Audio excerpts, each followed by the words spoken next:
Chapter 1. Abstraction. The Hilk Empire, North. Flan City. The snow and wind arrived earlier than in previous years. Flakes of snow fluttered down, blanketing the ground in a thick layer, concealing the tracks of carriages and the imprints of pedestrians, bestowing an aura of sanctity. The flea market. A handful of scantily clad individuals huddled together, their eyes filled with curiosity as they scrutinized a figure lying motionless on the ground, its face frozen in a grimace. Has he fainted from hunger? Looks like it. With this heavy snow, I fear he won't survive. A slight movement of fingers, eyes fluttering open, and a chilling realization Deneth felt as if he were lying on a slab of ice, drenched through to the bone, as the biting wind pierced his very marrow. Lin's thoughts seemed somewhat frozen, words tumbling out involuntarily. Where am I? This is the flea market, don't you remember? Came a response from the crowd. The speaker, with golden hair and azure eyes, spoke in an unfamiliar accent, uttering peculiar words. Yet to his astonishment, Lin not only understood, but also found himself able to respond effortlessly. The flea market. With an arm propping him up, Lin struggled to rise from the ground, desperately trying to recall the events that had just transpired. Memories surged forth like a tide, and he finally grasped what had occurred. Hilk Empire, North, a remote town, a fallen noble. I've crossed over. Scratching his head, a bitter smile curled at the corners of his mouth. The body he now inhabited was also named Lin, but now bore the surname Tuz appended to it. Lin Tuz, once a minor noble from a distant town in the Hilk Empire's north. And now, he found himself a wretched soul in the flea market, awaiting a fate of servitude. It was said that many years ago, the Tuz family was a renowned noble clan in the north, with its founder being a formidable dragon knight. Yet, in time, the family fell into decline. In his grandfather's era, their fiefdom was confiscated. His father, Colin Tuz, was a worthless gambler. After inheriting the empty title of baron, Colin squandered the family's remaining savings in casinos, accumulating a mountain of gambling debts. Left with no recourse, Lin had no choice but to leave his homeland and journey from his remote town to Flan City, the grand capital of the north, in search of a livelihood. But the journey was long, and his savings had been entirely depleted. To survive, as a once noble, Lin was forced to choose the same path as most commoners, coming to the market of servitude in hopes of finding a way to live. Yet, unfortunately, before anyone could purchase him, the original inhabitant of this body succumbed to hunger and perished, thus allowing for this crossing over. A noble selling himself? What an absurd beginning. Understanding the circumstances, Lin felt a wave of suffocation wash over him. But now was not the time to ponder such matters. Given the frailty of this body, if he could not find food and a warm place with a fire, the wind and snow would surely bury him before nightfall. I hope a kind soul buys me. Lost in thought, his mind soon began to stir again. Since he was a transmigrator, surely he must possess the standard golden finger. With that thought, Lin hurriedly muttered, System? Golden finger? Deep blue? What a useless ball of nothing. After a considerable struggle, Lin, having failed to summon a golden finger, felt a pang of disappointment. He could only gaze around, surveying the desolate flea market under the howling snow. The vast market was populated by several individuals. These people hunched their shoulders, their necks drawn in, either squatting or standing. The same onlookers who had encircled Lin earlier were among them. This scene easily evoked memories of the throngs of laborers waiting for jobs in his previous life. Now he was one of them. Just a mere 10 minutes ago, he had been at home, playing games, enjoying the air conditioning, sipping on sugary drinks, a carefree recluse. Fate plays tricks on us. Lin couldn't help but exclaim with a wry grin. Standing in the biting cold, he felt his hands and feet growing numb, the sensation slipping away. The sky gradually darkened. As evening descended, the streets grew emptier. The once bustling flea market appeared increasingly forlorn. Across the long street, a row of houses flickered to life, one by one, with kerosene lamps emanating a warm, reassuring glow. In stark contrast, the flea market, shrouded in the howling snow, resembled an ancient, desolate wasteland. The contrast was striking. Not only that, as smoke billowed from the chimneys, enticing aromas wafted through the air, penetrating the nostrils of Lin, whose hands and feet had turned numb from the cold. Roasted bread and creamy soup. Lin swallowed hard what was an ordinary scent, now filled him with an almost unbearable temptation. His gaze followed the source of the aroma, quickly locking onto one of the warm little houses, the origin of the enticing fragrance. However, unlike the other houses, this one bore a small sign hanging above its entrance. The words Baizhu store stood out prominently. Lin's gaze lingered on the oddly stylized letters for a moment before he instinctively voiced Baizhu store. Before the words had fully left his lips, A pale blue light screen unexpectedly materialized. Golden finger? Lin was taken aback, then elated. Had his fingers not been frozen and unresponsive, he would have rubbed his eyes vigorously to confirm whether this was reality or an illusion. But clearly, he could not do so. It was a simple and unadorned pop-up, yet the word store module emblazoned at the top captured Lin's attention. Dragon Knight module? Is this the module I downloaded? Familiarity washed over him as Lin instantly recalled that just before his crossing, he had been engrossed in a large-scale, open-world game titled Dragon Knight. Frustrated by the game's high difficulty, having been stuck at the first boss, Lin, in a fit of anger, had downloaded a simple random store module from the internet. And what he now beheld was indeed that very module. Having previously perused the module's description, Lin was aware that the store module boasted two primary functions. One was random items. The other was cumulative purchase counts. Random items were straightforward each day at midnight. The store would refresh with a selection of purchasable random items. Cumulative purchase counts would yield specific rewards. Understanding the module's functions, Lin eagerly turned his attention to the items available for purchase. The 3 slots in the store and the 3 items within came into view. X-Lax, price free. Deluxe cream bread, price free. Earth Chi, price free. Note, out of humanitarianism, first-time refreshed items are available for free. Chapter 2. Transaction. Dingling. The bell hanging from the beams chimed softly upon his entrance. Stepping into Bailuan's store, the long-forgotten warmth enveloped him. Lin brushed off the snow from his clothes, exhaled onto his frozen hands, and after vigorously rubbing them together, called out into the store. Is anyone here? After a heavy thud of footsteps, a man clad in a coarse robe, sporting a handlebar mustache and dressed quite respectably, emerged from the back. He carried a bowl of creamy hot soup, and with a cursory glance, he lost interest. Vagrant, leave. I have no surplus food to spare for you. Food? Lin chuckled. I'm here to sell something. A mere vagrant. What business could you possibly have? Get lost. If you cause any more trouble, they'll have the security team take you away. The shopkeeper dismissed Lin's words, clutching his hot soup, turning to leave. Just then, Lin's enticing voice rang out. In such a hurry to leave, don't you want to see a precious item from the capital? The capital? Rare items? These 2 phrases instantly rooted the shopkeeper in place. He regarded Lin with skepticism. You have something? Of course. Lin spread his hands, but only if you're willing to buy. The shopkeeper returned to the shelf, scrutinizing Lin with cold eyes. Items from the capital, of course, I would buy, but I must assess their worth. Certainly. And should you dare deceive me, I won't hesitate to hand you over to the security team. Do you understand, vagrant? First of all, I am not a vagrant, but a merchant from the capital who encountered bandits along the way, leading to my current predicament. The shopkeeper did not respond. He was indifferent to whether Lin was truly a merchant. What mattered to him was only the value of the goods from the capital. Realizing this, Lin ceased his explanations and produced a palm-sized, exquisitely packaged box from his sleeve, placing it on the shelf. The moment the box appeared, the shopkeeper's gaze was instantly riveted upon it. He instinctively reached out to inspect the box, but Lin's hand shot out to block him. That would be against the rules. Apologies. The shopkeeper quickly retracted his hand, realizing the inappropriateness of the gesture.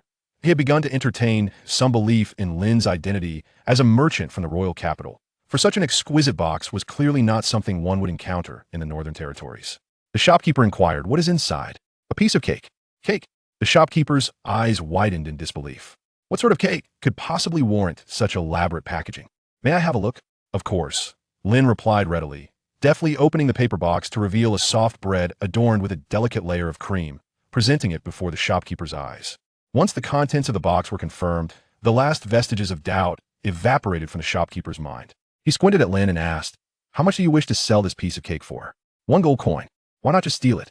Like a cat whose tail had been stepped on, he instantly bristled. Lin, however, remained unfazed and replied coolly, this was crafted by a court master. Just this small piece could fetch 70 silver coins in the capital. Is 1 gold coin too extravagant? Moreover, this is in the northern territories. Lin attempted to raise the price of the cream cake, but the shopkeeper was not easily swayed by mere words. He firmly stated, 5 silver coins, that is the highest price I can offer. That is far too little. Lin shook his head, about to negotiate further, but was interrupted by the shopkeeper. I cannot offer much more, but I could provide you with 2 black breads and a steaming bowl of creamy soup, and you could warm yourself by the hearth for a while. What do you think? Noticing Lin's hesitation, the shopkeeper added, there are few buyers as generous as I. Moreover, it is already quite late. Even if the items from the capital are in high demand, what will you do if you cannot find a buyer? The shopkeeper seemed to understand the plight of the homeless. His words resonated with Lin, who had to contemplate how to endure the night. Once a commodity is sold, it is gone, but with the store module, there will always be more to acquire. However, if one were to perish, all would be lost. With this thought, Lin ceased to waver. He clenched his jaw, adopting a look of being bled dry. If he could add a smoked sausage, I would agree to this transaction. Not a problem, the shopkeeper beamed. My dear friend, you have made a wise choice. Now, come and enjoy your reward. Seated by the warm hearth, savoring the gritty black bread and relishing the hot creamy soup paired with the sausage, Lin finally felt a sense of vitality returning to him. The taste of the food was indescribable, yet Lin feasted with great enjoyment. The shopkeeper, Rod, sat not far from the hearth in a wicker chair, fascinated by the coveted item he had acquired for 5 silver coins from the capital. As he observed this scene, Lin displayed no outward reaction, though internally he found it amusing. Only he understood that the supposed coveted item from the capital and the creation of a court master were mere fabrications of his own making. The cream cake was simply a common item procured for free from the store module, something one could find in supermarkets across the world. Although Lin regarded it as an ordinary commodity, for the indigenous people of the White Tans continent, who had seen little of the world, it was a staggering revelation. Thus, in this transaction, Lin emerged unscathed. The shopkeeper also did not suffer loss. My goodness, this packaging, this sweetness, could this truly be a product of the capital? It is utterly remarkable. Though he had merely dipped his pinky into a bit of cream, Rod was profoundly astonished by the cake's appearance, packaging, flavor, and craftsmanship. To this, Lin simply smiled. Upon finishing the last sip of creamy soup, Lin finally experienced a long-awaited sensation of fullness. He sat on the carpet beside the hearth, soon contemplating what to do next. Even with 5 silver coins in hand, Lin did not feel significantly optimistic about his current situation. 5 silver coins, while substantial, could sustain him for the next few days or even half a month without the worry of hunger or shelter. Yet, he could not place all his hopes on the random assortment of items available in the store. The variability was too great, and he lacked sufficient funds to make purchases. To survive in the howling blizzards of the Northern Territories, he needed to address several concerns: sources of food, means of income, and warm, stable lodging. Survival. It was always the foremost challenge, no matter the world. With this thought, Lin let out a sigh. After pondering for quite some time without uncovering a solution, Lin ultimately chose to follow the path the original owner had taken, selling himself. Though it might not seem dignified, at least he would not have to fret over basic sustenance. Chapter 3. The Bitter Winter. Lin had lingered by the hearth for a full 2 hours, and his frostbitten body finally began to thaw, diminishing his desire to remain any longer. Even though it was comfortable and warm, he bid farewell to Rod and prepared to depart. However, just as he was about to exit the doors of the Byron shop, Rod suddenly rushed out behind him, causing Lin to feel a surge of alertness, fearing some ill intent or a potential assault. To his surprise, Rod did nothing of the sort. Instead, he tossed an old cotton coat to Lin. Take this coat, the weather outside is too frigid. Without allowing Lin any time to react, Rod turned and returned, leaving only the image of his sturdy back. Thank you. Lin watched his retreating figure, his lips moving slightly. The moment he stepped outside, the howling wind and snow assaulted him, stinging his cheeks and instantly dispelling the warmth he had just gathered. Fortunately, with the thicker cotton coat donned and a warm meal consumed, standing in the snowstorm was no longer as unbearable as before. At the very least, it was tolerable. Lin tightened the coat around him, facing the wind and snow, and made his way back to the flea market. Though night had fallen, the flea market still teemed with people, many shivering and huddled together, yet unwilling to leave. Most were drifters or homeless individuals. Before Lin could approach, a cacophony of voices erupted. From the ruckus, he spotted a luxurious double-horse carriage entering his line of sight. The Brank family is seeking 3 servants, requiring strong physiques, with food and lodging provided, and a salary of 2 silver coins per month. Aye. Count me in. As soon as the words fell, the homeless thronged forward. By the time Lin reached the scene, all 3 positions had been claimed, and the opulent double-horse carriage whisked away 3 ragged drifters into the blizzard. I missed out. Watching the carriage disappear into the distance, Lin sighed, and soon returned to his designated spot. After the departure of the luxurious carriage, the surrounding drifters had mostly dispersed, seeking corners to shelter from the wind and snow. Nearby, only a pale-faced child, seemingly 13 or 14, remained curled in a corner, trembling uncontrollably. It appeared he had endured the storm for quite some time, yet for some reason, did not leave. Do you wish to partake in a meal? Lin approached the past, breaking the remaining piece of black bread in her hands and offering half to the child. The sudden gesture of presenting the black bread took the child by surprise amidst the swirling snow and wind. Why is this being offered to me? The child's eyes were filled with longing, yet he refrained from reaching out, instead gazing at Lin with a mixture of confusion and curiosity. What kind of question is this? Lin let out a soft chuckle. If you wish to have it, then by all means, take it. Rest assured, it is merely an ordinary loaf of black bread. Nothing to concern yourself about. With that, she tore off a small piece and popped it into her mouth. Thank you. Upon witnessing this, the child finally ceased his hesitation, accepting half a loaf of the black bread from Lin's hand and devouring it ravenously. While the child munched on the bread, Lin crouched beside him, curiosity piqued, and inquired, "What is your name?" "Kaiser Fisher," the child responded, struggling to swallow the hard, dark morsel amidst a handful of snow. "Lin, an unusual surname, yet it is quite acceptable. Are you from the Feyland?" "No," Kathia shook her head. "Our village was besieged by a horde of beasts, and I am the sole survivor, having fled from the north." "What about you? What is your name?" Having answered the question, the child did not forget to return the inquiry. "Lin Tus." "Tus?"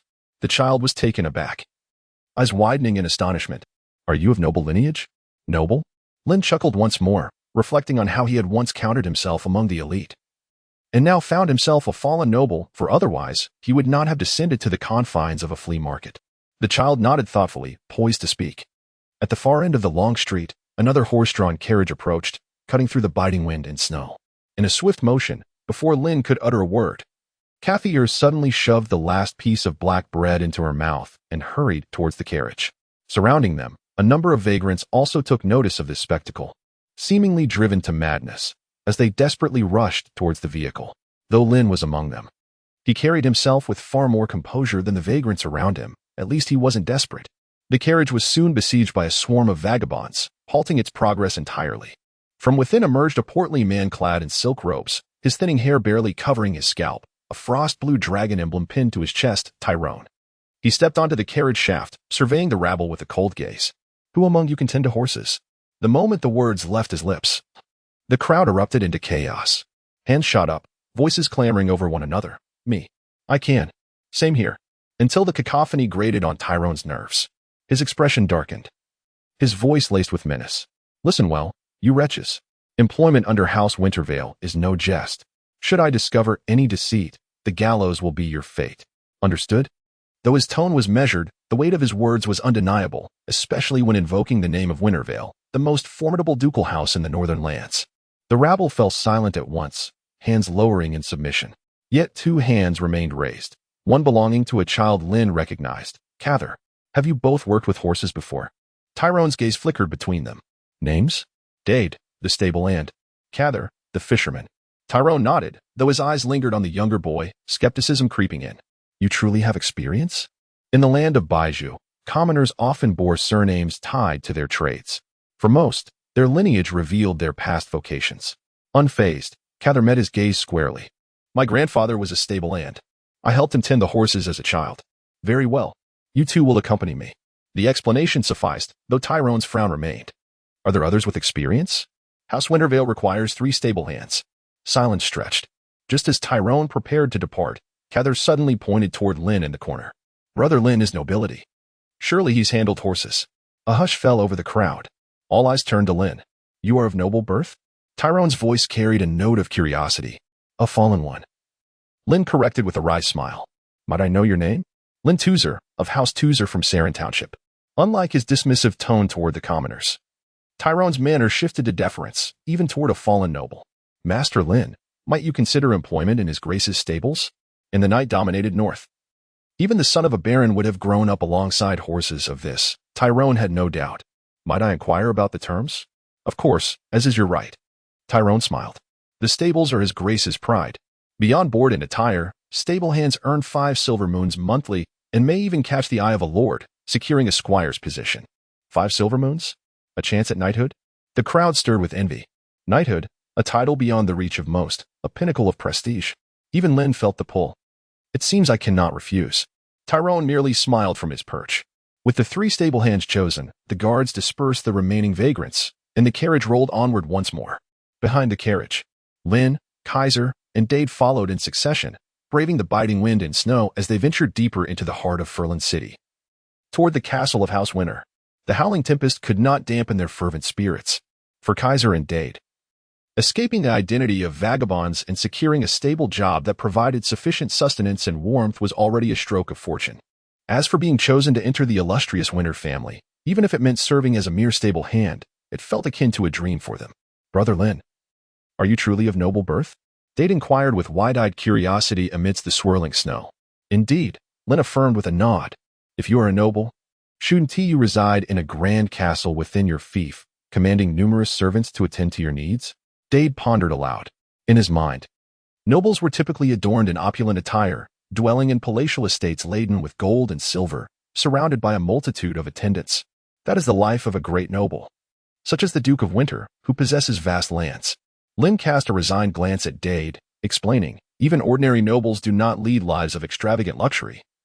And I am merely the son of a baron, without any lands to my name. In a certain sense, I cannot truly be considered a noble, at best. I am merely a noble's offspring. After all, I have inherited nothing from my father Colin, not even a title of little practical use. As they spoke, the imposing silhouette of a vast castle emerged in the depths of Furlan City, under the ethereal glow of the moon and the swirling snow. The castle appeared particularly austere and formidable, reminiscent of a great dragon lying in repose upon the snow-covered ground. At that moment, the steward, Tyran, who had descended from the carriage unbeknownst to them, addressed the trio. Ahead lies Winterhold. You shall spend the night here, and tomorrow you will be taken to the stables. Remember, once inside the castle, do not gawk or speak out of turn, nor engage in any superfluous activities, understood? Tyran's stern gaze swept over Kathier and Dade. While he harbored no concerns for Lin, he trusted that a noble-born youth would understand the decorum expected when visiting a grand lord. With Tyran's admonition in mind, Kathier and Dade became considerably more subdued. The four of them slowly entered the castle, and it was only upon crossing the threshold that Lin and his companions grasped the true meaning of their accommodation for the night. They were not to inhabit the grand, transparent halls of Winterhold, but rather a small, dilapidated room nearby. Though the conditions were somewhat harsh, the three of them found little reason to complain. At the very least, there was potable water, bedding, walls to shield them from the biting wind and snow, and a warm hearth far preferable to braving the elements outside. You will stay here tonight. I shall personally see to your arrangements in the morning and then escort you to the stables, Tyran stated before swiftly departing. After his exit, the trio dispersed. Following a brief cheer, Kathier and Dade hurried to the fireplace, rubbing their hands together to warm their chilled bodies. Of course, they did not forget to call out to Lin. Brother Lin, would you care to join us by the fire? No, you two go ahead, he replied, declining their invitation. Lin sipped some water and reclined on an empty bed, situated far from Kaiser and Dade.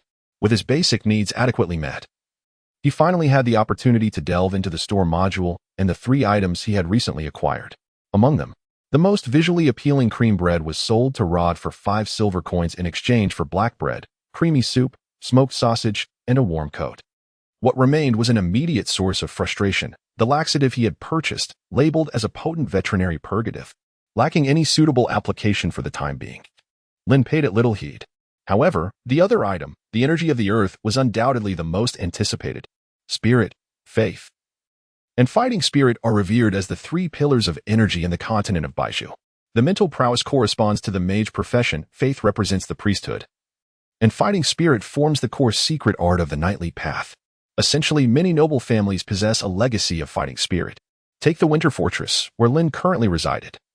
For instance, the reigning patriarch of the Winter family, Duke Helen, is a knight who wields frost fighting spirit and is further distinguished as a dragon knight in league with the contracted dragon, the future heir of the Winter family. Duke Helen's granddaughter, Hai, is likewise a knight.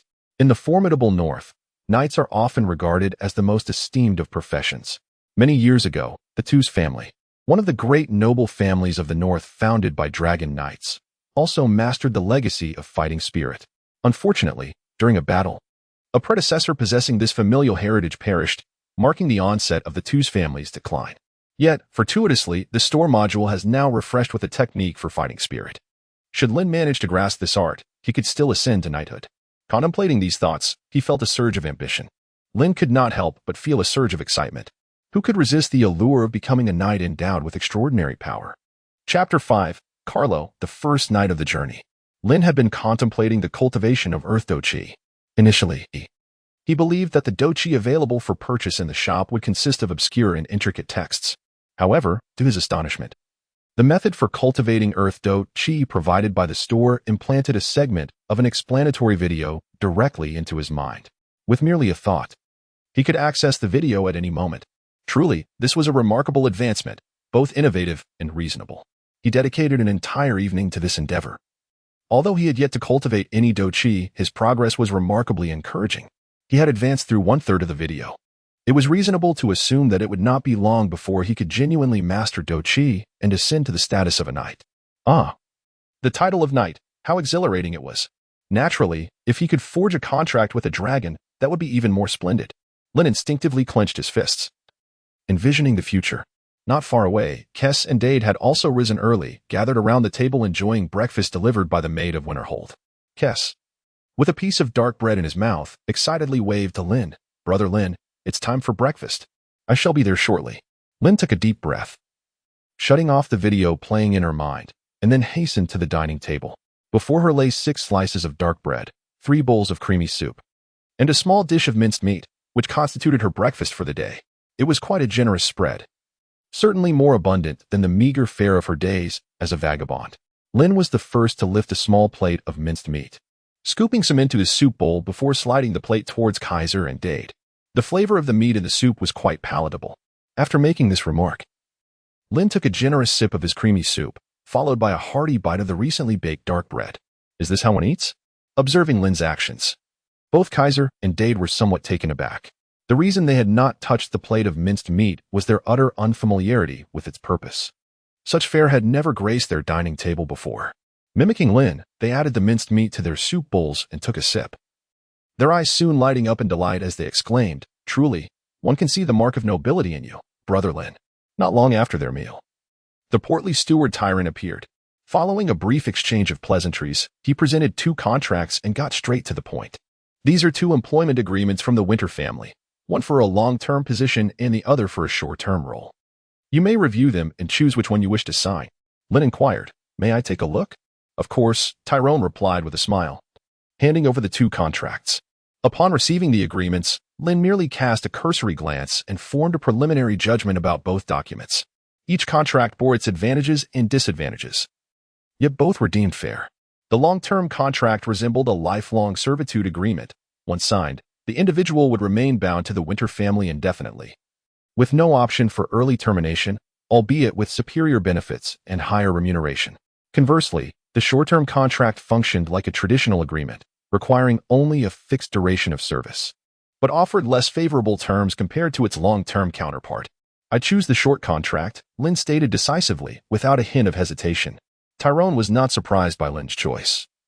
After all, she hailed from nobility, and even in her fallen state, she remained a member of the aristocracy. It was inconceivable that she would commit herself to servitude for life. In contrast, both Kathier and Dade, after hearing Tyrone's explanation of the long and short contracts, opted for the former without hesitation. To them, securing a position within the Winter family was already a stroke of fortune, and to have it as a lifelong source of sustenance was nothing short of ideal. As for the notion of freedom, in the face of survival, what significance did it truly hold? Lin found their choice perplexing, yet refrained from dissuading them, for he held no authority to dictate anyone's decisions. Ultimately, after a morning of turmoil, Lin has signed a 3-year short contract, officially becoming a member of the Winter family. After receiving winter attire in the emblem of the Winter family, Lin, Kathier, and Dida finally embarked on a carriage journey to the countryside stable under Tyron's guidance. Throughout the journey, Tyron diligently fulfilled his responsibilities, elucidating the rules of the stable to the trio. The overseer of the stable, Mr. Carlo, is a knightly squire and a veteran who has retired from the front lines due to injuries. In his youth, he served under Duke Helen, gaining considerable esteem during his campaigns. Currently, Mr. Carlo manages the stable's 16 grooms and dozens of young foals. Upon your arrival, you are also expected to adhere to Mr. Carlo's arrangements. Lin and the others listened intently, meticulously noting down Tyrone's words. This racetrack might indeed become their home for an extended period. The carriage moved in a rhythmic pattern, gradually traversing the urban landscape before reaching the outskirts. Shortly after crossing beyond the suburban area, an expansive pasture, blanketed in deep snow and enclosed by a fence that seemed to stretch endlessly, came into view. Particularly striking was the ice blue emblem of the frost dragon, representing the winter family, which gleamed brilliantly in the sunlight at the entrance of the pasture. Even for Lin and her companions, who were visiting the racetrack for the first time, a mere glance was sufficient to recognize it as the Winter family's estate. The carriage came to a halt at the entrance. Lin and the others swiftly disembarked from the vehicle. Under Tyron's guidance, the trio effortlessly entered the stables, soon encountering Mr. Carlo, a figure held in high regard by Duke Helen. He was a burly old man with disheveled hair, a flushed nose, and the unmistakable signs of inebriation. Possessing only one arm. Within the spacious tent, Carlo, seated beside a warm fire pit, gazed at the newcomers with bleary eyes and remarked, "So, these are the supplementary grooms?" "Indeed, Mr. Carlo," replied Tyron, the portly steward, with evident respect. "These young men have been carefully selected and possess experience in horse care." Carlo took a swig from his drink, his face wrinkled in a perplexing expression that offered no hint of joy or sorrow. Only after consuming a hearty gulp did the tension in his furrowed brow begin to ease. "One shall stay. You may return." "Understood." Tyron, unfazed by Carlo's brusque demeanor, displayed no signs of discontent, clearly accustomed to such encounters. He then offered a few brief instructions to Lin and his companions, advising them to heed Carlo's commands before departing the stables. Once Tyron left, an eerie silence enveloped the vast tent, broken only by the occasional crackle of wood burning in the fire pit. After a prolonged pause, Carlo finally spoke. "From now on, you will earn your keep under my supervision. Pray, reveal your names." "Kaiser Fisher, Dade Maff, Lin Tusser." The three introduced themselves in turn.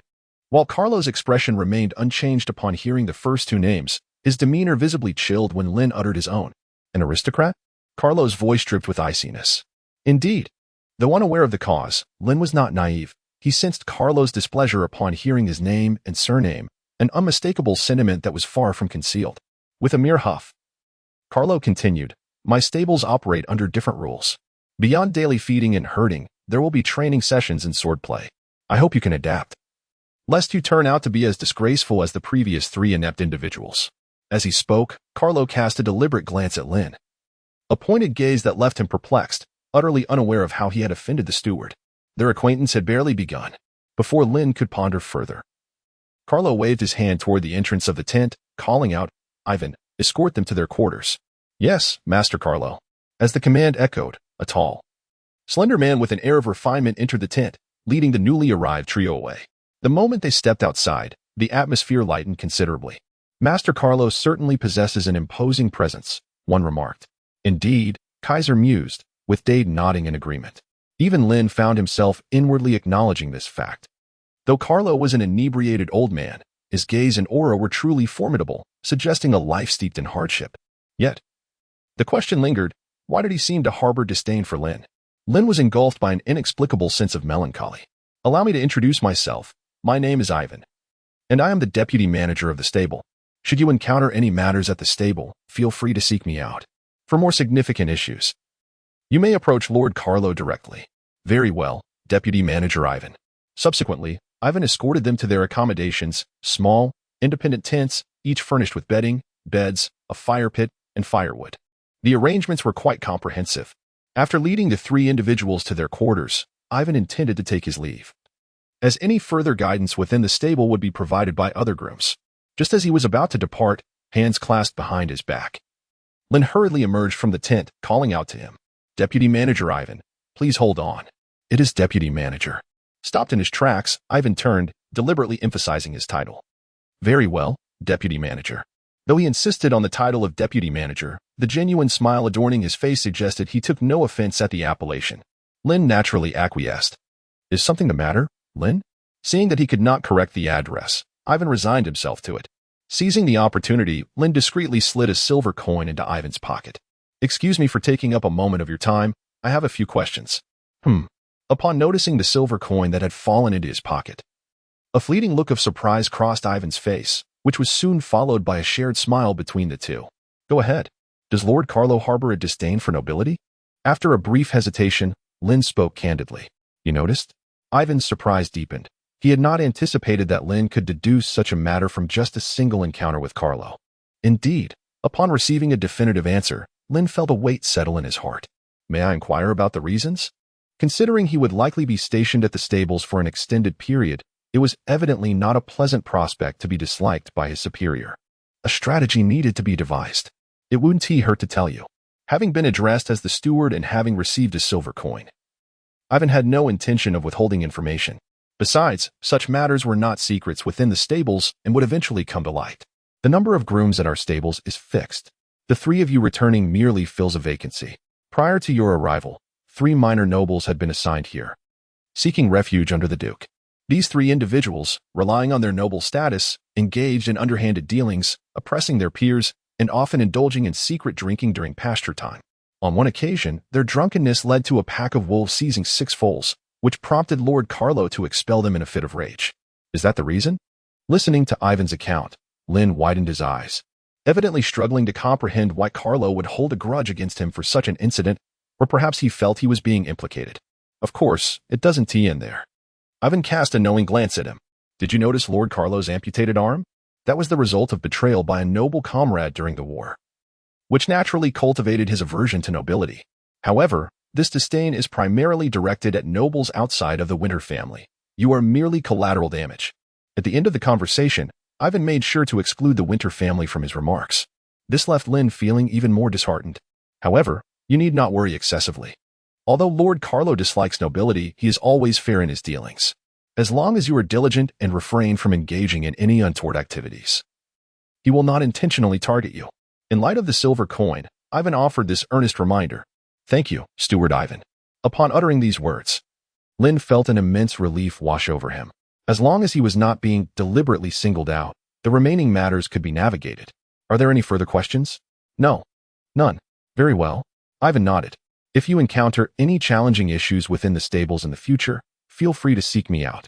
Ivan subtly hinted at his willingness to assist Lin, who, with his affable demeanor, meticulous nature, and lack of arrogance, was someone Ivan did not mind helping when the occasion arose.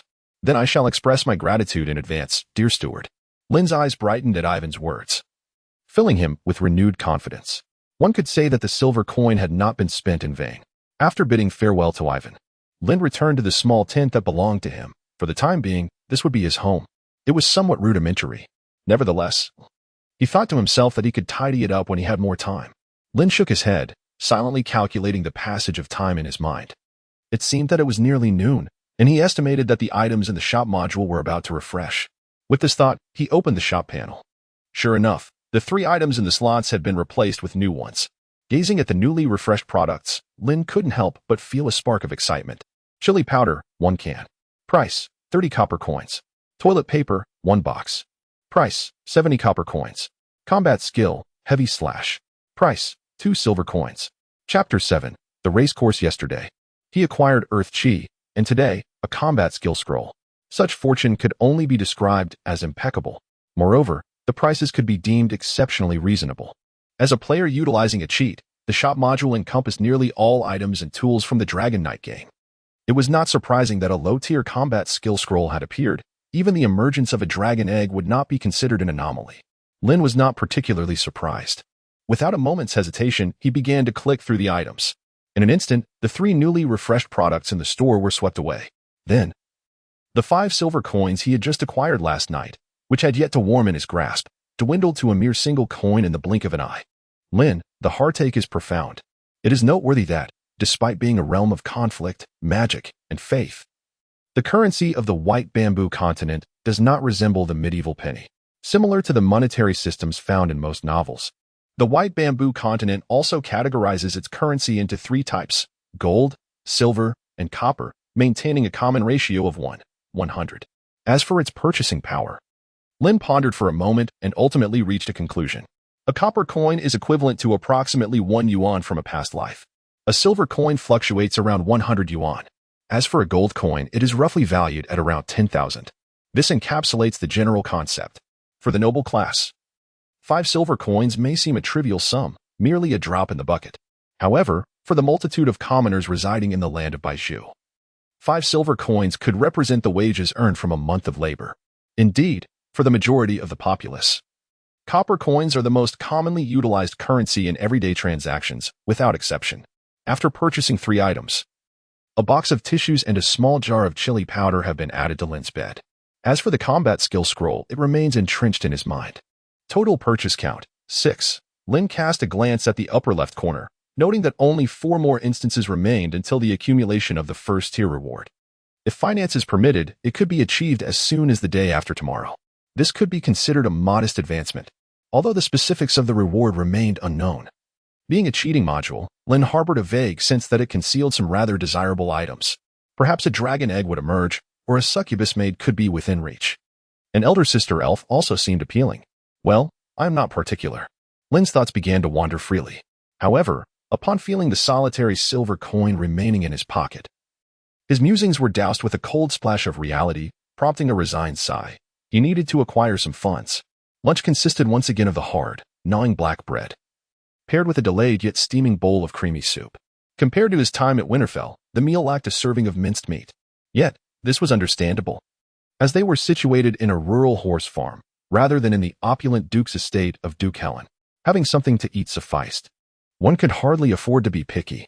After the meal, Lin and his companions familiarized themselves with their tasks under the guidance of a young groom named True, and encountered several other stable hands. Alongside the steward Carlo and the deputy steward Ivan, there were a total of 18 staff members at the Winter family's remote horse farm. Although the number was not particularly large, each groom was robust and imposing, making Lin and his companions appear quite frail, akin to newly hatched chicks. The disparity was unmistakable. In no time, the trio grasped the workflow of the grooms. Each day commenced at 7 a.m., with a prompt rise for exercise, followed by breakfast. They would then feed and pasture the young foals, repeating the process in the afternoon. After dinner, Carlo would lead everyone in swordsmanship practice, followed by either sleep or night patrols. Of course, the aforementioned schedule pertained to the current off-season, as heavy snow blanketed the fields, leaving little to be done at the farm. With the arrival of spring and warmer weather, tasks such as repairing the farm, maintaining the buildings, and preparing winter feed would emerge. The horse farm operated on 3 shifts: daytime, nighttime, and leisure. The daytime shift was responsible for exercise, feeding, grazing, and sword training. The nighttime shift consisted of those selected by Lord Carlo, who demonstrated proficiency in swordsmanship, tasked with patrolling the farm to protect the young foals from surrounding wild beasts.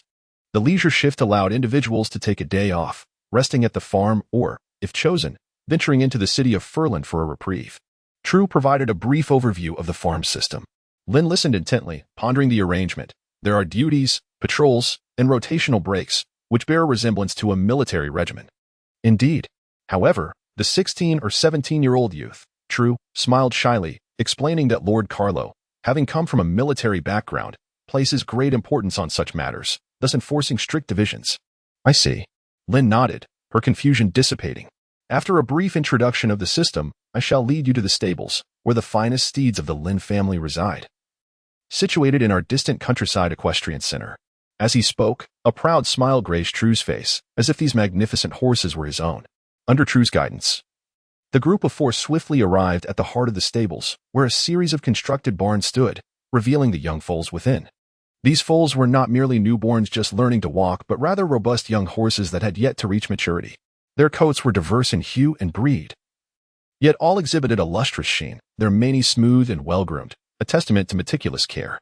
True pointed to a nearby row of foals, stating, "That group over there hails from the Grandi Empire. They possess great endurance and gentle temperaments, although their capacity for burden is somewhat lacking. On the other side, you'll find the horses from the Kingdom of Azalea." Just as True was passionately detailing the various horse breeds in the stables, Kessler's voice unexpectedly interrupted him. "What about that pink horse? Where did it come from? Why is there only one?" Following Kessler's pointed finger, the group turned to the far edge of the barn, where a beautiful pink foal lay on the ground, leisurely munching on hay. "Shoo!" True exclaimed, startled by Kessler's gesture. Quickly swatting away his pointing finger and lowering his voice to caution, "Do not point recklessly. That foal is Prince Heia's mount, a creature with bloodlines of elemental beasts." Elemental beasts? Upon hearing this, Kessler and Dade widened their eyes in astonishment. Beasts of legend, indeed. Lin, with a hint of curiosity, inquired, "Given that this magnificent steed possesses a lineage of magical beasts, why does the Duke not choose to keep it at Winterhold?" True's expression turned grave. "Winterhold is the residence of a certain lord. Within the domain of such a figure, the existence of other magical beasts is simply intolerable. Thus, even His Highness Heia's mount is relegated to this distant pasture for care." Nevertheless, His Highness does make frequent visits to see it. Chapter 8. The Art of Swordsmanship. Through his conversations with True, Lin began to form a general understanding of the remote pasture. To be candid, the situation was far better than he had anticipated. During the afternoon, the trio accompanied True in feeding the young steeds and tending to the grazing, a task that proved to be relatively easy, devoid of any particularly arduous challenges. Even those like Lin, who had only recently emerged from the clutches of hunger, found the work manageable. Such was the nature of the pasture's duties, truly a leisurely endeavor. Kaiser couldn't help but express his thoughts aloud, and Dave beside him nodded in agreement. For two individuals who had just escaped starvation, the opportunity to engage in such a light-hearted occupation, free from the pangs of hunger and the chill of the elements, was indeed a source of immense joy. In response to their remarks, True merely smiled. Let us revisit this sentiment after you endure tonight's sword training. As time progressed, evening swiftly approached. After partaking in dinner and herding the young steeds back to their stalls, the moment for the pasture's most crucial sword training arrived. True led everyone to a stone platform adorned with numerous wooden posts, the designated training ground for swordsmanship. Upon their arrival, more individuals began to gather. And soon all 16 stable hands, including the head and assistant stewards, converged at the site. During this period, newcomers, including Lin, each received a wooden knight sword, approximately 80 centimeters in length and at least 3 centimeters in width. Perhaps due to the influx of new trainees, Carlo did not immediately command their practice as he typically would. Instead, he stood upon the platform and delivered a few remarks. Although the stable hands were not knightly squires, it was imperative for them to master a certain level of swordsmanship. Lacking foundational skills might render them incapable of fending off an attacking beast pack while patrolling the pasture, jeopardizing not only the herd but their own safety as well. Thus, swordsmanship held great significance, regardless of one's intentions for arriving at this pasture, whether to live comfortably, aspire to become a knightly squire for a noble, or to enlist in military service and achieve glory on the battlefield. Swordsmanship and practice were paramount requirements. Lin stood at the edge of the stage, listening intently. Although he was physically present, he could still sense Carlo's gaze subtly drifting over him, as if conveying an unspoken message. Arrogance and prejudice, an inescapable affliction of humanity. With a silent sigh, Lin refrained from uttering another word. Soon, Carlo concluded his speech, and the formal practice session commenced. The participants were divided into 3 groups. The first group consisted of night watchmen, who possessed a decent mastery of swordsmanship, engaging in mock battles with wooden swords, simulating a real combat environment. The second group comprised the day watchmen, diligently practicing the sword techniques imparted by Carlo. As for Lin, Kess and Dade, the 3 newcomers, they began with the fundamental sword movements, chopping, stabbing, and thrusting. Despite being a fallen noble, Lin had not had the privilege of a personal sword instructor, nor had he trained in swordsmanship from a young age.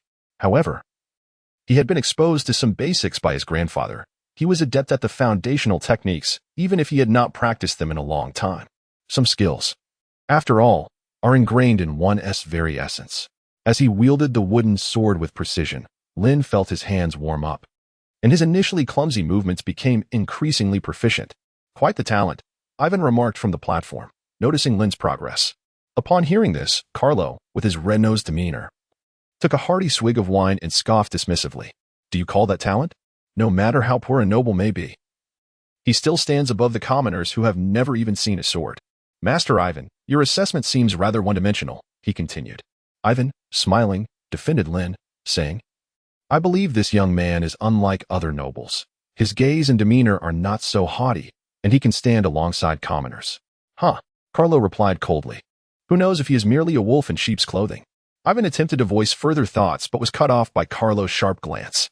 Deputy Master Ivan, you were quite verbose today. Have you received a bribe from that lad? Of course not. Ivan's expression stiffened in denial.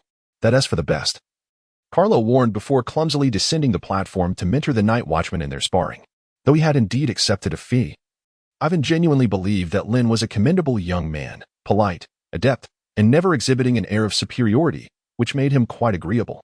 However, knowing Carlo's stubborn nature after working with him for so long, Ivan sighed inwardly. Oh well, it matters not. It's just a silver coin. I've already gone beyond my duty in speaking so favorably. Whether you thrive at the stable depends on your own abilities. With that thought, Ivan shook his head and turned away.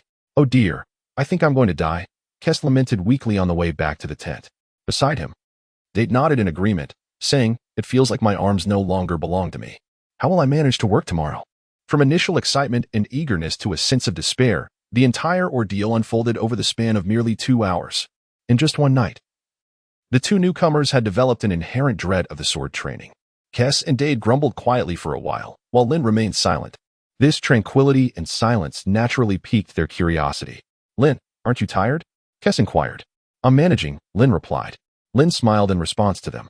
Wielding a wooden sword, he practiced the monotonous and tedious techniques of slashing and thrusting for an entire evening. Naturally, he felt fatigued, with his arms and back aching considerably. However, unlike Kais and Dade, he harbored no thoughts of resistance or evasion. His mental defenses remained intact. The primary reason for this was his clear understanding of his desires and the realization that there are no shortcuts on the path of a knight. Mastering swordsmanship is an indispensable part of his journey, and he willingly embraced this endeavor. Thus, he refrained from complaining about hardship or fatigue, silently enduring it all. Impressive, indeed. Kais and Dade cast admiring glances at him. In response, Lin merely smiled nonchalantly, his mind preoccupied with thoughts of practicing earth chi upon his return. Chapter 9. The rank. Upon dragging his weary body back to his exclusive tent, Lin did not immediately collapse onto the small wooden bed. Instead, he poured out the hot water he had prepared in the brazier, washed his face and feet briefly, and then lay down on the bed. As a traveler from another world, even in a place with underdeveloped productivity, some habits were difficult to change. After all, they were ingrained over many years. Once he lay down, Lin slowly closed his eyes, the image of the paused video on earth chi cultivation resurfacing in his mind. He then dedicated himself to studying wholeheartedly. To be honest, he was quite astonished by his own focus. If he had been able to exert even half the effort and concentration he displayed now in his past studies, he would have undoubtedly gained admission to prestigious institutions. Rather than finding himself in a second-rate university, lost in pursuits of singing, dancing, and basketball. As night deepened into tranquility, outside the tent, the howling wind and snow created a desolate atmosphere. The entire stable fell into a profound silence, with only the crackling of the fire in the brazier occasionally breaking the stillness. Suddenly, Lin jolted awake, as if propelled by springs. Springing up from the wooden bed with a start. "It's done." He struggled to suppress the urge to shout in exuberance, yet his face could not hide his delight. He quickly opened his palm, revealing a slender, soft, earth-colored energy swaying in his hand like drifting fluff in the wind. Frankly speaking, had he not been aware of his newfound chi, he might have easily mistaken this delicate manifestation for mere stubble. Lin, with his palm outstretched, found himself momentarily dumbfounded. Small. It's far too small. After 2 nights of effort, this is what I have achieved? Had I known, I would have preferred to pursue admission to a prestigious university instead.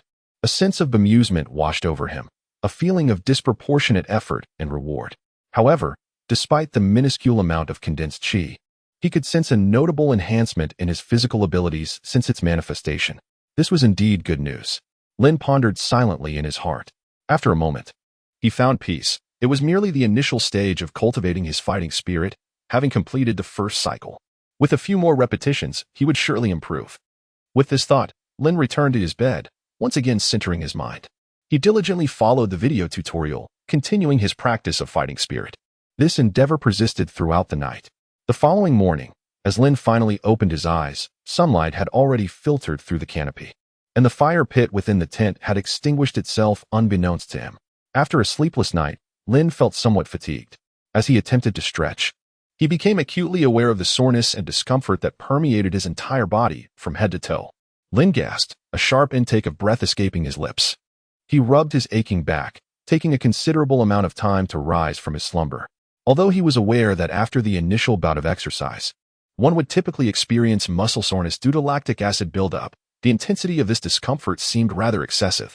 After a brief period of recuperation, Lin began to assess his training progress from the previous night, releasing a small wisp of earthy yellow energy from the tip of his index finger. It appeared to have slightly increased since last night. Despite the meager amount he had mastered, Lin felt a wave of satisfaction wash over him. Having grasped the essence of fighting spirit, he could now consider himself a novice knight, couldn't he? Through the instructional video on earth-based fighting energy, Lin had acquired a wealth of knowledge regarding the knightly vocation. Beyond the ability to unleash combat techniques, fighting spirit could also be infused into various parts of the body, akin to an armor of sorts, enhancing their resilience. Furthermore, the knightly profession was categorized into 6 ranks. As Lin currently stood, having comprehended the methods of cultivating fighting spirit and successfully harnessing it, he was designated as a novice knight, an entry-level position. Ascending from this rank, one would progress to Silver Knight, Gold Knight, Earth Knight, Sky Knight, and finally, Star Knight. To advance from a novice knight to a Silver Knight, one must first possess a sufficient reservoir of fighting spirit and formidable control over it. A hallmark of the Silver Knight is the even distribution of fighting spirit throughout the body. In contrast, the Gold Knight can transform this spirit into armor or weaponry enveloping their form. As for the criteria required to become an Earth Knight, the video provided no insights, leaving Lin in the dark. Nevertheless, the prospect of becoming an Earth Knight felt far beyond his current reach. With his existing capacity for storing and externalizing fighting spirit, it was a challenge even to cover the tip of a finger, let alone envelop his entire body. The road ahead was long and arduous. For now, it seemed prudent to aim for the rank of Silver Knight. With these thoughts in mind, Lin finally rose from his bed, dragging his weary limbs toward the entrance of the tent. Not far outside, on a large wooden stump resembling a table, True was enjoying a hearty bowl of creamy soup alongside Kess and Dade, with a loaf of dark bread set out before them.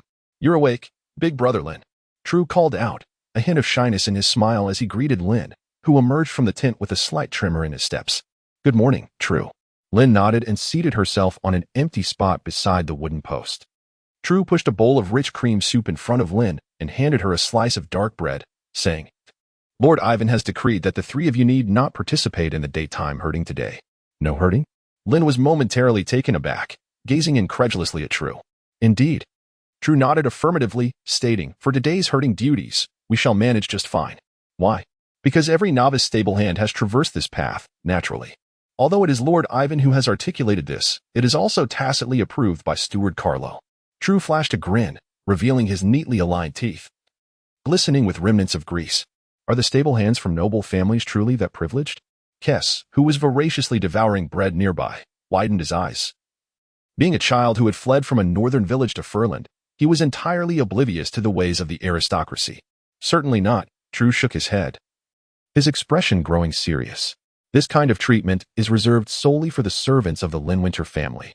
If it were any other noble, who would care for the life or death of a mere stablehand? They would rather see you toil yourself to death." Upon hearing this, the atmosphere shifted, and the crowd grew solemn with respect. "The Duke is truly a benevolent man," Kess murmured softly, his eyes brimming with admiration. "Indeed," Dade concurred from the side, nodding in agreement. "Of course," True replied, his face radiating pride and honor. Lin listened attentively to the conversation among the three, opting not to interject. Although his time in this world had been brief, he had gathered enough insights to recognize that the head of the Frost family, a prominent noble from the north, was a figure of considerable respect. Chapter 10. Peanut Milk Soft Candy. Even though today was designated as a day of rest, Lin found himself troubled. The reason was simple: the shop module had refreshed once again. For Lin, the shop refresh was undoubtedly a fortuitous event, as it represented a critical asset upon which he relied for survival in this world. However, the issue at hand was that his purse was becoming alarmingly light. Old White Dry, 2 Gene. Price, 50 copper coins. Peanut Milk Soft Candy, 24 pieces. Price, 20 copper coins. Disposable chopsticks, 1 pair. Price, 1 copper coin. There were no extraordinary items on offer, merely some peculiar goods reminiscent of his past life. Nevertheless, without hesitation, Lin purchased them all. On one hand, he could utilize these rare items from another world to his advantage. On the other, he aimed to expedite the accumulation of rewards through repeated usage. As the last silver coin was extracted from his pocket, transforming into a cacophony of copper coins, the 2 Gene of Old White Dry, Peanut Milk Soft Candy, and a pair of disposable chopsticks materialized on Lin's modest wooden bed. He needed to devise a plan to acquire some money. Gazing at the collection of items on his bed, Lin furrowed his brow in contemplation. The value of these goods was evident, given the opportunity to venture outside. He was confident he could exchange them for silver coins, selling them to others at the horse ranch. Yet, the question remained, how much could they possibly pay? Ultimately, he concluded that selling them outside the ranch seemed a more viable option. Should he consult Ivan, the steward, for advice? Lin pondered for a considerable time, contemplating that the most plausible route of escape from the stable lay with Ivan, the steward. However, as soon as this thought emerged, it was promptly extinguished. Despite Ivan possessing a modicum of authority, the ultimate command of the stable resided with that eccentric old man, Carlo. To propose such a request merely 2 days after arriving would likely exacerbate Carlo's prejudice against her, rendering any future changes even more arduous. It posed a considerable dilemma. Just as Lin found herself in a state of despair, the voice of Kaiser suddenly resonated from outside the tent, calling her name from a distance. Upon hearing the sound, Lin hurriedly shoved her belongings beneath the bed. Just at that moment, the tent's flap was lifted, and a small figure, Kaiser, rushed in, breathless. "What's the matter? Why the haste?" Lin inquired, feigning calmness. "Brother Lin, Lord Ivan has summoned us to the stable," Kaiser replied, leaning on his knees, struggling to catch his breath. "What has happened?" "It's Prince Haya. She has come to see her foal." "Prince Haya?" Lin was momentarily taken aback, fully aware of who the so-called Haya was. Haya Rintong, one of the proprietors of this equestrian estate, and a granddaughter of Duke Helen, the most cherished little princess of the Rintong family. "Understood. I shall be there shortly." "Lin, do hurry. I am off to find Ida." As she spoke, Kathia dashed out with great fervor, seemingly forgetting her leg pain. After bidding farewell to Kathia, Lin adjusted his collar, intending to leave the tent and head towards the stables, yet he hesitated, as if a thought had crossed his mind. He then approached the bedside, retrieved a pack of peanut milk soft candies containing 24 pieces, tucked it into his pocket, and finally turned to exit the tent. Upon Lin's arrival at the stable, she beheld a pale-hued colt, descended from a lineage of magical beasts. This indolent creature, seldom seen outside its confines, had already been led out. Perched upon its back was a young girl, perhaps 13 or 14 years of age, with flowing silver hair and striking crimson eyes. Clad in a fitted equestrian outfit, she appeared exquisitely refined. Presumably, this was Haya Lin Dong, the most cherished granddaughter of Duke Helen. The individual leading the horse was a tall, slender steward named Ivan, whose expression seemed somewhat conflicted. Engaged in conversation with Ivan was a man in his 50s. Standing tall with a straight back, dressed in a short velvet tunic, adorned with a knight's short sword at his waist. His silver hair was neatly pulled back, embodying an impeccable demeanor akin to that of a personal guard or butler. "Lord Ivan." Lin approached Ivan and spoke respectfully. "Have you arrived?" Ivan noticed Lin, nodded slightly, and naturally handed the reins to him, saying, "Please guide His Highness for a while, but do so at a leisurely pace." "Understood." Lin calmly took the reins. While at that moment, Kether and Dade hurriedly arrived, similarly bowing their heads and naturally following in Evan's wake. Although Evan had specifically advised against running too swiftly, Lin, weary and sore, could only manage a leisurely stroll. This pace, however, was perfectly suited for savoring the scenery. As the young girl on horseback gazed serenely at the distant silver mountains, "The snow this year is truly beautiful," she suddenly remarked, her voice clear and bright. Just as Evan was about to respond, a voice from ahead of the little pony interrupted, answering the question before he could, causing him to frown in displeasure. "It is indeed beautiful, but regrettably, it is a winter exclusive," replied Lin, the one holding the reins. Winter exclusive? A curious term, one she had not encountered before. Yet it seemed quite fitting. Haya's attention was drawn to the composed young stablehand, and with a hint of curiosity, she inquired, "Are you the stablehand here?" "Indeed," Lin nodded. The girl on horseback tilted her head slightly, her silver-gray hair cascading like a waterfall, glimmering vibrantly under the sunlight. "Why haven't I seen you before?" "I'm a newcomer, having just arrived a few days ago." "Oh," the young girl nodded, feeling somewhat disinterested. Just as she was about to look away, a rich aroma of milk wafted towards her, entering her nostrils and causing her little nose to twitch involuntarily. "What are you eating?" Haya noticed that the source of the delightful scent was something in Lin's mouth, presumably a type of food. "Peanut milk candy," Lin replied. Lin cast a sidelong glance at Haya and spoke candidly. "Peanut milk candy?" A flicker of bewilderment crossed Haya's beautiful eyes. She was familiar with peanuts and milk, yet the combination of the two eluded her understanding. "Is it delicious?" The enticing aroma of milk wafted through the air, causing her to discreetly swallow, and the little girl, with an insatiable curiosity, impulsively posed the question. "Not tasty," Lin replied, shaking her head vigorously like a rattle. "Not tasty, yet you seem to enjoy it immensely?" Haya, of course, was skeptical of Lin's words, her expression clearly conveying disbelief. Who was she? The granddaughter of Duke Helen, the little princess of the Winter family. What exquisite delicacies had she not tasted? Moreover, with the keen sense of smell befitting a proud silver knight, how could she possibly misjudge? Such a delightful fragrance could not possibly be unpalatable.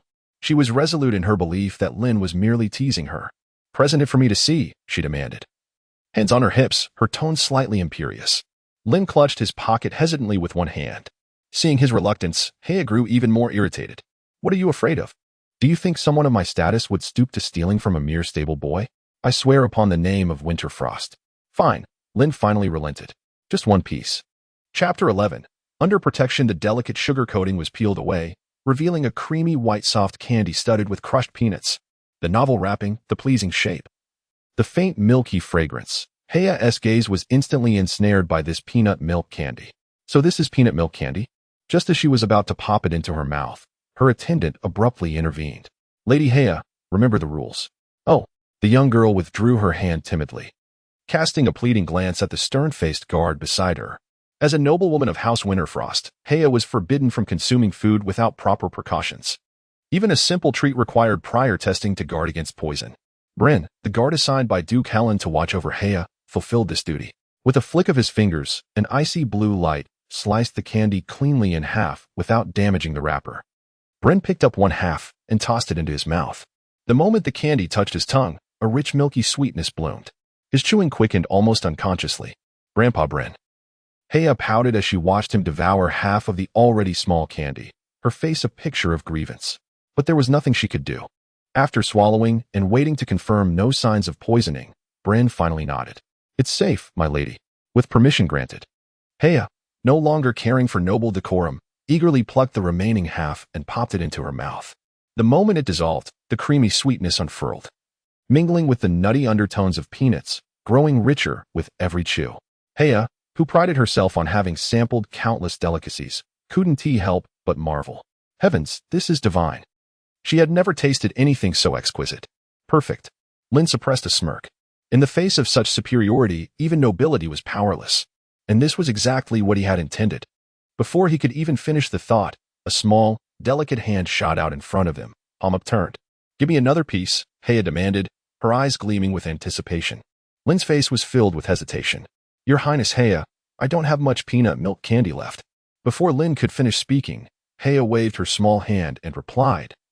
I understand. Don't worry, I will definitely pay. Just name your price. It was refreshingly straightforward, leaving one in disbelief. Since this was a transaction, one might as well be generous about it. Now that they had reached the stage of discussing money, Lin naturally felt no need to maintain the coyness she had at the beginning. Lin gritted her teeth, as if she had made a resolute decision. This peanut milk candy was purchased from a foreign merchant, and the piece she had just given could be considered a complimentary gift for your highness. I still possess 19 pieces. If your highness is interested, they can all be yours for merely 2 gold coins. Only 2 gold coins. Haya's eyes brightened. You are rather generous. With that, Haya beckoned to the nearby elder, Bruin. Grandfather Bruin, 2 gold coins. As soon as she finished speaking, the impulsive girl seemed to recall something. Today, I am in a splendid mood. I shall consider the extra gold coin as a reward for you. Is 2 gold coins excessive? It is indeed a substantial amount for an ordinary family. However, if it brings joy to the granddaughter of a duke, it is undoubtedly worthwhile. Following Haya's command, Bruin did not hesitate, pulling out a bulging pouch from his pocket, retrieving 3 gold coins, and handing them to Lin. 2 gold coins in revenue, along with 1 gold coin as a reward. This transaction could only be deemed a significant profit. Of course, given the rarity of peanut milk candy in the continent of Baizhu, it would not be surprising if an entire packet could fetch 2 gold coins, or even 1 piece for that price. Yet, money is a fickle thing. One must earn it to spend it wisely. If one were to demand 50 or even 100 gold coins, treating Haya as a fool and provoking the duke's daughter, Lin might find herself buried by nightfall. It is far better to earn a modest profit and cultivate goodwill. Besides, 2 gold coins could sustain one well within the shop module for quite some time. Having received the remaining large bag of candy, Haya was in high spirits. She gazed at the tall, slender young stablehand before her, yet seemed unaware of his name. By the way, what is your name? Lin Tuz. Tuz? A noble name? Once, but now, Lin sighed and shook her head. I am merely an ordinary stableman at your highness's stables. Very well. Haya was pleased, but with that remark, her satisfaction deepened. She then turned to Ivan and declared, This stableman named Lin, yes, Lin, shall henceforth be under my protection. My little group will also be entrusted to his care. Upon receiving this promise from Haya, a glimmer of joy appeared in Lin's eyes. Her words undoubtedly provided him with a layer of protection. From now on, Anyone who sought to harm him within these stables would have to consider Haya's words. Even old man Carlo would think twice. This move was indeed a wise one. Thank you, Your Highness. Lin placed his fist against his chest, offering a gesture of respect and knightly courtesy. As the daughter of the Duke, Haya could not linger at the equestrian grounds for long. After a brief ride and a couple of laps around the arena, she departed in a lavish four-horse carriage. Once Haya and Bryn left, the atmosphere of the arena gradually returned to normal, and the novice riders, Kathier and Dade, exhaled in relief. Goodness, she is the granddaughter of the Duke. Truly, she is breathtaking, even more so than the village's most beautiful maiden, Kathier murmured, as if in the presence of a goddess. Just how beautiful? Dade inquired, his curiosity evident. Are we not standing together? Kathier responded, puzzled. Did you not see her? No, Dade's face flushed. I hardly dared to lift my gaze. In truth, he had not seen her clearly either. It was difficult to describe her features. Yet, even a mere glimpse of her silhouette was enough to evoke a sense of unparalleled beauty. Kathier scratched his head, then turned his adoring gaze toward Lin. Truly, Lin is impressive. Not only did he converse with a being like Lady Haya, but he also brokered a deal and received a reward. In response to Kathier's praise, Lin merely smiled in silence. At that moment, Ivan, the deputy steward, approached, his expression a complex mixture of emotions as he regarded Lin. To receive commendation from Her Highness Haya is indeed a cause for congratulations. Lin, he remarked. Lord Ivan, you jest, Lin replied. Lin was aware that today's plan had overshadowed Ivan. He handed a gold coin, a reward from Hayat, to Ivan, saying, My Lord Ivan. Surely a portion of Hayat's reward should belong to you and Lord Carlo. As for the remainder, it can be distributed among the brothers in the field. Such comforting words, accompanied by the weight of gold, lifted the cloud of discontent that had settled upon Ivan, transforming his demeanor into one of joy and laughter. Chapter 12. The Chi capsule. The adage money can move mountains is timeless and universally applicable. After Lin distributed Hayat's reward among the crowd, he could distinctly perceive a significant shift in the attitudes of everyone at the racetrack towards him. While Hayat often visited the outskirts to ride and occasionally dispensed rewards when in good spirits, these were typically modest, with recipients unwilling to share their gains. However, Lin's audacity in distributing an entire gold coin as a reward was unprecedented at the racetrack. 1 gold coin equated to 100 silver coins. Even if Carlo and Ivan claimed half, the remaining portion still allowed the stable hands to receive over 2 silver coins each, an amount equivalent to half a month's wages for an ordinary groom. And all for doing nothing. Thus, most of the stable hands would remember Lin's generosity. Even Carlo, known for his brusque demeanor towards nobles, exhibited a tangible change. At least his expression softened. Hayat's arrival was merely a minor interlude, akin to a pebble cast into a lake, creating but a fleeting ripple before tranquility returned. For the stable hands, life continued as usual. That evening, Lin and his companions, fatigued from their exertions, resumed their swordsmanship training. Afterward, utterly exhausted, they collapsed into their beds.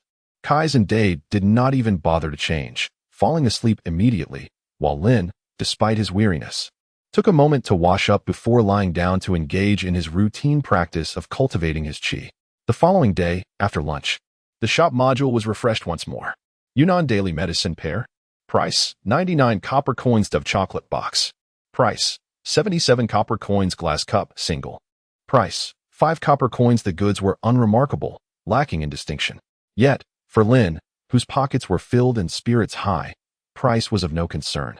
He merely glanced over the items and purchased them all. The 3 items landed softly on the bed, and at last, the long silent shop module responded. Congratulations, host, on completing 10 purchases. Reward received, Chi capsule.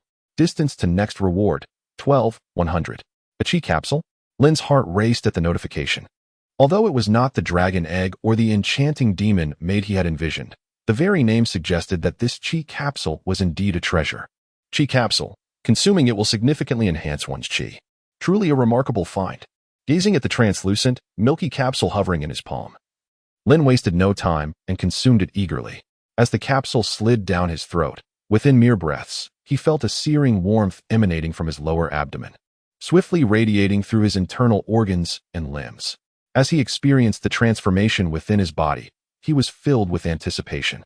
Lin dared not delay, swiftly channeling the soul wisp of fighting spirit within him into the palm of his hand. Observing the ethereal strands of energy in his palm, Akin to floating tufts of hair, he watched as they gradually thickened to the girth of a hair strand, then expanded further until they reached the size of his fingers, eventually encompassing nearly half of his form before finally ceasing their expansion. The warm current within him also began to recede. Witnessing the efficacy of the fighting spirit capsule left Lin astounded. If he were to acquire 2 more, would he not ascend directly to the rank of a Silver Knight without the need for arduous training? Truly, this was the marvel of a cheat module, astonishing beyond measure. Lin, in his awkward attempts to harness his fighting spirit, discovered that although the quantity of energy within him had expanded significantly, his proficiency in its control remained woefully inadequate. Despite possessing an ample reservoir of fighting spirit, he found himself incapable of even manipulating it to envelop his hand. In that moment, Lin felt akin to a character from a martial arts novel, endowed with formidable internal power, yet utterly unable to wield it. It became evident that mastering the control of fighting spirit was not a task to be accomplished overnight. With this realization, Lin relinquished his inner turmoil and swiftly retracted the fighting spirit back into his being. He then seated himself by the bedside, grasping the bottle of Yunnan Baizhu that had recently come into his possession, preparing to spray it, when his gaze inadvertently fell upon the name of the medicine, Yunnan Rieo. Lin, how is it that you are missing a stroke? Though rendered speechless, after a moment's hesitation, Lin applied this counterfeit Yunnan Baizhu to his aching muscles. Soon, the effects of the medicine began to manifest throughout his body. The discomfort resulting from Lin's training in swordsmanship has diminished significantly. Although the name may seem somewhat fictitious, the effectiveness has proven unexpectedly remarkable. With financial resources at her disposal, the days ahead have unfolded comfortably for Lin, who no longer needs to fret over gold coins. The duties of a stablehand are quite limited. Besides honing her physique and practicing sword techniques, her daily routine consists of timely purchasing items from the shop and dedicating the remaining hours to enhancing her mastery over the fighting spirit. In just a few short days, the once unruly mass of energy has been completely tamed, allowing Lin to manipulate it effortlessly, enveloping her body at will. The rapidity of her progress has led Lin to ponder the possibility of being a prodigious talent. Certainly, the swiftness with which she has grasped the fighting spirit is a contributing factor, but her burgeoning swordsmanship also plays a significant role. Despite having arrived at the stables only a few days prior, Lin's skills have already surpassed those of Kess and Dade, elevating her beyond the ranks of novice wielders of slashing and thrusting techniques. She has successfully integrated herself into the daytime stablehand's cohort, although she still has some distance to cover before reaching the level of the night patrol stablehands. However, Lin is confident that it will not be long before she achieves that goal. Lin is poised to catch up. Such rapid progress has not only earned Ivan's private admiration for Lin on numerous occasions, but even Carlo, who harbors a disdain for nobility, has begun to reassess his opinion of Lin, considering him to be a natural-born warrior. The winter sun shines like gold, illuminating the clear blue sky.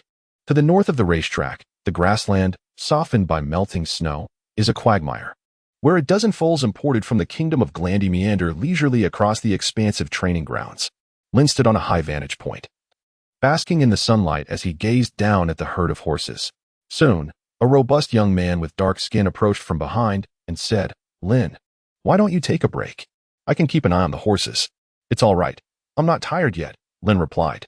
Lin did not turn to look back, but merely by hearing the voice, he recognized it belonged to Raman, the stout young man with dark skin who had been assigned to the same group today. Noticing Lin's confusion, Raman stammered, "Brother Lin, you should take a rest. I can keep an eye out for you today. It's on the house. Is there something you need?" Upon hearing this, Lin turned around, his expression one of curiosity. Raman lowered his head, hesitating for a considerable time before speaking. "I heard from Ivan, the manager, that tomorrow should be your day off, and I was wondering if you could help me deliver something for someone." Chapter 13. The city of Furlan. Raman's hesitant demeanor led Lin to believe that there was a significant matter at hand requiring his assistance, only to discover it was merely a request to deliver an item. This was a simple task, a mere trifle. Lin smiled. "Just give me the item and the address later, and I'll find time to deliver it for you tomorrow." "Thank you so much, Brother Lin," Raman exclaimed, elated at the affirmative response. "You should hurry and rest. I'll bring the item to your tent later." "Very well then," Lin replied, appreciating Raman's eagerness. Recently, he had begun to contemplate the cultivation of combat techniques, and the more time he could devote to watching videos, the better it would be for him. After exchanging a few more words with Ramen, he felt content. Lin unsheathed the wooden sword hanging at his waist and sought a tranquil spot to emulate the trajectory of the swordsman etched in his mind. Unlike the sharpened iron blades, the wooden swords within the training grounds were freely accessible to the grooms, permitted to be taken anywhere as long as they were not employed for personal duels. Having grasped this regulation, Lin chose to carry a wooden sword with him at all times. During this period, whether dining or resting, he remained inseparable from this practice sword. A wooden knight's blade. With a low utterance, Lin's wooden sword fell as if responding to his command. In the fleeting moment when the sword was raised and then descended, a faint earthy glow could be discerned shimmering along the blade, yet it failed to erupt forth. This ultimately rendered his swing a failure. Though the heavy slash is classified as a combat technique, it is merely a fundamental one, akin to an advanced version of hacking and thrusting. However, due to the infusion of fighting spirit, the weapon's effective range widens and its power intensifies. Although it is a basic combat skill, the potency of the heavy slash is well known. A formidable knight once cleaved an abyssal dragon-type beast in two with this very technique, illustrating its might. Once again, the attempt to unleash the combat technique faltered, yet Lin remained unfazed. He gathered his strength anew and re-established his stance. While maintaining this posture, he did not forget to observe the figure in his mind that mirrored his stance and was also attempting to execute the combat technique. The two movements were nearly identical. With a swish, the sword failed to stir any ripples. Undoubtedly, this attempt at unleashing the combat technique was yet another failure. He pressed on, and at long last, after countless swings of his sword, just as Lin felt his sword-wielding arm stiffening, he finally sensed a stirring of the fighting energy within him, as if a portion of it had been abruptly drawn away by a black hole. At last, a rich, earthy glow erupted from the wooden sword in his grasp. Lin could only sense a wave of energy slicing through the air as it erupted from the blade of his sword. With a resounding boom, a sturdy tree standing a good 5 meters away bore the evidence of this force, marked by a deep gash several centimeters in depth. Has it been achieved? Lowering the wooden sword from his grasp, Lin's eyes widened in astonishment. Although merely a shallow scar, it represented a promising beginning for him at this moment. Overwhelmed with joy, Lin continued to wield his wooden sword, intending to deepen his perception while his hands were still warm. However, the heavy strike he had just executed was merely a stroke of luck. In the subsequent moments, he found it difficult to replicate such ease. This practice persisted until dusk, and it was only when Ramen called for him that Lin finally sheathed his wooden sword. Together, they herded the horses back to the stable. Before departing, Lin took a moment to feed Xiaoyu, the languid pink colt, a handful of fodder, marking the conclusion of his day's labor. The evening's swordsmanship training proceeded as usual. Yet for Lin, it posed little challenge. The setting sun blazed like fire, hanging low in the sky. Inside the tent, a fire pit crackled vigorously, emanating a comforting warmth. Lin sat alone on the edge of her bed, meticulously organizing the items she had recently acquired from the illicit shop, preparing them for sale the following day. A glass cup, sold. A diamond necklace, sold. The first volume of Battle Through the Heavens, to be kept. As for the Dove chocolate, Lin hesitated for a moment. Well, I'll stay. Perhaps I might encounter some unsuspecting fool. After a brief and straightforward organization, Lin swiftly divided the items into two piles, those that were sellable and those that were not. Just then, a voice from outside the tent called out, "Big Brother Lin, may I come in?" The voice was somewhat timid, tinged with hesitation. Lin pulled the blanket down to cover the two piles of items on the bed before calling out toward the entrance of the tent, "Come in." "All right." Ramen lifted the curtain with his left hand as he entered, while his right hand still held a small bundle of belongings. Upon entering, he merely stood at the threshold, wearing a bashful expression. "Would you like me to bring you anything?" Lin cast a casual glance at him and inquired nonchalantly. "A letter, along with a package." Ramen placed the items down at his feet in a manner that would not obstruct the path. "I have prepared everything to be delivered in a large cloth bag. All I require is your assistance in carrying it to the address, 14, Honggu Street, Furlan City." "Understood." Lin noted the address. After expressing his gratitude, Ramen seemed to breathe a sigh of relief and disappeared into the swirling snow of the outside world with a light step. Lin remained silent on the matter. After organizing the items to be taken from the stable, he performed a brief cleansing ritual and then lay down to methodically practice his combat energy. The night passed without incident. On the following morning, Lin rose early. Skipping breakfast, he informed the assistant manager Ivan of his departure and then set off from the stable with a large bamboo basket on his back. The basket belonged to the stable and had been borrowed specifically for this journey, containing the goods he intended to sell that day. Previously, during his ride from Winter Fortress to the outskirts of the stable, he had traveled in the Winter family's carriage, engaged in conversation throughout the journey, and therefore lost track of time, not realizing how far the stable was from the city. But now, walking on foot, he felt the strain in his legs. Lin finally sensed the distance between the two, as the journey from the racetrack to the urban area spanned at least several miles. Although burdened by a large frame on his back, the distance was indeed considerable. Fortunately, he had consistently engaged in physical training during this period. And with the emergence of his fighting spirit, his physique had been significantly strengthened. Lin did not feel particularly fatigued. After approximately half an hour, he beheld the stern and imposing city of Furland. At the city gates, soldiers were meticulously inspecting the incoming travelers and merchant caravans. The heavy armor and glimmering spears of the soldiers radiated a distinct northern essence. Having previously inquired about the entry requirements from Ivan, Lin was well prepared upon reaching the gates. He promptly produced the requisite coins and handed them to the soldier at the entrance as duty for entering Furland, adorned with the emblem of House Winter. The gatekeeper did not conduct an overly thorough examination. He merely glanced to ensure no weapons were carried before allowing Lin to pass into the city. Chapter 14. The Culinary Delights of Furland. It is somewhat poignant to reflect that this is the first city Lin encountered after his journey across realms. The last time he visited, Lin, once a mere drifter, with unsteady steps and an empty stomach, has now transformed into a groom for the Winter family, even ascending to the status of a squire. How wondrous fate can be. After a brief moment of reflection, Lin did not hasten to attend to his duties. Instead, he chose to sit at a small stall not far from the city gates, intending to indulge in a modest meal to satisfy his palate and appease his hunger. He ordered a plate of torn meat, a bowl of hot soup, and 2 wheat cakes.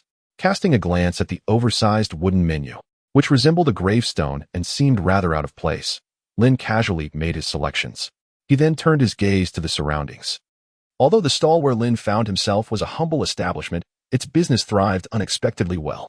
Many commoners entering and leaving the city, as well as merchant caravans, opted to dine here, and even the soldiers stationed at the city gates would occasionally stop by. The target audience was indeed well defined. Lin withdrew her gaze, smiling as she reflected on her thoughts. The bamboo basket containing live creatures was casually discarded at her feet, yet Lin felt no fear of theft or robbery. After all, this was a city-state under the governance of the Lin Winter family, and the security in Furland was renowned for its excellence in the northern territories, undoubtedly rated at the highest level. While the occurrence of petty theft could not be entirely dismissed, the likelihood of brazen street robbery was utterly non-existent. This, Lin did not doubt. As her thoughts danced, she found that her meal of shredded meat, rich broth, and wheat cakes had been served on 3 wooden platters, presented before her at the table. Lin's nose twitched, as if catching a whiff of a fragrant aroma. To speak candidly, the fare produced by such humble stalls, devoid of any special seasonings, hardly possesses any allure. However, having subsisted on dark bread accompanied by creamy soup for an extended duration, the mere scent of different food naturally seemed enticing. It is akin to having consumed instant noodles for a month. The mere sight of fried rice would appear delectable, and even a bowl of plain white rice would evoke similar sentiments.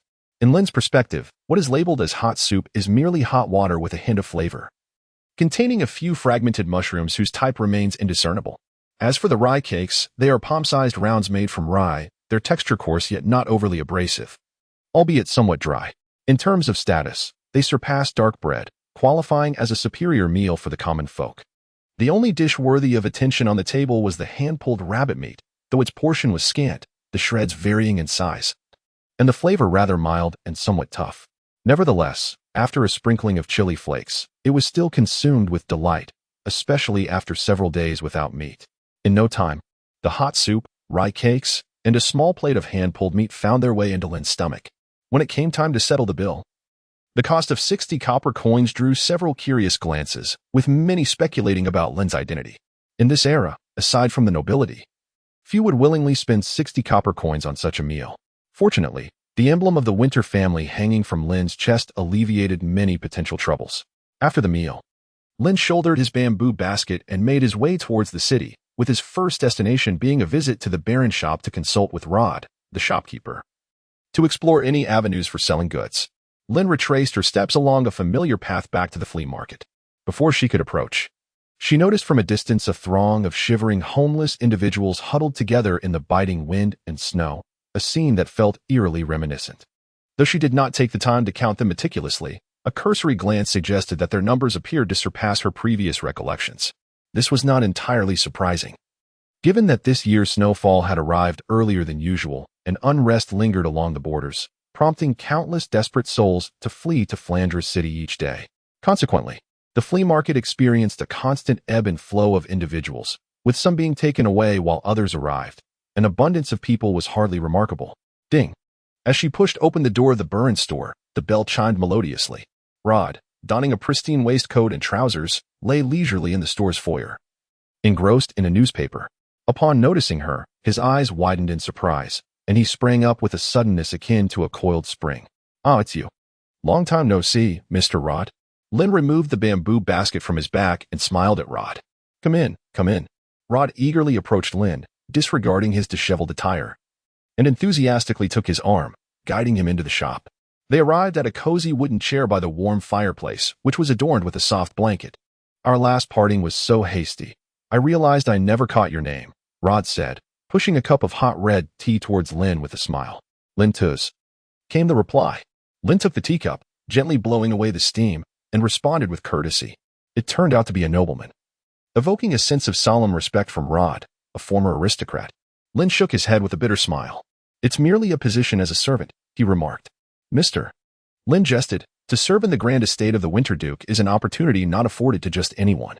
As Lin entered the room, Rod had already noticed the ice dragon emblem hanging at his chest, naturally assuming him to be a member of the Winter family. Lin offered no explanation in response. He lifted his teacup and took a delicate sip of the warm tea. The fragrant liquid burst forth in his mouth, and having not savored tea in quite some time, Lin pressed his lips together, his eyes cast downwards as he savored the lingering taste. In Rod's eyes, this was a different kind of elegance. After a brief moment, he set down his teacup and spoke with composure. "Mr. Rod, may I inquire about the goods from our last transaction?" "Quite well, actually. With a little influence. I managed to connect with the nobility, and a certain young lady purchased them," Rod replied, grinning broadly, his delight unmistakable. It was evident that he had profited from the last batch of cream bread. "That is good to hear," Lin nodded. Just as he was contemplating how to broach the subject of exchanging the items in his possession for money, Rod preempted him. "I wonder, Mr. Lin, if you have any business to discuss on this occasion?" Rod's gaze fell upon the bamboo basket at Lin's feet, as if he had already guessed something. "Indeed," Lin replied. Lin nodded, not denying it. "This time I have brought some rare and exquisite goods, though I am uncertain whether Mr. Rod possesses the capacity to indulge in them." "Rest assured, Mr. Lin," Rod replied, thumping his chest confidently. "Although I am merely a shopkeeper, I am backed by the Burin family and the Duke of Duke. As long as the goods you bring can yield sufficient profit, I can certainly accommodate whatever quantity you have." Lin, however, was not surprised by this assertion. It was clear that anyone capable of running a shop in the city-state of Furland could not possibly be an ordinary individual. "Have you brought goods from the capital?" asked Rod. "No," Lin shook his head. "They're exotic goods." "Exotic goods?" Rod's breath quickened.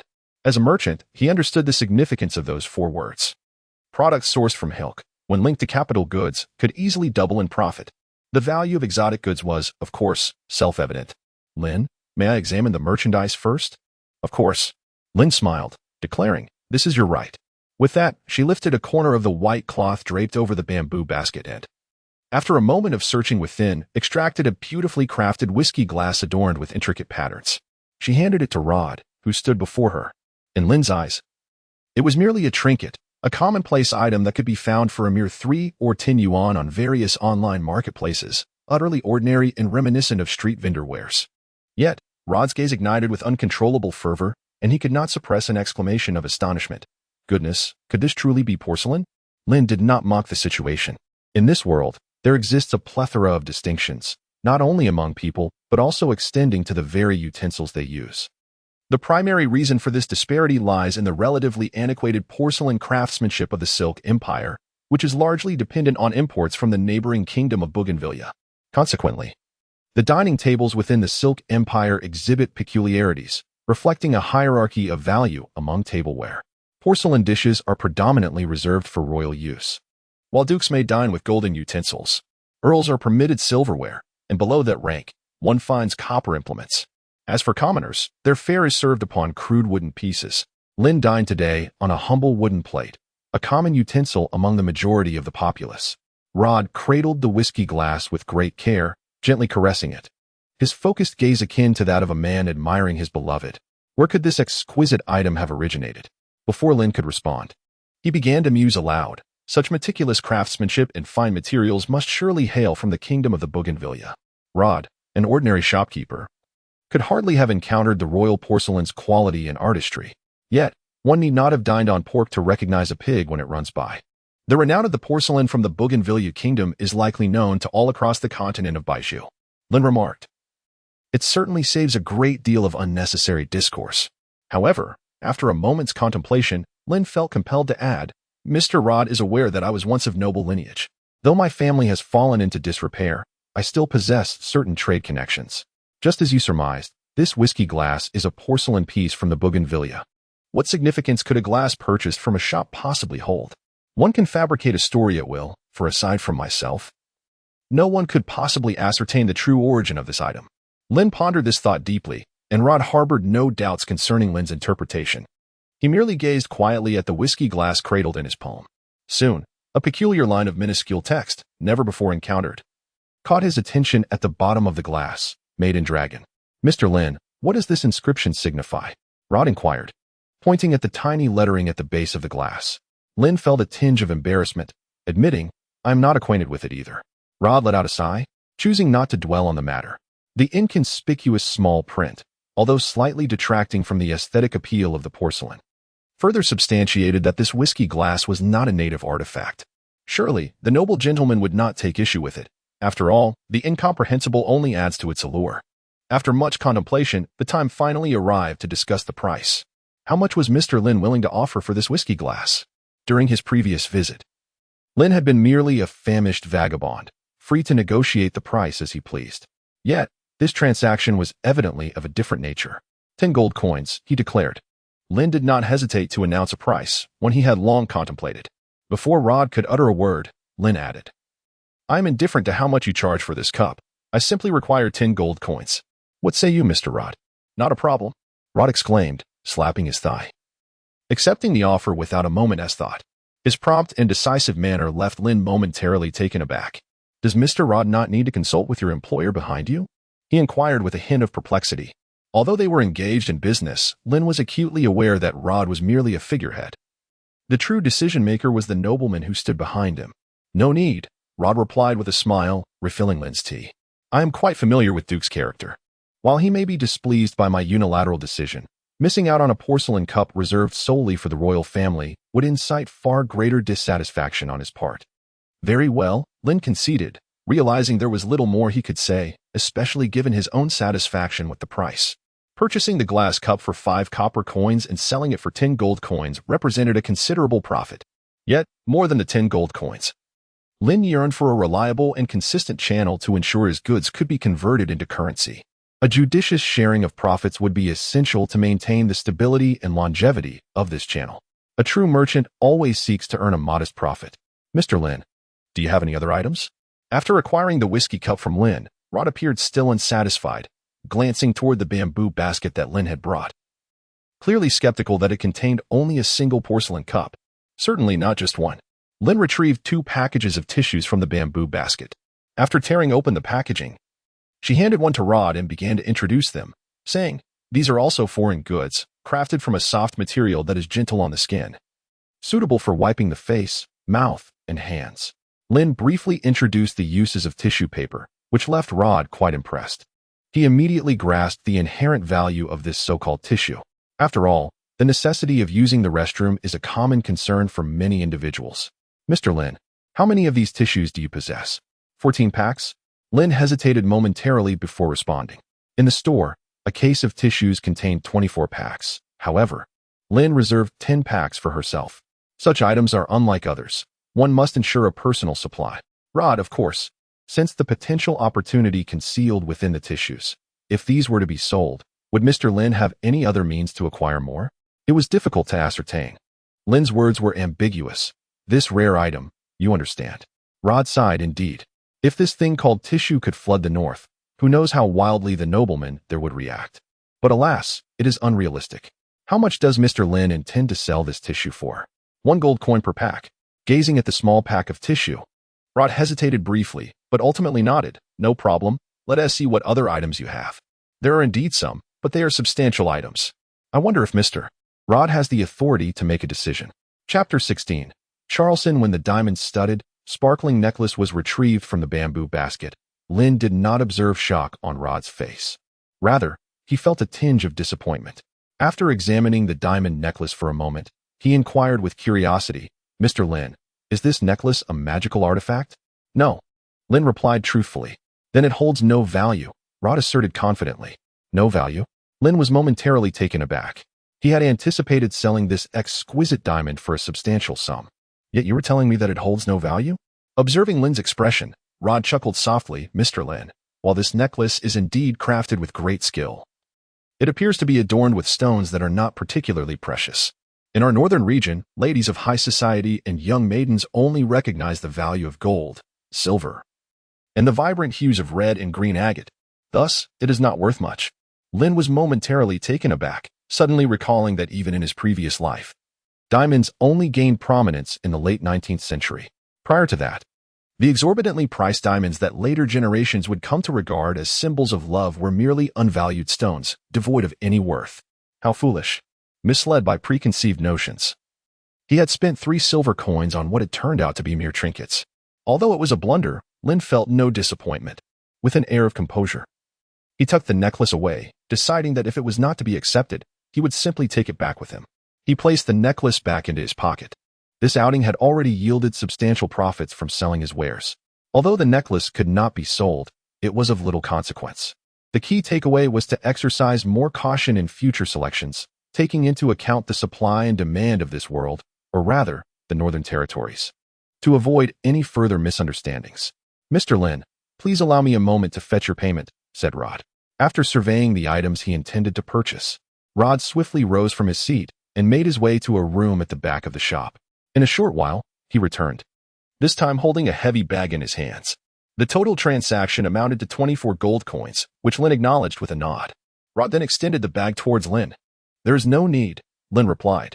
After Lin received the bag, he casually weighed it in his hand, hearing the clinking sound within. He confirmed it was filled with gold coins and promptly tossed it into the bamboo basket without inspecting its contents. His reason for not looking was simple. He believed Rod to be a wise man, aware of the significance of a stable supply channel over mere coins. A wise individual would know how to prioritize. With the transaction concluded, Lin prepared to take his leave. Very well, please take your time, came the courteous exchange, followed by the gentle chime of the bell hanging at the door, which once again ushered tranquility back into the Berlin store. Moments later, Rod, who had accompanied Lin, returned to the shop. After a brief interval, a young man with blonde hair and blue eyes, dressed in a tailored suit, emerged from the room where Rod had previously withdrawn money. Is that Lin, the merchant you mentioned? He inquired, gazing at the bell that still swayed gently, as he strolled leisurely in the direction Lin had departed. Indeed, Rod replied, nodding respectfully while trailing slightly behind the young man. This fellow is rather intriguing. Through the window, the young man observed the receding figure burdened with the bamboo basket, a smile unconsciously gracing his lips. Although he had not directly participated in the conversation or transaction, he had attentively observed the entire process from his concealed vantage point. Ever since he had learned of the impending trade, he had kept watch in this very location. He had noted several of Lin's peculiar behaviors, such as his composed demeanor while speaking, his contemplative sipping of tea, and the fact that despite being there for a transaction, he had not scrutinized the monetary exchange, all of which struck him as particularly fascinating. After a moment of contemplation, the young man suddenly spoke. Send a few men to follow him. Rod was taken aback. My lord, do you intend to retrieve the gold coins? No, the young man replied with a smile, shaking his head. I seek his information, as well as to ensure his protection. With the goods dispatched, the day's affairs were largely settled, and Lin felt a wave of relief wash over him. Next, he planned to meander through the city, attending to various errands, such as purchasing a clean and respectable outfit and enjoying a warm bath. Lin wandered aimlessly, soon traversing the outer districts of common life, where he beheld a small moat and a heavily guarded chain suspension bridge at the city's heart. This was the iconic edifice of Ferland City, the demarcation line between the inner and outer realms. Though they belonged to the same city, the inner and outer districts represented two starkly contrasting worlds. The outer city served as the dwelling place for the majority of Furlan's populace, while the inner city was a veritable paradise reserved for the indulgence of the nobility. Though no second toll was levied upon entering the inner city, the scrutiny of weapons was exceedingly rigorous, and a special pass was required. Fortunately, Lin bore the emblem of House Winter on his chest, which served as a de facto pass from the Winter family. Despite his unremarkable and ragged attire, the guards of the inner city exhibited little response. After a cursory inspection, they permitted him entry.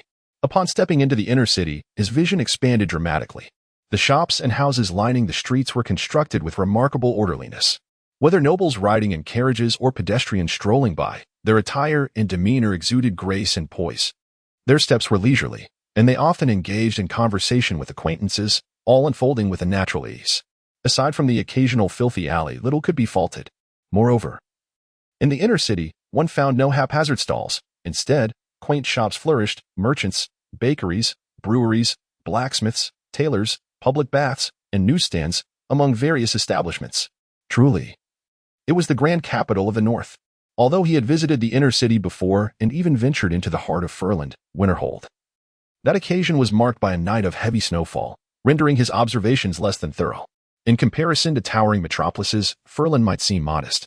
Yet this medieval town possessed a unique charm all its own. Lin paused for a moment, contemplating his next move. Ultimately, he resolved to visit the tailor shop by the roadside. He was still clad in the same attire he had worn when the previous owner fled to the city of Flandra, complemented only by an old cotton coat provided by Rod. After nearly half a month of wear, the mismatched ensemble was not only inadequate for warmth but also bore an unpleasant odor. When he had been short on funds, he had made do with it.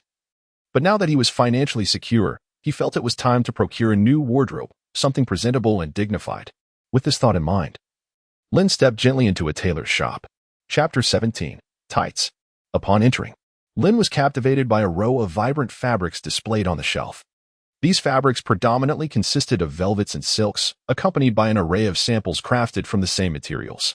In addition to the fabrics and finished garments, the shop housed a color palette, beside which stood a man in his early 50s, whose thin frame was quite noticeable.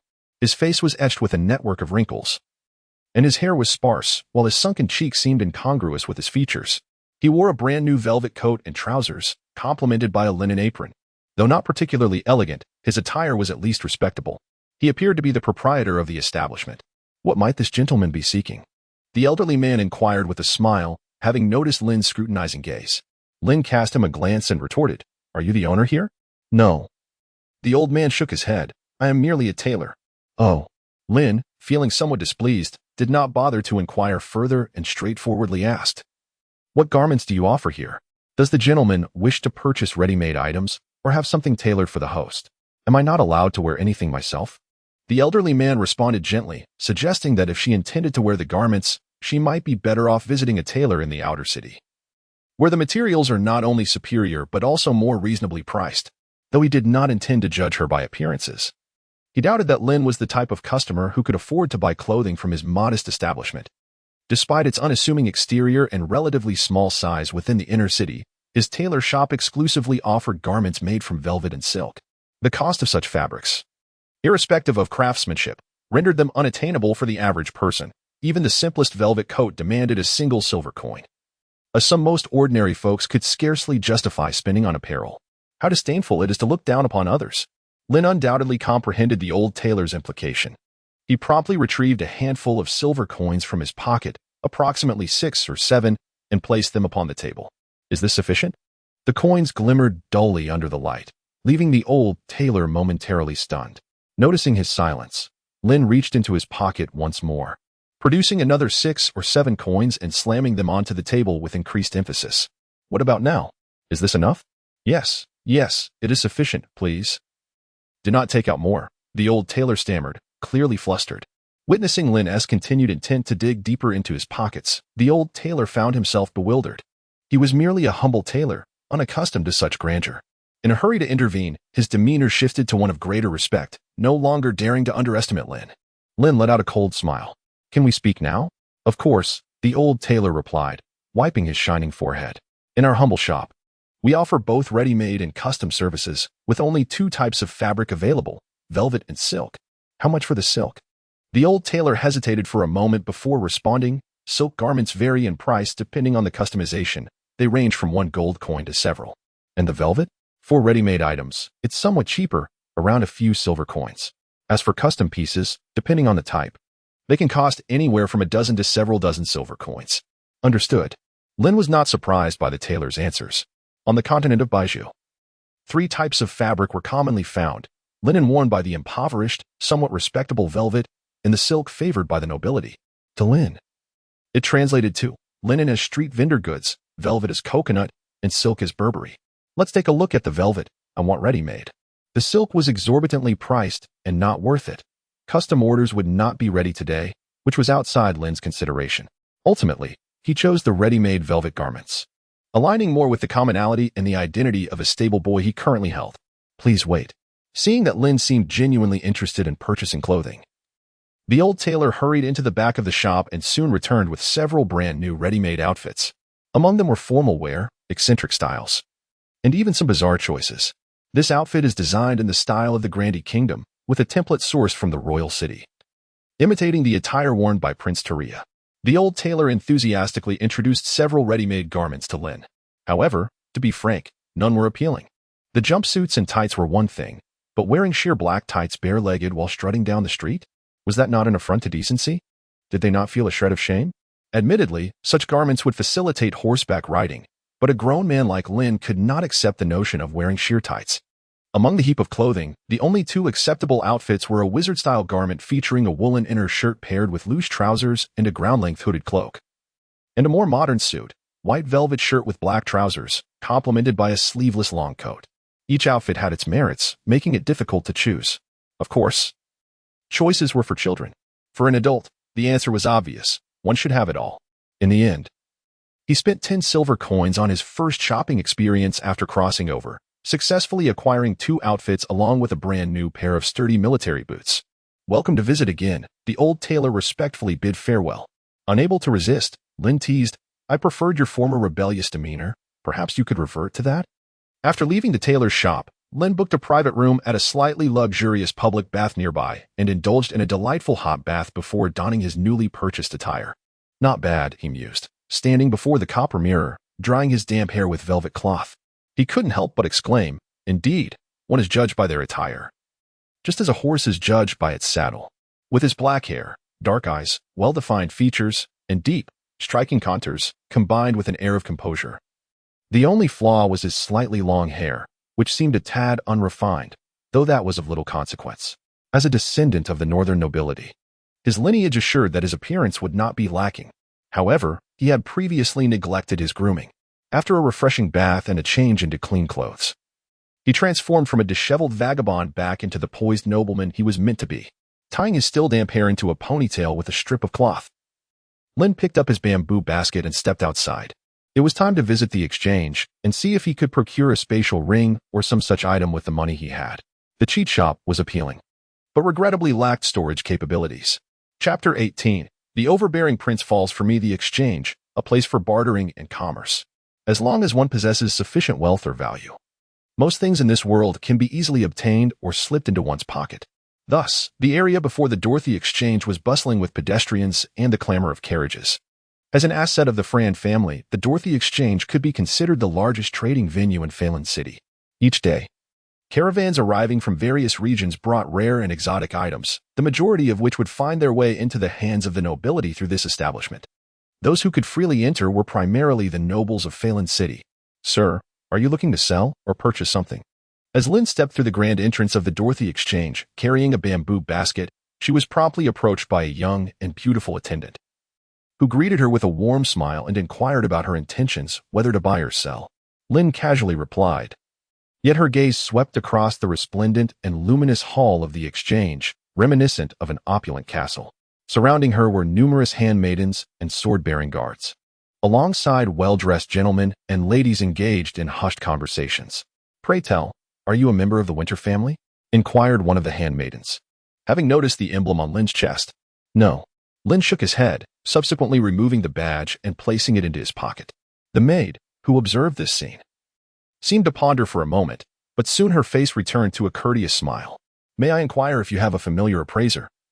Or shall I recommend one for you? Dressed in new attire and freshly bathed, Lin now appeared more akin to a nobleman, and despite carrying a tattered wicker basket, the maid harbored no disdain. Please, do recommend. Lin was not well versed in the customs of the Dorothy exchange. Rather than acting impulsively, he preferred to follow someone else's guidance. Very well, please follow me.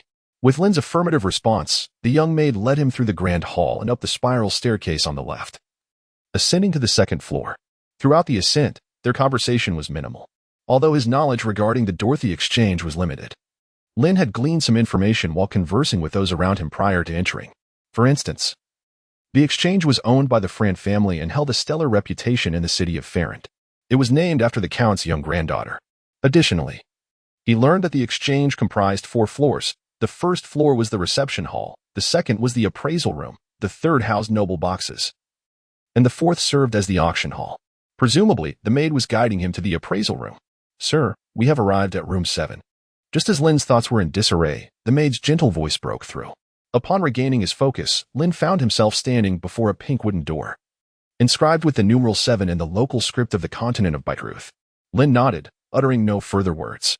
Just as she was about to push the door open, she heard the maid beside her say, Room 7 is overseen by Lady Meadow. Thank you. The maid slightly tilted her head and added, I wish you a pleasant transaction. Upon opening the door, the first sight to greet her was the warm, amber glow of the lamps, followed by the pale golden walls adorned with immense, eye-catching bookshelves brimming with an array of volumes.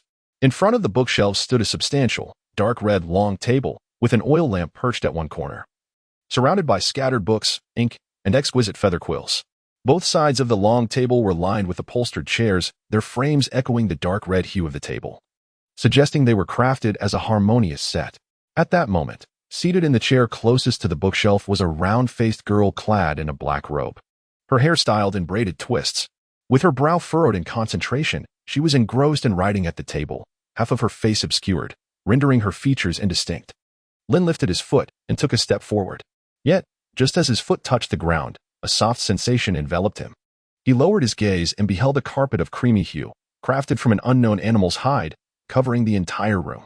Opulence. This simple word encapsulated all of Lin's impressions of the place. If one were to appraise the items, please allow me a moment. The chair across the way offers complimentary beverages, with drinks and empty glasses available in the cabinet along the right wall. Please, help yourself. The voice was soft and mellow. Yet the speaker did not even raise their head. Lin displayed no interest in the beverages. Instead, he gazed with keen curiosity at the young girl, finding it hard to believe that she was the Lady Mido referred to by the maid. She appeared far too youthful. Lin pondered to herself, initially believing that the term lady was more suited to women of a certain maturity, only to be surprised to find it applied to a young girl. After pulling out a chair and seating herself at the long table, Lin casually picked up a book that lay open and scattered across the surface, flipping through its pages. A title caught her eye, the writer's self-cultivation, and she exclaimed, Goodness. It was remarkable enough that this young girl was not only an author but also indulging in a bit of leisurely creativity. The notion of a writer from another world intrigued her. Just as Lin was engrossed in the text, she noticed Mido across the table, nervously scratching her head with a feather and muttering to herself, I've hit a wall. It's so frustrating. Hearing this, Lin smiled gently and replied, Isn't it quite common to encounter writer's block? Sometimes, a change of perspective and a little relaxation can spark inspiration. Focusing too intently on a single thought often leads to a tightening of the mind. Lin spoke leisurely. Upon hearing this, Mido, who was scratching her head across from her, was momentarily taken aback. She then lifted her gaze to meet Lin's eyes. You know what I am doing? Of course. Lin shook the book on self-cultivation she held in her hand. Mei Duo's face flushed with embarrassment. Why are you rummaging through my things? She snatched the book from Lin's grasp and cradled it against her chest. You left it on the table, didn't you? Lin shrugged. That doesn't give you the right to meddle with someone else's belongings. Mei Duo, fuming, puffed up her small round face like a bun. Ah, yes. Lin rolled her eyes, too disinterested to argue with a young girl. What genre is it? Magical girl adventures, Mei Duo nearly blurted out, her excitement betraying her. TSK. Lin shook her head. The title alone is utterly kitsch. Who says that? Mei Duo's frustration intensified as she glared, attempting to defend her choice. My book is quite popular in the Kingdom of Hibiscus. Many people enjoy reading it. Her words, however, lacked conviction. Lin cast a skeptical glance at her, then pondered for a moment before adding, to be honest, rather than indulging in those cliché notions. It would be far more intriguing to pursue a narrative entitled The Overbearing Prince Falls in Love with Me. Chapter 19. The Wealthy Woman, Starving. Dining. The Overbearing Prince Falls in Love with Me. Oh, it seems there might be potential here. Upon hearing these words, Mei Duo was momentarily taken aback. Initially, she had assumed Lin was merely a boastful chatterbox, yet she found that the idea he proposed held a certain promise. As an amateur writer, she instinctively recognized the allure and value encapsulated in such a title. Without delving further, simply the mention of this name could ignite the imaginations of those affluent ladies and young misses. Sir, are you also a writer? Unbeknownst to her, Mei Duo's demeanor shifted to one of respect as she began to perceive that this young man before her, who was perhaps even younger than herself, was rather extraordinary. Lin shook his head. Am I merely a groom? Mei Duo was taken aback, nearly biting her tongue in disbelief. She couldn't fathom that the individual who could conceive such a splendid title as The Overbearing Prince Falls in Love with Me could simply be a groom. What has become of this world? Mei Duo felt dazed. Observing the look of incredulity on her face, Lin couldn't help but chuckle. To be honest, although he had never formally written anything, as a time traveler who had perused countless online novels over the years, he had absorbed enough influence. He had not only heard of pigs, but had also witnessed them running. Setting aside the truly iconic works, even picking any random book would undoubtedly cause a sensation across the entire white herb continent. Guiding someone like Mei Duo, whose understanding was still at a rudimentary level and had not encountered much of the world, would be a straightforward endeavor. The name proposed by Lin undoubtedly piqued Mei Duo's curiosity, and the young girl seemed to harbor a multitude of questions, poised to burst forth. However, before she could articulate her thoughts, she was interrupted. Miss Mei Duo, my time is rather limited. Shall we proceed to the main topic? Lin had little inclination to engage in conversation about web literature, as his primary purpose was to make a purchase. What theme? Mei Duo paused, suddenly reminded of her role, and felt a twinge of embarrassment. She quickly straightened her posture. I apologize, sir. May I inquire what you wish to buy or perhaps sell? Let us start with selling. As he spoke, Lin retrieved a diamond necklace from his pocket. Could you help me assess its value? Of course. Mei Duo smiled politely before taking the necklace from Lin's hands and examining it with great care. The craftsmanship is exquisite. It appears to be the work of a master artisan. However, the material, she trailed off, a frown creasing her brow. Just give me the price, Lin interjected. He was already aware of the material's quality. He merely wished to ascertain the necklace's potential selling price at the Dorothy Exchange. After a moment of contemplation, Mei Duo replied, though the material is subpar, given the quality of craftsmanship, if you wish to sell, our Dorothy Exchange can offer you a price of 5 gold coins. Understood, Lin nodded. 5 gold coins was roughly equivalent to the offer he received from Rod, confirming that he had not been deceived. Diamonds were evidently not a coveted commodity in this world. Will you proceed with the sale? Mei Duo, now fully in her professional demeanor, appeared quite earnest. Never mind, Lin decided. Lin hesitated for a moment before shaking her head. Though 5 gold coins was a considerable sum, given her current financial stability, she felt no strong desire to part with her wealth. Perhaps another time. After examining the diamond necklace, she turned her attention to the matter at hand. Lin inquired of Mei Duo, do you possess any magical artifacts here that can store items? Indeed. Mei Duo affirmed with a nod. At present, our trading post offers 3 categories of magical storage artifacts: storage scrolls, storage pouches, and travel backpacks. 3 types? Lin hesitated for a moment. Although he was aware of the existence of storage artifacts in this world, he did not anticipate such a vast array of varieties. Could you provide an introduction? He inquired. Certainly, Mei Duo replied with a smile. Storage scrolls are classified as consumable items within the realm of storage, possessing approximately 2 cubic meters of space. However, a notable drawback is that they require the infusion of magical power upon use, and once the usage exceeds 10 times, they become utterly useless. Storage bags offer similar functionality to storage scrolls, yet they provide a slightly larger internal capacity, roughly around 5 cubic meters, and can be infused with either magical or martial energy. As for travel backpacks, they boast the largest internal space among the 3, nearly 20 cubic meters, and do not necessitate any energy for use. Mei Duo provided a succinct overview, allowing Lin to grasp a fundamental understanding of these 3 types of storage artifacts. He categorized them in his mind as consumable, specialized, and versatile. What about the prices? Lin further inquired. The storage scrolls are the most affordable, costing 3 gold coins each. The storage bags are priced at 100 gold coins, while the travel backpacks are the most expensive at 500 gold coins. Such exorbitant prices? Lin's lips twitched involuntarily as he blurted out. With the mere 20 or so gold coins he currently possessed, he could only afford a few storage scrolls at the Dorothy Exchange. Anything beyond that was utterly beyond his reach. Moreover, lacking any magical prowess rendered the scrolls useless even if he were to purchase them. Truly, he was still impoverished. Lin silently sighed within, contemplating that it would be best to address the matter another time. Having learned the price of the item, he realized it was beyond his current means, rendering further discussion unnecessary. With that thought, he rose from his chair, intending to depart. However, at that moment, Mido, seated across from him, unexpectedly called out, "Excuse me, sir." "Please hold on." Lin, taken aback, gazed at her with curiosity. "Is there something else?" Mido inquired, "Do you have a pressing need for storage tools?" "I suppose so," Lin replied. Lin pondered for a moment before responding. To speak frankly, the necessity for storage items was not particularly pressing. Merely possessing a portable storage tool would suffice. The items available for purchase in the store would be far more convenient, at least sparing one the trouble of carrying a bamboo basket wherever they went. Meiduo hesitated briefly before adding, "If you are willing to discuss the matter of the domineering prince's affection for me, I would be delighted to gift you one at no cost. What do you think?" A glimmer of longing shone in her eyes. A gift? Lin was taken aback. Subconsciously, he perceived that the other party was referring to relatively inexpensive storage scrolls, and thus he outright declined.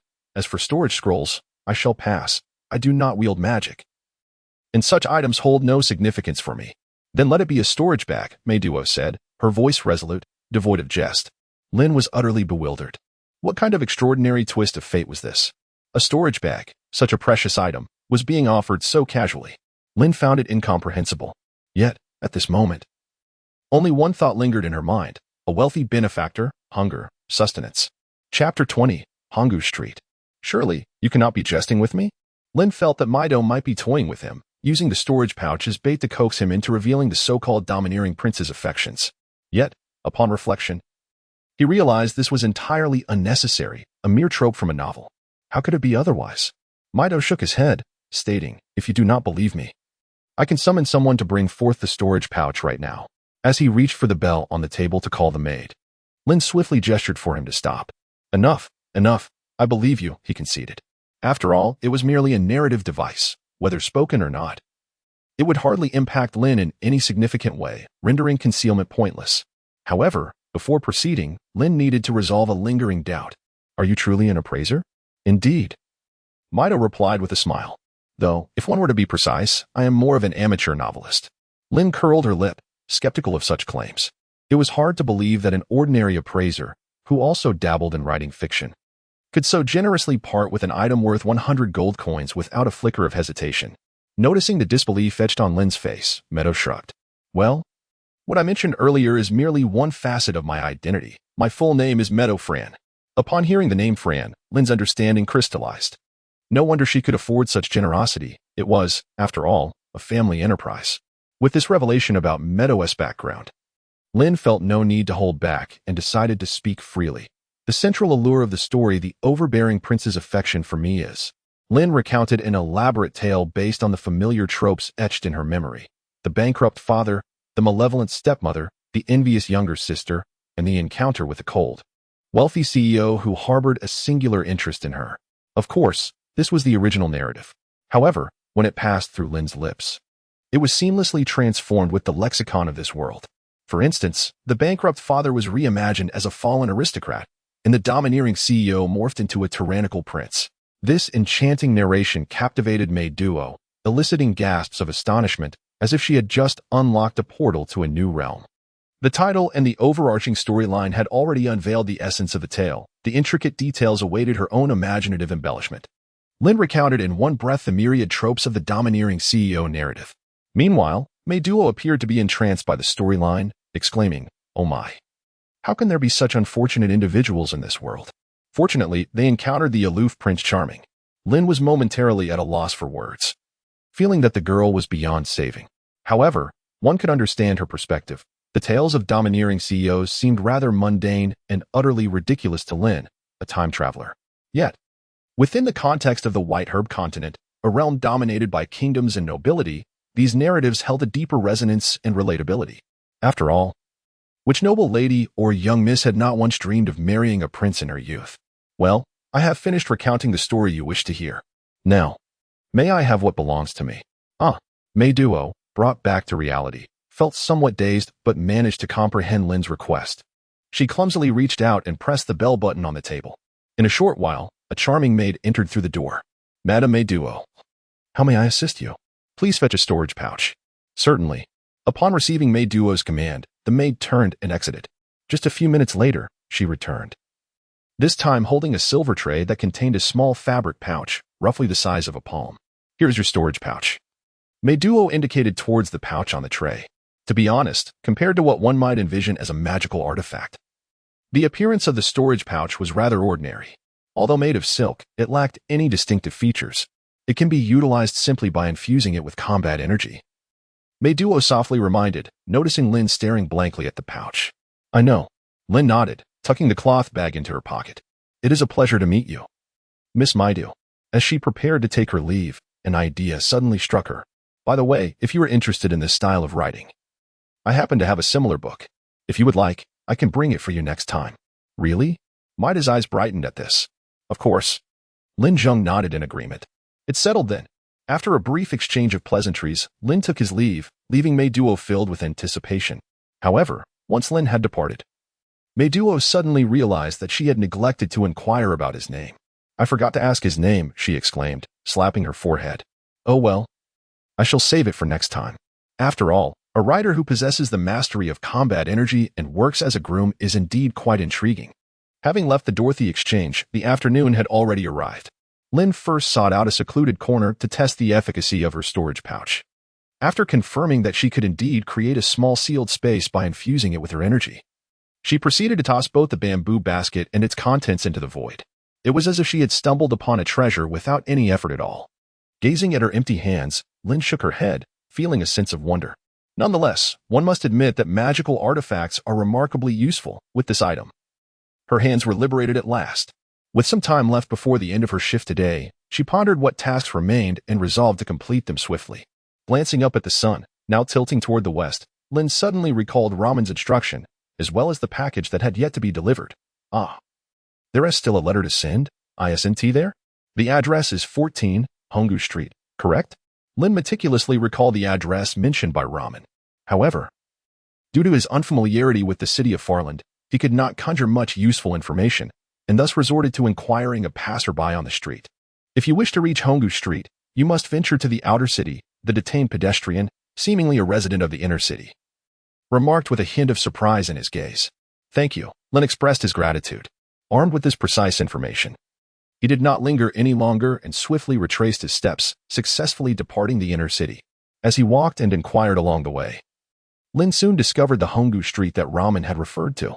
However, upon his arrival, he was taken aback to realize that the so-called Honggu Street was none other than the thoroughfare adjacent to the outer city gate. In fact, it shared the same street as the place where he had breakfast upon entering the city. As Lin searched for number 14, along the long street, a commotion caught her attention. Chapter 21. Yvonne, the source of the noise, was not far off. A strikingly beautiful woman, an elderly lady, and 4 or 5 burly men surrounded them, along with a throng of onlookers. Among the muscular men, the leader was a dark, robust man with a scarred face, who was currently gripping the woman's wrist, seemingly intent on dragging her away. Listen here, woman. Your man borrowed money from our Black Dragon Society and has since run off. I'm giving you 2 options. Either pay back the debt he owes or be sold to a brothel to settle it. Choose wisely. Don't pull me. I refuse to go, the beautiful woman responded, her face paling in terror, clinging to the elderly lady behind her and struggling fiercely. Yet, despite their combined efforts, the strength of a woman and an elderly person paled in comparison to that of a vigorous man in his prime. Fortunately, this was in the middle of the street, and many were watching. Among them were those with a sense of justice who could not stand by idly, shouting, "If her man owes money, go find him. What kind of cowardice is it to bully a widow and an old woman? You're so righteous. Why don't you pay your debts then?" The scarred man loosened his grip on the woman and cast a cold glance at the speaker. The retort silenced the protester, who quickly closed his mouth. Seeing the man fall silent, the scarred man's sneer only deepened. If you can't help her pay, then stay out of it. The Black Dragon Society conducts its affairs without interference. With that, he disregarded the onlookers. Following his words, the crowd fell silent, clearly unwilling to provoke the wrath of the Black Dragon Society. After all, this was one of the most formidable underground powers in the outer circles of Furlan City. Not something one could afford to offend. Lin, also watching the spectacle from the crowd, quickly grasped the situation. Frankly, such occurrences were not uncommon in Furlan City, as the presence of gambling addicts and the havoc they wreak upon their families was prevalent. Just recalling her own father, Colin, a titled nobleman who had lost everything to gambling, made her shake her head. Nevertheless, she had no intention of intervening, as the woman found herself surrounded by the men. Her struggles began to wane. Just then, someone in the crowd shouted, "Make way, the guards are coming." At the sound of this, the crowd, which had gathered in 3 rings, spontaneously parted, and soon a squad of soldiers clad in black armor, wielding long spears, marched in with a commanding presence. There were around 6 or 7 soldiers, organized like a patrol, led by a scruffy-looking man who frowned as he approached. "What is going on?" the leader of the soldiers inquired. "Captain, we're just collecting a debt." Before the guards arrived, the scarred man had released the woman and donned a fawning smile. "Collecting a debt? Making such a ruckus over it?" The captain scoffed. "Captain, we belong to the Black Dragon Society," the scarred man replied, nervously producing a handful of copper coins and discreetly slipping them into the captain's hand, attempting to bribe him to smooth over the situation. However, the patrol captain clearly was not swayed by such tactics. With a flick of his hand, the coins scattered onto the ground, clinking noisily. "I don't care who you are or what you claim. Now, get lost. A bunch of cowardly thieves stirring up trouble in Furlan City should be careful, or you'll all be arrested for disturbing the peace." The captain spoke with a firmness that showed he did not regard the Black Dragon Society with any respect, which only soured the expressions of the men from the society even more. "Very well, I'll remember you," the scarred man said, his face darkening with anger. He wished to retaliate, but with his lackluster crew, he clearly could not compare to the organized military squad. Ultimately, the scarred man spat out a threat and retreated with his men. With the Black Dragon Society members driven away, the onlookers erupted into cheers, casting glances at the soldier captain as if he were a hero. All right, disperse now," the captain said, ignoring the cheers and merely waving his hand to disperse the crowd before continuing on his patrol with his soldiers. As the crowd dispersed, only the beautiful woman and the elderly lady remained, embracing each other and softly weeping, creating a poignant scene. Lin seized a passerby who was about to leave and inquired, "Excuse me, good sir, might I ask if number 14 Hongu Street is far from here?" The man, momentarily taken aback, then pointed towards the house behind the charming young woman and the elderly lady, saying, "Those two are the residents of number 14. Lin was taken aback, clearly not expecting such a response. The speaker scrutinized Lin's attire and, with a vigilant gaze, inquired, "What do you seek from them?" "Oh, it is simply that someone has entrusted me to deliver a package to the resident of number 14, Lin replied, gently patting the parcel she had retrieved from her storage bag. Seeing that Lin was neatly dressed, the individual silently nodded and swiftly departed. As Lin watched the person leave, she pondered how to pass the items to their intended recipients. After all, it hardly seemed the right moment for such an encounter. Nevertheless, she mused, why dwell on it? It was merely a matter of delivering a package. Shaking her head, Lin hastened towards the woman and the elderly lady. "Excuse me, is this Hongu Street?" Lin asked. "What do you need?" The graceful woman slowly lifted her gaze, traces of tears still visible on her face, prompting Lin to silently empathize with her plight. "Well, I am a friend of Raman's. He asked me to bring you something," Lin said, extending the parcel in her hand. "Raman?" At the mention of the name, the woman's expression brightened, seemingly momentarily forgetting her troubles. "How's Raman? Is he well these days?" "He seems to be doing quite well." Lin's tone was tinged with hesitation. What was troubling him? The woman noticed his uncertainty and pressed for answers. In response, Lin quickly waved his hand, assuring her he is doing just fine, currently working at the Winter family stable, with enough to eat and a steady monthly salary. The woman sighed in relief, though a hint of sorrow flickered in her eyes. Not wishing to dwell on this topic, Lin swiftly redirected the conversation, inquiring about the connection between them and the Black Dragon Society. The charming woman hesitated, seemingly finding it difficult to articulate. However, the elderly lady beside her, tears streaming down her face, lamented, "The Black Dragon Society has nothing to do with Yifeng. It is all the doing of my gambling son who has brought her misfortune." Chapter 22. vacancy. Once the package was delivered, the task was deemed complete. After conversing with Yifeng and the elderly woman about the Black Dragon Society and grasping the overall situation, Lin took his leave. To be honest, he felt a degree of sympathy for Yifeng and the elderly woman's plight, yet sympathy alone could not provide assistance, especially since he himself was but a lowly stable boy in service to the Winter family. What could he possibly do? Before leaving the city, Lin stopped at a stall on Red Valley Street for a meal, purchasing some shredded meat and a dozen flatbreads as gifts to bring back. He needed to grow stronger. As the sun dipped below the horizon, casting its last rays upon the imposing city of Furland, an inexplicable thought surged within him. Only by becoming powerful could one truly establish a foothold in the land of White Ash. With this resolute conviction, Lin soon vanished into the vast, snowy expanse. Later that night, at the outskirts stable, Lin returned just in time for sword training. After shedding his newly acquired attire and donning his previous, worn garments, he grasped his wooden sword and hurried towards the training ground. Upon his arrival, the young stable boys greeted him with enthusiasm, recalling the kindness he had shown them not long ago. "Brother Lin, you're back. How was your outing today?" "Quite enjoyable," Lin replied, reciprocating their warmth. "I brought some food from Furland City for you all. Remember to come to my tent after training." "Hooray!" the young stable boys cheered, their faces radiating joy. At their age, the intrigues of flattery and rivalry seemed far removed, and Lin appreciated this simplicity and purity.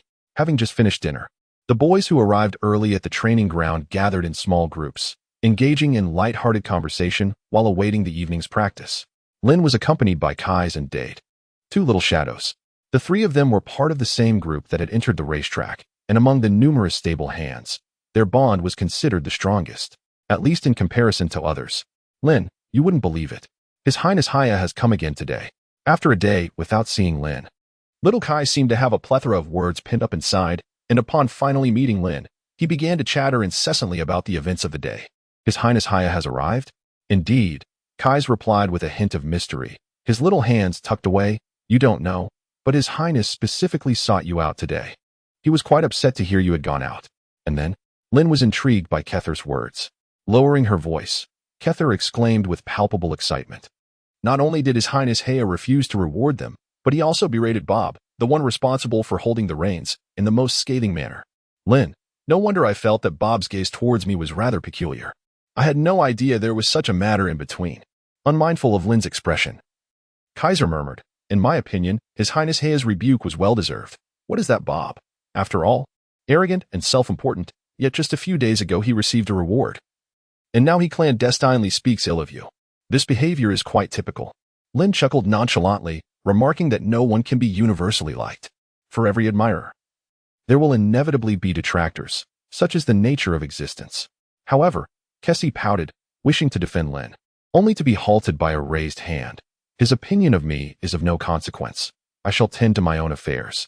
After all, as a time traveler nearing 50 years of life experience, it would be utterly futile for Lin to engage in a spat with a mere child.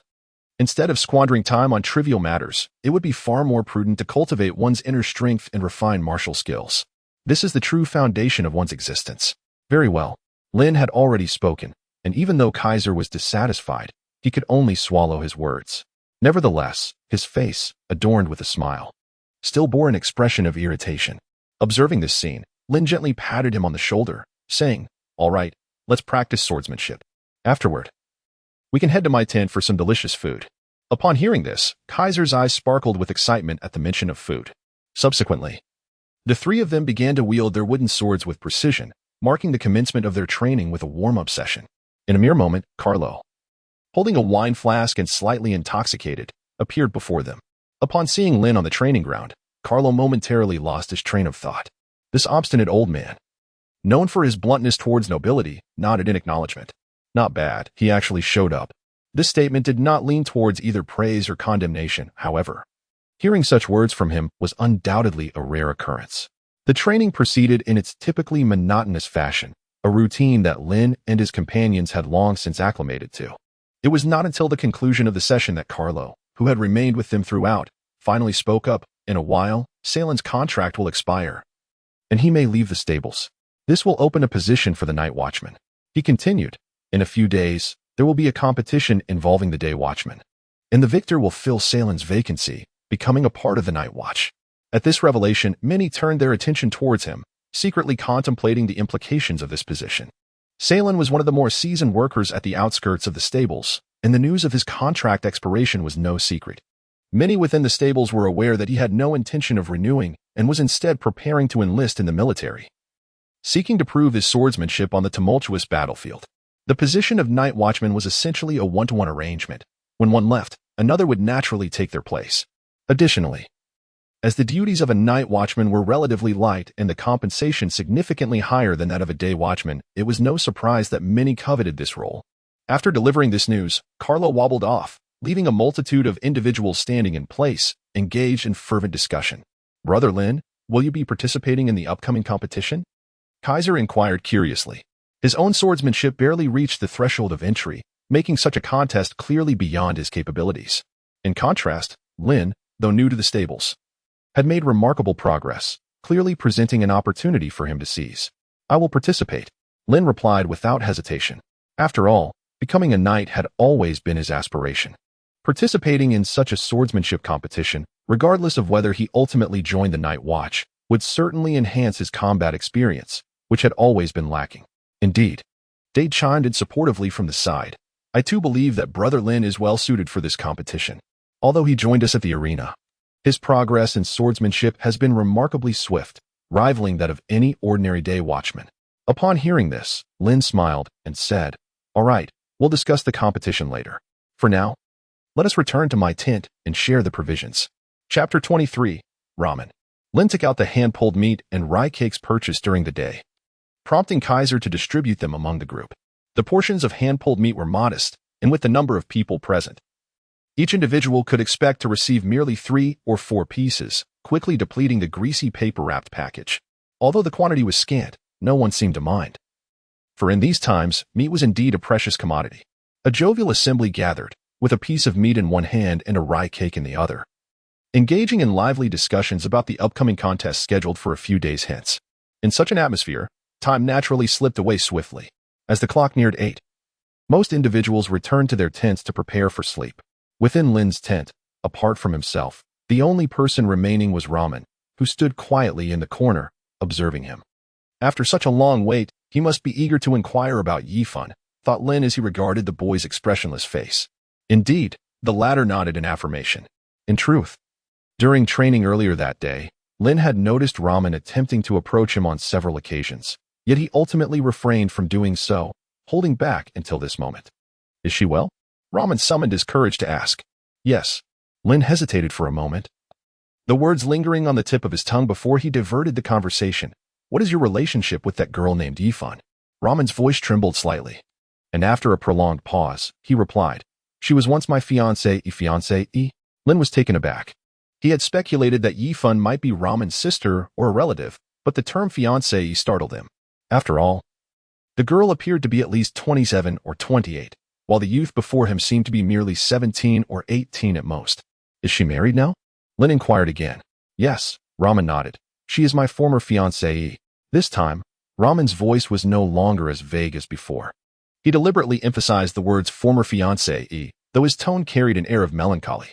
"Why is she a former fiancée?" Lin became intrigued by the story between the two individuals. Ramen sighed deeply before slowly recounting, "I grew up in the same village as Yifan, and we were neighbors. Both our fathers were hunters in the village. One day, her father fell off a cliff while hunting, and her mother soon passed away from grief. As a result, Yifan was taken in by my family. Initially, my father intended to raise her as a future bride for me, and Yifan consented to this arrangement. However, later on, bandits invaded our village, claiming many lives, including that of my parents.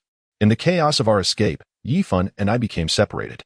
In order to survive, I chose to come to Filan City and became a stablehand. When I eventually encountered her in Filan City, she was already married." Ramen narrated his tale of Yifan in succinct phrases, his voice lacking overt sorrow but imbued with an overwhelming sense of desolation. Through this narrative, Lin comprehended the depth of their connection. "Since she is already married, why do you still send her gifts?" Lin inquired, puzzled, as she gazed at Ramen. "I do not know, but I still wish for her to have a better life," Ramen replied, his voice growing increasingly somber, filled with confusion. Lin could only respond with a sigh. "Brother Lin, could you tell me how she has been lately? I am quite eager to know." Concern shimmered in Ramen's eyes. Very well, he replied.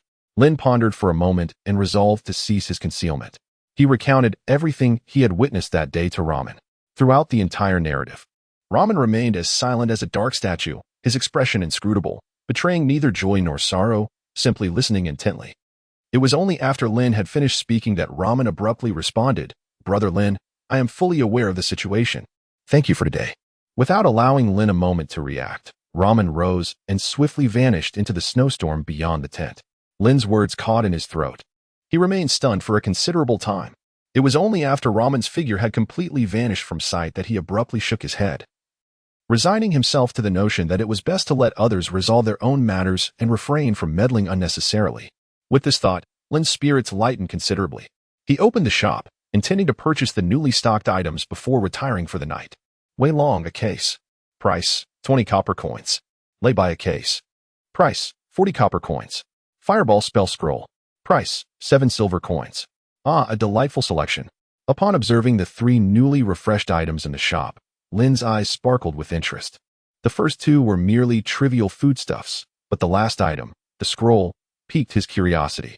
Fireball spell scroll can unleash a fireball when torn. A consumable item, yet one that could prove vital for survival. Having just earned over 20 gold coins that day, Lin, now somewhat affluent, did not hesitate to acquire all 3 items. Once the scroll was in hand, he toyed with it briefly before placing it, along with the other 2 acquisitions, into his spatial pouch. He then engaged in his routine practice of cultivating his fighting spirit. It is worth noting that due to the influence of the fighting spirit capsules, while Lin remained diligent in his training, he no longer devoted entire nights to it as he had initially. Instead, he now practiced or honed his skills for a few hours before resting, ensuring he maintained a good quality of sleep. A quiet night passed without incident. The following morning, however, Lin was awakened by a cacophony. Oh no, Brother Ramen is missing. Still groggy, he was jolted into alarm by this unexpected revelation. What on earth had transpired? Lin hurriedly sprang to his feet, donning his clothes as he rushed out into the open air. However, as soon as he emerged from the tent, he was greeted by the early morning sunlight bathing him, and he noticed a considerable crowd had gathered outside his tent. Among the assembly were predominantly the day laborers, many of whom were familiar faces to Lin, including Kathir and Dade. And even the stubborn old man Carlo had made an appearance. The sheer number of people gathered instantly alerted Lin that something was amiss. Before he could ascertain the specifics of the situation, Ivan, the deputy steward clad in a linen robe and topped with a woolen cap, hastily approached with a grim expression, stating, after a thorough count, "We have discovered that 1 iron sword is missing from the warehouse." Upon hearing Ivan's words and recalling the individuals who had vanished, Carlo resembled a volcano on the brink of eruption, causing the nearby young laborers to instinctively take a couple of steps back, creating a palpable distance between them. Carlo surveyed the crowd that had encircled him, his face darkening to the point where it seemed almost capable of dripping water, and then, in a hoarse voice, he inquired, "Did any of you see Ramen last night? Who was the last person to have seen him?" Chapter 24. The wronged Lin, Deputy Manager Ivan, and Manager Carlo sat facing each other. "You were the last person to see him last night?" Carlo asked, cradling the wine jug with a rare seriousness etched upon his face. "Yes," Lin nodded, before Carlo could pursue further inquiries. Ivan interjected with an urgent barrage of questions. "What did Ramen tell you? Did he mention where he was going? Why did he steal the weapons? He might be looking for Yifan." Lin pondered aloud. "Yifan? Who is Yifan?" Ivan inquired, confusion evident in his tone. "Ramen's former fiancée," Lin replied candidly. "Former fiancée? And once a fiancée?" Carlo and Ivan exchanged bewildered glances, clearly taken aback. Ultimately, it was Carlo who spoke up. "Please recount the events to us." "Certainly." Lin recounted the events of yesterday with utmost sincerity, providing clarity to both individuals regarding the specifics of what transpired. It appeared that Ramen had departed from the stables without permission to seek out a girl named Yifan. But why had he resorted to stealing weapons? Ivan's expression reflected confusion. In the realm of Baizhu, weapons served as symbols of high status. Apart from nobles and soldiers, only knights of the retainer class and above were permitted to bear arms. For commoners to hoard weapons was a grave offense. Even the night watchmen at the outskirts of the stables were only allowed to carry weapons during their patrols. Thus the inventory of arms within the stables was limited. He might be seeking trouble with the Black Dragon Society. Carlo took a sip of his drink, his gaze tranquil, seemingly having anticipated Ramen's intentions. Trouble with the Black Dragon Society? Ivan's eyes widened in disbelief. Has he lost his mind? Although the Black Dragon Society was merely a minor gang within Furlan City, its influence should not be underestimated, especially for a mere stableman to provoke. Can you think of any other rationale? Carlo cast a sidelong glance at Ivan, his demeanor indifferent. So, what now? The loss of a stableman and a weapon, whether considered individually or collectively, was no trivial matter at the remote stables, and for a moment, even Ivan, who usually appeared astute, seemed at a loss. In contrast, Carlo, though slightly inebriated, retained his composure. You should send someone to Winterhold to report the situation. Carlo contemplated briefly before adding, There's no need to worry about the weapons. I will take a group to Furlan City to retrieve the lost arms. Carlo's words were resolute, leaving no room for argument. The bewildered Ivan nodded and hastily exited the tent. Once Ivan departed, the expansive tent was left with only Carlo and Lin. My lord Carlo, do you intend to confront the Black Dragon Society? Lin inquired. Indeed. Sitting before the brazier, Carlo rubbed his hands together, responding absently. Shall I accompany you? You wish to join me? Carlo glanced at Lin, his expression inscrutable. Yes, Lin affirmed with a nod. Why? You are likely to engage in combat, are you not? I wish to broaden my horizons. While he spoke of seeking experience, Lin secretly hoped to assist. He had a favorable impression of the young Raman. No. Carlo firmly rejected the idea. Your swordsmanship still requires refinement, and furthermore, His Highness Haya is expected to visit today, specifically requesting to see you. Understood. The rejection did not dishearten Lin. After all, he approached the situation with a mindset of experimentation. If it succeeds, wonderful. If not, it cannot be helped. He had done all he could and felt no regret. The rest was up to Raman's fortune. With that thought, Lin took his leave. Just as he was about to head for breakfast, Carlo followed him out of the tent, his gaze now sharpened and focused. Leading 7 night watchmen, armed and exuding an air of authority, they departed the stables with purpose. At noon, the esteemed young lady Haya indeed arrived, and upon her entrance, she immediately called for Lin. Lin, where were you yesterday? The young lady's temperament remained somewhat unruly, launching straight into an inquiry. I was resting yesterday, so I went to Furlan City to stroll about, Lin replied, maintaining his calm demeanor, an expression of innocence adorning his face. Knowing I would come, you dared to wander aimlessly?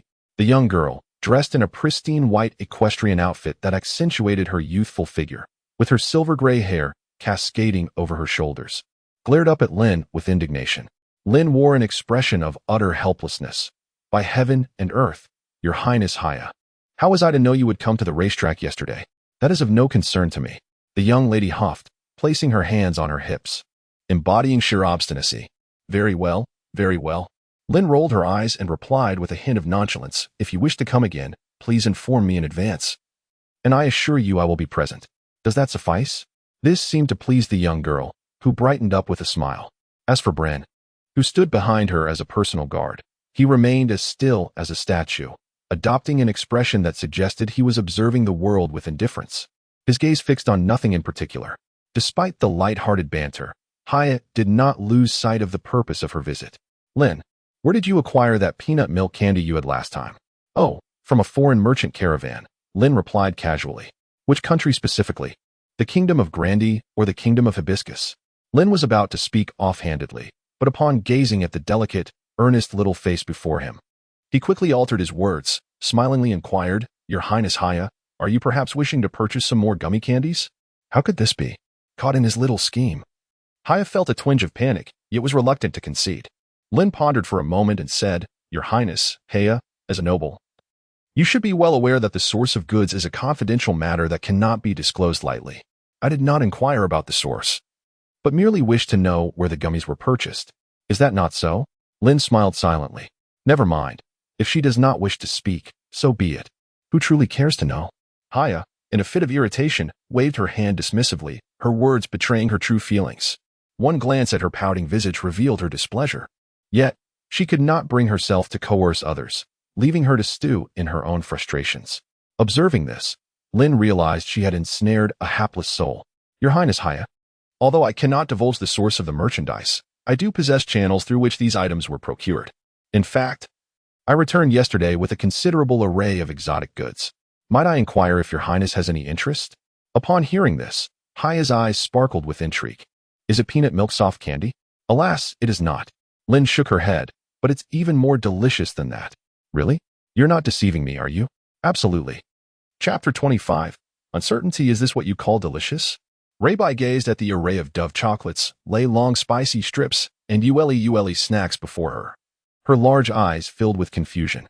As a noble, she should have encountered most of the exquisite delicacies the world has to offer. Yet, she had never seen, nor even heard of, any of these items. Noticing the change in Haya's expression, Lin confidently patted her chest and assured, "Rest assured, Your Highness Haya. These are all carefully selected delicacies, guaranteed to be delightful." Really? Haya remained skeptical.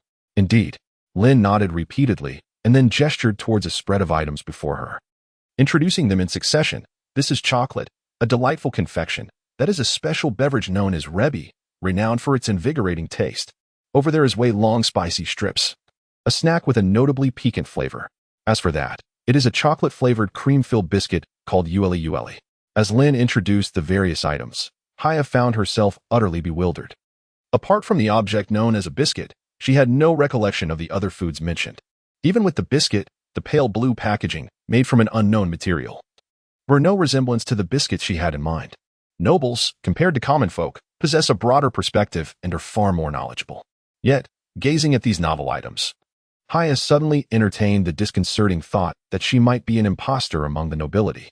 For Lin, however, snacks were hardly considered a luxury, even in a broader market. Their sales could be lackluster. Nonetheless, the prospect of developing a new channel through Haya was indeed a beneficial opportunity. "Miss Haya, would you care to try some?" Lin picked up a piece of Dove chocolate and waved it gently in front of her, softly inquiring.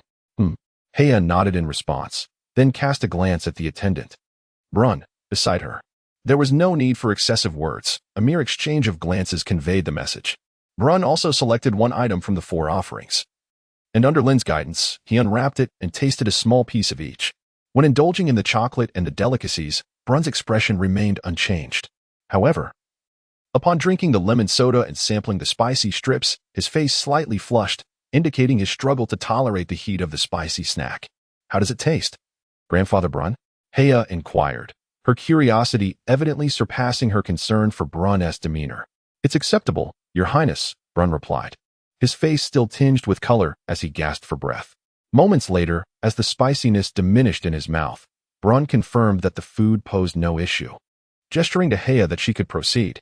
With Brun's approval, Haya let out a small cheer and eagerly tore open a package of spicy strips, immediately popping one into her mouth. The moment the spicy strip touched her tongue, an explosion of heat erupted, causing her delicate porcelain-like face to turn crimson, as she emitted soft gasps. Observing her, one couldn't help but find her rather adorable. What a true gourmand she was. Lin could not help but shake his head.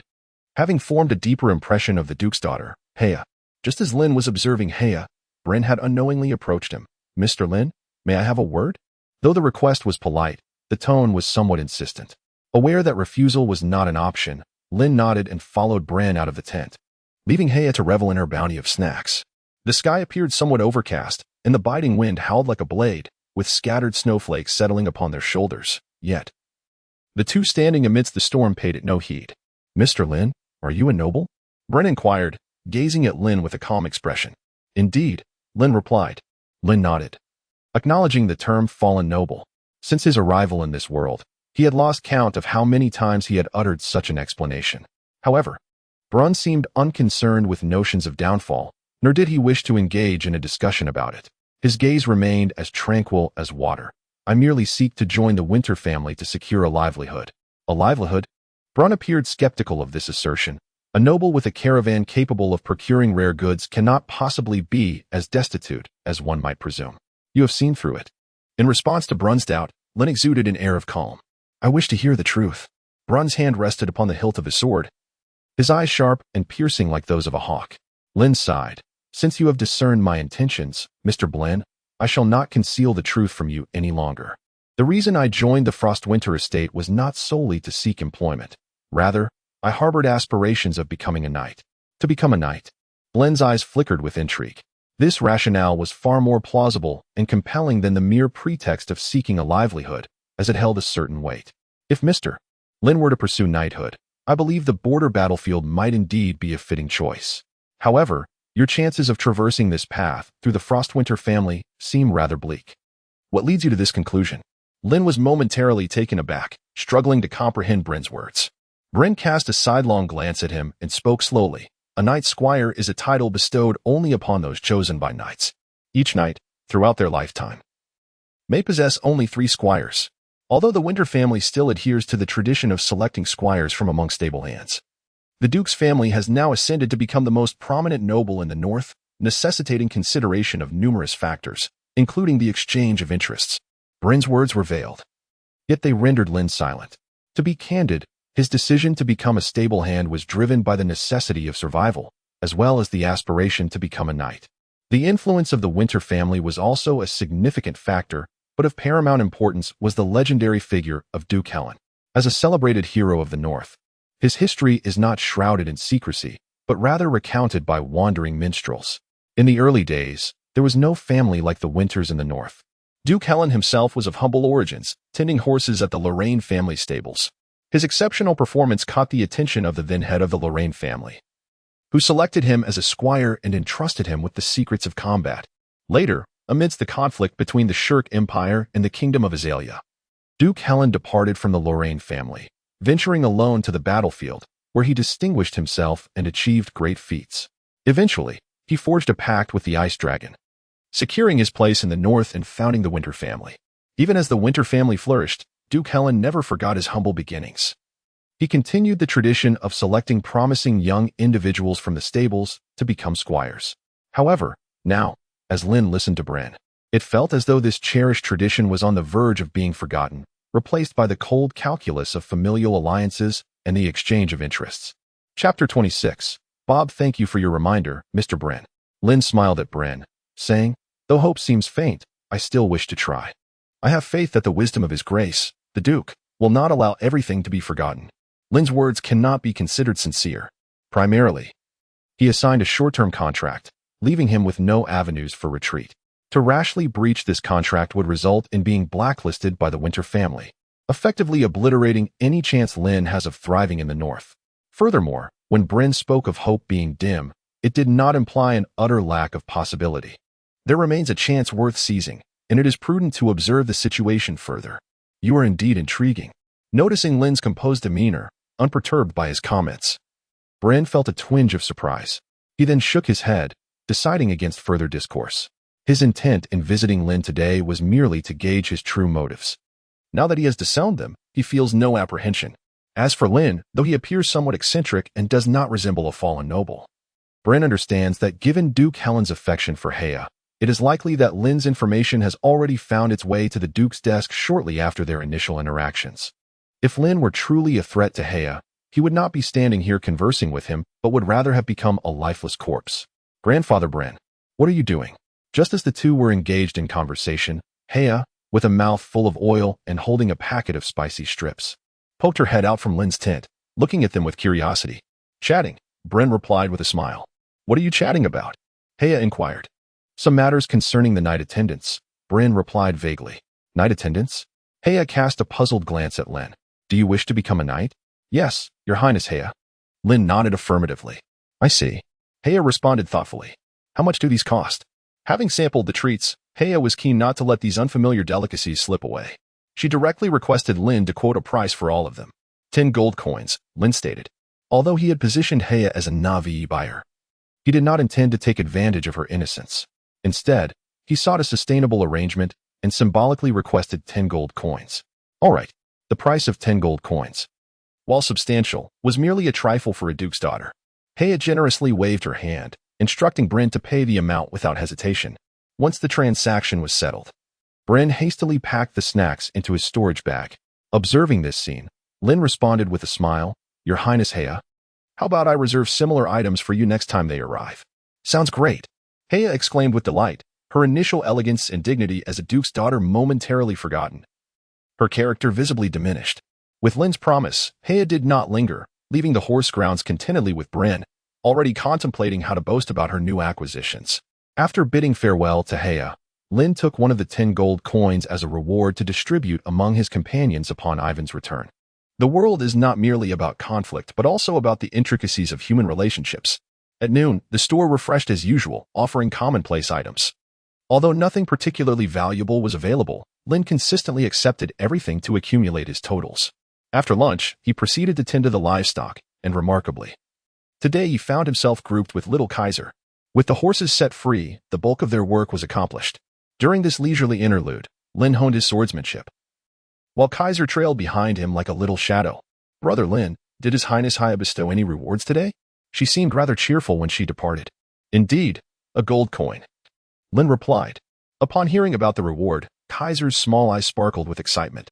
You are truly remarkable, Brother Lin. You always manage to earn rewards while leading the horses. Unlike that good-for-nothing Bob, who only receives scorn. What is more infuriating is that he refuses to acknowledge his shortcomings. That fellow is like a cooked duck, soft all over except for his mouth.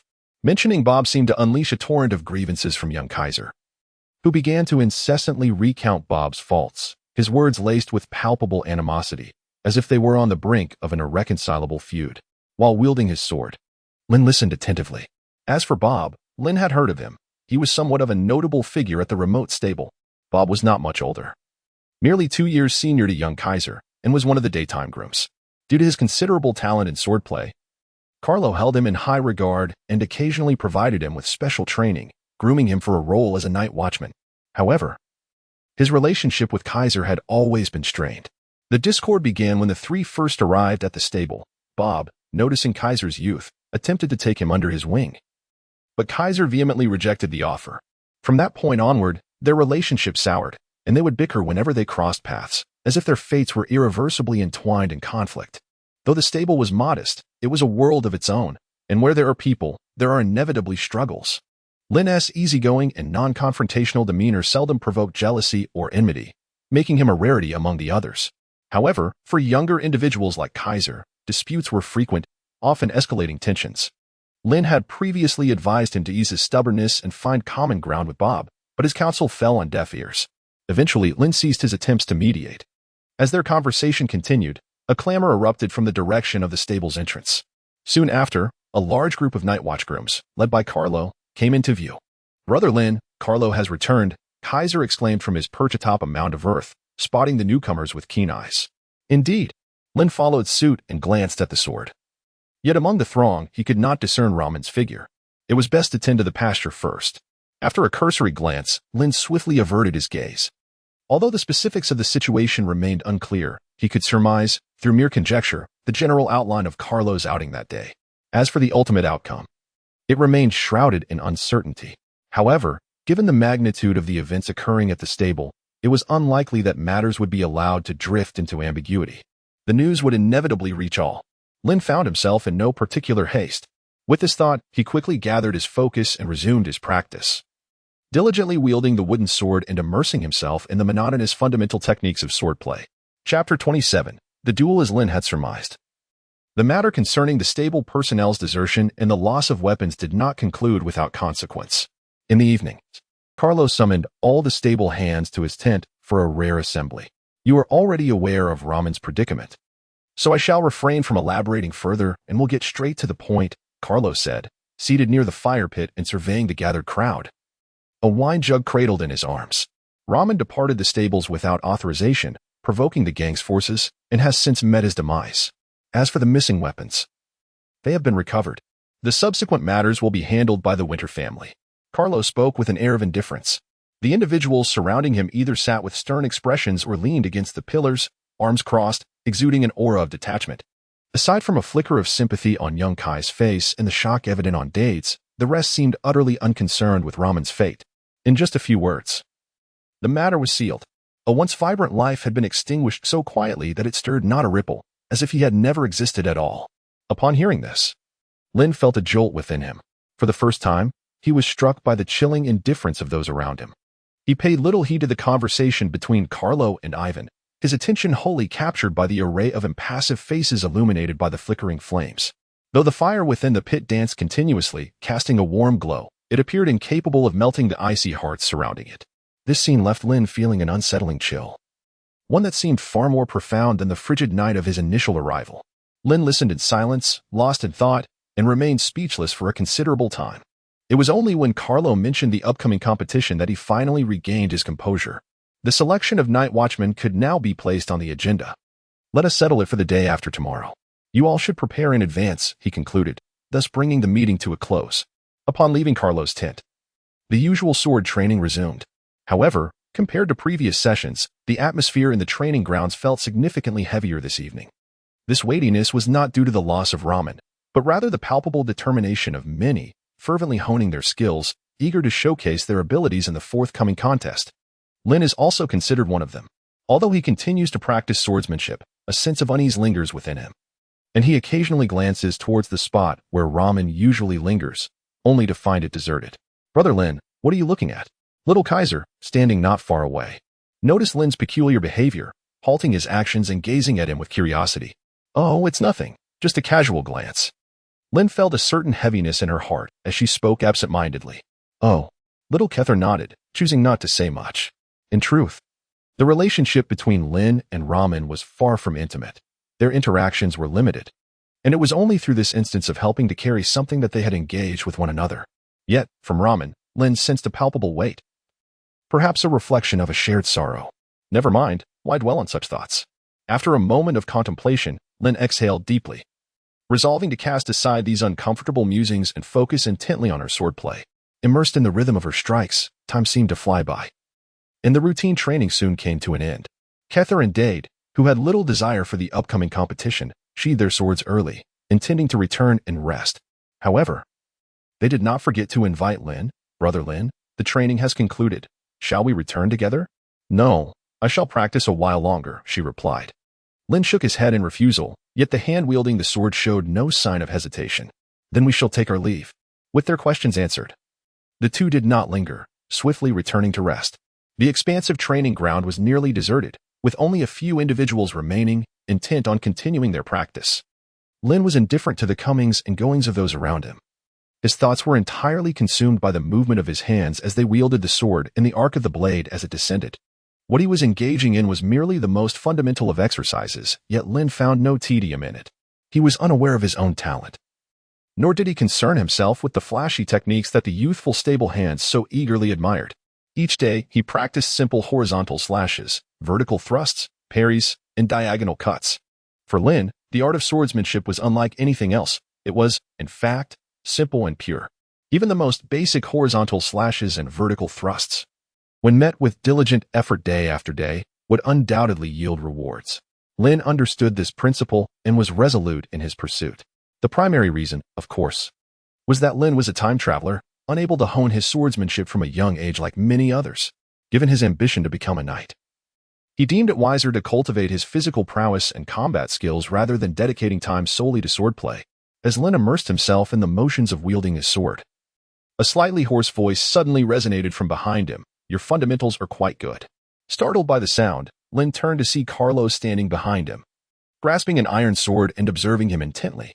It was late, and the training ground was deserted, leaving only the two of them.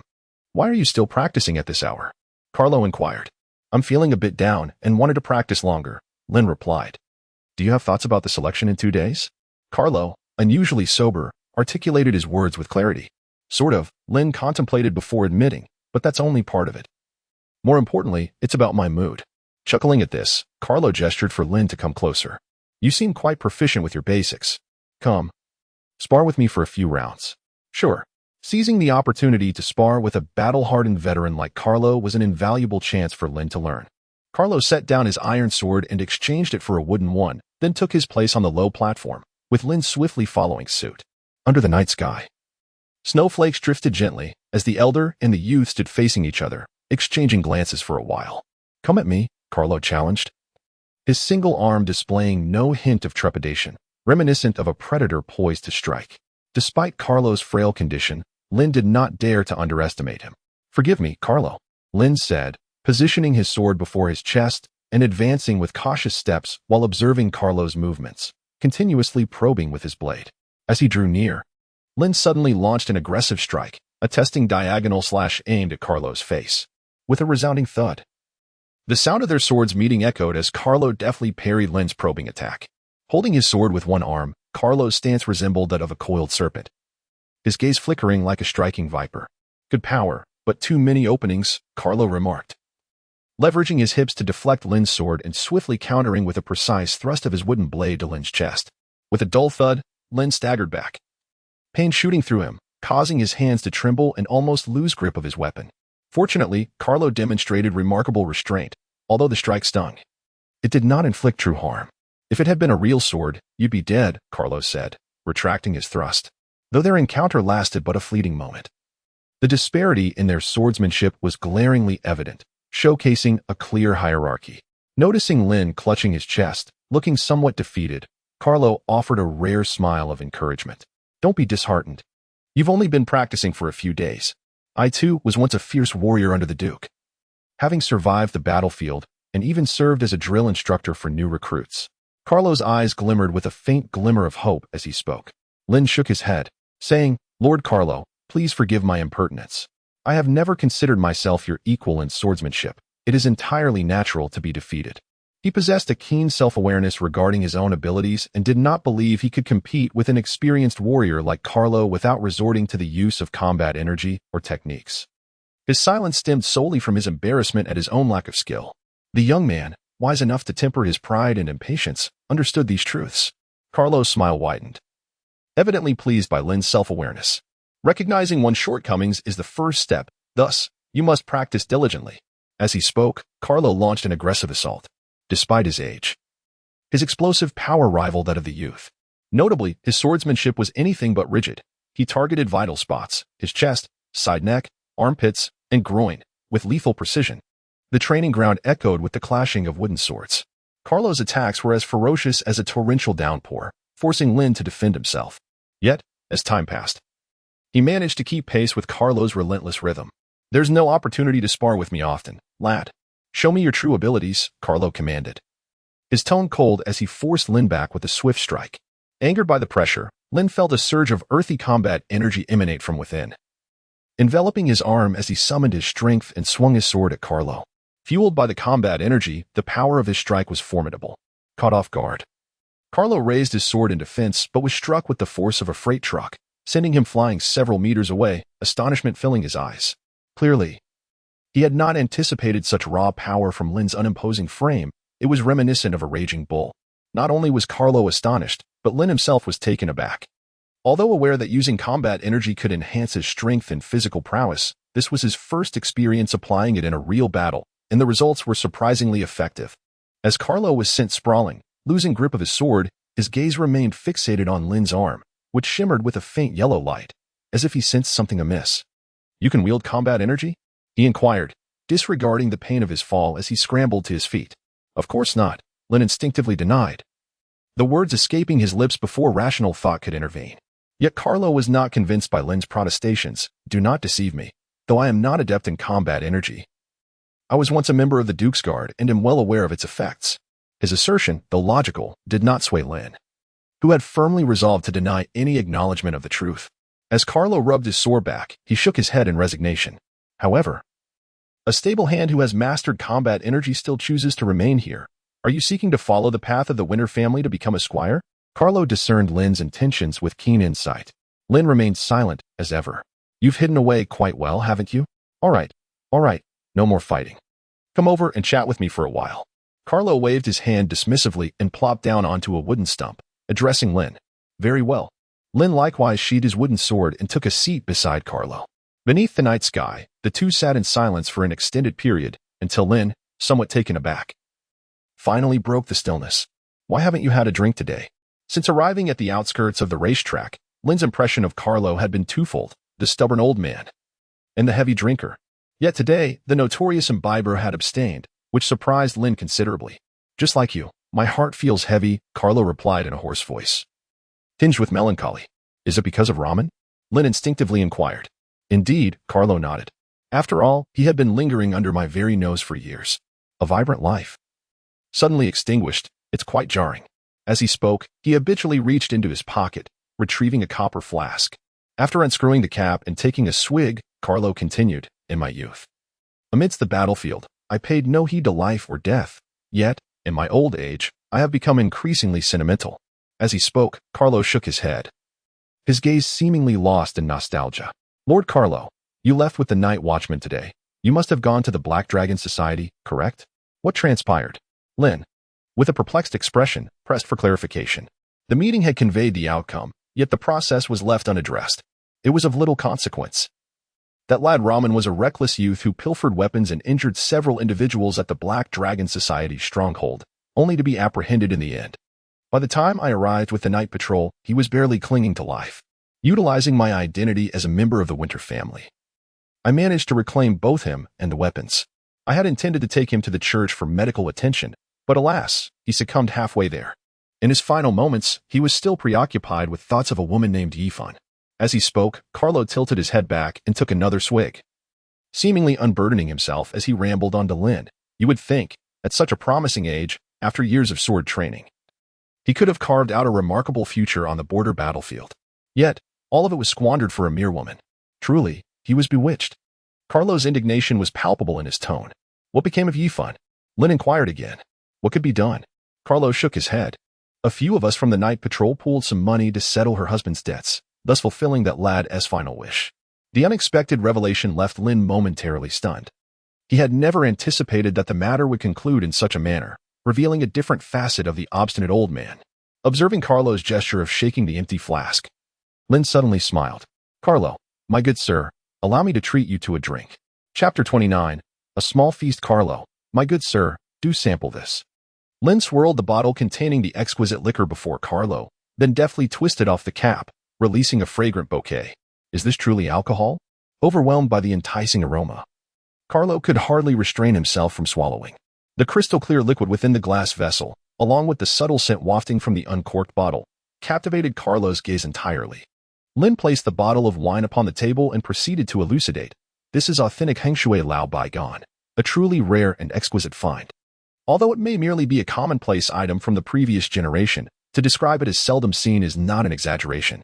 After all, this world lacks both Hengshui and the notion of Lao Baigan. Please, do taste it. Lin poured a small amount into the wooden bowl and then slid it entirely before Carlo. The enticing aroma of the wine had naturally piqued Carlo's interest long before. He lifted the bowl and drank it in one gulp. As the liquor entered his mouth, it surged like wildfire straight to his stomach. The first taste of such potent spirits caused Carlo's face to flush crimson, yet he resolutely clutched the wooden bowl. Cough, cough. Exquisite wine, indeed. What do you think of this drink, Carlo? Lin poured a little more wine into Carlo's goblet and, with a smile, inquired, how is it? After a prolonged cough, Carlo finally managed to respond. Where did you procure this wine? From a distant land, Lin replied with a beaming expression. Carlo, without any suspicion, merely nodded. It must be quite expensive. One might say so, Lin replied vaguely. In the realm of Baizhu, porcelain is widely regarded as a symbol of luxury, and naturally, wine served in such fine vessels is deemed costly. Moreover, the potency of this wine was such that even Carlo, a seasoned drinker, found it remarkably rare. If you enjoy it, feel free to take the rest with you, Lin said nonchalantly, as he seldom indulged in alcohol and had little interest in the old white liquor. That simply won't do, Carlo exclaimed, startled by the suggestion, and instinctively declined. Lin implored, please do not refuse. This bottle of aged liquor was specifically reserved for you by me from the merchant caravan. His words were utterly insincere. Upon hearing the phrase specially reserved, Carlo displayed a flicker of hesitation, glancing at the porcelain bottle resting on the table, evidently tempted. After a moment's pause, he finally spoke, since it was reserved for me. Why not name your price? I shall pay whatever it costs. Unlike Ivan, Carlo was a solitary old man, free from familial burdens and unconcerned about financial matters. Most of his earnings were squandered on indulgent drinking. Observing Carlo's steadfastness, almost as if he would turn and leave should Lin offer it for free, Lin was compelled to abandon the thought. After some contemplation, he proposed, what about 10 silver coins? This amount was substantial for an ordinary stable hand, equivalent to 2 months' wages. However, for an old steward like Carlo, it was hardly significant. No way, Carlo retorted without a moment's thought. You expect me to pay only 10 silver coins for such an expensive liquor? Do you take me for a fool? I cannot comply. Lin let out a bitter smile. How about you state a price? I asked. Carlo gritted his teeth. Then it shall be 3 gold coins. 3 gold coins? Lin was somewhat taken aback. He was aware that Carlo lived without financial worries and had no vices, presumably possessing some money. However, he had not realized that the old man was quite affluent. This revelation was indeed unexpected. Since Carlo had already relented, Lin naturally would not decline. "Very well, I shall heed your wishes. 3 gold coins it shall be." Upon receiving Lin's assurance, Carlo's face lit up with delight. Shortly thereafter, he seemed to recall something and added, "As for the money, I shall use it to settle the debts of that rascal Ramen. I currently have none, but I will ensure you receive your payment when the salaries are dispersed next month." Although he could not provide the funds immediately, his words were delivered with sincerity. "As you wish." Lin smiled as she pushed the bottle of wine towards Carlo. The latter carefully cradled it in his hands, his eyes sparkling with emotion. His calloused hand caressed the pristine bottle as tenderly as one would stroke a woman's skin. After a brief moment of reverent touch, Carlo swiftly poured himself a bowl, seated himself upon the wooden bench, and sipped delicately, wearing a look of sheer ecstasy. Lin stood silently by, observing the scene. After finishing a bowl of wine, Carlo's face flushed crimson, and his steps became somewhat unsteady as he leaned against the wooden table to rise. Before departing, he casually remarked, "From tomorrow onwards, come to the training ground at 10 o'clock in the evening to practice swordsmanship with me." Naturally, Lin was delighted to hear about this private instruction. One could say that this generous offer was not in vain. In the following days, Lin diligently attended the training ground at night to learn sword techniques from Carlo, and their relationship gradually improved. Under such a cordial atmosphere, the day of the duel soon arrived. The familiar training ground featured the same low platform, surrounded by numerous daytime stable-hands. Some night watch stable-hands, even after a sleepless night, had gathered to join the excitement. After all, such a duel was considered a grand event at the outskirts of the horse ranch. "Did you hear? Last night, when Luther went out to relieve himself, he saw Carlo privately teaching Lin sword techniques at the training ground." Privately teaching Lin sword techniques? Surely not. Isn't Lord Carlo the one who despises nobles the most? Why would he teach Lin? A group of young stable-hands huddled together, whispering about the veracity of the rumor. At the outskirts of the horse ranch, those whom Carlo privately instructed were typically gifted youths being groomed to become night watch stable-hands. What is impossible about it? Among the murmurs, young Kaiser expressed his discontent, stating, "What Lord Carlo hates are nobles, not Lin himself. What is wrong with him imparting some sword techniques in private?" "That's a valid point," someone chimed in, nodding in agreement. However, another voice soon interrupted, "Do you think Lord Carlo intends to train Lin to become a night watch stable-hand?" "That seems likely," came the reply. "Look at Lin. He is kind-hearted, with considerable talent, and he practices swordsmanship diligently. Sooner or later, he'll become a night watch stable-hand. Eventually, perhaps, but definitely not right now." Another countered, "Think about it. At our ranch, aside from the few available positions, who doesn't he have to train swordsmanship for years to qualify?" The group of young stable-hands readily agreed with this sentiment. "So, does that mean Lin won't he have a chance?" Hard to say. As they discussed, their attention soon shifted to True, who stood nearby, arms crossed, also intending to participate in the duel. "True, what do you think about this?" "What can I say? I'm just here to watch," True shrugged, offering a shy smile. The others rolled their eyes in response. "We're being serious, we're not joking." After a moment's contemplation, True became earnest. "I think Lin is different from us. He might truly emerge as the dark horse in this duel." "Is he?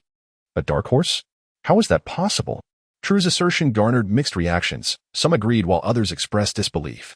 The most vehement opposition came from Bob, who stood alone in a corner of the platform. He could not fathom how Lin could ever become a night watch stable-hand. Bob was among the most talented at the ranch, often praised publicly by Carlo for his potential. Yet, his overwhelming pride and disdain for others left him isolated, with no friends among the stable-hands. In contrast, Lin, though new to the ranch, had quickly made numerous friends and even earned Carlo's favor, who previously took time to teach him swordsmanship. However, since Lin's arrival, Carlo had seldom personally instructed Bob, which stirred feelings of envy within him, though he could not openly express it, especially since he still benefited from Lin's shared rewards. Despite his resentment, Bob's feelings remained hidden.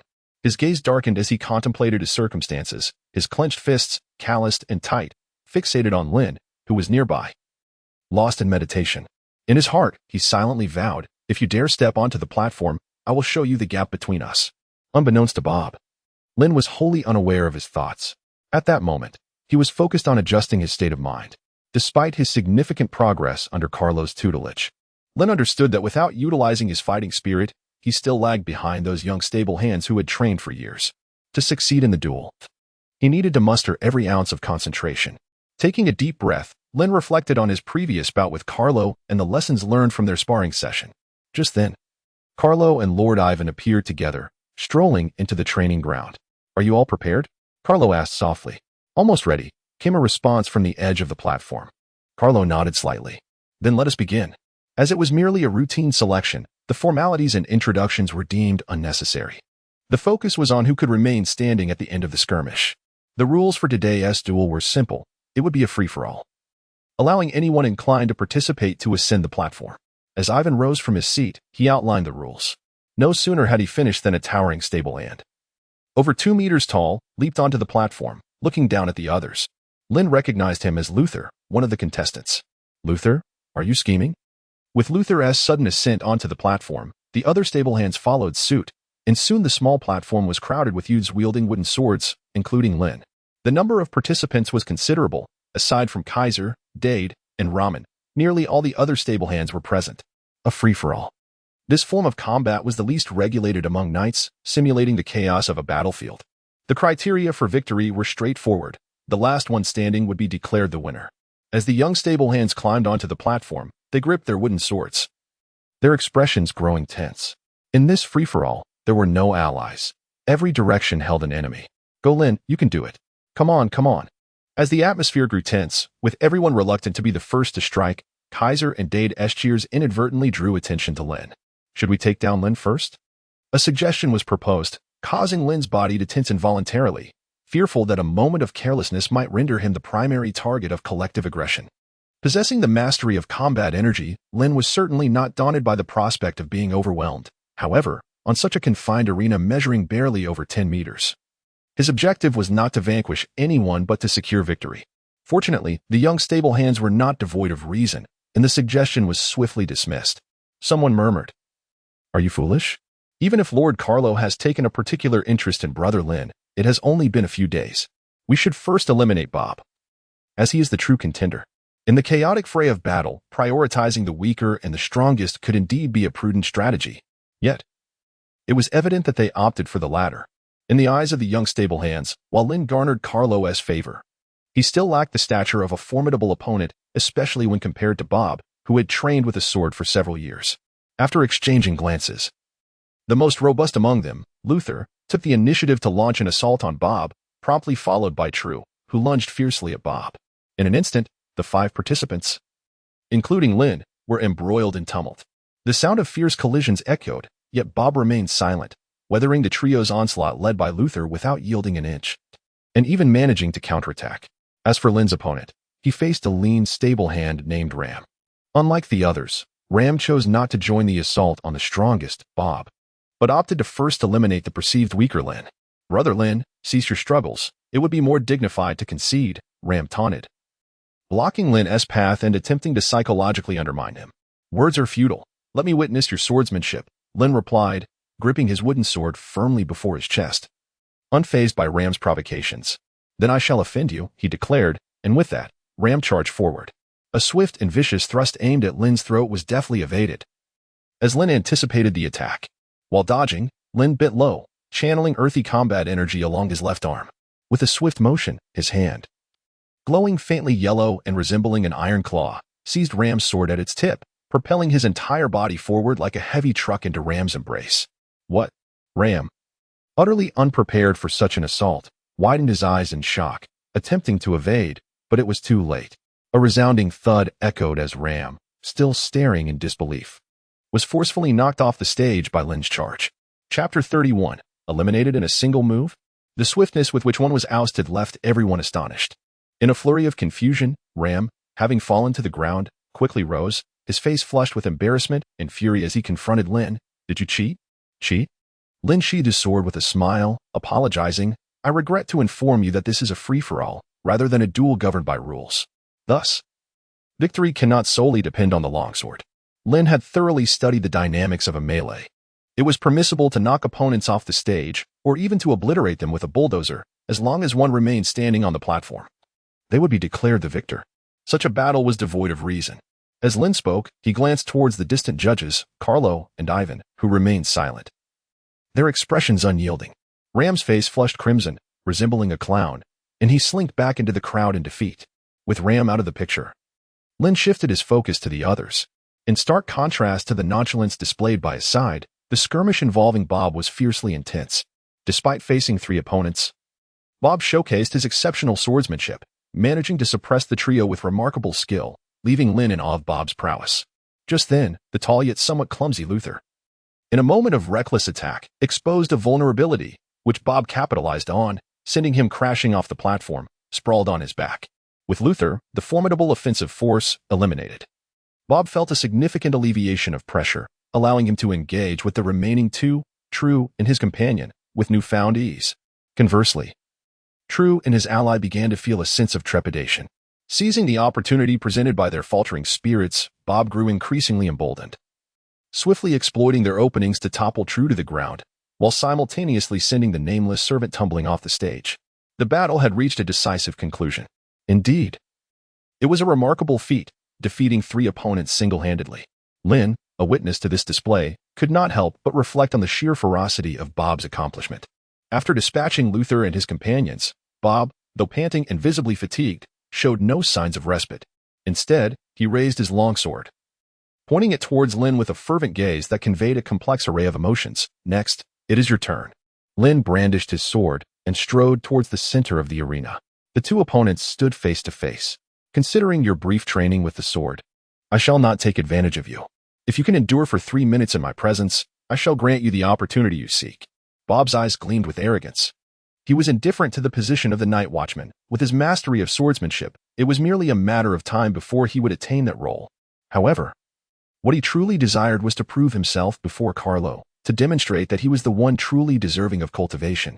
Lin, oblivious to Bob's inner thoughts, could not help but feel discomfort by the blatant arrogance reflected on Bob's face.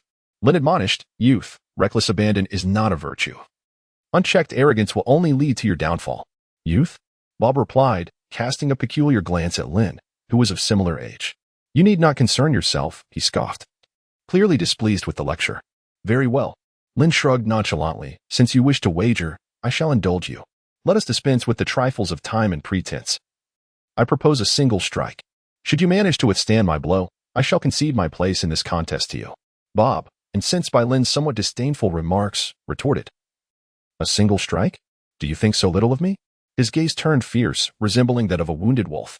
"Think little of you?" Lin chuckled coldly and shook her head. "You hold yourself in far too high esteem." Lin's disdain was unmistakable, as if she were on the verge of exclaiming that all present were utterly incompetent.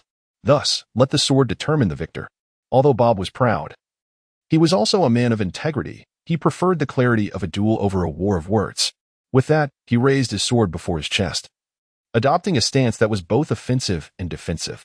Lin held the wooden sword in one hand, its blade resting against his left shoulder, adopting a stance for a horizontal slash, his gaze sharper and more menacing than ever before. With a low growl, Bob surged forward, like a cheetah poised to strike, intent on lunging at Lin. Yet, before he could close the distance, Lin had already swung his sword.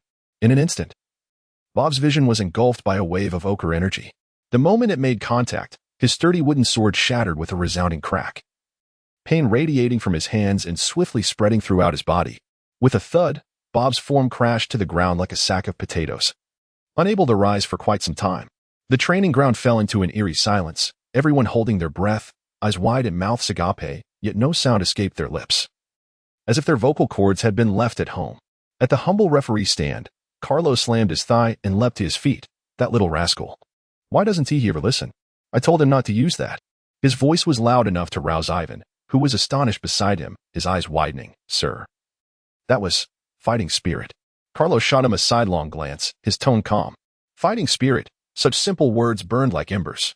Ivan felt his throat dry, struggling to swallow, his gaze complex. What could he say when it had already been used? Carlo sighed, yet there was no trace of displeasure on his face. Rather, there was a hint of satisfaction. Though Bob possessed great talent, his arrogance was excessive. A little setback would serve him well, allowing him to go further in the future. With that thought, Carlo resumed his seat on the wooden stool and nudged Ivan. The selection results had been announced. It was nearly time to declare them. "Oh, right." Ivan, jolted awake, seemed still dazed by the shocking news. "The victor of this duel is Lin." He announced the outcome like a marionette. Fighting spirit, though rare, was not entirely unknown. Once displayed in public, it could not be concealed. Less than 2 hours after the duel concluded, the entire horse grounds buzzed with news of Lin's mastery of fighting spirit. Reactions ranged from astonishment to shock and jealousy. Yet no one questioned the source of this fighting spirit. After all, Lin was a noble. Chapter 32. The banquet as night fell, in Bob's private tent. The injured young man lay on his wooden bed, staring blankly at the ceiling, reminiscing about the day's events, much like a solitary beast licking its wounds. Loneliness, helplessness, and sorrow enveloped him. Suddenly, the tent flap was lifted, a gust of wind rushed in, the flames in the braziers flickering as Carlo, covered in snow and wind, entered with a jug of wine. Upon seeing Carlo, a glimmer of light returned to Bob's vacant eyes. He attempted to rise to greet him. But Carlo raised a hand to stop him. Rest well, do not move around. Carlo stood at the entrance, stamping his feet to shake off the snow. After warming himself by the brazier for a moment, he turned and approached Bob's bedside, pulling up a wooden chair. He placed the jug on the bedside table and softly inquired, "How is your injury?" "Not too bad," Bob hesitated. Although there had been an exchange of fighting spirit during the match, Lin had not fought to kill. His heavy slash had only utilized a third of his power. "That's good to hear," Carlo nodded. Yet, Bob looked puzzled. "Sir, why have you come?" "What? Am I not welcome?" Bob's face showed a hint of panic. All right. Carlo waved his hand, managing a rare joke. "Since there is nothing much happening tonight, I thought I'd check on you and have you keep me company for a drink." He gestured towards the jug on the table. "Okay," Bob replied, though his voice was tinged with melancholy. Having lived for so long, Carlo could easily perceive Bob's hidden thoughts. He worried about Bob's potential downfall. He did not wish to see him defeated by this setback. Carlo picked up 2 wooden bowls from the table, opened the jug, and poured a little into one bowl before saying, "Is this how it is after being defeated once?" "No." Bob's lips moved, but no sound emerged. He merely shook his head. He did not want to admit his defeat, yet the truth was undeniable. Carlo took a sip of wine, setting down the bowl. "To be honest, I have always believed you had great talent. If you continue steadily, you could have a promising future. However, I do not wish for you to see Lin as a target or attempt to surpass him." "Why?" Bob's face was a canvas of confusion. "You know I despise nobles." Carlo swirled the wine in his bowl, watching the ripples. Yet sometimes one must admit, there is a significant gap between nobles and commoners. To use Lin's own words, some spend their lives chasing the path to the royal city, while others are born within it. The disparity between people is inherent. You and he are no different, each representing either an end or a beginning. "Do you know how he defeated you?" Carlo countered. "Fighting spirit." This time, Bob did not remain silent. His tone was filled with indignation, clearly still troubled by his loss to Lin. "Tell me, what is your goal?" "Goal?" Bob paused, uncertainty lacing his voice. "To achieve merit on the battlefield or to become a knight's retainer." Listening, Carlo chuckled. "If you know this, why exert yourself in pursuit? Your goal has always been to become a knight's retainer. Yet Lin is already a knight. There is no competition or comparison to be made, nor any need for rivalry." With that, Carlo patted Bob's shoulder, sliding another bowl of wine towards him. Speaking earnestly, "Let go of your obsession with Lin. Hone your swordsmanship. Your path ahead is as a night watchman, and the road to the battlefield is long." In Winterhold, the banquet hall, melodious tunes wafted along the castle walls, the enchanting melodies enveloping the entire hall. The lavish banquet table was adorned with freshly laundered tablecloths, featuring elegant golden embroidery at the corners, crafted from silk. Silver plates, goblets, salt cellars, and spoons were meticulously arranged atop the smooth tablecloth. Dishes included oysters, smoked herring, pigeons, and beef, alongside a variety of exquisitely presented vegetable cold dishes. The seafood had been procured that morning, while the pigeons and beef were freshly slaughtered that evening. Additionally, the table was set with decanted wines, alesh, and fruit wines. As for the staple food, it was freshly baked, soft white bread. Such an opulent banquet table could only be found in the residence of nobility. Unlike formal banquets, today was merely a private gathering among young maidens yet to debut into society. However, being invited to partake in the Duke's banquet signified that the attendees were at least prominent nobles from the north, such as the Fran and Lorraine families. The organizer of this gathering was none other than the granddaughter of the Duke of Winter. Today, Heya appeared different from the last time Lin saw her.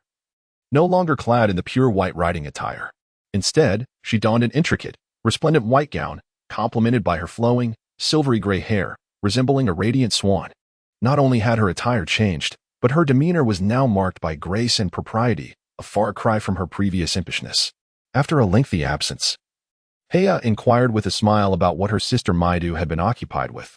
The first to receive this honor was the eldest daughter of the Fran family, Maidu Fran. What could I possibly be busy with? I've been caught up in the dealings at the Dorothy Trading Company, replied Baizhu, her voice weary, accentuated by dark circles beneath her eyes and her hair styled in braids. Her tone conveyed a languor that suggested an overwhelming desire to recline like a lethargic fish on the beach. Is it truly that dire? Heo exclaimed, covering her mouth in astonishment. It had only been a short while since Mighty's return, and she was merely a storyteller's apprentice. Why must she be dragged into the trading company? Such a profession, steeped in the stench of copper, was hardly desirable. Mighty radiated an aura of defeat and reluctance to work, embodying the very essence of despair. Hea seemed accustomed to Mighty's reaction. She then shifted her gaze to the seat on her right, addressing the striking figure leaning against the chair, dressed in a fitted azure robe, with cascading golden hair partially obscured by a round fan. Amy Lorraine. What has my sister Amy been preoccupied with lately? Nothing of great importance, Amy replied, lowering her delicate fan to reveal her exquisite features, her voice soft and gentle. Just the usual healing work, tending to the injured. Ah, the nurse. Hea's gaze inadvertently fell upon Amy's pronounced bosom, her thoughts betraying a hint of envy. Chapter 33. The Beast has a distinguished family from the north, the Lorraine, Fran, and Winter families represented the long-standing pillars of nobility, alongside the newly emerging aristocrats. Among them, the Lorraine family had established their roots the longest, followed by the Fran family, with the Winter family reigning supreme over the north. Despite their differing timelines of ascendance, the three families shared a bond akin to that of kin, resulting in a unified front in the north. The Fran and Lorraine families were related by marriage, and the rise of the Winter family could not have occurred without the assistance of the Marquis Lorraine, with the elders maintaining close ties. It was only natural that the younger generation followed suit. Underpinned by these relationships, gatherings like this occurred several times a year. Notably, such events were traditionally spearheaded by the eldest daughters of each house, but it was Hea's inaugural leadership today, prompted by her sister Highway's recent breakthrough to the rank of Earth Knight, which allowed her to begin managing family affairs under the Duke of Helen's guidance.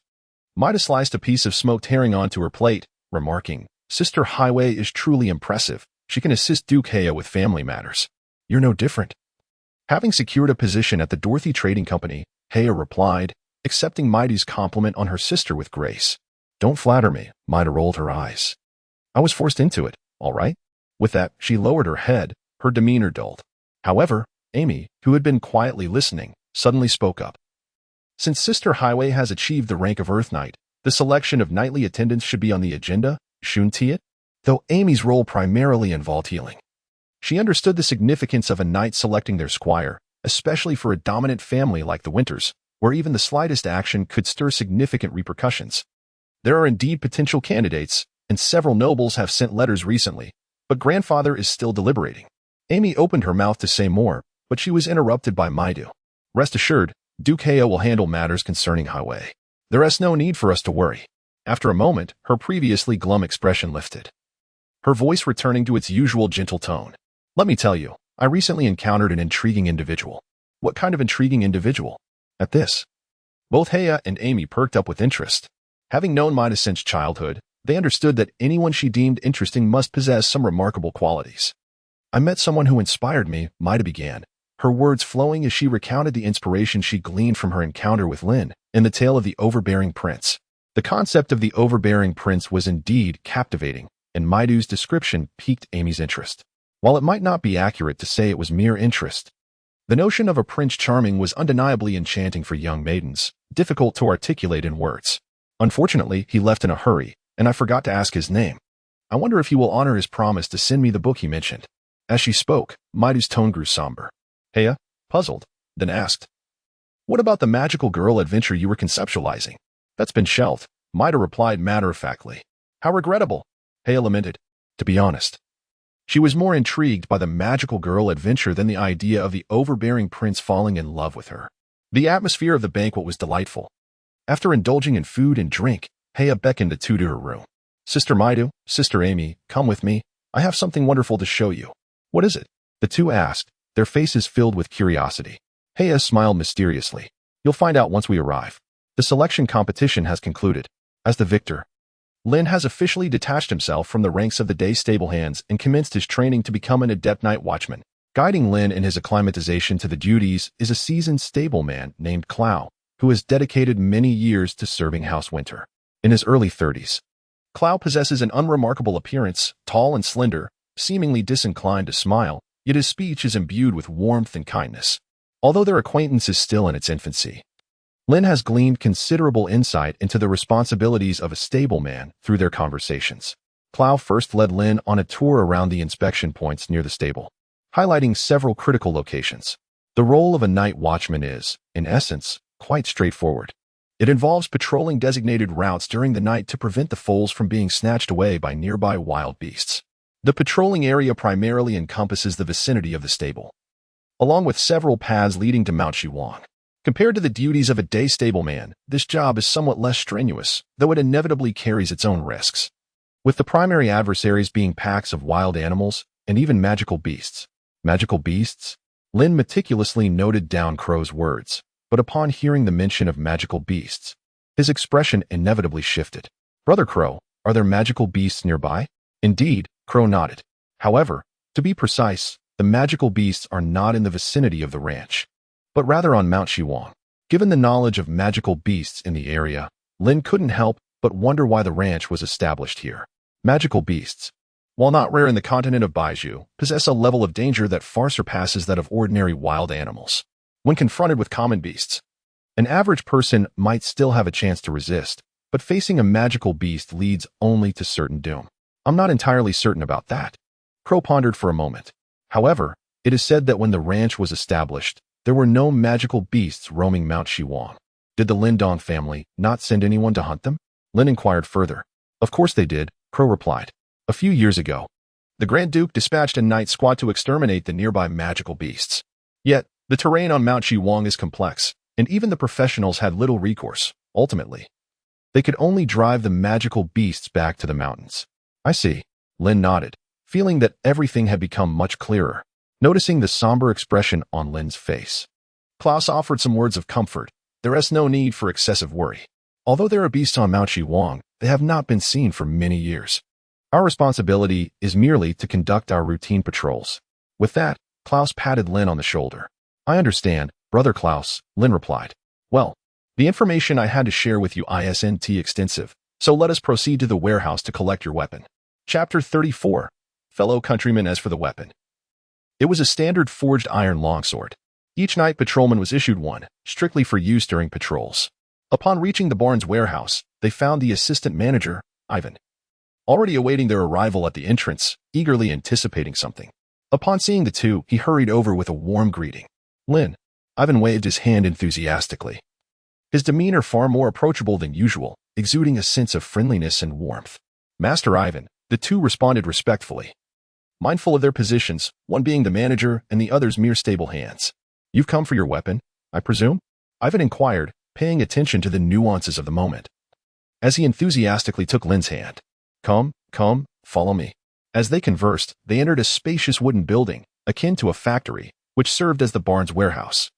Upon entering, Lin was immediately captivated by the sight of hay and rye piled high like little mountains, with cured meats hanging from the beams. However, what drew his attention most was a row of weapon racks against the wall, displaying around 20 gleaming iron swords. "These are the swords for the night patrolmen," Ivan explained, indicating the array of longswords. "Those without red cloth wrapped around the hilts are unused, so you may choose one." As Lin reached out to seize the final sword from the rack, one that was devoid of the entwined crimson cloth, Ivan's voice suddenly resonated once more. "Never mind. You need not choose." "Why?" Lin turned in astonishment, her hand suspended in midair. Before she could fully comprehend the situation, Ivan had already taken the initiative to hang a weapon on the second slot of the first row. He removed a sword wrapped in red cloth and presented it before Lin. "Take this sword," he urged. "This is?" Lin inquired, her curiosity piqued. Ivan chuckled. "This is my sword." "Your sword?" Lin echoed, incredulous. Ivan insisted, "That one do." Without granting Lin the opportunity to refuse, he pressed the hilt into her hand, his casual tone accompanying the gesture. "Just take it. I seldom use this sword, and it merely collects dust here." As the sword settled into her grasp, a sense of weightiness enveloped her. Lin's gaze was immediately drawn to the sword, which, though devoid of excessive embellishments, boasted a chillingly sharp blade and an exquisite texture, a cross-guarded sword of remarkable quality. Before Lin could examine it more closely, a startled exclamation from Clow reached his ears. "My lord Ivan, How could you bear to part with this sword? What is so remarkable about this sword? Lin tilted her head in confusion and inquired, "This is the finely forged sword of Lord Ivan." Finely forged? What do you mean by that? Lin, being an outsider, was not well versed in these terminologies. Klaus elucidated, explaining that the term fine forging refers to a specialized technique predominantly employed in the crafting of military weaponry. The sword wielded by our night watchman, in contrast, is a product of coarse forging, which exhibits notable differences in both resilience and sharpness when compared to finely forged weapons. Within our entire stable, there exist merely two such finely forged weapons. One is Lord Carlo's ceremonial sword, and the other is the one you now hold. As he spoke, the envy in Klaus's eyes was unmistakable. Through their brief exchange, Lin began to comprehend the distinction between fine and coarse forging, and he grasped the significance of this weapon. Lord Ivan, such a precious item should rightly be returned to you, Lin suggested. No need, Ivan replied, refraining from reaching out to accept it. Instead, he smiled and patted Lin on the shoulder, saying, "If you find the time, do visit my tent for a drink." With that, he turned and departed from the warehouse. With the night patrol set to commence shortly, Lin took the opportunity to familiarize himself with his newly acquired, finely forged longsword. After a brief conversation and assisting Lin in locating a versatile sword sheath within the warehouse, Klaus excused himself to catch up on sleep. As night fell around the stable's periphery, several scattered torches flickered in the moonlit breeze, illuminating the night watchmen as they donned their swords, preparing for their duty that evening. Lin was also among them. This evening, the patrol proceeded as usual, with Lin filling in for Salen and teaming up with Crow to survey the northeastern region. Due to the addition of new members, the patrol team did not operate with their customary efficiency. Instead, Carlo took the initiative to assign tasks and outline the procedures. Lin, there is no need to feel overly anxious. Just follow my lead, Crow, an experienced veteran, remarked with an air of ease as he checked his belongings. All right, Lin replied. Lin, emulating Crow's actions, meticulously counted the items: torches, black bread, longsword, and water flask. Only after confirming their accuracy did he depart the stables with the whole procession, parting ways at a fork in the road before ultimately heading northeast. After their separation, the two commenced their patrol along the designated route. How does it feel to be a night watchman? Along the way, Crow appeared relaxed. Quite well, he replied. Lin, participating in such a patrol for the first time, felt a twinge of nervousness, his hand resting on the hilt of his long sword, a blend of solemnity and curiosity as he surveyed his surroundings. Noticing Lin's anxious demeanor, Crow smiled and engaged him in conversation, hoping to ease his tension. Do not be anxious. This area is relatively secure. Speaking of which, it is impressive that you have become a night watchman in such a short time since arriving at the stables. You have indeed broken the record for the fastest ascent to this position. The last person to achieve this so swiftly was Cerrone. A glimmer of envy flickered in Crow's eyes as he regarded Lin. Being an old hand at the outskirts stables, he had ascended to his current role through years of diligent service, fully aware of the challenges and hardships involved. It was disheartening to see Lin accomplish what he had strived for so long, a goal he had deemed a lifelong pursuit. The previous individual was Cerrone, was he? Yes. He was the most talented among our cohort, advancing remarkably swiftly to become a night watchman in less than a year, which left the rest of us in awe. As Crow reminisced, a hint of wistfulness appeared on his face. However, that lad intends to join the military. I fear our encounters will become infrequent. Lin had heard a bit about Cerrone and recognized that it was partly due to him that he had become a night watchman so quickly. With a smile, Lin remarked, "Speaking of which, I share a hometown with Cerrone. You and Cerrone hail from the same place?" A look of surprise crossed Crow's face. Indeed, Lin shrugged. After all, the place I emerged from is known as Cerrone Town. Chapter 35, The Beast Horde. The role of the night watchman is considerably less arduous than that of the day herder, as it merely entails patrolling a designated route. As long as one does not encounter a pack of beasts, there is little to no danger involved. As Lin accompanied Clow on their designated route, she gradually became accustomed to the job, shedding the initial tension that had accompanied her. Suddenly, while walking, Clow clutched his stomach and exclaimed in surprise, "What is the matter?" Lin instinctively reached for her weapon, only to see Klaus grinning with bared teeth, saying, No, it's nothing serious, just a slightly pressing matter to attend to." Lin gazed at the figure of Clow, who hurriedly ran towards the nearby thicket, a torch clutched in his left hand while his right hand pressed against his abdomen. With a resigned shake of his head, Lin felt a sense of foreboding. However, it was not long before Clow disappeared into the grove when a sharp, piercing sound sliced through the air, followed by a brilliant red light shooting up into the sky from the southwestern corner. This was not good. Something had gone awry. Lin's body suddenly tensed. The crimson glow was none other than a specially designed signal flare, a common method of calling for assistance among the night riders. Was that direction towards Mount Yuan? Lin squinted, surveying the imposing silhouettes of mountains looming in the darkness. Before he could ponder further, a voice suddenly emerged from the woods behind him. It's a distress signal, Lin. Head over there. I'll be right there. Understood. Upon hearing Crow's words, Lin wasted no time. Brandishing a torch in his left hand, and swiftly made his way towards the origin of the signal flare. Outside the stables, in the southwest corner, at the fork leading to Mount Shiwang, the chilling howls of wolves echoed through the night, sending shivers down the spine. In the snow-covered forest, several eerie green lights flickered ominously. On the path, two night watchmen, flanked by a pack of wolves, stood back to back, swords drawn. Two blazing torches were planted in the snow at their feet, flickering alone while dispelling the darkness within a 3-meter radius around them. Damn it. How can there be a pack of beasts here? Noticing the moving green lights in the woods, the younger Duke's face turned pale, his voice tinged with panic. Although Coachman, slightly older, shared a grim expression, he maintained his composure, advising, "This is not the time for idle chatter. Focus on defense." The surroundings were cloaked in darkness, but the rustling of footsteps echoed ominously, inching ever closer. The two held their breath, their nerves taut. Suddenly, a fierce wind gusted, lunging towards Duke on the left. "Watch out." Coleman's warning barely escaped his lips when a swift shadow knocked Duke to the ground, sending him tumbling aside. Beneath the fire's glow, a massive white wolf, nearly 2 meters long, pinned Duke to the ground, its gaping maw poised to tear at Duke's throat, only to be thwarted by Duke's sword, which he held defensively across his chest, the wolf's razor-sharp teeth mere centimeters from his neck. Realizing his comrade was under attack, Coachman turned to assist. But yet another white wolf ambushed him, forcing him to abandon the thought of rescue and instead confront the enemy. After narrowly evading the wolf's lunge, Coachman seized the moment to thrust his sword into the creature's soft underbelly. The sickening sound of flesh parting was accompanied by a spray of hot blood, and the ambushing wolf fell, its insides spilling onto the ground.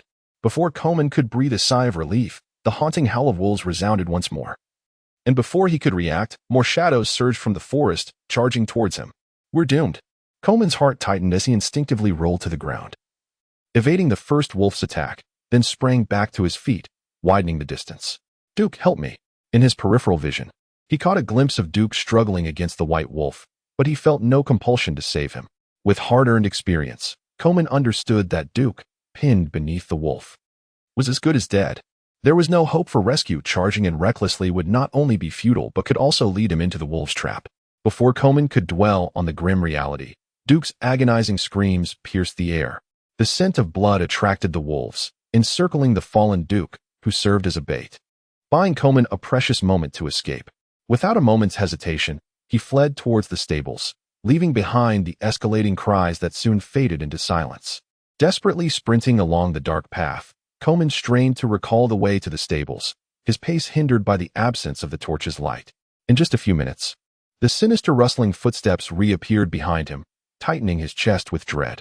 Before he could reflect further, a flash of orange light flickered in his peripheral vision, radiating a searing heat as it hurtled towards him. Not good. Instinctively, Coachman sidestepped, narrowly avoiding a fireball the size of a basin that collided with a nearby tree. Erupting in a brilliant explosion, the dazzling light illuminated the darkness momentarily, scattering embers that melted the snow beneath. "It's over." The instant he noticed the incoming fireball, a wave of despair washed over Coachman. A magical beast. That thought consumed him.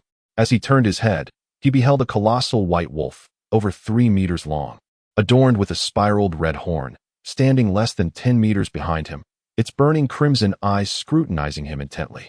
"Oh, goddess of light, how fortunate I am." Coachman raised his sword to his chest, proclaiming his supposed luck, yet his smile was bitter. He felt certain that today would be his last. For a night watchman, being surrounded by beasts was already a dire situation, but encountering a magical beast was an entirely different level of peril. Despite these thoughts, Coachman was unwilling to resign himself to fate. He sought an opportunity to escape. To his surprise, the horned giant wolf did not charge at him directly.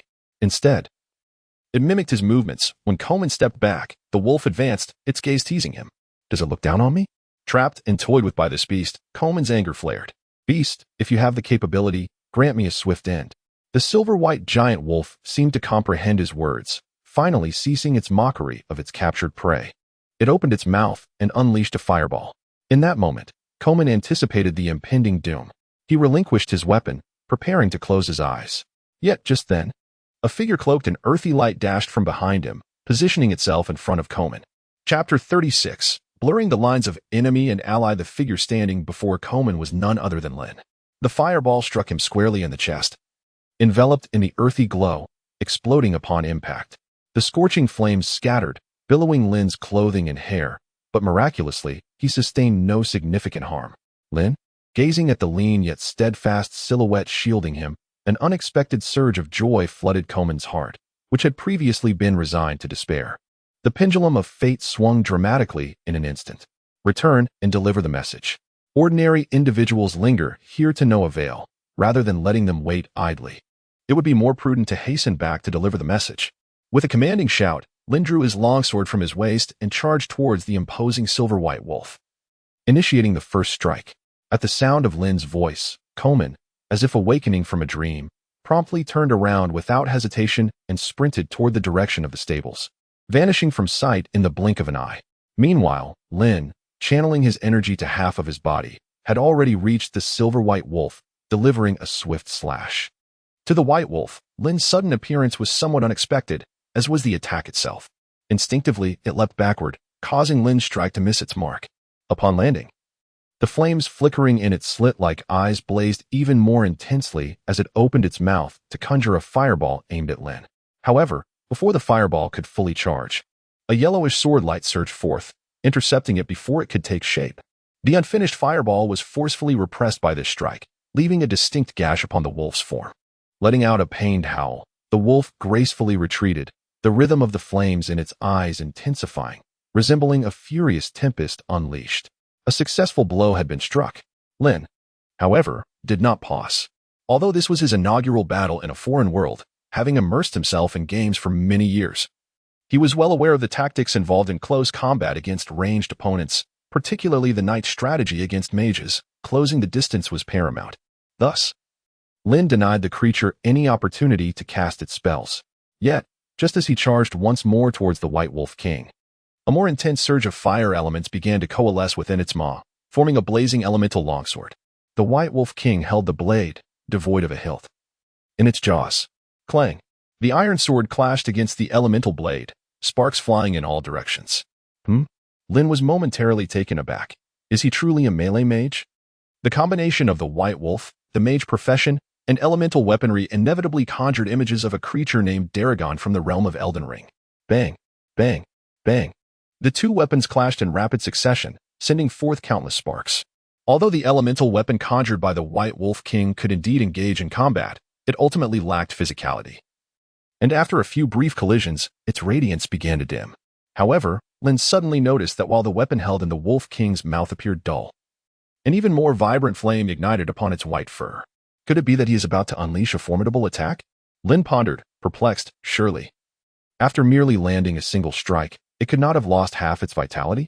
After all, this was his first genuine battle, and being somewhat unfamiliar with the magical intricacies of this world, Lin did not wish to present himself as a reckless fool. Therefore, after once again forcing the White Wolf King to retreat, Lin chose to retreat directly. As expected, shortly after he withdrew, a scorching ring of fire erupted from the body of the White Wolf King. This fiery ring was as sharp as a blade. In an instant, within a 10-meter radius centered around the White Wolf King, trees collapsed, and the snow blanketing the ground was instantly melted away. Lin was violently hurled backward by the impact. Gritting his teeth against the searing agony, he struggled to rise from the ground, his chest, arms, and flank throbbing as though lashed by fiery whips. The scorching pain sent waves of torment through his nerves. How fortunate he had managed to retreat in time. Staring at the charred marks upon his chest, a shiver of dread coursed through him. Had he taken that fiery blast directly at point-blank range, he might well have met his demise upon this very spot. The thought alone chilled him to the core. Lin was devoid of fighting spirit, contemplating retreat. The White Wolf King was genuinely formidable, far beyond what he could currently confront. Lin wished to retreat, yet the White Wolf King appeared unwilling to grant him that reprieve. Flames continued to brew upon its form. Reminiscent of the fiery ring from moments prior, threatening to unleash another devastating blow upon Lin at any moment. This was untenable. Fleeing was one thing, but having a bomb tethered to his back was an entirely different matter. Lin was acutely aware that the remote racetrack lacked any professional presence, and he could not rely on external assistance. Recklessly leading the White Wolf King to the racetrack could incite chaos of unimaginable proportions. If he were to flee, he would need to first extricate himself from its clutches, ideally by overpowering it. But how could he achieve that, given his own capabilities? It was evidently a formidable challenge to vanquish the White Wolf King, and he did not believe that a knight squire possessing only a singular combat technique could accomplish such a feat. However, if he were to harness external forces, there might yet be a glimmer of hope. With this thought in mind, Lin retrieved a golden, peculiar patterned parchment scroll from his storage pouch. This scroll had been procured from a dubious merchant. It was an Inferno explosion scroll. Its potency remained uncertain, yet it was worth a try. Without a moment's hesitation, Lin unfurled the scroll, channeling his fighting spirit through his hands as he exerted a forceful pull, effortlessly tearing the scroll apart. As the scroll disintegrated, it transformed into a searing blaze that melted into the ground. Almost immediately, an elemental surge began to swirl in the air, causing the frigid atmosphere to turn oppressively hot.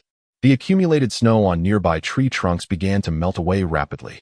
A rumbling sound echoed in his ears, and the earth trembled beneath him, subtly yet unmistakably heralding the eruption of a volcano. Before Lin could fully comprehend the implications, a hexagram magic circle rapidly materialized beneath his feet. Oh no, this thing does not distinguish between friend and foe. Upon witnessing the emergence of the magic circle, Lin's expression turned pale, and without a second thought, he took off running. No sooner had he taken a step than an explosive blast erupted behind him, akin to the detonation of a colossal bomb. The searing shockwave slapped against his back, propelling him through the air. A towering pillar of flame surged skyward, illuminating the night. This is terrifying. Lin was propelled to the edge of the magical array by a violent gust, and after tumbling to the ground, he scrambled away from the rapidly forming magical circles beneath him, narrowly evading the engulfing range of the fire explosion spell. Unfortunately, the White Wolf King, caught within the spell's confines, was not so fortunate.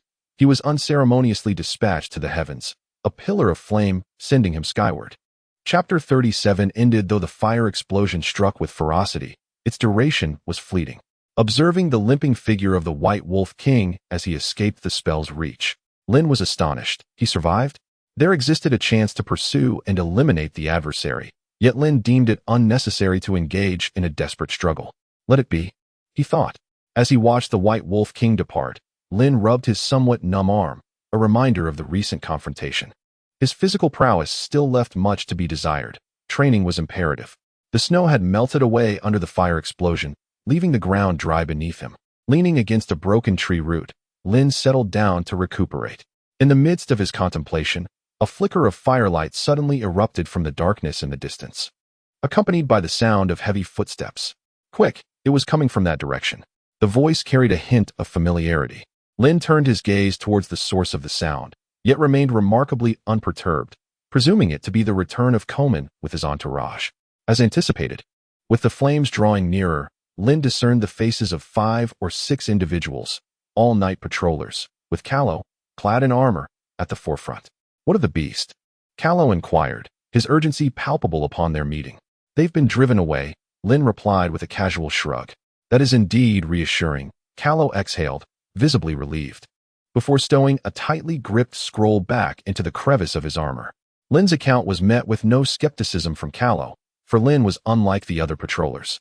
Not only did he wield martial energy, but he also possessed knowledge of magical scrolls. As Callow surveyed the surrounding signs of conflict, his expression shifted dramatically. What transpired here? A battle, Lin responded, perplexed. I'm aware there was a confrontation, Callow's voice intensified with urgency, but did that beast employ any extensive area spells? Extensive area? Lin pondered for a moment and replied, there is indeed a skill resembling a ring of fire. Hiss! Carlo gasped in surprise. This is bad. We're in serious trouble. Serious trouble? Lin was somewhat perplexed. Yes, Carlo nodded. The creature you just fought could very well be a level 2 magical beast, or perhaps even a level 3. Magical beasts are categorized by levels? Certainly, they are ranked. Carlo looked at Lin with a hint of confusion. You were unaware of this? Lin shook her head, expressing her uncertainty. I don't know, she said. Carlo sighed. explaining, the classification of magical beasts ranges from 1 to 5, with levels determined by their capabilities. Level 1 magical beasts are relatively weak, primarily possessing basic single-target spells. Level 2 beasts can cast area spells. Level 3 creatures have the power to devastate villages and towns, while Level 4 beasts pose a significant threat to entire city-states. As for Level 5, Lin inquired with curiosity, can they annihilate nations? Carlo cast her an exasperated glance. At Level 5, a creature can hardly be regarded as a mere magical beast. Dragons, for instance, are classified as Level 5. Beasts of this caliber not only comprehend human speech but can also transform into human forms. Lin was taken aback, her excitement ignited. They can transform into human forms? Indeed. Carlo replied with a proud expression. During my time serving beside the Duke, I was fortunate enough to witness the overwhelming presence of such a being, an aura that seemed to emanate from its very soul, instilling fear merely through observation. Carlo recounted his past experiences. Though not a professional combatant, having emerged from the battlefield and taken on administrative duties here, he possessed a wealth of knowledge and experience. Ah, I see, Lin reflected. Through their conversation, she gained a clearer understanding of the hierarchy of magical beasts and felt an even greater yearning for the majestic dragons. How wonderful it would be to become a dragon rider. Lin felt a surge of warmth within. The White Wolf King had been vanquished, and remaining here served no further purpose. Since the magical beasts had been repelled, it was best to return. Lin, you have worked hard today. I shall report this achievement to Winterhold on your behalf. You were injured, so take some time to rest. I will take over the night watch for you. Lin's expression was tinged with hesitation. Master Steward, perhaps I should continue the night watch. If that white wolf returns, I would be able to confront it. In the entire stable, apart from him, a novice knight, the rest were merely ordinary folk. Entrusting a group of commoners to guard this place posed a significant risk should the beast return. Rest assured, even if that monster reappears, I possess the means to handle it, Carlo replied, offering a reassuring pat on Lin's shoulder, signaling him not to worry. Very well then. Considering the scroll concealed within Carlo's possession, Lin relented, and under Carlo's guidance, he returned to the stable alongside the injured Coachman, marking the conclusion of their inaugural night watch. Upon returning to the tent, Lin promptly examined his wound, where the fiery ring had struck, revealing a swollen and slightly charred area. Fortunately, the protective aura had mitigated the severity of the injury, and he estimated that he would recover within a few days. Although he had escaped peril, Lin's spirits remained unsettled as he continued to reflect on the battle that had transpired that evening, contemplating various details. Lying in bed, his body felt weary, yet his mind was unusually alert. Glancing outside the tent, he estimated it was nearing midnight. Perhaps it was best to get some rest. Lin gently caressed the iron sword resting by the bedside, suppressing the tumultuous thoughts that threatened to overwhelm him. He closed his eyes and soon drifted into a hazy slumber. Perhaps due to the recent battle, his sleep was far from restful. He remained in a state of half-dream, haunted by the fear that the White Wolf King, driven away by the fire explosion spell, might return. In such a state of unease, time slipped away, and dawn arrived in the blink of an eye. With a crowing sound echoing from his brother, Lin's bloodshot eyes fluttered open, and he climbed out of bed. After a languid yawn, he lifted the tent flap and stepped outside. The moment he did, a gust of frigid wind rushed in, banishing the last remnants of his drowsiness. He made his way to the water basin, instinctively seeking to wash his face. However, as he arrived, he collided with Klaus, who had just returned from his night watch. His face etched with fatigue. Oh, up so early? Not going to catch a few more moments of sleep? Klaus waved at Lin. I can't seem to sleep. Lin casually remarked, then inquired, how was the situation last night? After I left, those beasts did not return, did they? No. Lin observed that there were only 3 night watchmen, including Crow, who had come to wash their faces. Lin wore a puzzled expression, inquiring, why are there only you few? What about the others? Klaus sighed. They are all stationed at the stables. Stationed at the stables? Indeed, Klaus replied. Lord Carlo has decreed that from today onward, the stables will be on high alert. The night grooms are divided into 2 shifts to prevent any further incursions by the beasts. We, as it happens, are part of the evening shift, and thus, we've returned to rest as usual. Chapter 38, Bog. He splashed water on his face. Lin suddenly felt invigorated. He then strode towards the outskirts of the horse grounds, sword in hand. Indeed, in the vicinity, he encountered Carlo, who was also patrolling with his men. Master Steward, what brings you here? Upon seeing Lin approach with his sword drawn, Carlo's expression revealed a hint of surprise. What brings you up so soon? Aren't you going to rest a while longer? No, Lin replied. Lin shook her head, expressing her inability to find slumber. How are your injuries faring? She inquired. It is manageable, nothing severe. I merely sustained a slight burn from a spell's brush. Lin rested his hand upon the hilt of his sword, speaking with a casual nonchalance. Youth is truly a blessing. One's body is remarkably resilient. Upon hearing this, Carlo chuckled lightly before shaking his head. You lad are fortunate indeed. Surviving the clutches of a beast, you'll have quite the tale to tell in the future. Perhaps, Lin replied, displaying little interest in boasting. He was far more preoccupied with the unfolding situation and how to address the matter of the beast. Carlo dismissed the two accompanying grooms, instructing them to patrol the vicinity before guiding Lin to sit beside a grand tree. Once settled, Lin inquired, Master Steward, how shall we proceed with the beast? We shall wait and see. Awaiting the directives from House Winter, Carlo replied. He nodded, instinctively reaching for the flask at his side, only to encounter the cold, unyielding surface of his armor, rendering his movement awkward. Ivan had departed for Winterhold early in the morning. He should have arrived by now. If all goes well, he might return with reinforcements by midday. Understood, Lin said, exhaling in relief upon hearing Carlo's words. He then regarded the visibly fatigued Carlo and suggested, Master Steward, why not take a moment to rest? I can keep watch in your stead.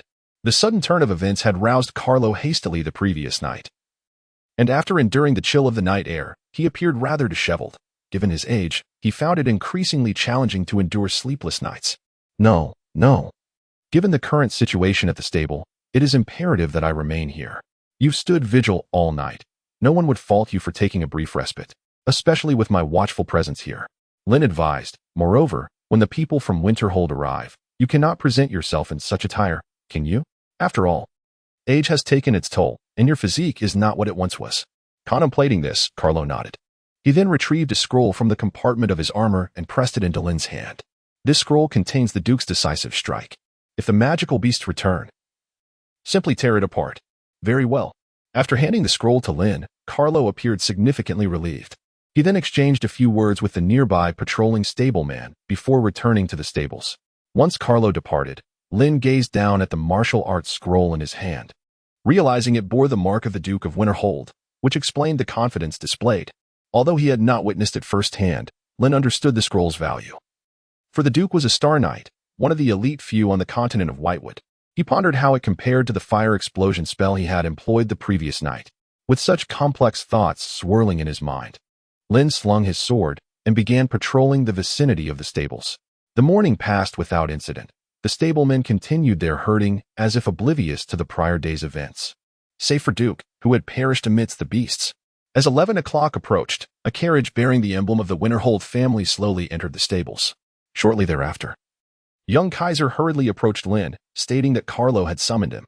Upon lifting the tent flap, the flickering glow of a blazing brazier met his eyes, quickly melting the snowflakes resting on his shoulders. Lin could hear the discussions taking place within the tent. The Duke was already aware of last night's events, and he commended their handling of the situation. As for the deceased stableman, compensation would be delivered to his family. Around the brazier were 4 chairs, occupied by 3 individuals, Carlo, Ivan, and an elderly man with grizzled hair, clad in a gleaming silver half-armor, possessing only 1 ear and a fierce countenance. Master Steward, you called for me? Lin inquired. Come. Sit here, Carlo beckoned, indicating a seat beside him. Lin naturally took a seat in the vacant chair. Since their encounter at the training grounds, both parties had revised their perceptions of one another, and Carlo no longer harbored his initial prejudice toward Lin. Once Lin was seated, Carlo commenced the introductions.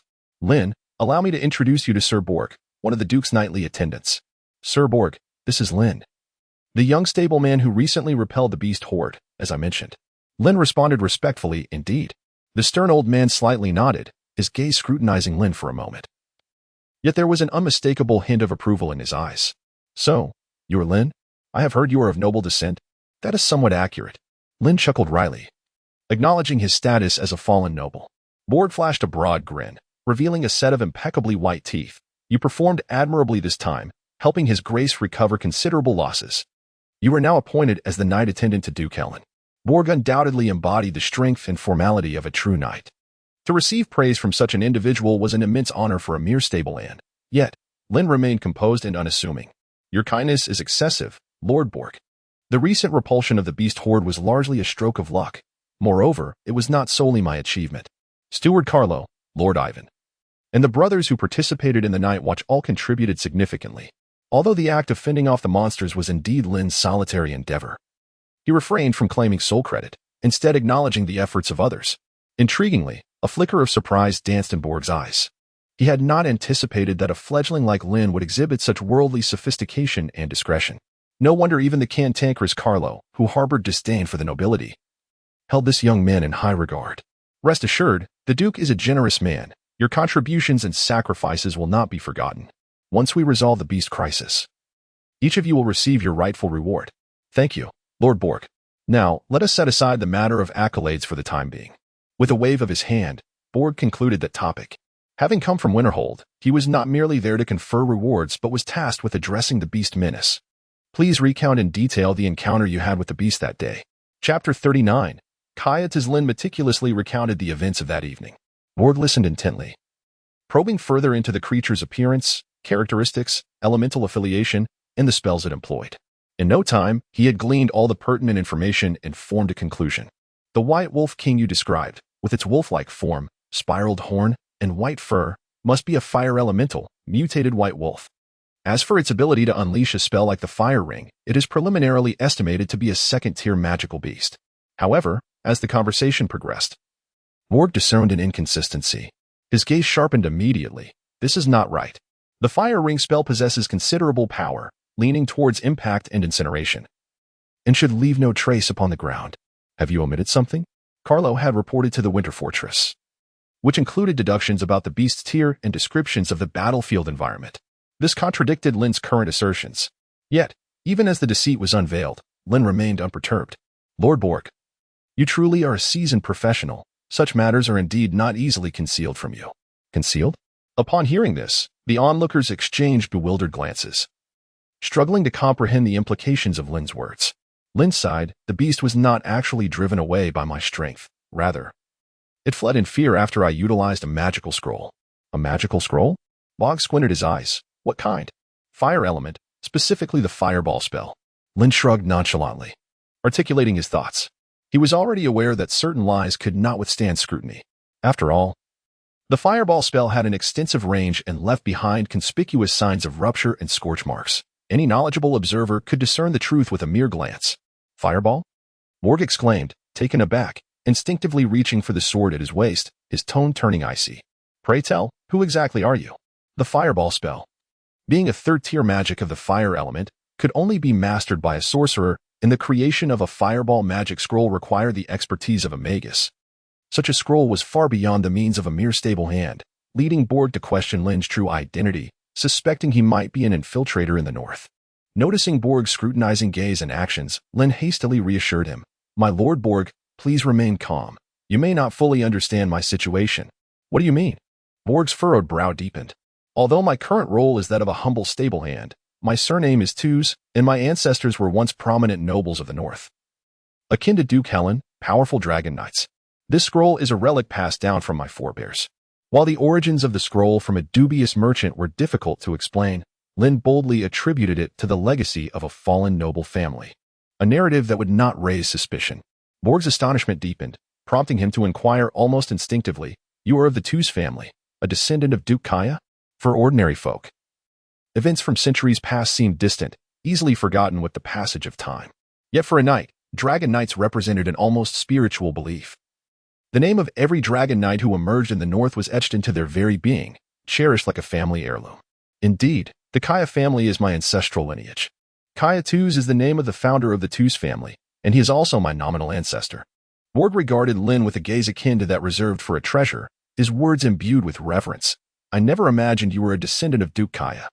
I thought the Tews family had long departed from the north.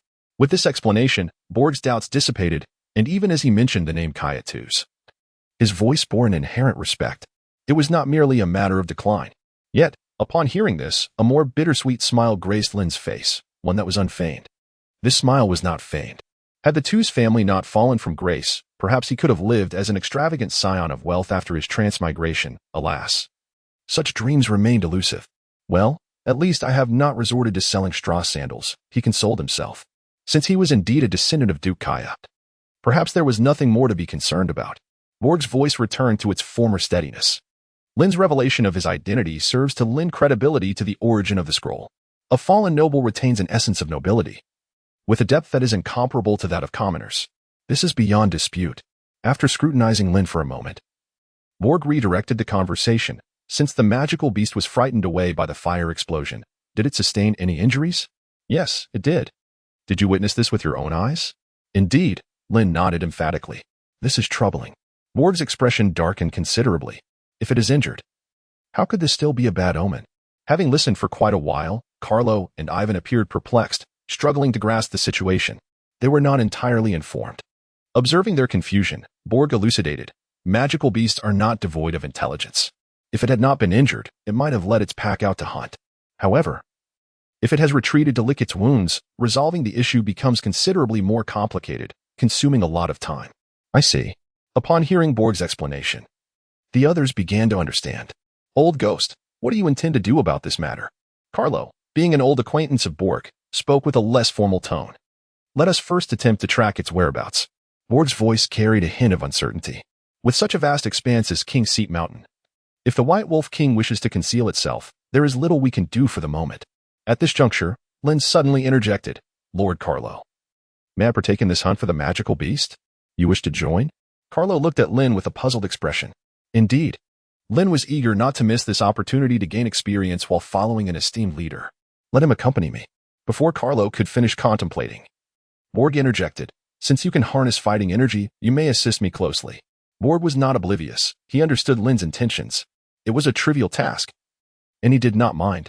Given that the old ghost has spoken, Lin, for the time being, you shall assist him in addressing the magical beast issue. Carlo pondered briefly and agreed to Lin's proposal. The rationale was straightforward. Lin was no ordinary stable hand, and this modest horse farm was not his ultimate destination. One day, he would surely soar to greater heights. Thank you, Lord Borg and Lord Carlo. Lin was overjoyed. There is no need for such formalities. Borg waved his hand dismissively. Just call me by my name. No matter how fallen you may be, you are still a descendant of Duke Kaya. Chapter 40. Spirits of Nature for the Knights of the Northern Lands. The name Duke Kaya is one that commands deep respect, and consequently, his descendants receive a measure of favor. Lin now relishes this convenience.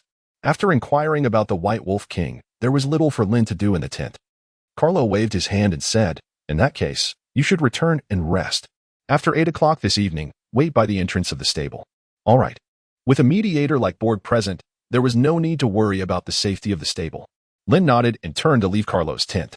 Upon returning to his own tent, the first thing Lin did was open the cheating shop, eager to see what treasures had surfaced today. Jade's Dream, a box 20 copper coins toothpicks, a bag 10 copper coins directs, pack of 645 copper coins Lin. Indeed, it remained so unpretentious.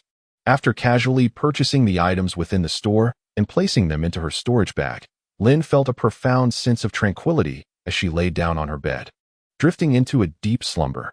When she finally opened her eyes, it was already evening.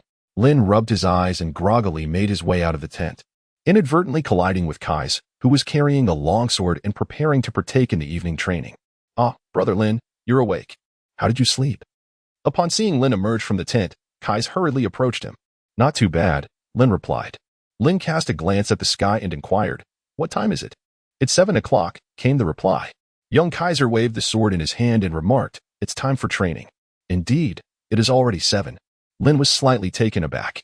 Why wasn't I called for dinner? Young Kais, with an innocent expression, replied, Lord Carlo mentioned you had a task this evening, so he instructed us not to summon you for dinner. However, the kitchen has set aside some food for you. That's good to hear.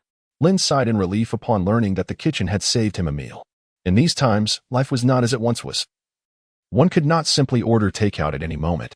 Missing a meal could mean enduring a night of hunger, especially with the prospect of chasing beasts alongside Borg later that evening. Lin, you were truly remarkable. You single-handedly drove off the beast. Just as Lin was lost in thought, the young one's praises echoed in the air. Lin looked up to meet a pair of bright, starry eyes filled with sincerity. Pure luck, he chuckled. Brother True has foretold that you shall become a formidable knight one day. May I have the honor of serving as your squire? Young Kais tilted his head, brandishing his wooden sword. Seeing the child's earnestness brought a smile to Lin's face, and he affectionately ruffled the boy's sun-kissed hair. Very well, should I become a knight, I shall choose you as my squire. Then it's settled. The child's eyes sparkled with excitement at Lin's affirmation. After exchanging a few more words, young Kai's dashed off to the training grounds with his wooden sword, while Lin made his way to the kitchen to address the matter of his dinner. Upon arriving at the kitchen, Lin collided wholeheartedly with Borg. Awake? Come over and have something to eat. Borg waved his hand, holding a substantial piece of smoked bacon wrapped in greasy paper. The two of them took their seats sequentially on the wooden stools, where a vision of soft white bread and a hearty mushroom soup adorned with generous chunks of mushrooms awaited them on the stove. Lin was taken aback for a moment. Is the food this good? You should eat more. We still need to ascend the mountain tonight. Borg cast a casual glance at Lin, slicing the smoked cured meat in his hand with a small knife, and pushed one half toward Lin. For me? Unaccustomed to the usual fare of dark bread and creamy soup, the sudden appearance of a generous portion of cured meat left Lin somewhat at a loss. Indeed, Borg did not respond verbally. Instead, he cut a small piece from his own portion of cured meat, placed it in his mouth, and, while chewing, remarked, "During this period before the hunt concludes, you need not participate in the chores at the stables. Simply accompany me. This is the standard fare." Understood.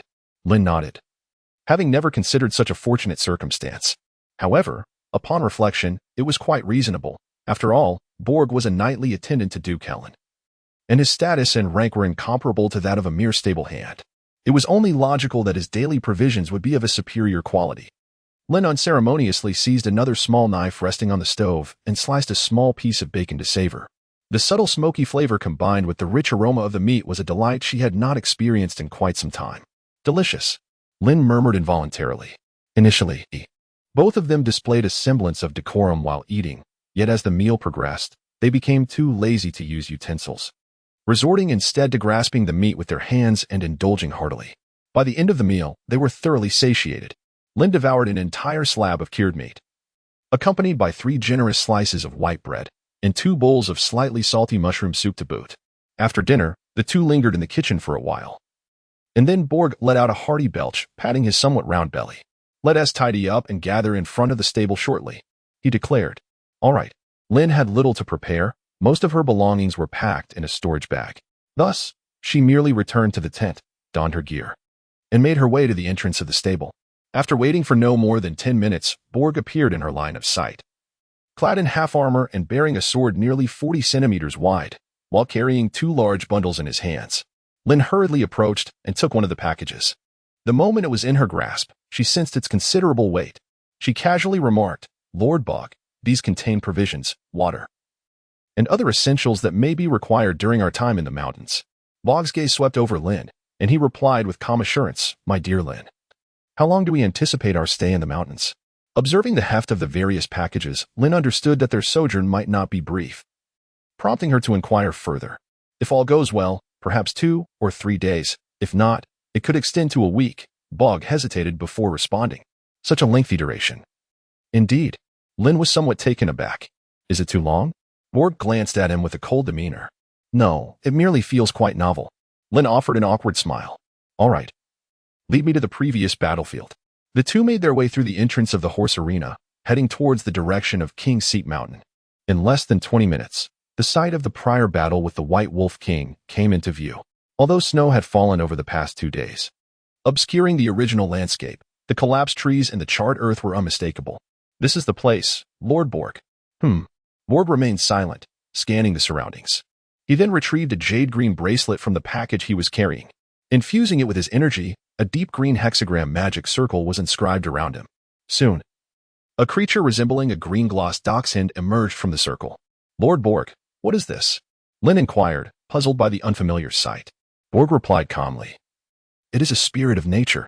"What is a spirit of nature?" "It is a magical creature endowed with extraordinary olfactory senses and the ability to detect magical energy, making it ideal for tracking the movements of magical beings." "I see." Borg's explanation provided Lin with a clearer understanding of the so-called spirit of nature. Akin to a hunting dog, but with enhanced abilities against magical creatures. Once the spirit of nature leaped from the magic circle, it began to sniff around like a dog, soon pausing before a pile of snow. "Let's take a look." Borg, evidently experienced with the spirit of nature, approached confidently as it halted. "Is this wolf fur?" Borg's keen eyesight quickly discerned a small tuft of short, snow-covered wolf hair amidst the white expanse. "Impressive," Lin couldn't help but exclaim, unsure whether he was praising Borg's keen sight or the spirit of nature's sense of smell.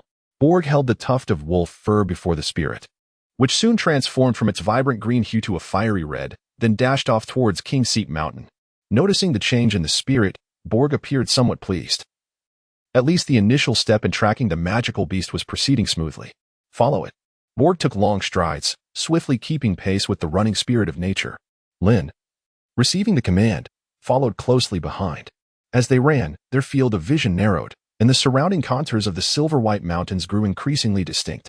Clearly, they had entered the domain of King Seat Mountain. As they continued, the spirit of nature suddenly halted at a fork in the path, hesitating as it regarded the left and right branches defined by towering trees. Lin and Baizhu also came to a halt. What caused them to stop? Lin gazed at the spirit of nature with a perplexed expression, perhaps due to the presence of fire elemental traces on both sides. The spirit found it challenging to discern the source through its sense of smell. Bog furrowed his brow. Although uncertain, his understanding of the nature spirit's characteristics allowed him to surmise the underlying reasons. What should we do now, having only just entered the mountains? Encountering such an obstacle in tracking was certainly not a favorable sign. Let's observe for a moment. Despite the early difficulties, Bog remained notably composed. As if he had anticipated such a scenario, there is no need for haste. Let us investigate further. As he spoke, he gently caressed the emerald bracelet, and a magical circle materialized once more, encasing the spirit of nature within. My lord Bog, is this a magical artifact?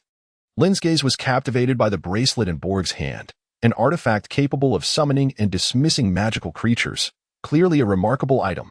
This was known as a hunter's bracelet, a relatively common magical tool. In response to Lin's curiosity, Borg raised the bracelet and elucidated. Oh.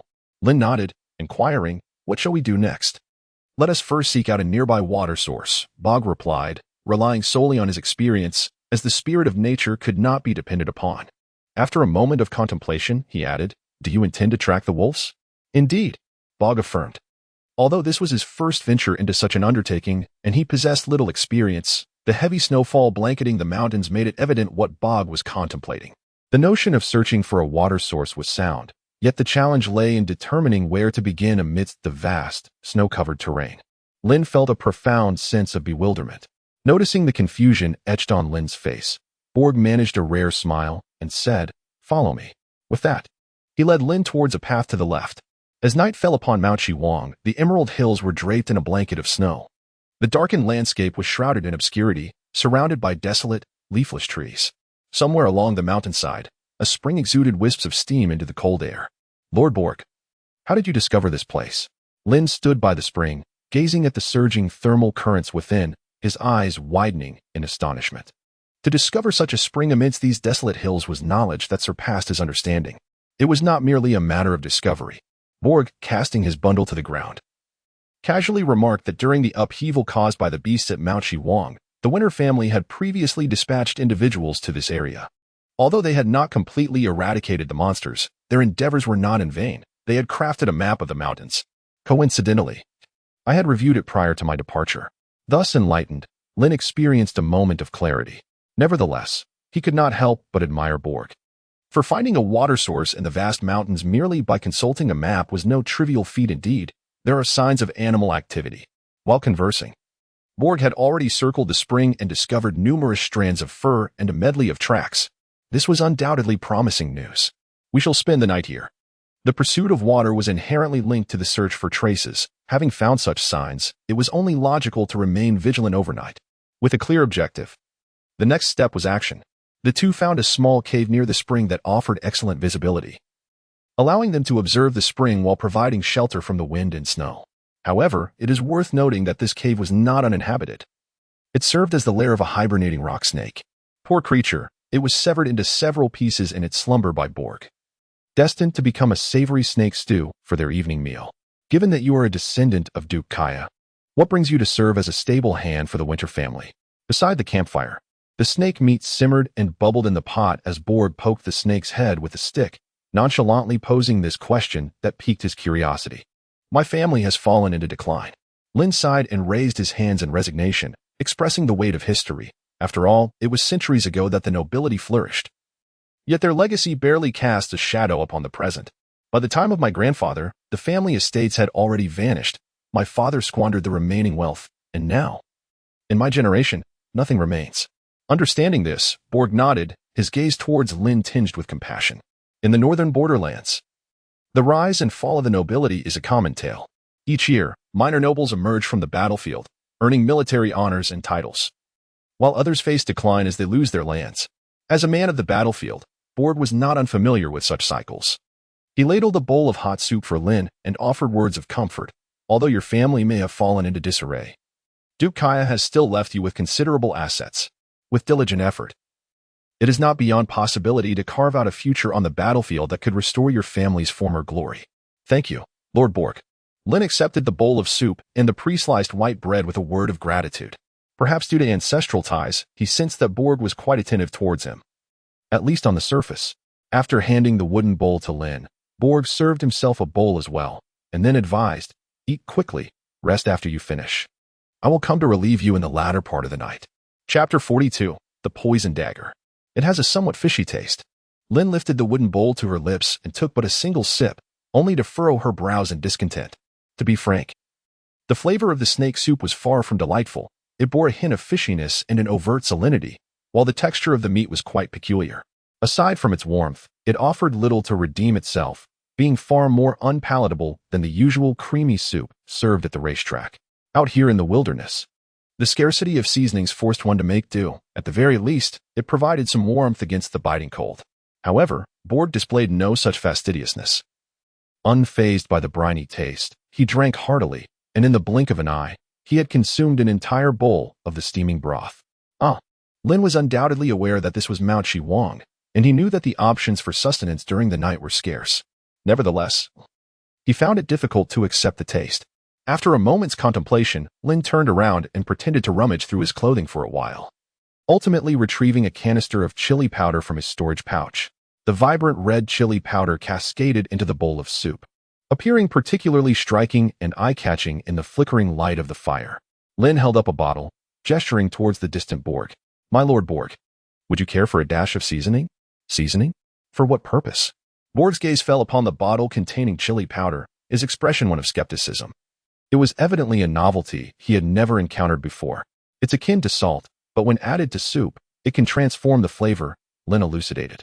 Borg hesitated momentarily, yet his curiosity prevailed. Well then, let us give it a try. He ladled another bowl of soup for himself and pushed it toward Lin, who then opened the chili powder container and sprinkled a small amount into it. What purpose does such a meager quantity serve? How petty. Noticing Lin's cautious movements, Borg appeared particularly displeased, mistakenly believing that Lin's hesitance stemmed from reluctance to share. Lin, with a mixture of amusement and exasperation, explained, My Lord Bog, you have misunderstood. It is not that I am unwilling. Rather, I fear you may not be able to tolerate the spiciness. Spicy? Bog scoffed, wrinkling his nose. How much heat can this little red powder possibly impart? Pour in more. Very well then. Lin, of course, would not hesitate to add chili powder, seeing Borg's request. He generously sprinkled a considerable amount into Borg's bowl, transforming it into a vibrant crimson hue. Now, this is more like it. Observing the layer of red powder floating atop the steaming broth, Borg nodded in satisfaction. His military background instilled in him a robust character, leading him to consume alcohol in hearty gulps and meat in generous chunks, always seeking the maximum of everything. This habit was also evident in Carlo. Cheers. The faint aroma of the chili powder seemed to elevate the otherwise briny and fishy soup, enticing Borg to take a substantial gulp. However, this crude manner of consumption caused Lin to furrow his brow in concern. Given the amount of chili powder added to the broth, even he, a traveler from another world, found it to be a potentially lethal dose. What a reckless endeavor. Lin contemplated that Bog, having consumed half a bowl of the soup, had a face darkened by sun and wind that was now flushed with a deep hue. Clearly, he had suffered a severe blow. He stifled the overwhelming sensation that surged towards his scalp and managed to force a grimace towards Lin, exclaiming, This is rather good, isn't it? Saha, Saha? Lord Bog, if it truly proves too much for you, perhaps it would be best to forego it altogether. Lin perceived that the spiciness might be too much for Borg to handle, so she attempted to dissuade him. However, he resolutely rejected her advice, declaring, How can a man concede defeat? Perhaps provoked by Lin's words, Borg, undeterred by his crimson lips, tilted his head back and gulped down the remaining half-bowl of soup in one go. Lin felt as though her scalp might explode. She promptly offered a slice of freshly cut white bread to Borg, who eagerly devoured it, finally alleviating the fiery sensation in his mouth. Their late-night repast proved to be quite engaging. After finishing the meal, Lin adhered to Borg's plan, opting to rest first and take over the watch in the early hours of the morning. Meanwhile, Borg, with his lips slightly swollen and reddened, squatted beside the cooking pot, expertly encircling the campfire with stones. Lying on the cold, damp ground, Lin struggled to find sleep, so she chose to gaze at the sharply pointed stalactites above, which were dripping water. After a prolonged period of contemplation, a sudden realization struck her. She had spent the entire day in turmoil without making any purchases. With this thought, she opened the shop. 3 newly refreshed items immediately caught her eye. Spyglass. Price: 7 silver coins windproof lighter. 1. Price: 5 copper coins toxic dagger. Price: 3 gold coins. To be honest, Lin harbored little expectation regarding the items available in the shop. However, upon seeing them, a surge of excitement coursed through her. The previously reclining figure nearly sprang to her feet. Goodness, after so many days, fine treasures had finally emerged. Since the last appearance of the Fireball Scroll, the shop had only offered mundane items, and it had been quite some time since anything of quality had surfaced. Yet today, the caliber of goods was remarkably high. Time to buy. Lin is currently not in dire need of funds, thus he is not inclined to part with these exquisite items easily. However, before making a purchase, he took a moment to glance at Borg, who was stationed at the cave entrance, fixated on the hot springs. Ensuring that Borg was not watching, Lin proceeded with the transaction. With a subtle motion of his finger, 3 items materialized silently in his palm: a black telescope, a modest yet functional windproof lighter, and a dagger of palm-sized proportions, glimmering with a chilling emerald hue. The first 2 items required no elaboration. Lin was well aware of their purposes. It was the venomous dagger that piqued his curiosity. The venomous dagger, a short blade steeped in poison. Those struck by its edge will succumb to a state of paralysis and incapacitation. Astounding. This was nothing short of a divine artifact. Lin was momentarily taken aback by the dagger's description. A weapon capable of paralyzing foes is indeed a tool of ambush. Should one be struck by such a blade at close range, even the mightiest of adversaries would be brought to their knees. A truly remarkable find. Lin quietly toyed with the dagger in the palm of his hand for a moment before stowing it away in his storage pouch. He glanced at the upper left corner, noting the accumulated count that had jumped slightly. It was likely that in a few days he would be eligible to receive the rewards for the second phase. He pondered what valuable items the next phase's cumulative rewards might bring. If only he could acquire another energy capsule, he would soon advance to the rank of a novice knight.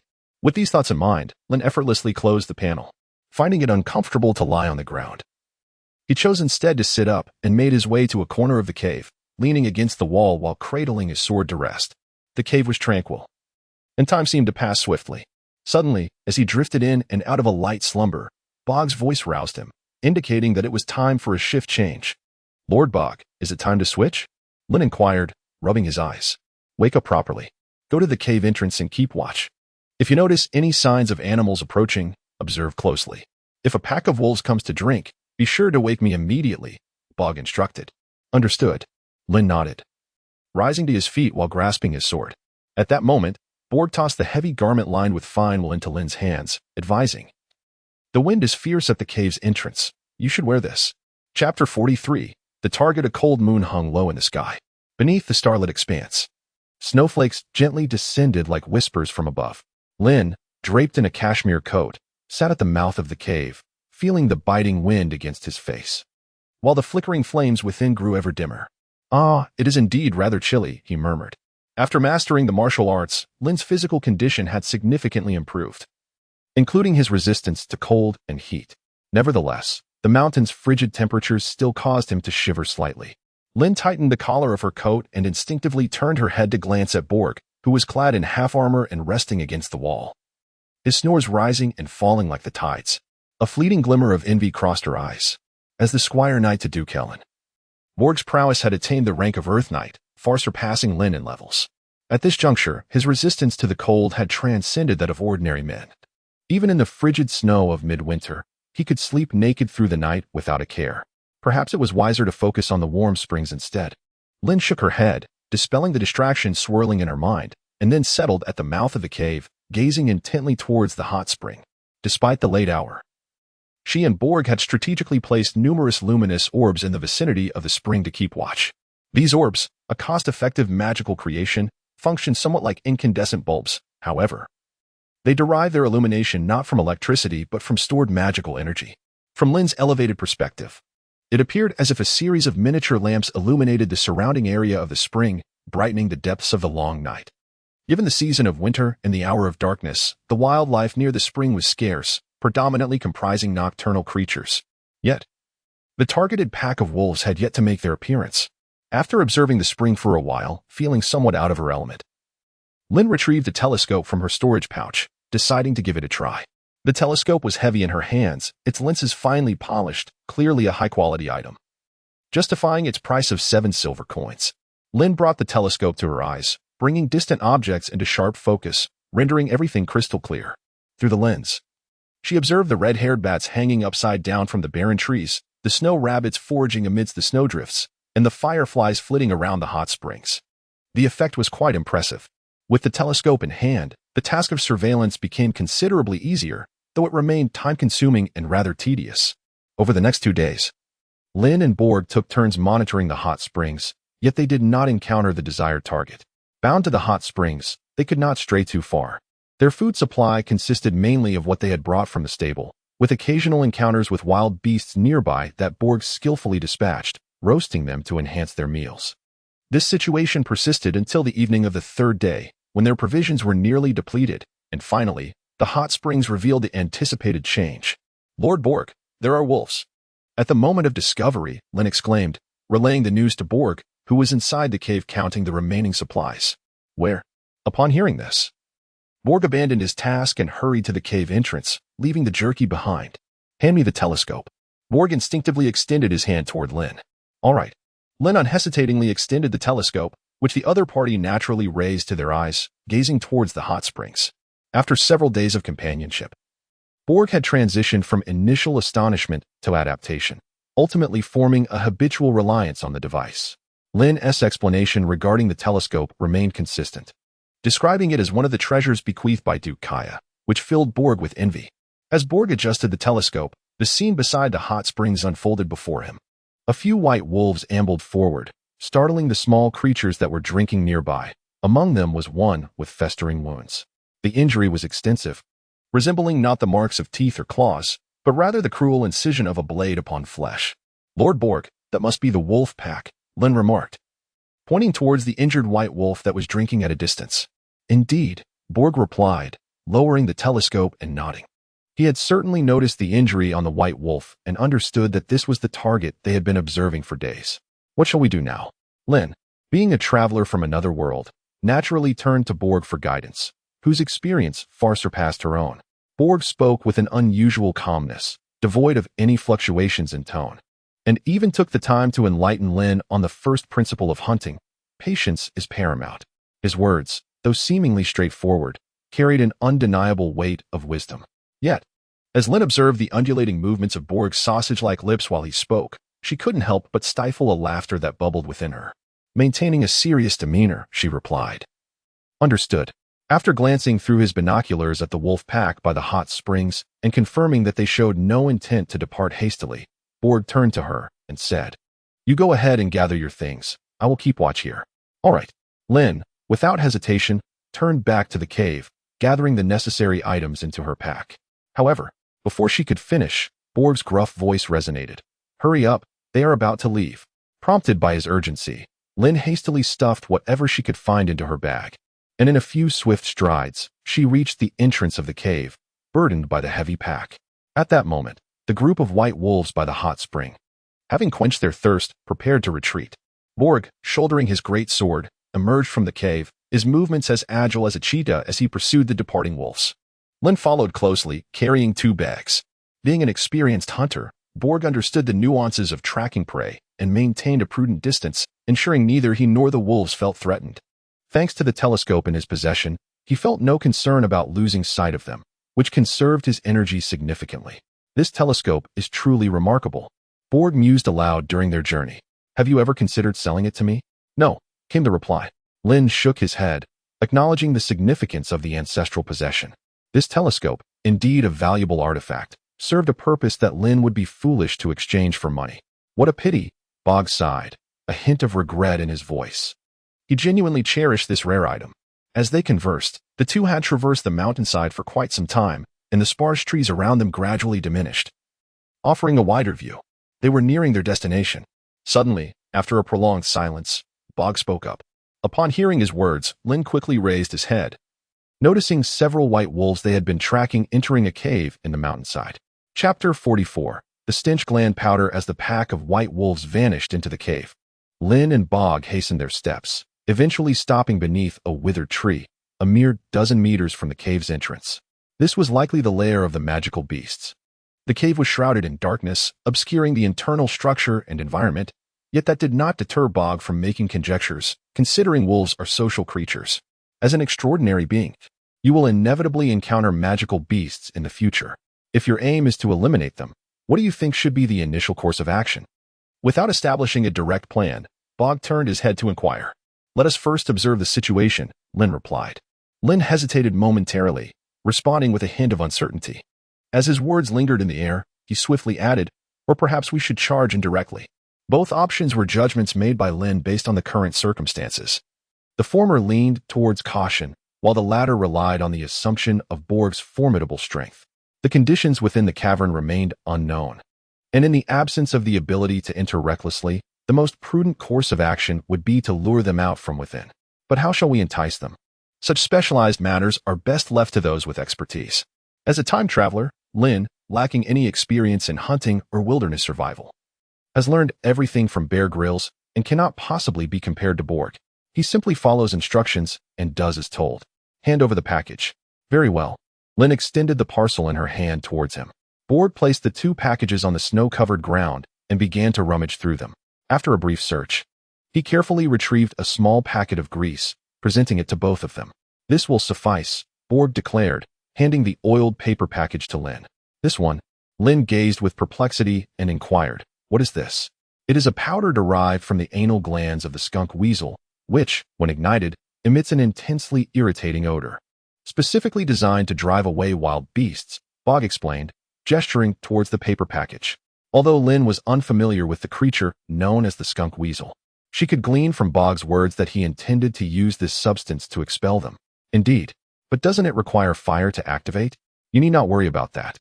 Bog replied with a mischievous smile. In the midst of their conversation, he bent down to retrieve a stone from the snowdrift. He deftly bound the paper package to the stone with a strip of cloth, then took aim at the pitch-black mouth of the cave, hurling the stone with great force into the cavern. Bang! With Bog's powerful throw, the stone, wrapped in the paper package, crashed into the cave like a well-struck tennis ball, producing a dull thud and a scream. In the next instant, a brilliant flash of fire erupted from within the cave, illuminated by the fleeting blaze. Lin discerned something bursting forth inside the cavern, as dark green smoke rapidly spread like a toxic gas. Stop daydreaming. Take this. Without affording Lin much time for contemplation, Bog thrust a small, exquisitely crafted crossbow and a quiver of arrows into her hands. You know how to use this, right? A little, she replied. Lin nodded solemnly. Although the training grounds did not impart archery skills, they did possess several discarded, antiquated military crossbows. While Lin had never personally wielded one, he had observed Carlo employ them on a few occasions, rendering the process somewhat familiar. Very well, Borg proclaimed as he removed from his back a formidable black sword, nearly 40 centimeters wide, which at first glance resembled a door.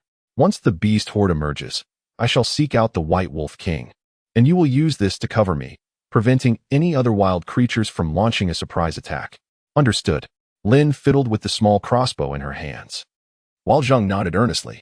Amid their conversation, the once tranquil cave resonated with a rising, piercing howl.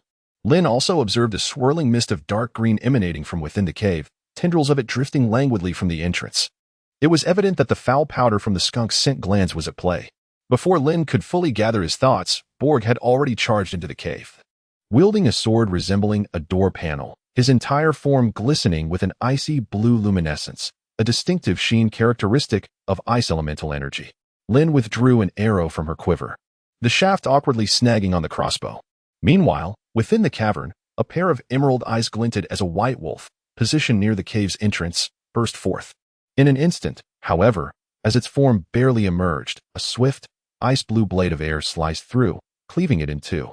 The ruptured flesh was transformed into translucent ice crystals under the influence of the chilling gust. The crystals tinkled as they struck the ground. Clad in dark armor, Borg stood valiantly before the cave entrance, his great sword poised like a god of war, embodying the spirit of a single stalwart defender. A mournful howl resonated from within the cavern, echoing with both terror and anxiety as the first white wolf succumbed. Soon, two more white wolves charged out from the shadows of the cave. As they surged forth in unison, Borg could only contend with one, seizing the moment. He swung his heavy sword and severed the head of the first wolf that emerged. The second wolf, however, managed to slip past him, with a swift motion. Just as the evading wolf thought it had escaped Borg's grasp, a small arrow found its mark, piercing its throat with deadly accuracy. Blood stained its pristine fur as the wounded creature tumbled into the snow, its limbs twitching briefly before succumbing to the inevitable. "Well done," Borg remarked, shaking the fresh blood from his blade as he turned his back to Lin, his voice resonating with approval. Lin remained silent, fixated on the cave entrance. Soon, a pack of white wolves leapt from within, unlike the previous desperate escape. This time, the wolves charged forth as if commanded, surging fearlessly towards Borg, baring their sharp fangs and claws, encircling him in the blink of an eye. "Lord Borg, do you require assistance?" "No need." The cold, stern reply came as Borg's figure was already in motion. His great sword cleaved through the air, unleashing icy blue blades that swiftly decapitated several of the nearest white wolves. As a seasoned Earth Knight, he maneuvered effortlessly even amidst the overwhelming horde. Witnessing this, Lin felt a wave of relief wash over him. He resumed operating his crossbow, aiming at the white wolves on the periphery. Regrettably, the wolves were agile and elusive, rendering Lin's aim largely ineffective, with most of his shots going awry. Fortunately, Borg's strength was formidable. After another swing of his sword sent a wolf flying, the dozen or so wolves that had initially surrounded him were reduced to a mere few. The fallen bodies piled up, and the air was thick with the acrid scent of blood, causing the remaining wolves to exhibit signs of trepidation. No longer as fearless as they once were. Just then, a furious roar erupted from within the cave, followed by a massive fireball hurtling towards Borg. Chapter 45, A Strike Here It Comes. As the fireball approached, Borg seemed to have anticipated its arrival. With a fierce shout, he pivoted, raising his sword like a shield before him, intercepting the searing projectile. The fireball shattered, sending forth a wave of heat. The violent gust whipped Borg's face, reddening it, while his silver-streaked black hair danced wildly, accentuating the scar where an ear had once been, rendering his visage even more menacing. However, the fireball's appearance merely heralded the commencement of the battle, as a terrifying shadow emerged from his flank, lunging towards Borg. The immense force of the impact forced Borg back several steps, leaving deep gouges on his half-armor from the creature's razor-sharp claws, presenting a fearsome sight. The Wolf King. In that instant, upon witnessing the fireball, Lin deduced the identity of the shadow. He discarded his crossbow and drew his sword, charging into the fray against the surrounding beasts. Taking advantage of the wolves' inattention, Lin's surprise attack effortlessly felled two white wolves, creating an opportunity for Borg to confront the Wolf King. Meanwhile, Borg, having withstood the ambush, was engaged in a fierce battle with the Wolf King. In an instant, icy blue energy swirled around them, resembling blossoming ice flowers, as Borg easily subdued the creature's onslaught. Yet soon, Lin sensed something amiss. Something is not right. Lin observed the fierce melee battle between Borg and the White Wolf King, feeling an inexplicable sense of astonishment. If memory served him right, the last time he encountered the White Wolf King, the creature was merely a fragile mage, a mere novice in close combat, who could not even match him. How could such a transformation occur in just a few days? Moreover, its fur gleamed brightly, and it appeared to have grown in size, showing no signs of the burns inflicted by the fireball spell. Something was amiss. As this realization dawned on him, Lin attempted to voice a warning, but before the words could escape his lips, a fiery ring erupted from the depths of the cave. This was dire. As the surging fire ring approached, Lin's expression changed dramatically.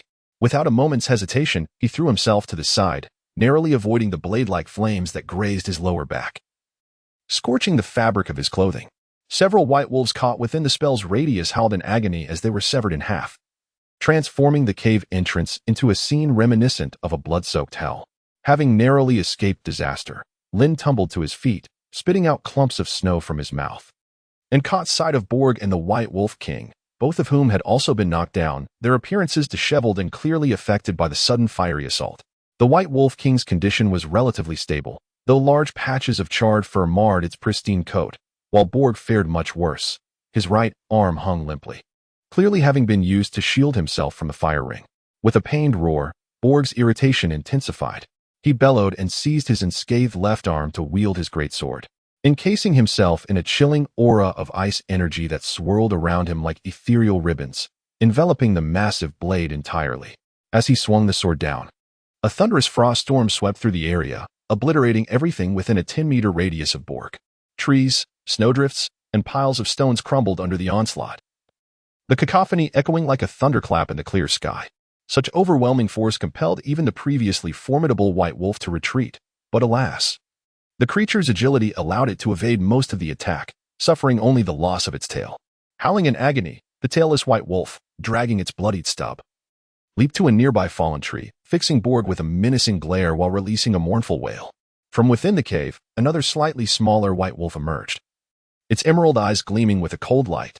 Following closely was a white wolf bearing sword wounds and singed fur, resembling a roasted pig, a creature Lin had encountered before. 3 of them, cursed be it. The simultaneous appearance of the 3 white wolves startled both Borg and Lin, finally making them aware of the dire situation. Alone and injured, facing 3 second-tier magical beasts, even Borg lacked complete confidence. This hunting expedition had undoubtedly failed. Their immediate objective was to escape this perilous place. Retreat, Borg shouted, dragging his great sword as he called to Lin. At the sound of his voice, Lin abandoned his sack without a second thought, grasping his long sword and swiftly moving towards Borg, where they quickly regrouped. Upon their reunion, Borg tossed his greatsword to Lin and retrieved a scroll adorned with blue patterns from his half-armor. To ensure their hunting venture went without incident, Carlo had specifically entrusted Borg with this scroll, sealed with the power of Duke Helen's strike, for him to carry. This was the true weapon of mass destruction. Keep your distance. Before Lin could fully process the situation, Borg's palm glimmered with ice-blue energy, which he effortlessly cleaved through the scroll. As it tore apart, a radiant blue light surged skyward. The heavens seemed to respond to an immense force. Dark clouds gathering as snowflakes began to fall, and a howling wind swept across the desolate Seat King Mountain, heralding a chilling and ominous spectacle. Amidst this chaos, an ancient and majestic figure materialized in the air, rising from the thorn throne to reveal a blurred visage. As the figure emerged, the 2 pursuing Borg and the 3 white wolves instinctively halted, sensing an imminent danger. Faced with the oppressive presence in the sky, the wolves trembled uncontrollably, as if their very souls quaked in fear. In less than a heartbeat, the 3 white wolves, seemingly in unison, turned tail and fled. Meanwhile, the spectral figure, having risen from the thorn throne, paused, locking its gaze onto the fleeing wolves. Slowly, it raised its right hand, gathering ice-blue energy into a swirling vortex within its palm. As the vortex expanded, the figure nonchalantly waved its hand, sending the energy hurtling downwards. 3 meters, 5 meters, 10 meters. The vortex continued to grow as it descended, reaching a terrifying size just before impact. In an explosive burst of energy, the ground trembled violently. Chapter 46, Interlude with a deafening roar. Lin felt the ground beneath Seat King Mountain shudder as if a missile had just struck. His mouth fell open in disbelief, his worldview seeming to shatter in that moment. This was no mere human, but rather a humanoid walking nuclear bomb. While he had heard tales of the extraordinary powers possessed by practitioners in the land of white fungus, capable of rivaling deities at their peak, hearing about it was one thing, witnessing it was an entirely different affair. Lin found himself utterly overwhelmed, struggling to articulate the magnitude of his astonishment. "Is this the true strength of the Star Knight?" he murmured, lost in thought. "What are you pondering?" Bog, overhearing his words, disdainfully curled his lip, his gaze reminiscent of one cast upon a rustic simpleton. With an air of arrogance, he declared, "Young man, what you perceive is merely the surface. The Duke's power far surpasses your imagination. It is not that the Duke is only this formidable, but rather that the nature of the scroll limits the extent of its might." As a nightly attendant to Duke Helen, Bog was unreserved in his praise. Yet his words bore sincerity. Hearing Bog's remarks, Lin instinctively inhaled sharply, feeling the figure of the Duke, whom he had never encountered, loom even larger in his mind. Just as Lin was contemplating the Duke's prowess, Bog suddenly interjected with a low curse. "Curse those beasts. They are remarkably resilient." "They survived?" Lin was momentarily taken aback, struggling to fathom how one might endure such a cataclysmic force, while others might remain oblivious. For someone like him, a mere Karamite, The notion of survival seemed impossible. Even if 100 were cast into that maelstrom, all would surely perish. Look for yourself. With that, Bog handed over his telescope and gestured toward an area not far from the explosion, urging Lin to observe. Good heavens! Lin took the telescope and glanced through it. Before her lay the desolation of the explosion's epicenter, a scene of utter ruin. The 3 white wolf beasts had been utterly annihilated by Duke Helen's devastating attack. The melee wolf closest to the blast had been reduced to a mere mass of flesh, while another, slightly farther away, was left mangled and limping on 2 injured legs. Fortuitously, the one with sparse fur had been far enough to escape significant harm and was now frantically fleeing in a panic. Should we pursue? Given the opportunity, one must surely seize the chance to strike down a cornered foe, Lin pondered. Bog thought for a moment, then glanced at his feebly drooping arm and replied, Wolves hold grudges. We shall pursue, but there is no need to rush. Very well. Lin responded with a brief acknowledgement, choosing not to elaborate further. With the presence of the telescope and the spirit of nature, there was little fear that the 2 surviving white wolves could escape their grasp. Their demise was only a matter of time. Borg sighed, leaning against a withered tree before settling down heavily. Today's decision was a miscalculation on my part. I should have exercised greater caution. Do not blame yourself, Lord Borg. The issue of decision-making cannot be deemed a failure. It was merely unforeseen. After all, it is not surprising to encounter a wolf pack with 3 magical white wolves within its ranks. Rest here for a moment. I shall retrieve the supplies. In the haste of our earlier escape, the bundle containing food and water had been left behind, but with the danger now averted, it was essential to reclaim it. Those supplies are vital for our survival. Go ahead, Borg gestured dismissively, his expression slightly feral. Lin retraced his steps, retrieving the 2 significantly diminished parcels. Upon his return, he happened to observe Borg attending to the broken arm of a creature. Do you require assistance? Lin inquired. Borg glanced at him, wiped the sweat rolling down his cheek, and replied with a shake of his head, You should tend to the fire and prepare the meal. We still need to resume hunting after we eat. Very well. Lin nodded slightly, saying little more. In matters of rescue, he truly felt he could offer little assistance. Lin's fortune was relatively favorable, although he found himself in the wilderness. He managed to gather some dry firewood and even encountered an unfortunate snow hare, thus securing a meal for himself. Lin ignited a grease-soaked cloth strip with a lighter, and accompanied by dry leaves and kindling, the flames swiftly surged upward. After setting the fire ablaze, Lin retrieved a small knife from the package and, with somewhat clumsy hands, began to gut and skin the wild rabbit. While his technique was far from exquisite, his time spent in the company of Borg had indeed endowed Lin with a wealth of wilderness skills. This was one of them. While Lin was tending to the snow hare, Borg had already managed to attend to his arm injury. As a seasoned veteran accustomed to the battlefield, he found the basic treatment of wounds to be a simple task, though maneuvering with one hand proved slightly more challenging. With his uninjured hand, Borg picked up 2 sticks of dry wood and tossed them into the blazing fire. He then remarked, After we finish our meal, let us promptly inventory the remaining supplies. We may find ourselves occupied throughout the night. With 3 white wolves down, 2 injured and 1 deceased, it was indeed an opportune moment for a vigorous pursuit. And Borg had no intention of letting such a fortuitous opportunity slip away easily. Thus, he resolved to resolve this predicament before nightfall. Is your injury manageable? Lin cast a glance at Borg's hand and couldn't help but inquire. A mere scratch. Borg waved his hand dismissively, his tone casual. Back in the days when I followed the Duke on the battlefield, I endured wounds tenfold more severe than this, yet I still wielded my sword with fervor. Tenfold. Lin was somewhat skeptical of the statement, yet he refrained from voicing any further objections. He skillfully skewered the prepared snow hare with a wooden stick and positioned it over the burning embers. Before long, the savory aroma of roasting meat wafted into the air, tantalizing their appetites. To enhance the fragrance, Lin sprinkled a dash of chili powder and a sprinkle of coarse salt over the skin of the hare. Once the meat was perfectly roasted, without allowing it to cool, Lin channeled his energy into his hands and deftly removed the slightly charred hare from the fire, tearing it in half, one portion for himself and the other for Borg. Borg accepted the piece of hare with one hand, immediately sinking his teeth into it, grease dripping from his mouth. After the recent battle, he was indeed ravenous. During their time together, Borg had encountered a plethora of novel experiences and had adapted to many of them, be it the use of a telescope or the introduction of chili powder. Aside from the initial awkwardness of having a sausage-shaped mouth on the first day, his outdoor life had become significantly richer. As the two sat by the fire, Savoring their meal, a sudden rustling sound emanated from the distant snowdrifts, instantly heightening their alertness. Chapter 47. The eruption. The day gradually succumbed to twilight. Whether it was an illusion or not, after the Deucalion strike, the entire Seat King Mountain seemed to grow a few degrees colder. Something was approaching. The footsteps were gentle, yet to the two adventurers, they resonated with alarming clarity.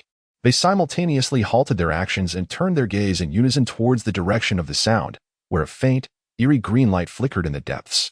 Upon catching sight of the green glow, Lin appeared to make a connection, turning to Borg beside him and inquiring, "Is it the White Wolf returning?" Borg smirked, reaching for his great sword, and remarked, "It seems so. These creatures truly have no fear of death." As he spoke, he discarded the piece of hair he was holding and was about to rise, but Lin stopped him. "Lord Borg, hold on. I don't think it's necessarily coming for us." "What do you mean?" Borg paused, momentarily puzzled by Lin's words.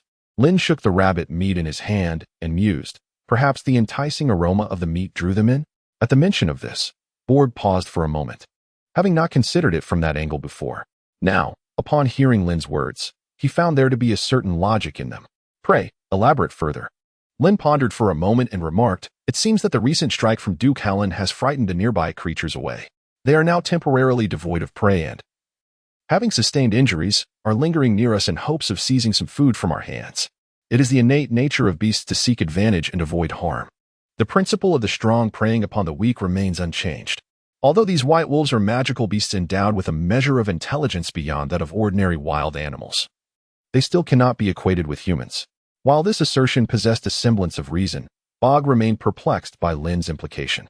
To him, it merely suggested that these frightened creatures were foolishly returning to trouble them. A swift kill would resolve everything, he thought. Lin stroked her chin thoughtfully. "I believe we could turn the tables on them, perhaps test whether they have come to seize our provisions. If that is indeed the case, we might consider relinquishing some of our supplies to them." "Relinquish our supplies?" Borg's eyes widened in disbelief. "Are you out of your mind? Our provisions are already scarce. And you intend to share them with those brutes?" "I am not out of my mind." Lin, with a tense expression, articulated clearly, "The food can be offered to them, but not without a price. We can certainly enhance it." As he spoke, he retrieved a small plastic bag from within his coat, and a hint of amusement appeared on his otherwise stern visage. "This substance is called Xylema, a potent veterinary laxative. We can sprinkle a bit on the food." Upon hearing this, Borg finally grasped Lin's intention. "Indeed." Lin nodded and remarked, "If it succeeds, we shall face two injured foes, both afflicted with debuffs, making their elimination considerably easier. Even if it fails, we would merely incur a slight loss of provisions, which is hardly detrimental. In my view, exchanging a bit of food for the lives of two magical beasts is an exceedingly profitable transaction. Although the adversaries are wounded, they remain formidable creatures. Should they fight for their lives, the outcome could be unpredictable. Given that we have a means to conclude this conflict without bloodshed, why should we recklessly charge into battle?" Upon learning of Lin's intention to resolve the situation without violence, Borg ceased to doubt his plan, though he harbored a slight skepticism regarding the effectiveness of the potion. "Are you certain this substance will work on magical beasts?" "Absolutely." Lin patted his chest with assurance, proclaiming, "If you don't believe me, why not give it a try?" Borg retorted, "Do you wish to poison me? Get lost." Having utilized the system store for quite some time, Lin had long comprehended the notion that products from the store are invariably of exceptional quality. Naturally, he held no doubts. After receiving Lin's assurance, Borg ceased to speak further and entrusted the subsequent arrangements entirely to Lin's capable hands. Lin, without any hesitation, glanced at the flickering will-o'-the-wisps dancing in the distant woods. Swiftly, she sprinkled the rabbit meat with a potent concoction of laxative powder and extinguished the blazing fire on the ground before departing from the location alongside Borg. Not long after Lin and Bog left, the ethereal light that had been wandering in the woods cautiously approached, confirming that both Lin and Bog had indeed departed. The owner of those emerald eyes, an injured white wolf, resembling a hairless dog, was the first to draw near. It circled the flickering firelight twice before finally reaching the drugged rabbit meat. After sniffing the air, the hairless white wolf began to tear into the rabbit, rapidly devouring half of it in mere moments. Despite consuming a substantial portion, the wolf seemed unsatisfied. After considerable hesitation, it picked up the remaining half of the rabbit and vanished back in the direction from which it came. Did it eat? Yes, it did. Although the two had stepped away from the fire, their gazes remained fixed on the hairless white wolf. Only after confirming that it had indeed consumed the drugged meat did they both exhale in relief. sensing that victory in this confrontation was within reach. Let us pursue it. The wolf, carrying half a piece of rabbit, was likely returning to another injured white wolf. Seizing this rare opportunity could allow them to capture both beasts. Following the darkness of the night, the two trailed the hairless white wolf, surprisingly making their way back to the cave where they had fought during the day. This was an unexpected turn for both Lin and Bog. After the devastating strike from Deucalion, the area had been left in ruin, resembling land that had been plowed. Frosty traces lingered within 100 meters. They concealed themselves behind a shattered, withered tree, witnessing the hairless white wolf enter the cave. How strange. Why are they still here? Bog, tugging at his somewhat sparse hair, felt a sense of confusion, even as a self-proclaimed seasoned hunter. The lair had been destroyed, and the pack decimated. By the nature of beasts, the surviving white wolves should have fled to safer grounds. Yet, they had returned. Bog pondered this enigma. While Lin suddenly contemplated a possibility, could there be something within the cave that prevents them from leaving easily? This was indeed a plausible explanation. After a few moments of reflection, Bog concurred that this was the only rational interpretation. Let us take out the jerky from our supplies. We'll wait here and have a bite to eat. Once we're satiated, you can accompany me to explore inside. All right. Chapter 48. Stained with blood after a modest meal, Lin and Bog, torch in hand, ventured deeper into the cave. Lin led the way, wielding the torch, as Bog followed closely behind, prepared for any unforeseen circumstances. Upon entering the cave, the dimness enveloped them, and they could barely see the path illuminated by Lin's torchlight. As they progressed, Lin caught a whiff of a pungent odor that was intensely irritating, enough to induce nausea. What is that smell? Mustard anal gland powder, Bog replied nonchalantly. Having anticipated the presence of such an odor within the cave and showing no signs of surprise. Has it not dissipated even after all this time? Lin appeared slightly taken aback. Although he could not recall the exact time, it was undoubtedly a few hours since the battle in the afternoon. In his view, even if the cave lacked ventilation, such a scent should have dissipated by now. This odor could linger for days. They would have to endure it. The cave was not excessively long, yet the deeper they ventured, the more they seemed to hear a peculiar sound emerging, causing both individuals to become increasingly vigilant. What could this commotion be? Lin listened intently for half a day but could not discern the source. Unable to make sense of it, she turned to Borg and inquired. Borg also shook his head in uncertainty. Lin hesitated momentarily and said, "All right then, let's not dwell on it for now. After all, there should be little danger." As they spoke, the two traversed the narrow path and arrived at a relatively spacious cavern within the cave. In the dim light of the flickering flames, they beheld a clearing where two large white wolves and three unseeing pups lay. The two larger wolves were the very ones that had fled during the day. One was half mangled, while the other resembled a hairless dog. Upon noticing Lin and Borg, the larger wolves recognized the impending threat and emitted weak growls in an attempt to ward off their adversaries. However, their growls lacked conviction, their legs trembled, struggling to support their bodies, and their drooping tails occasionally leaked filth. It was no wonder they refused to leave the cave. They clearly had reasons to stay. Borg grinned, his gaze fixed on the sightless pups, understanding the perilous return of the white wolves. Lin's attention, however, was drawn to the frail, hairless wolf. Reflecting upon the efficacy of the laxative that had incapacitated even a beast of such strength. "Let us proceed," Borg declared, a surge of fighting spirit emanating from him as he brandished his greatsword, devoid of any semblance of pity as he charged toward the trembling hairless wolf. This particular wolf was the weakest among the three beasts and had already proven no match for Borg. Now, under the influence of the laxative, it was even less so. Under its affliction, it found even the casting of magic a daunting task. Within mere moments, Borg severed its head, leaving a lifeless body to collapse on the ground. The cacophony of battle roused the slumbering pups, who whimpered in fear of the unknown sounds. Sensing the terror radiating from the pups, the half-injured mother wolf struggled to rise. But her condition, compounded by the laxative, rendered her worse off than the hairless wolf. She could only glare at the intruders with a semblance of human-like resentment. "You take this one," Borg said, having effortlessly dispatched one foe. Rather than pressing his advantage to finish the mother wolf, he retreated to Lin's side. "This third-tier beast is yours to slay. When I report back to the Duke, I will certainly credit you for this deed."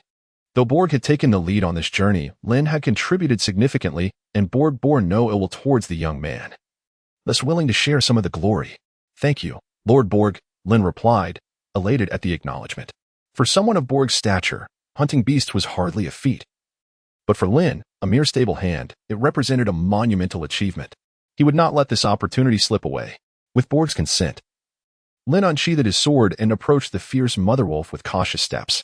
As Lin drew near, the mother wolf bared its white teeth, its expression growing increasingly agitated as it struggled to muster magic for a counterattack against the approaching intruder. Yet, its weakened body proved inadequate for such an endeavor. No longer was it the formidable beast it once was. The once ferocious predator had become a mere lamb awaiting slaughter. It is time to end this. Just before closing the distance, Lin suddenly swung his sword, a warm, earthy glow enveloping the blade as energy surged forth. He did not waver before the wolf's fierce, resentful gaze. The gathering force of his energy intensified, and at last, he unleashed the longsword, a wave of earthy energy engulfing the mother wolf's form. With a swift motion, the massive body was cleaved in two, crimson blood raining down like a storm, splattering upon the trembling pups nearby, further intensifying their quaking forms. "What shall we do with these, Lord Borg?" Lin inquired, glancing at the writhing pups beside their mother's corpse. "Eliminate them all." Borg's voice was cold and decisive. "Extinction is a hunter's essential lesson." "Understood." Lin, without any hesitation, delivered another powerful strike, sending the writhing, whimpering wolf cubs to seek their mother, filling the cavern with the scent of blood. Once he had managed the aftermath, Lin sheathed his sword and took several deep breaths to alleviate the shock brought on by the gruesome scene. For him, as a transmigrator, the act of killing remained an exceedingly bloody affair. He could not maintain an unruffled demeanor and needed time to acclimate. "Well done," remarked Borg, noticing the unusual expression on Lin's face as he approached from behind and patted him on the shoulder, his tone unabashedly praising. "Your performance today was commendable. I shall report this entire journey to Winterhold, which may influence your promotion." Though Borg did not make any grand promises, his words hinted at possibilities, leaving Lin with a burgeoning sense of anticipation. Chapter 49, Requirements. With the beasts of Mount Shiwang dealt with, this hunting expedition drew to a close. When Lin and Borg returned to the stable, it was already midnight. The entire Mount Shiwang lay shrouded in darkness. The stable remained unchanged. The daytime grooms had long since concluded their labors and were now resting, while the night watchmen, under Carlo's vigilant leadership, steadfastly maintained their posts. Due to the recent spate of incidents, the duration of the patrols had been significantly extended, with even Carlo, the steward, personally participating in the night watch. However, as they had not encountered Carlo on their way back, the news of the eradicated magical beasts could not be conveyed to them. Upon returning to the stable, Borg exchanged a few brief words with Lin before they parted ways, and Lin promptly retreated to his small tent. After several days of vigilant watch atop Mount Shiwang, subsisting on hardtack and sleeping against unforgiving stone walls, it would be a lie to claim he was not weary. Lin now yearns for a restful slumber. Returning to her usual fastidiousness regarding hygiene, she neglected her ablutions, not even managing to change her attire, and simply collapsed onto her bed to sleep. This slumber was profound and rejuvenating, lasting until midday the following day when the lively chatter outside her tent roused her from her dreams. "Have you heard? A banquet is to be held today. Is that true?" "Absolutely. It appears that Lin's elder brother and the noble from Winterhold have vanquished the beast atop Mount Shiwang, prompting Lord Carlo to host a banquet in honor of Lin's brother and the others. The beast has been defeated? How splendid. At last, we can rest." The conversation was quite spirited, and even in her drowsy state, Lin comprehended it all distinctly. She battled the urge to succumb to sleep once more and, with great effort, heaved herself from her bed. After changing out of her travel-worn attire, she rubbed her still sleepy cheeks and exited the tent. Upon stepping outside, she encountered the young stablehand, who was beaming with delight while clutching a hefty piece of cured meat. Clearly, he was the one who had been speaking moments ago. Seeing Lin emerge from the tent, a flicker of joy danced in True's eyes as he eagerly greeted her. "Lin, you're awake." "Indeed." Lin nodded and stretched lazily. "I overheard you discussing the banquet. What is the occasion?" Lord Carlo informed him that the stables would remain closed for the day, and in the evening, a feast was to be held in celebration for him and the esteemed guest from Winterhold. He had even arranged for hot water to be prepared in the washroom, suggesting that once he awoke, he could take a bath to cleanse himself of the day's grime. Upon hearing about the hot water, Lin felt a surge of energy. After several arduous days on the hills of King S Peak, nothing could be more delightful than a soothing bath to wash away his fatigue. Unfortunately, the facilities at the stables were rather rudimentary, and bathing seemed more a luxury than a possibility. Yet, to his pleasant surprise, Carlo had already anticipated their needs and made arrangements. This was indeed comforting. "Well then, big brother Lin, I shall take my leave. The kitchen is waiting for the cured meat," said True, cheerfully departing after a brief exchange. For the young stable hands, a banquet was far more anticipated than any holiday. After conversing with True, Lin returned to the tent to fetch a clean outfit and then made his way to the washroom. Inside, he encountered Borg, who had just risen from his slumber, reclining comfortably in a wooden tub with a neatly folded silk cloth resting on his forehead. Beside him stood an empty wooden tub, devoid of water. "You've arrived," Borg remarked, raising his head at the sound of footsteps. He gestured towards a large pot simmering nearby. "The hot water is in there. Help yourself." "Very well," Lin replied. Lin placed the freshly laundered garments upon a wooden chair, then used a wooden ladle to scoop water from a large pot into a wooden tub, relishing the sensation as she reclined within. The two of them nestled side by side in the tub, undisturbed by any awkwardness.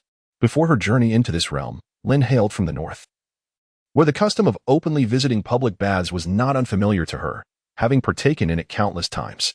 Immersed in the warm water, her mind naturally began to unwind, and their conversation commenced, meandering in a casual manner.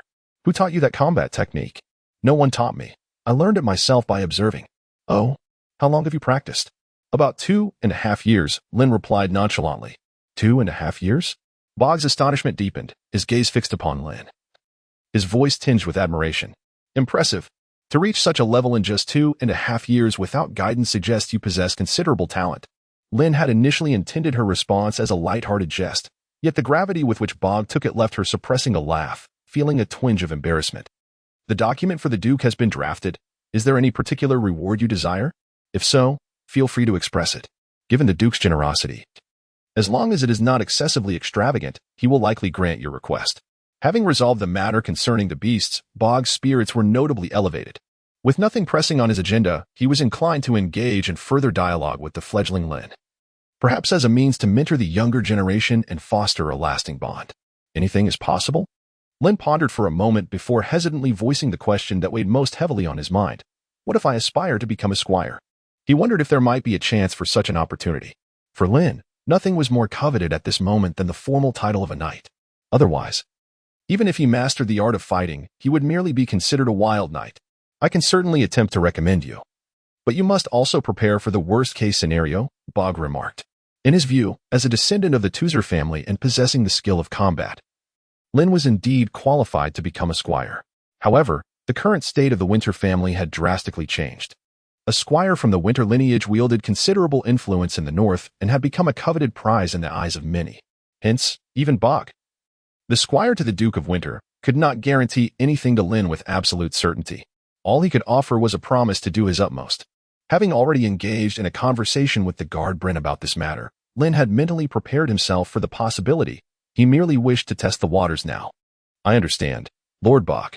Lin nodded, expressing his heartfelt gratitude. "Regardless of the circumstances, your kindness shall remain etched in my memory. Should I achieve success in the future, I will not forget." Satisfied with this response, Borg was eager to share the credit with Lin, recognizing his talent and wishing to invest in him early on. Lin's words were the perfect form of reciprocation. Chapter 50. Better the horse farm buzzed with merriment as the evening banquet commenced. A long wooden table was adorned with fluffy white bread, an abundance of cured meats, sausages, chicken, fish, and common game such as pigeon, alongside several large barrels of fine ale. Unlike the grandiose celebrations of the nobility, replete with songs, dances, and acrobatics, the mere presence of such delectable food left the young stable hands, who had seen little of the world, utterly astonished, their delight unabashed. As this was a private gathering, Carlo imposed few rules on the youthful attendees, opting for a self-service buffet style, which fostered a relaxed atmosphere. With the beast vanquished, the stable hands were fortunate to be free from night watch duties, leaving only a couple of guards at essential posts. The others gathered to revel in the festivities. Familiar stable hands sat together, relishing sausages in one hand and slices of cured meat in the other. Having participated in the recent hunt, Lin found himself at the same table as Borg, Carlo, and Ivan, his wooden bowl filled with slightly bitter ale, engaging in conversation while continually exchanging toasts. "I never anticipated that within just a month, you'd be hunting beasts alongside the recruiters," Carlo remarked, rising to fill everyone's bowls from a wooden barrel, casting a glance at Lin laden with a hint of nostalgia. Then he turned to Borg. "Have you prepared the letter for the Duke?" "All set. I'll take it along when we leave tomorrow," Borg replied nonchalantly, shaking his arm, which was bound with a cloth strap, with a teasing glint in his eyes. He added, "Defending the nobility isn't quite your forte, is it?" "What have I done?" Carlo retorted, downing the contents of his bowl in one gulp. Wiping his mouth with his sleeve, his face flushed warmly in the firelight, he continued, I simply despise nobles. It's this lad that irks me. I want to get rid of him before he becomes a nuisance. Borg took a sip from his bowl and chuckled. If you need my help, just say so. At your age, you should be more straightforward and less petulant. Enough of your nonsense. Carlo slammed his bowl onto the table, pointing an accusatory finger at Borg. Who said I needed your help? If it weren't for me giving you the chance to serve as a knight esquire, you wouldn't be where you are now. Ah, yes. Borg rolled his eyes, but he was not bothered by Carlo's brusque demeanor. After so many years of friendship, he knew better than to take offense. Besides, Carlo's words held some truth. Had it not been for Carlo's fierce prowess on the battlefield, his arm wouldn't have been severed by treachery from the nobility, and the role of knight squire might never have been his. Reflecting on these memories, Borg's gaze grew wistful, leaving him momentarily speechless as he drank in silence. Realizing his friend had become somewhat melancholic, Carlo softened his tone. I may be stuck here for life, but that lad, Lin, is different. He possesses talent and youth, given the opportunity to be by the Duke's side. He will surely rise to prominence in time. Lin had always held a disdain for banquets and revelries, in both his past life and this one. Seizing the opportunity while Borg and Carlo engaged in hushed conversation, he concocted an excuse to step outside and breathe in the fresh air, hoping to dissipate the effects of the alcohol. Though the ale was quite mild, even lighter than the beer of his previous life, Lin's low tolerance meant that just a few cups left him feeling slightly intoxicated. In this state, Lin retrieved a long-desired pack of Yushi cigarettes from his storage pouch, slowly lighting one. Much like the ale, smoking was a mere indulgence for him. He typically partook only in social situations or during casual gatherings, occasionally succumbing to the urge after a drink. With a soft click, the lighter ignited, casting a dim glow in the darkness. Lin held a cigarette between his lips, savoring the sensation of smoke filling his lungs as his thoughts began to wander. He contemplated the possibility of learning the art of fire manipulation, for lighting a cigarette with a mere flick of the fingers had an undeniable charm. With this thought, he tossed the lighter back into his bag, clutched the cigarette in the dark, and aimlessly meandered in a chosen direction. The racetrack was shrouded in dimness, devoid of light. The heavy snow had blanketed the mountains, silencing the chirps of insects and the calls of birds, rendering the surroundings eerily tranquil. Yet, this unique stillness was soon disrupted as Lin wandered for a short while. From the direction of the stable, a robust voice resonated with a commanding tone. By the faint moonlight, Lin discerned a somewhat slender figure in the corner of the stable, vigorously wielding a sword, contrasting starkly against the shadows. Who could it be? Despite the surrounding darkness, Lin's vision surpassed that of an ordinary person, allowing him to instantly recognize the individual cloaked in obscurity. Who is there? Lin made no deliberate effort to conceal his tracks, and thus it was only natural that he was swiftly discovered by the other party. The individual pivoted decisively, directing the sword's edge straight at Lin. Do not be alarmed. It is I. As they drew closer, they were able to discern each other's features clearly. What brings you here? Bob sheathed his sword, casting a cold glance at Lin, his tone lacking warmth. To this, Lin remained unfazed, instead smiling as he scrutinized Bob. Why didn't you attend the banquet? It was too noisy. I have little fondness for such places. Bob averted his gaze, once again executing a precise sword movement, perhaps emboldened by the effects of alcohol. Lin spoke more freely than usual. Integrating into a group can be quite pleasant. There is no need to present oneself as a lone wolf. Humph, Bob scoffed. Engaging with the weak holds no value. I would rather dedicate my time to honing my swordsmanship. As he spoke, Bob swung his sword with even greater ferocity. The weak? Lin chuckled softly. It seems you are not capable of besting all the night patrolmen, are you? That is merely because I have practiced swordsmanship for a shorter duration. Bob replied with a furrowed brow. And you, refrain from making such sarcastic remarks. Your fortune merely grants you a pathway to becoming an extraordinary being. Were I to possess a background akin to yours, I would undoubtedly surpass you in strength and merit. With those words, Bob sheathed his sword and departed. His cold voice seemed to challenge some inherent injustice in the world, and the proud figure, bearing his sword, gradually faded from Lin's view into the encroaching darkness. Chapter 51. The obstruction of youthful ambition for Lin. This encounter was but a brief interlude, akin to a moment of sobriety. The vast expanse of the north lay before him, and as an intermediary, his path was clearly laid out. There was little likelihood of further interaction with Bob, and he found no desire to dwell on the matter. Ultimately, it was a matter of personal fate. Subsequently, Lin wandered around the darkened stables, indulged in a cigarette, and then retreated to his modest tent to rest. The following day, he awoke to the sun already high in the sky. Sunlight filtered through the gaps in the fabric of his tent, yet Lin merely rolled over lazily in bed, showing no urgency to rise. Resolving the matter of the magical beast was a significant accomplishment, but the rewards from Winter Fortress would likely take some time to materialize. Nonetheless, Carlo had privately granted him a 3-day leave as a reward, which was the maximum he could bestow within his authority. Thus, these 3 days promised to be leisurely. After some time of tossing and turning in bed, Lin finally mustered the resolve to emerge from the warmth of his blankets. He proceeded to the washing area as per his routine, but en route, he called out to a passing day worker. To this young stablehand, whom he recognized but whose name eluded him, Lin directly inquired about the happenings at the stables that day. Has Lord Bog left? Lord Bog? The young stableman paused, momentarily taken aback, before comprehending Lin's reference. Lin, are you speaking of the Lord from Winter Fortress? Unlike Lin's casual address, the youthful stablemen expressed their respect by referring to him simply as the Lord from Winter Fortress. Yes, Lin nodded. That esteemed figure from Winter Fortress departed early this morning. The young stableman replied truthfully. What a pity. Lin sighed, surprised at how early Lord Baizhu had arisen.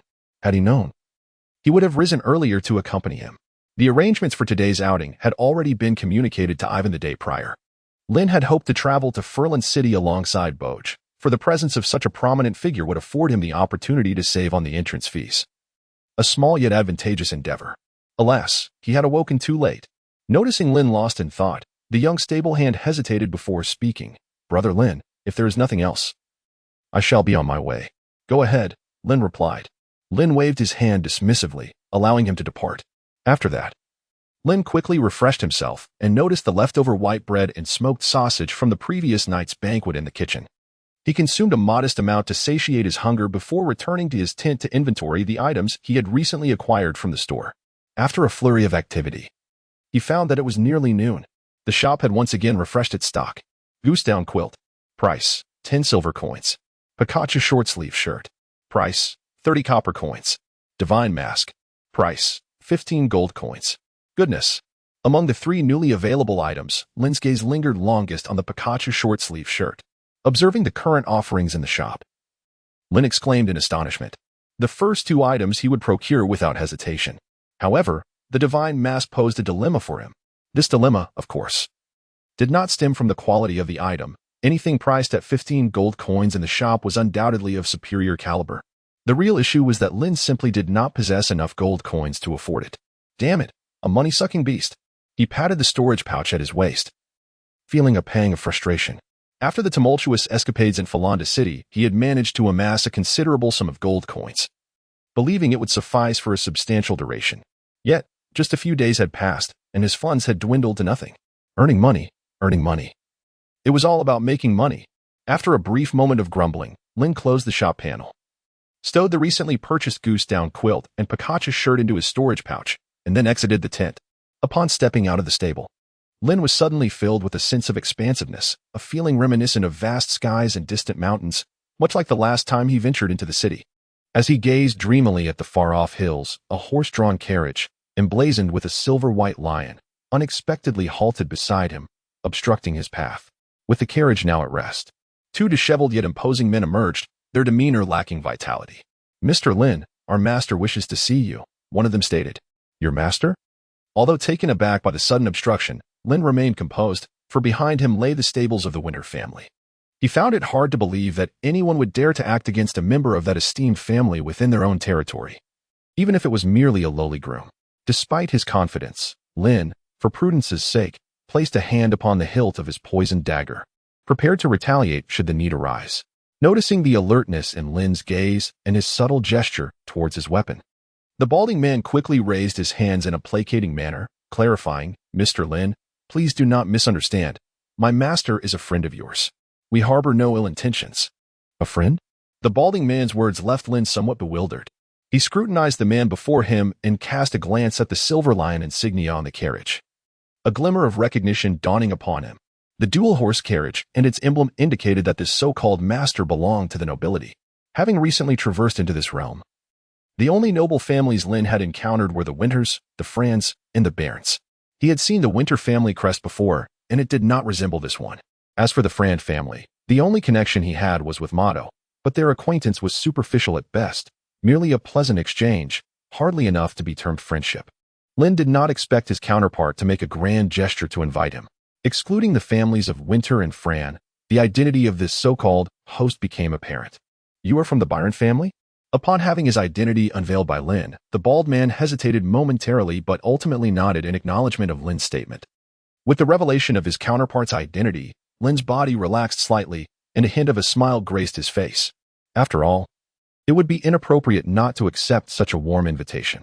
Truth be told, even if the Byron family had not approached him, he had intended to meet that noble through Rod, thereby securing a stable sales channel. After all, he was in need of gold coins. "Mr. Lin, please." Upon receiving Lin's consent, both men visibly exhaled in relief. The bald man quickly stepped aside and assisted Lin into the carriage. Chapter 52. Candor. The carriage is a bit disheveled. "Mr. Lin, please do not take offense." After boarding the spacious carriage, the bald man, following Lin, could not help but sound somewhat awkward. The floor of the carriage was cluttered with dried smoked meats, partially consumed sausages, a wooden barrel filled with ale, crumbs of white bread, and scattered clothing. Most absurdly, on one of the seats lay a tight corset typically worn by women, accompanied by a fluffy little whip. "It's quite all right." Lin's gaze lingered momentarily on the fluffy little whip, yet his expression remained utterly unchanged. Having served as a groom for so long, he had encountered all manners of filth and disorder. Such trivialities were of no concern to him. Moreover, riding in the carriage of the Baron family into the city allowed him to evade a portion of the tariffs, rendering any hesitation unnecessary. Why not embrace the advantage? Lin settled into a relatively clean spot and turned to the bald man beside him in the carriage, inquiring, "How long have you been waiting for me?" Not many were aware of his outing today, just he, Carlo, and Ivan. The moment he stepped outside, the other party approached him. They must have either received news in advance or had been lying in wait. Lin suspected the latter was more plausible, after all. The lions of the Burin family lacked the audacity to extend their claws into the territory of the dragon. "About 10 days, the bald man replied candidly. Rubbing his shiny head, and grinned, "The master's orders were to invite Mr. Lin, so we have been stationed nearby during this time." "Indeed." Lin nodded, acknowledging that everything was aligning perfectly. "Your master has summoned me. Is there something you wish to convey?" With the journey from the horse farm to Furland still stretching ahead, Lin found himself eager to engage in further conversation with the bald man, hoping to glean some valuable information. However, the bald man shook his head, his response entirely reasonable. The carriage swayed gently for approximately half an hour before Lin sensed it had come to a halt, accompanied by a somewhat raucous commotion from outside. Peering through the window, he caught a glimpse of Furland's imposing, snow-covered walls, standing tall like a giant. "Mr. Lin, there is no need for concern. It is merely a routine inspection." In contrast to Lin's curiosity, the bald man appeared remarkably composed, as if he had encountered such situations countless times and was utterly unfazed. Indeed, shortly after the bald man's words, the carriage resumed its slow journey, indicating they had entered the outer city of Furland. Upon another stop, the bald man glanced outside before rising to assist Lin in disembarking the carriage. Before them lay the familiar sight of the flea market and the Burin store. "Mr. Lin, please step inside," the bald man said, holding open the grand door of the Burin store and respectfully gesturing for him to enter. "Very well." Lin adjusted his collar and, under the watchful gaze of the bald man, stepped inside. It seemed he had already received prior notification, for the moment he crossed the threshold of the Burin store. He beheld Rod, clad in a shirt and a sleeveless vest, stationed at the entrance. Not far from him, seated on a nearby bench, was a young man draped in a gray silk robe, grasping a silver-headed lion's cane. His golden hair and azure eyes glistening as he leisurely sipped tea from a silver cup. "Hey, Lin, my friend," Rod exclaimed from a distance, opening his arms wide to envelop Lin in a hearty embrace. "Rod, my friend." Lin symbolically embraced him in response to the formalities. "Allow me to introduce you to Charles Berlon, one of the heirs to the Berlon family, the second son of the Duke of Duke, your friend, and my master." Rod spared no effort in praising and extolling his master, enumerating a lengthy list of titles that made Lin acutely aware of the young man's esteemed identity. "Good day, Lord Charles." Under Rod's introduction, Lin approached Charles, extending his hand in a warm greeting to this distinguished young man, seemingly older than his years. "Mr. Lin, you are even younger than I had imagined." The terms Mr. and Lord serve as respectful address for those who are not well acquainted. The elegantly dressed, handsome youth set down his teacup, rising slowly to briefly shake Lin's hand, his expression feigning surprise as if astonished by Lin's youthfulness. Lord Charles, you flatter me. In comparison to your brilliance, I am but a humble creature. You jest, Mr. Lin. Please, have a seat. The two engaged in quiet conversation, the atmosphere appearing most congenial.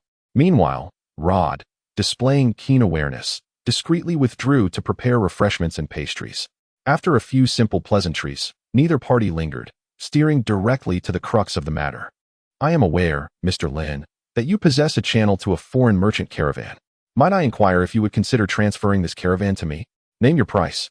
To Charles, the most valuable asset of this fallen noble lay in that channel capable of securing rare commodities, akin to a hen that lays golden eggs. Inciting envy in many, although seated before him was a legitimate noble, while he himself was merely a fallen aristocrat. Lin did not feel diminished in stature due to their interconnectedness. Lord Charles seeks the channel I possess? Lin held her teacup, scrutinizing the young man before her. Indeed. Charles was remarkably composed. Our time is precious, and there is no need for superfluous pleasantries. I genuinely desire access to your trading routes. How remarkably poised he was. Lin was taken aback by Charleston's candor. This is my sincerity, he stated. Charleston shrugged and offered Lin a brilliant smile. You were once a noble yourself. The considerable profits from the foreign merchant convoy are particularly enticing for the burgeoning aristocracy, while I would like to provide you with a definitive answer. I regret to inform you that I must decline your proposition. Lin shook his head, saying, Believe me, Mr. Charleston, this channel is unlike any trade route you have encountered before. It belongs solely to me, and only I possess the ability to navigate it. Without my oversight, this channel would vanish in an instant. Charleston's expression conveyed a hint of regret, perceiving Lin's words as mere excuses, yet he did not seem particularly surprised by the outcome. Since Mr. Lin is unwilling to relinquish the trade route, I shall not press the matter further. However, I wonder if Mr. Lin has considered advancing our collaboration to a deeper level, or perhaps exploring an alternative form of partnership. Chapter 53, Bundled Sales Change? How would one change it? A flicker of confusion crossed Lin's eyes. He found himself struggling to grasp the meaning behind those words. I was aware that Mr. Lin was currently employed at the Winter family stables, but had he ever contemplated departing from there to seek opportunities elsewhere, say, at the Buren family estate? This, an audacious attempt to lure him away? The remark from Charles caught Lin off guard. Although he was uncertain why Mr.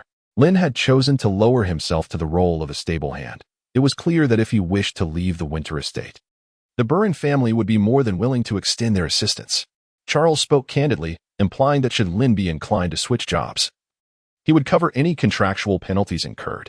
After all, a stablehand's contract, even if long-term, was hardly beyond the financial means of the Buren family. It was merely a trifling matter to them. I sensed the generosity of Lord Charles, yet I regrettably declined his offer. Oh, Charles replied, somewhat astonished. Might I inquire as to your reasoning? Lin hesitated for a moment. Perhaps departing from the racetrack and collaborating with the Buren family could grant me a life of affluence and ease. Yet, such a life is not what I truly desire. The Buren family cannot provide the assistance I seek. Are you referring to the title of knight? Lin's words were subtle. Yet Charles understood the underlying implication. It appeared that Mr. Lin harbored greater ambitions than he had initially presumed. Aware of Lin's intentions, Charles remained undeterred. The Winter family could offer much, but the Buren family was equally capable. My father, the Duke Earl, had carved his path through the battles on the frontier and maintained numerous connections.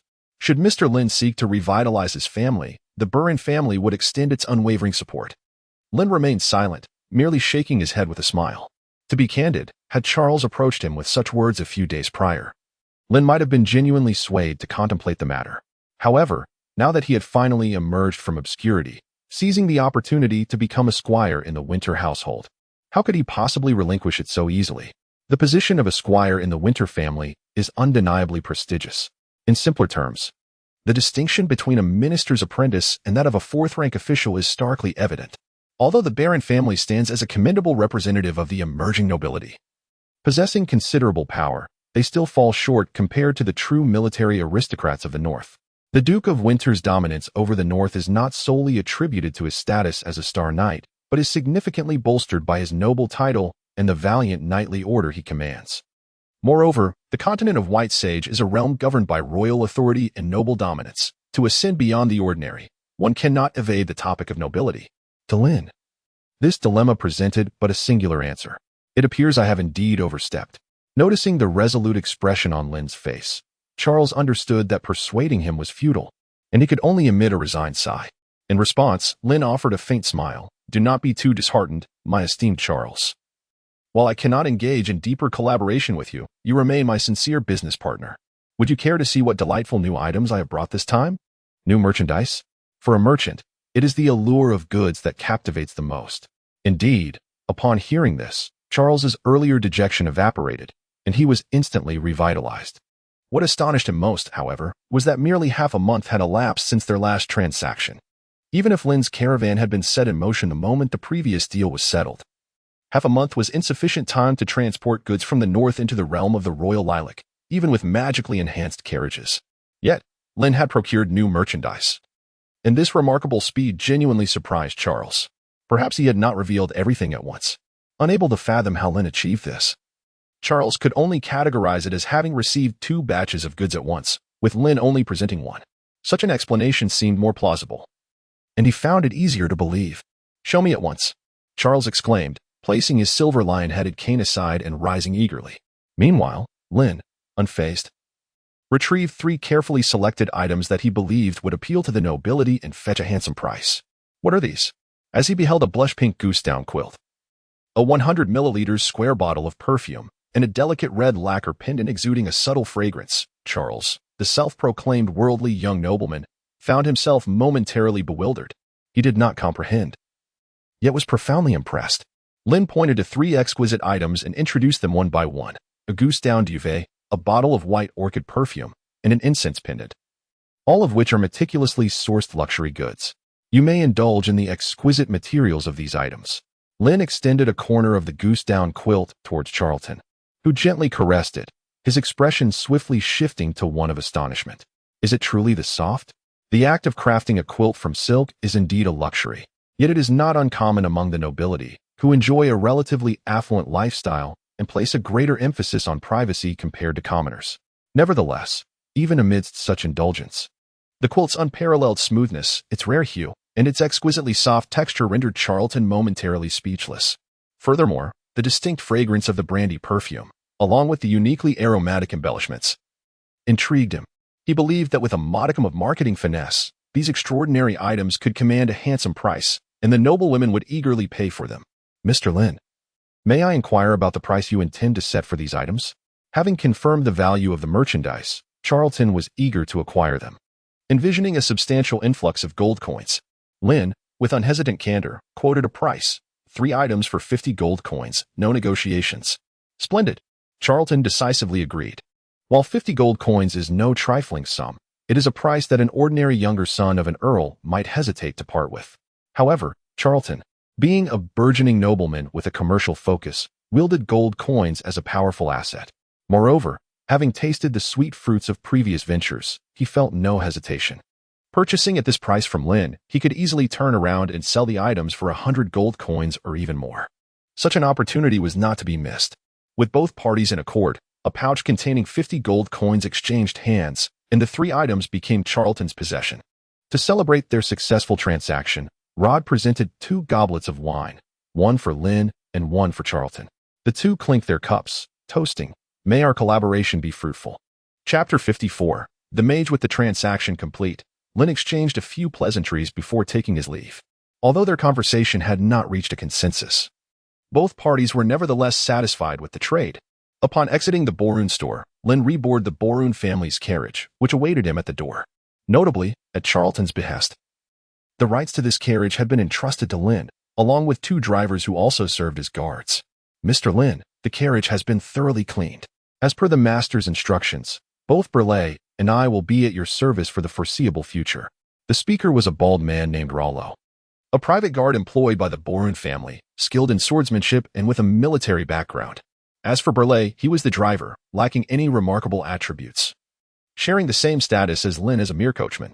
The notion of a coachman directing another coachman may seem absurd, yet it was genuine. Indeed, observing the respectful demeanor of Rollo and Burleigh, Lin nodded in acknowledgement, refraining from further words, for he understood that this gesture stemmed from Charlton's goodwill. This kindness, though seemingly refreshing, bore the undercurrents of nobility's hypocrisy and hidden fangs, which are not always overtly displayed. Lin would not be foolish enough to confide in Charison.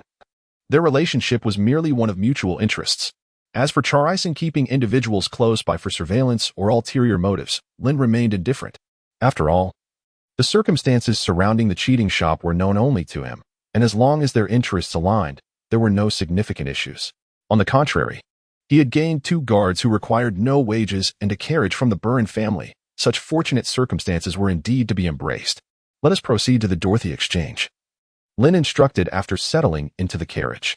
The visit to the Dorothy Exchange had been part of Lin's itinerary even before his departure. It served both to fulfill a promise and to seize the opportunity to forge a connection with the daughter of a prominent noble family, an opportunity he was unwilling to miss. Understood. Upon receiving Lin's directive, the carriage swiftly set in motion. The presence of the Burin family's carriage certainly facilitated their journey, allowing them to traverse from the outer city of Furland to the inner city in a mere matter of minutes. Mr. Lin, we have arrived at the Dorothy Exchange. Baizhu, proving himself a professional guard, had already risen and lowered the carriage step before Lin could even stand. Thank you. Lin smiled in acknowledgement. Yet it caused a slight discomfort to the bystander, Roar. He was on the verge of expressing his apprehension when Lin had already disembarked from the carriage. As soon as he alighted, a young maid from the Dorothy Exchange noticed him and hurriedly rushed out, positioning herself before Lin. Sir, you have finally arrived. Lin found her visage somewhat familiar. If memory served him right, she was the one who had attended to him during his previous visit to the exchange. Upon hearing her mention that she had been waiting for him, a realization dawned on him.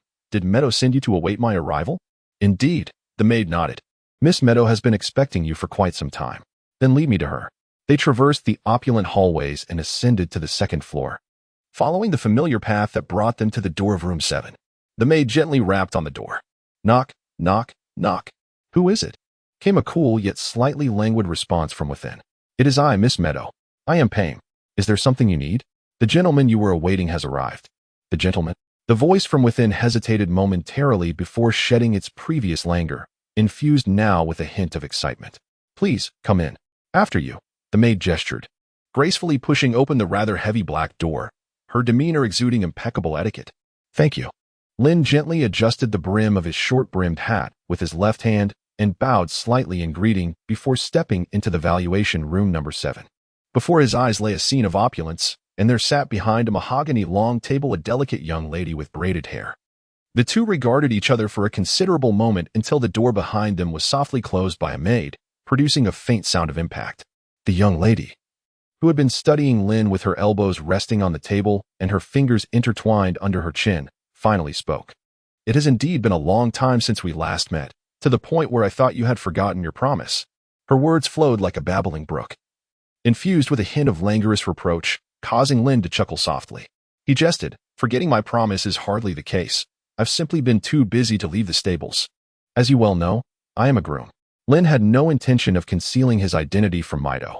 His information was readily accessible, even to a mere count's son like Charleston, so it was unlikely that Mido, as the eldest daughter of the Fran family, would struggle to uncover it. Concealment held no significance. With these thoughts in mind, Lin smiled and took a seat at the vacant chair opposite the mahogany table, placing his removed hat atop the surface. That must have been quite arduous, Mido remarked, deliberately emphasizing the word arduous, her tone carrying a slight ambiguity. Nevertheless, the reproach in her voice was tempered. For despite his tardiness, he had indeed arrived. She gestured toward the nearby wine cabinet leaning against the wall and politely inquired, "Would you care for a drink?" "Anything will suffice." Lin shrugged his shoulders. He was not well versed in the world of beverages. Discerning good from bad was merely a matter of indifference. And there was little to be fussy about. One should simply adhere to the host's preferences. Mayduo gazed at the fully stocked cabinet of liquor, hesitating for a moment before suggesting, "Let us sample the elven honey nectar that I painstakingly procured from a merchant of the kingdom of Bougainvillea not long ago." Elven honey nectar? Upon hearing this name for the first time, Lin was quite inclined to inquire about the authenticity of this nectar. However, such a jest was evidently unsuitable for such a formal setting. "Let's go with this." Lin presumed that Mado would approach the wine cabinet in person to retrieve the wine. To his surprise, however, she merely lifted a small, arm-length peachwood staff, adorned with sapphires, and pointed towards the cabinet. Instantly, the tightly shut cabinet swung open, and a black jar labeled Elven Honeydew along with 2 silver goblets floated gracefully to the table. Are you a magician? Lin exclaimed, his eyes wide in astonishment at the spectacle before him. Of course, Meido replied, casting an odd glance at Lin. Is that so surprising? Not at all. Lin's lips twitched slightly as he forced himself to accept the reality before him. It was not merely strange, rather, it was overwhelmingly impactful. As the eldest daughter of the Fran family, it was entirely reasonable for Meido to be a sorceress, especially in a world where magic existed.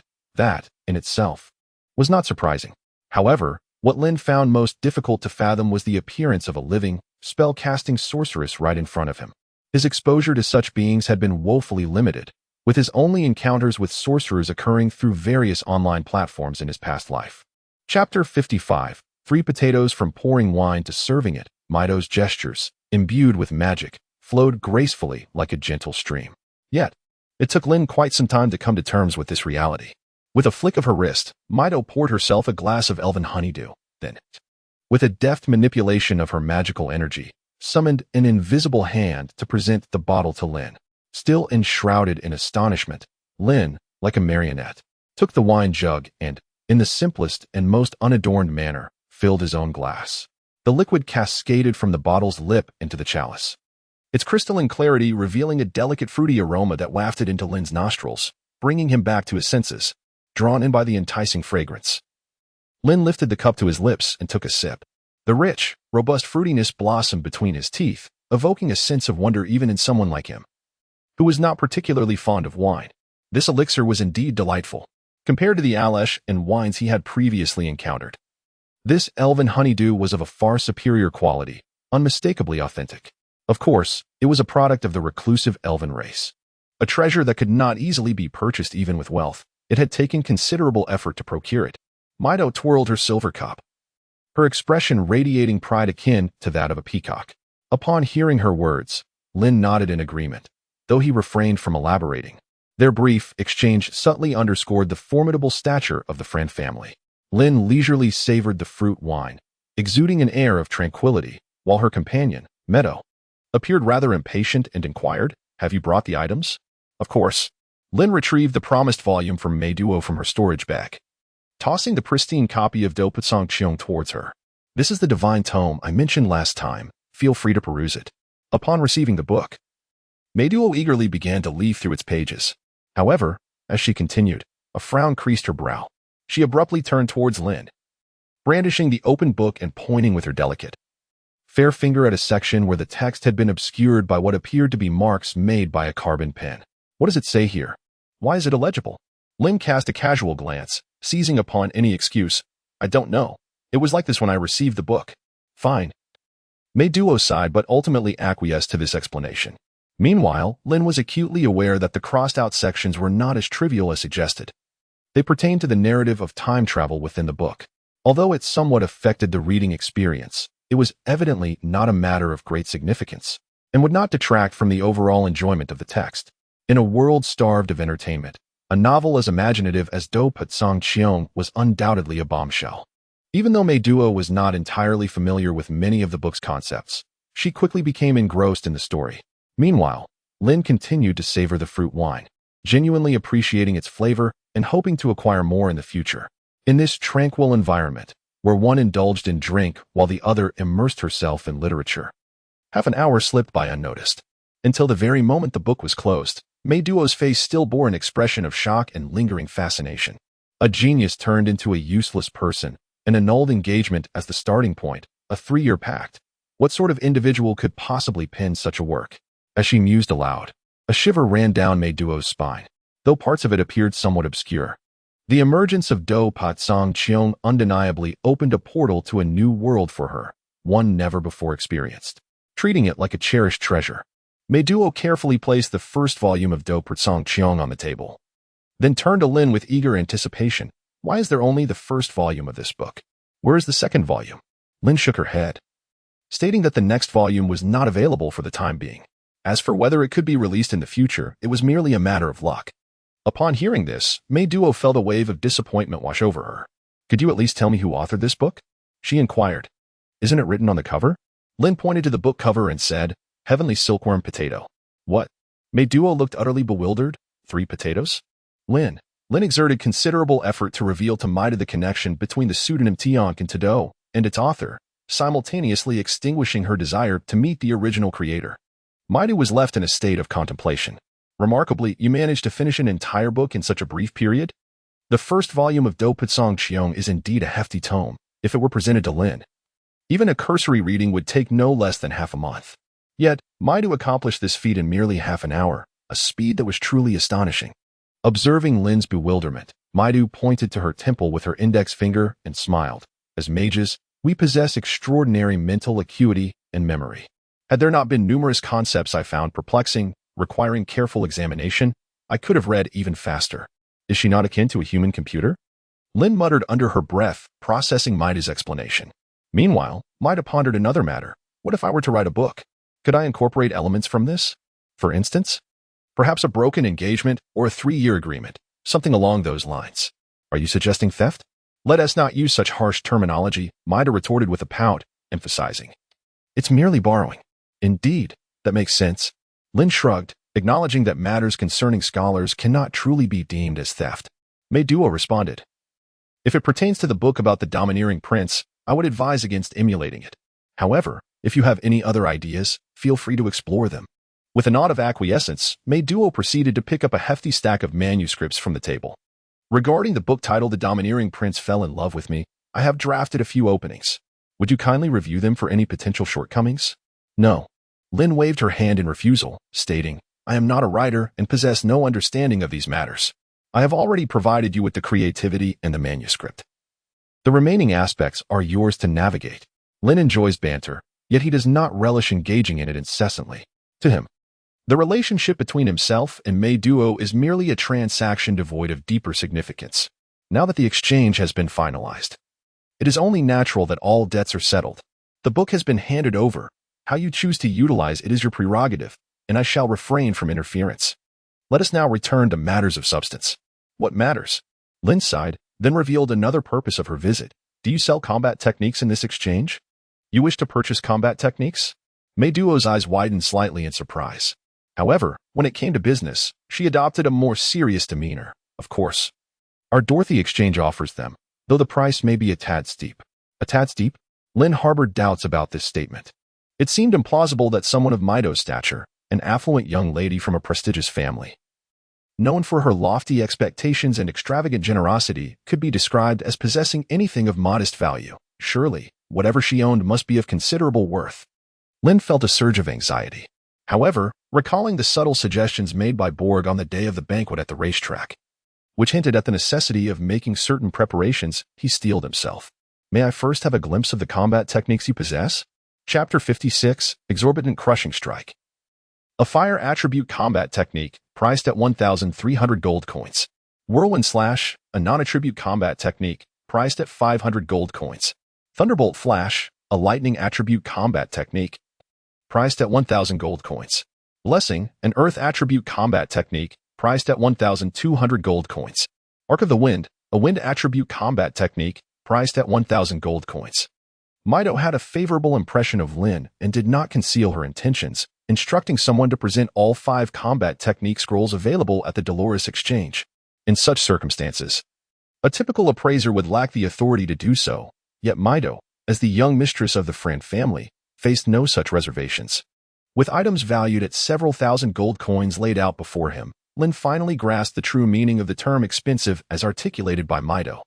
Aside from the generic non-attribute combat techniques, any technique imbued with an attribute invariably commanded a price in the 4-digit range. The cost was indeed staggering. Lin harbored suspicions that the heavy axe he had previously purchased for 2 silver coins could fetch at least several hundred gold coins within the confines of the Dorothy Club. You may keep all these. I cannot afford them. Lin pushed the scrolls laid before him back towards Mei Duo. He felt a yearning for these battle technique scrolls. Yet the 4-digit gold price was exorbitant enough to cost him his life. Rather than squander such a fortune, it would be wiser to conserve his funds and patiently await the gold refresh. Perhaps fortune would smile upon him, and he might find a scroll suitable for his battle techniques the following day. With the cheat in hand, all possibilities seemed within reach. Contemplating this, Lin regarded the scrolls with a sense of detachment, as if he were a sage who had toiled through the night. Very well. Mei Duo gathered the scrolls without further comment. And unlike the previous occasion, She offered no gifts to Lin, recognizing the staggering value of these items. Having already bestowed what she could, she prepared to take her leave. Lin stood, placing his top hat back upon his head. The gifts had been delivered, and the items he desired were beyond his means. Lingering any longer seemed pointless. As Lin made to depart, Baizhu quickly rose, exclaiming, "We've met several times, yet I am still unaware of your name." "Lin Tuz," he replied, instinctively extending his right hand towards the round-faced girl. "So he is of noble lineage," she mused, seemingly unsurprised by his status, as if she had anticipated it all along. She reciprocated the gesture, gently shaking hands with Lin. "Baizhu Fran, it is a pleasure to meet you. I hope we have the opportunity to see each other again." Indeed. Following this brief exchange, Lin exited the appraisal room number 7. Shortly after his departure, Baizhu summoned a maid named Pam, informed the trading company's caravans to spread the word. "We are offering a high price for a book titled Battle Through the Heavens, Volume 2. Those providing leads will receive 10 gold coins, while those who deliver the book will be rewarded with 100 gold coins." Lin then observed a horse-drawn carriage adorned with the emblem of the Byron family, stationed not far away, alongside which Baizhu and Blake were engaged in light-hearted banter while indulging in food. "Mr. Lin, you've emerged."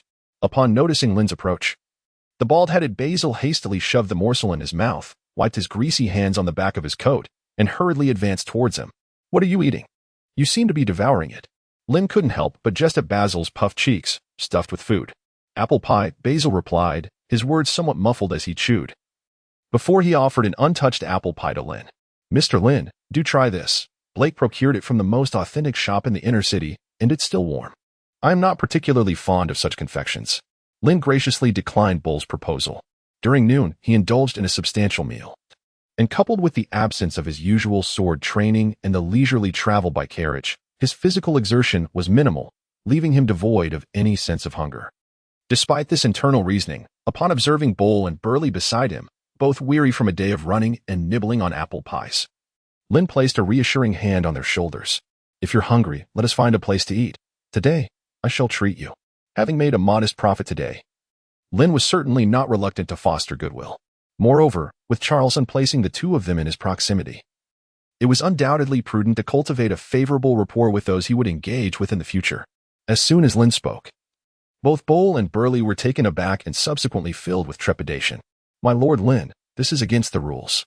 Both of them served the Byron family and had never heard of a noble hosting a banquet for their servants. For a moment, they were at a loss. However, Lin paid little heed to such conventions. "What rules?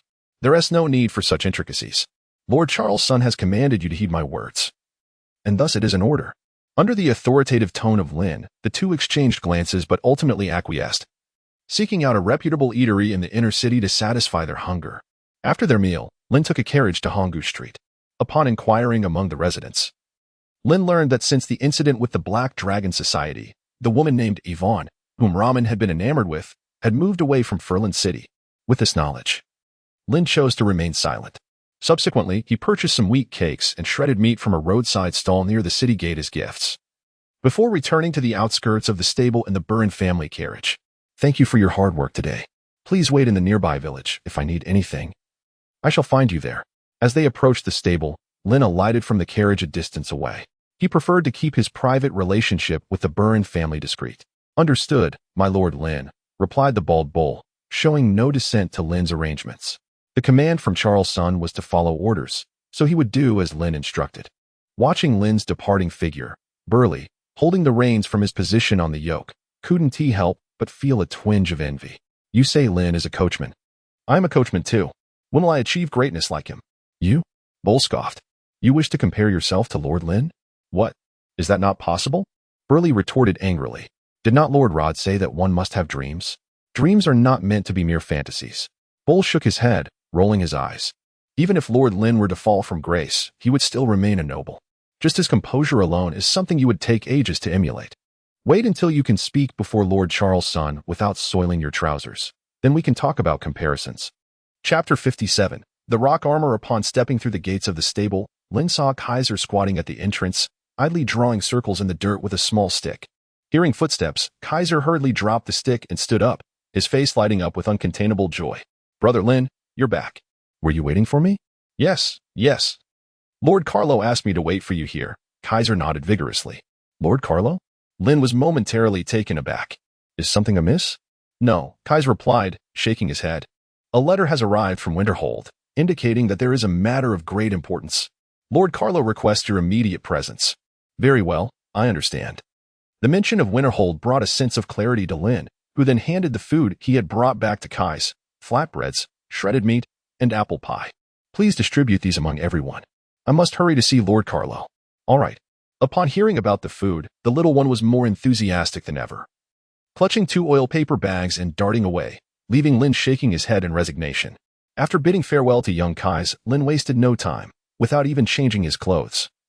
He headed straight for Carlo's tent, eager to discover what news Winterhold had sent. As he lifted the tent flap, he found Carlo as he had anticipated. Gathered around a fire pit, his cheeks flushed from drink. Congratulations, you rascal, Carlo exclaimed upon seeing Lin enter. At these words, a realization dawned on Lin, and his expression brightened with surprise. Has the matter of the knightly squire been settled? Settled? How could it possibly be settled? Carlo shook his head. However, the letter from that old Codgerborg states that, considering your recent performance, Winterhold has decided to grant you an opportunity to compete for a position. Compete? Lin felt somewhat bewildered, struggling to comprehend the meaning behind the words. Carlo took a generous swig of his drink, stating, This is indeed the position of a knightly attendant to Her Highness, Lady Wei. What? Lin was even more bewildered. How did this once again involve Her Highness Wei from Shanghai? No, perhaps it's best to let it go. Lin shook his head vigorously, resembling a rattling drum, while Carlo widened his eyes, wearing an expression of incredulity. How can you be so oblivious? To become Princess Wei's knightly attendant is an honor beyond measure, and you wish to decline? From Carlo's perspective, Lin's recent words epitomized a lack of appreciation for a rare opportunity. Being selected as Princess Wei's knightly attendant was akin to ascending to greatness, an opportunity many could only dream of. Yet, Lin contemplated rejection. Lord Carlo, I am well aware of the honor, Lin replied with a wry smile. But I am acutely aware of my own capabilities. My background pales in comparison to that of true nobility. There is no need to seek such an extravagant affair. Lin yearned for a position as a squire, ideally one that would provide a connection to the Winter family. However, entangling himself with the future heir of the Winter lineage could swiftly draw him into a tumultuous maelstrom of complications. Moreover, given that Havii was the eldest daughter of Duke Helen, the likelihood of her becoming the future heir of the Winter family was exceedingly high. Should he become Havii's squire, and she ultimately ascended to inherit the Winter estate, Lin would find himself inexorably bound to that family, which was contrary to his aspirations. He had no desire to invite trouble upon himself. In a fit of frustration, Carlo kicked over the wine jug before tossing a bag at Lin. An opportunity lies before you. Should you fail to seize it, you may well spend your life here as a mere stablehand. Contemplate that well. With that, Carlo stood and departed, leaving Lin standing like a wooden post within the tent, disappearing into the biting wind and snow outside. After a long sigh, Lin opened the bag in his hands, revealing a heavy trove of gleaming gold coins, likely a reward from the Winter family. He decided to ponder the situation further. Becoming a squire for the Winter family was not necessarily a negative prospect, but he needed to weigh the advantages and disadvantages carefully. With these thoughts in mind, Lin stowed the coins in his storage pouch and shook his head, retreating back into his tent. Upon returning to his tent, the first thing Lin did was access the cheat shop, purchasing the remaining divine masks within. As the divine masks vanished from the shop, the small bar in the upper left corner, indicating accumulated rewards, finally filled, and a long-awaited notification flickered before him. Congratulations on completing 100 purchases. You have received the cumulative reward, Combat Technique Scroll, Rock Armor. Distance to next reward, 100, 200. What a pleasant surprise. Indeed, the cheat shop was reliable. After having agonized over new battle techniques during the day, he now had a viable lead. As a new segment of video material suddenly materialized in his mind, a smile graced Lin's face. Divine Mask, a fragment of divine essence. Once worn, the bearer gains immunity to certain mental disturbances, oppressive forces, shocks, and damage. Rock Armor, an earth attribute combat technique that draws upon the power of the earth, enabling the user to bestow a layer of rock armor upon themselves or another, shielding them from harm. What a remarkable discovery. While the shop's descriptions of items were rather sparse, Lin could still sense their potency, particularly the Divine Mask, which undoubtedly was a treasure. As for the rock armor, its value was beyond question. However, simply judging by the descriptions, coupled with the Blessing Combat Technique scroll Lin had observed earlier at the Dorothy Exchange, Lin sensed that mastering earthly combat chi somewhat resembled transforming into a humanoid buff machine, perhaps indicating that the inherent nature of earthly combat chi leans towards enhancement. An enhancement knight, though not exceptionally remarkable, was also not particularly detrimental. It was acceptable. As these thoughts crossed her mind, Lin's consciousness stirred, and she summoned the divine mask hidden within her spiritual sea. This mask, a fractured visage crafted from dried bone, clung to her face. It was what one might call a divine mask. Typically concealed within her mind, it could be manifested with a mere thought. Glancing at it bore a striking resemblance to the masks of the Grim Reaper. Truth be told, it looked quite impressive. Lin removed the mask from his face, holding it delicately in his palm for a moment, reminiscent of an object that might have appeared in a certain comic. However, at present, there was no evidence of the so-called mental impact, pressure, or chaos described, leaving Lin unaware of the mask's specific effects, which he could only ascertain in the future. After returning the mask to conceal his face, Lin gathered his thoughts and lay back on the wooden bed, pondering the recent conversation with Carlo regarding Winterhold and the matter of the Squire Knights. The question lingered, should he go or not? Chapter 58, The Pretender Winterhold. An unremarkable banquet. The meal consisted of venison, cod, a medley of seasonal vegetables, fruits, desserts, and beverages. There was no soft, soothing music, nor were there theatrical performances or choirs. In terms of grandeur, this dinner hosted by Winterhold was even inferior to the usual dining tables of ordinary nobility. It was hard to believe that such a modest feast could emerge from Winterhold. The organizer, nonetheless, was none other than the illustrious Duke Helen of the North. Duke Helen sat at the head of the long table, illuminated by candlelight, his head adorned with silver strands and a notably aged visage. Draped over his shoulders was a purple cashmere cloak, and his slightly clouded eyes were cast downward, seated like a waning lion. Aside from the dragon-tooth ring set with rubies on his left thumb, he appeared remarkably unassuming for a noble.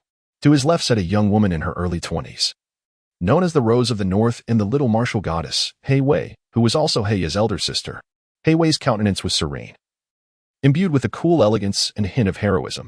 She possessed the same crimson eyes as Heia, her face seemingly sculpted from the same mold. Her silver-gray hair was tied back in a high ponytail, and she wore a silver-white skirt armor, complemented by the black stockings commonly worn by knights. To Duke Helen's right was his granddaughter Heia, along with her recently born, wobbly little brother Doji, accompanied by Doji's parents. The only other family member present was Mor, the eldest grandson currently serving at the royal court and the youngest earl in all of Silk. Leading the White Horse Knight Brigade of Winterhold stationed at the northern border to thwart any invasions from the Kingdom of Azalea was his second son, Connor. Almost all living members of the Winter family were gathered. It was evident that today's banquet held significant importance for the Winter family. Seated at the head of the table, Duke Helen grasped the armrest of his chair and warmly regarded his eldest granddaughter. Hei Wei, you have now been granted the title of Viscount by the kingdom. Once the selection for the Squire Knights concludes, you shall embark on your own fief to hone your skills. You have 2 years to manage these affairs, during which the Winter family will offer you no assistance. Including your Squire Knights, you may take 10 individuals from the family, excluding Kuya. If you govern your fief well, you will be eligible to become my heir and take over the entire Winter estate.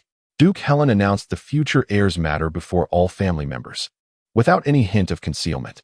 This was undeniably significant news. However, at the table, aside from a contemplative Hei Wei, others displayed no unusual expressions, seemingly already aware of this information and harboring no dissatisfaction. Even Doji's father, who, as Duke Helen's second son, should have been the most qualified to inherit the Winter estate but lacked the requisite talent, shared the same demeanor.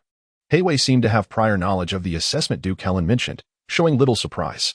The only thing that puzzled her was the selection of the Squire Knights. Grandfather, didn't you already finalize the number of Squire Knights? Is this assessment truly necessary? Hei Wei looked questioningly at her grandfather, given that the victor had already been predetermined. The existence of this contest seemed devoid of value. It would be more meaningful to allow her to head to her fief sooner. Protocols must still be observed. Duke Helen replied, shifting in his seat to a more comfortable position. Whatever the case may be, Hei Wei shrugged, adopting an expression that conveyed indifference. This elicited a chuckle and a shake of the head from Duke Helen. Let us not speak so definitively, perhaps during the selection. An interesting little fellow may emerge who could prompt me to alter the list. The future remains uncertain.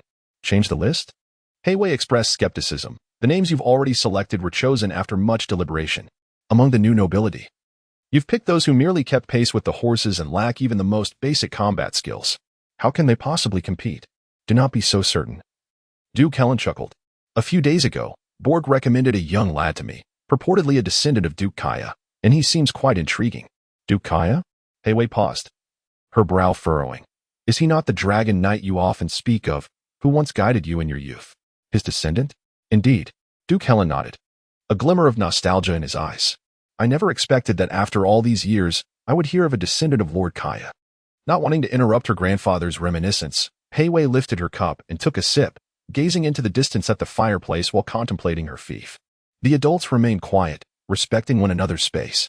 The children, however, had no such reservations. Little Doji, merely a few years old, soon grew restless, kicking and squirming in his seat.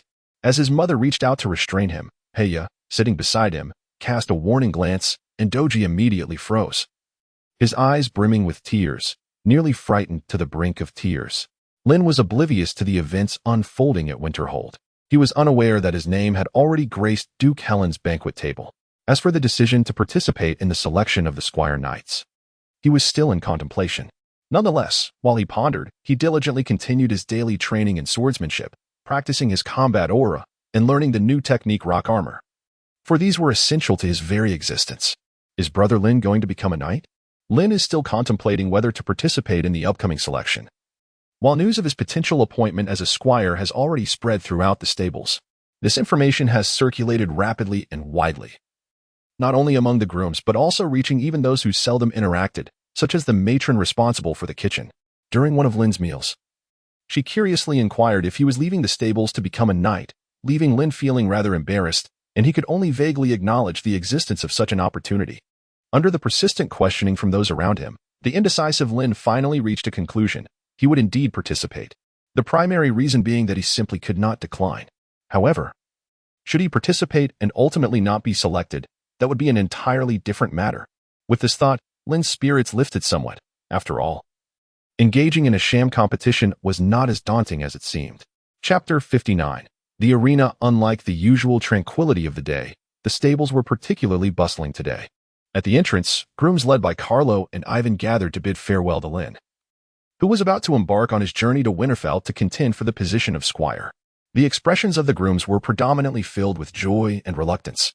The night watch grooms, struggling to keep their eyes open, fought against their drowsiness. Even Bob, who typically held a disdain for Lin and was rather unsociable, made a rare appearance among the farewell crowd, standing like a solitary wolf on a small mound, watching Lin depart. For the majority of people in this world, the stables under the rule of noble lords possess a distinctly plebeian character. In such a gathering of common folk, the emergence of a squire, even if just a chance at selection, is a source of great encouragement and immense fortune. Thus, the excitement among the stable hands is entirely understandable. Yet, the joys and sorrows of individuals resonate with one another. Lin found it difficult to comprehend the emotions of those around him, and he could not truly empathize with their sentiments. At that moment, his predominant feeling was akin to that of a village celebrating the departure of a university student, where the entire community gathers to bid farewell. It struck him as somewhat absurd. Lin, after this departure, who knows when we shall meet again? Kay gently grasped Lin's hand, her eyes brimming with reluctance. Lin and Kathier were part of the same cohort entering the racetrack, having crossed paths even before their arrival. Lin took great care of him, and naturally, their relationship blossomed into a close bond. It was not otherwise. Lin chuckled as he gently patted the little one's head, saying, "It's merely a selection. Perhaps you won't even be chosen, and you'll return in a few days." What nonsense is this? Before Lin could finish his words, Carlo, standing nearby, lifted his leg and delivered a swift kick, his face taut with seriousness. "You better make a good impression during this selection. If you embarrass me, don't expect to set foot in this stable ever again." Perhaps to lend weight to his words, Carlo added with emphasis, "You know, I may lack certain powers, but replacing you, a mere stable hand, is quite within my reach." All right, I understand," Lin replied, rolling his eyes in response to the inexplicable kick. Rubbing his slightly sore backside, he retorted, "You can speak without resorting to violence." Get lost, Carlo replied, eager to rid himself of the bothersome presence of Lin. "Very well, I shall take my leave," Lin said with a grin, resting his hand on the hilt of his sword. Though he had yet to earn the title of knight or the right to wear a steel sword, he was nonetheless permitted by Winterfell to participate in the upcoming selection of knightly squires. Go on, Carlo waved his hand dismissively, uninterested in further conversation. Under the watchful eyes of the stable hands, Lin, with only a steel sword at his side, strolled out of the stable's gates. Upon exiting, Lin spotted a carriage bearing the sigil of House Winter, stationed beneath a withered tree not far away.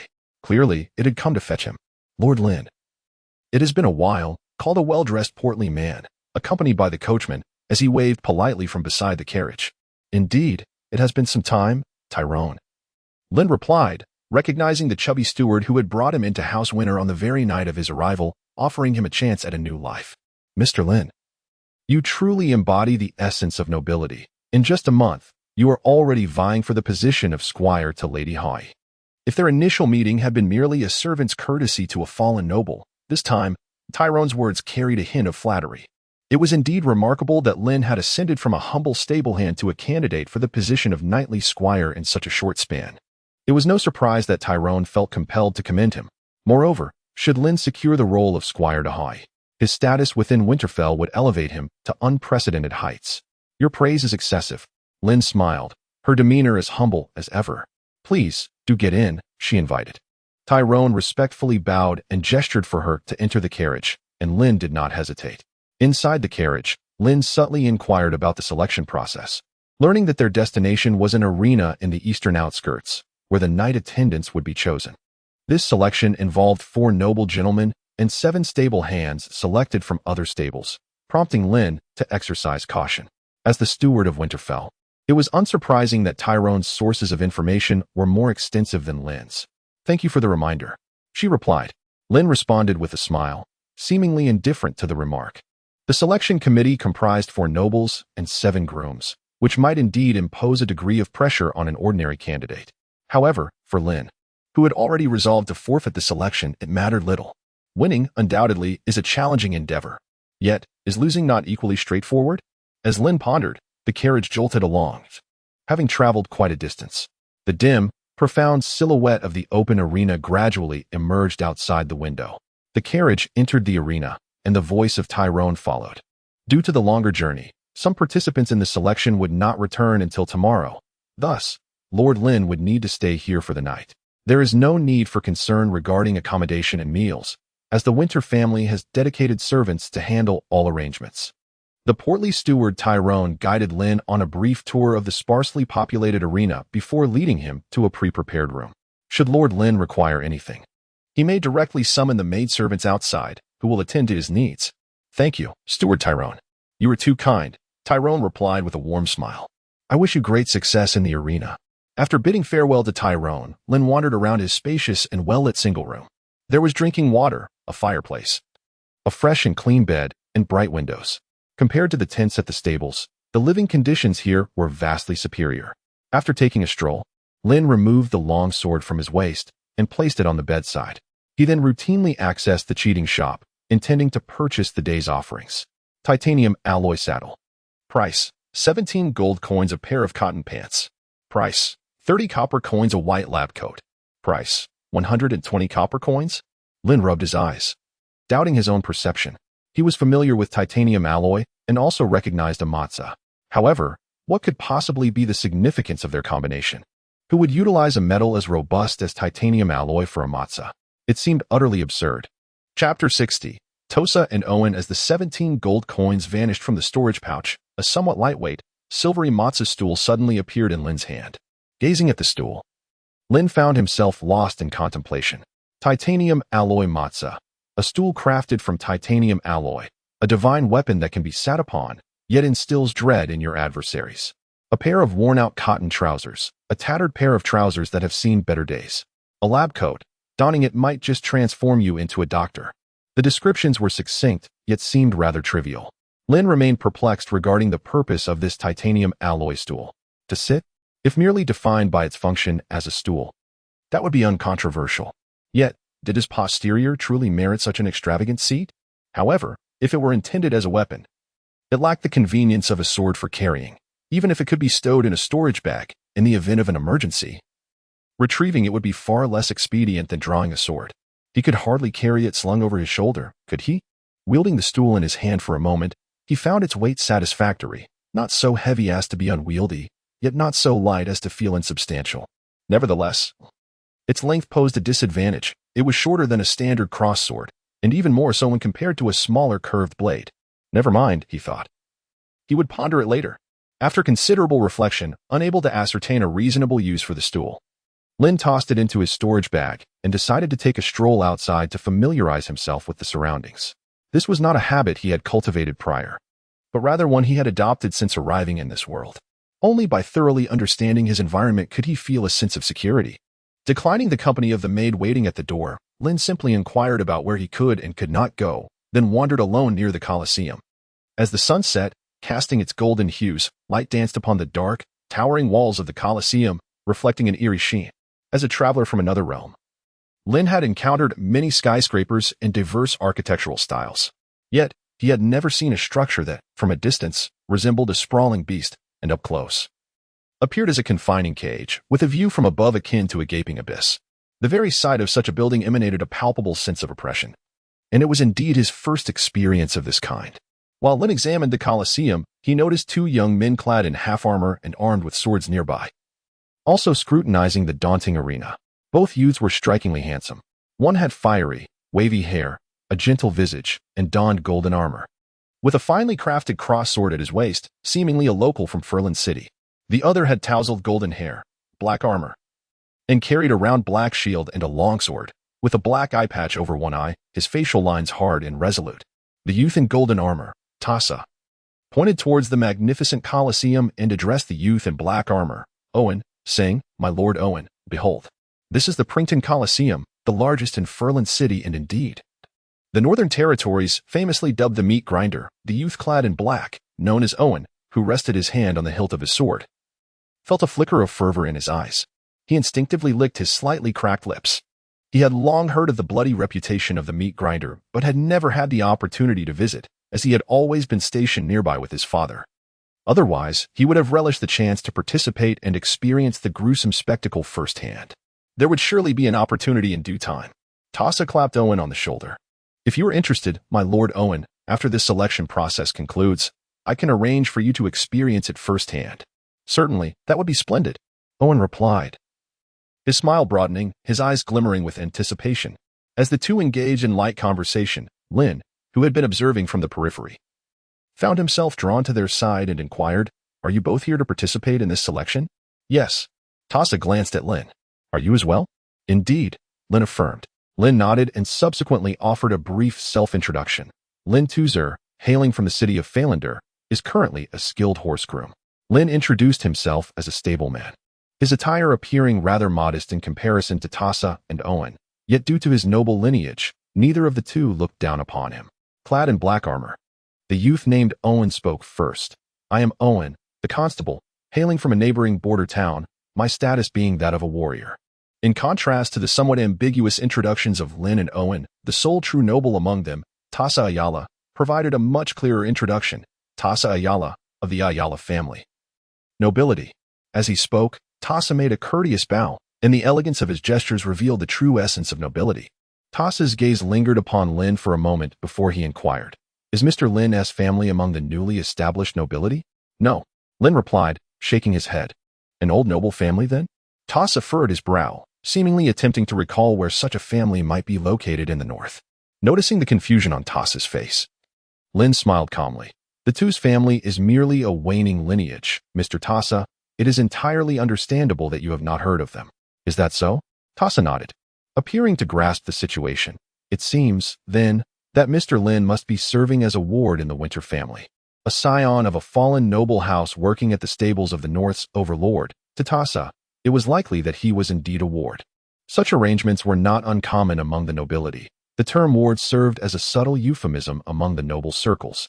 Essentially, it referred to the practice of sending one's children to be nurtured by another family, or conversely, taking in children from other families, often in exchange for some benefit or remuneration. That is not the case. Lin smiled as before. Mr. Tasa was overly concerned. It was merely a matter of familial decline, and fortunate enough to find a livelihood at the Duke's stables. Tasa was intrigued by Lin. Lin, however, found herself more intrigued by Irwin. "I had assumed that apart from us mere grooms attending the selection, the rest would be noblemen." Irwin shook his head, asserting that he was not of noble lineage. Beside him, Tasa interjected, "Although my brother Owen is not a noble, his father serves as the sheriff of the strategically significant border town of adjacent, an influential figure in the region. With years of service along the frontier, it would not be difficult for him to attain the title of Viscount due to his military achievements. One could certainly consider him a nobleman." Thus, it became clear. Lin nodded, gaining a general understanding of the situation. It posed no great issue for an influential and rising quasi-noble to appear in the selection of the Winter family's squire knights. Moreover, the presence of Owen, a commoner, here indicated that his father, the powerful sheriff stationed at a border stronghold, might soon ascend to nobility. Lin harbored no doubts regarding this. Chapter 61. Northern and Southern Nobility. As the setting sun descended below the horizon, heralding the onset of night, Torsa looked up at the darkening sky and proposed to the two. "Shall we spend the night here? Would you both be interested in joining me for dinner?" "Certainly. That sounds agreeable." Neither Lin nor Owen objected to the suggestion. While the invitation ostensibly revolved around dining, the underlying intent was to subtly probe one another for information, each seeking to gauge the other's strengths. Nevertheless, it mattered little, for starting tomorrow, the three would officially be rivals. Until then, they could enjoy a brief interlude as friends. Torsa's seamless navigation through the arena and his familiarity with the menu revealed his extensive acquaintance with the Printon Coliseum. "Mr. Torsa, do you frequent this place often?" Lin inquired casually at the dining table. "Why do you ask?" Torsa responded with keen interest, turning his gaze towards Lin. "You seem quite familiar with the surroundings." Lin smiled and pointed to the blue bricks beneath his feet. Familiarity was hardly applicable. Tasa shook his head. "Mr. Lin, being of noble lineage yourself, should comprehend that the offspring of aristocrats bear the weight of rigorous studies, only occasionally finding respite in this place to unwind their spirits." "Indeed." Lin nodded in agreement, recalling fragments of memories from his youth in the original work. "Indeed. While the offspring of noble families are spared the worries of basic sustenance compared to commoners, the concept of freedom remains a luxury for them as well. To ensure the prosperity and legacy of their families, noble youths are burdened with numerous practices, studies, and responsibilities, leaving them with far less leisure and abundant time than commoners might envision. Of course, this does not apply to the debauched science. However, from Tasa's demeanor, it was evident that he was not one of those wayward youths. What is life like for Mr. Owen in the borderlands? For Tasa, who had been raised in a noble household and had never ventured beyond the confines of Furlan City, the allure of border life was quite captivating. "Me?" Owen, upon being addressed, was momentarily taken aback. After a brief contemplation, he shared the daily activities he could conceive: horseback riding, archery, patrolling the camp, hunting, and engaging in battle. Engaging in battle? Upon hearing this, both Tasa and Lin exchanged surprised glances at the usually reticent youth from the border. Tasa, puzzled, inquired, "Isn't the Legion station nearby? Isn't battle the affair of the army? Does the constabulary also partake?" While Tasa had never been to the border, he possessed a fair understanding of the constabulary's role. Indeed, there was a Legion station there. Owen, with a somewhat dazed expression, nodded. However, due to the persistent skirmishes between the Empire and the Kingdom of the Peony, battles occur nearly every few days. Furthermore, given that we are adjacent to a key border town, the Peony forces occasionally launch nighttime raids, leading to encounters during patrols. "Have you ever killed anyone?" Tasa posed a more pressing question. "Indeed," Owen replied calmly, without any pretense of concealment. "I participated in night patrols with my father when I was 13. The first enemy I killed was around that time." Hiss. The revelation caused Tasa and Lin to draw in a sharp breath. 13. This age was quite shocking for the noble youths who had never set foot in the borderlands, as well as for Lin, the traveler from another world. At that age, Tasa was likely still honing his swordsmanship, while Lin had yet to traverse into this realm, perhaps still in Makabaka.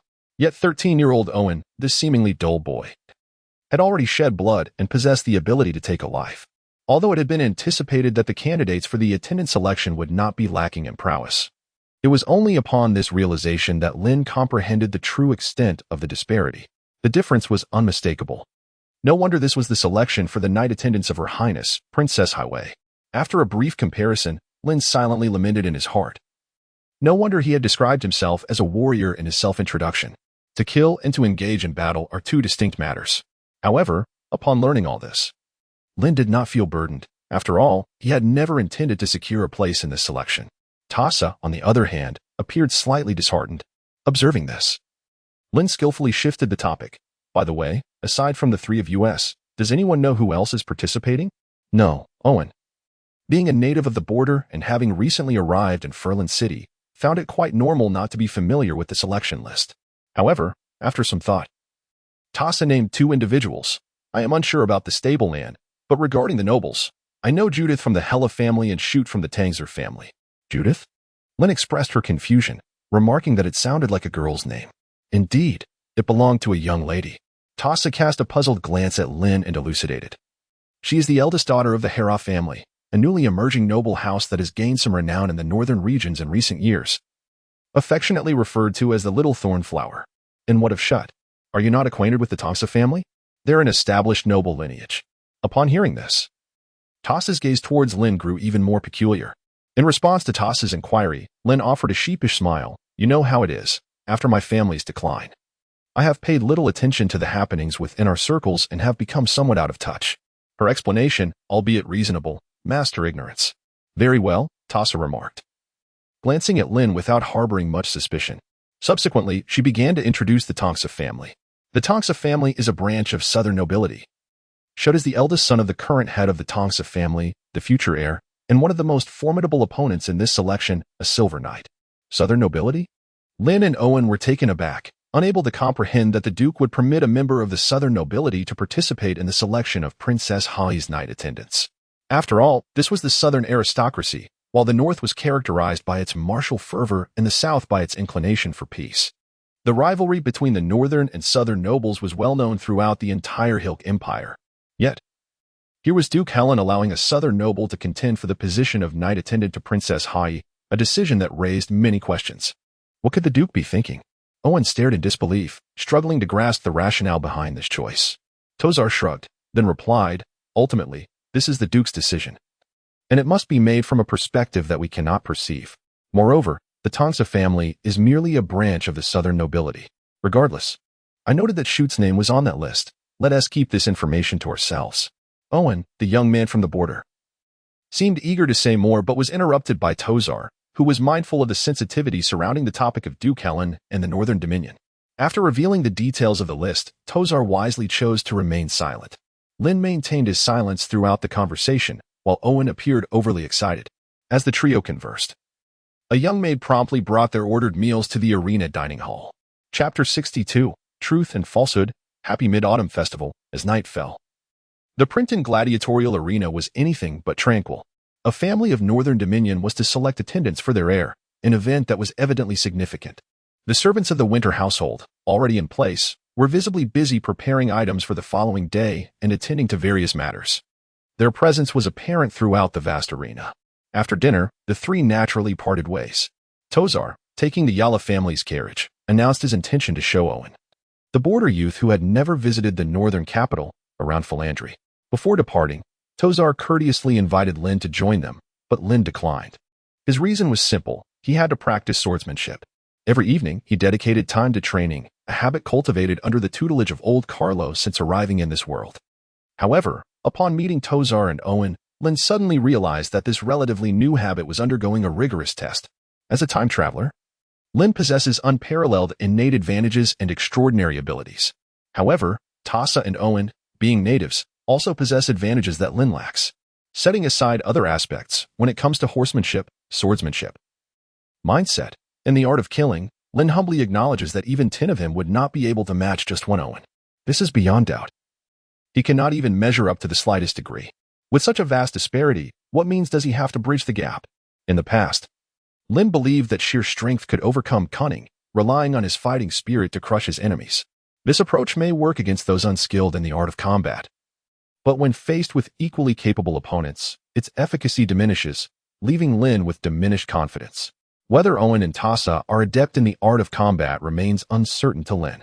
However, the competitor listed as Shut Tanser, a southern noble, is a bona fide silver knight, of a higher rank than Lin himself. How can he possibly compete against such an adversary? Despite having resolved to stage a foam match in a dignified manner to gracefully forfeit his chance at selection, Lin cannot deny that the presence of Tassa and Owen has instilled in him a sense of pressure, revealing the stark reality of the chasm between himself and the true northern nobility. Relying on short strikes against the long is not a wise strategy. A different path must be forged. Lin perched atop the Colosseum walls, gazing down at the pale expanse stretching into the darkness below. While a tempest of thoughts swirled relentlessly through his mind, the most pressing matter now was to methodically organize his strengths, amplifying existing advantages while shedding detrimental weaknesses. Earthly battle aura, devastating cleave, stoneplate armor, venomous daggers, divine mask, and a titanium folding stool. Lin succinctly compiled a list of his current advantages, intending to evaluate each one to discern his strengths. His prowess in combat and martial skills is beyond question. Not everyone is included in the selection list. The same holds true for martial techniques. The poison-tipped dagger and the divine mask are regarded as his trump cards, reserved for crucial moments. The only point of contention remains the titanium alloy horse. After a moment of contemplation, Lin suddenly realized that he might not be as weak as he had imagined, despite his significant shortcomings in swordsmanship and equestrian skills. Perhaps he should give this a try? Lin withdrew a gleaming silver titanium alloy stool from his storage bag, manipulating it in his hands as a sudden idea sparked in his mind. Although the titanium alloy stool was somewhat flawed in terms of size, it was nonetheless a product of modern metallurgy, capable of surpassing any rudimentary, forged weaponry with ease. It was undoubtedly a remarkable instrument of war. Moreover, the stool's unique design possessed a certain deceptive quality, making it difficult for onlookers to feel any immediate sense of alertness, and it could even serve as a makeshift shield, particularly when paired with the rock armor. Just as Lin entertained this thought, a light footfall echoed from the audience behind him. "Mr. Lin, is that you? Do you require assistance?" Lin turned around and saw a maid clad in the attire of the Winter family standing behind her. "Lord Borg is looking for you," she announced. Upon hearing the name, Lin was momentarily taken aback. "Has Lord Borg also come this way?" "Indeed, he is awaiting you in the banquet hall." "Then, please guide me there." Regardless of Lin's desire to win or lose, it was evident that Borg had exerted considerable effort in securing the position of Knight Squire for her. Lin held a deep respect for such an esteemed elder. Learning that he sought her presence, she naturally did not linger.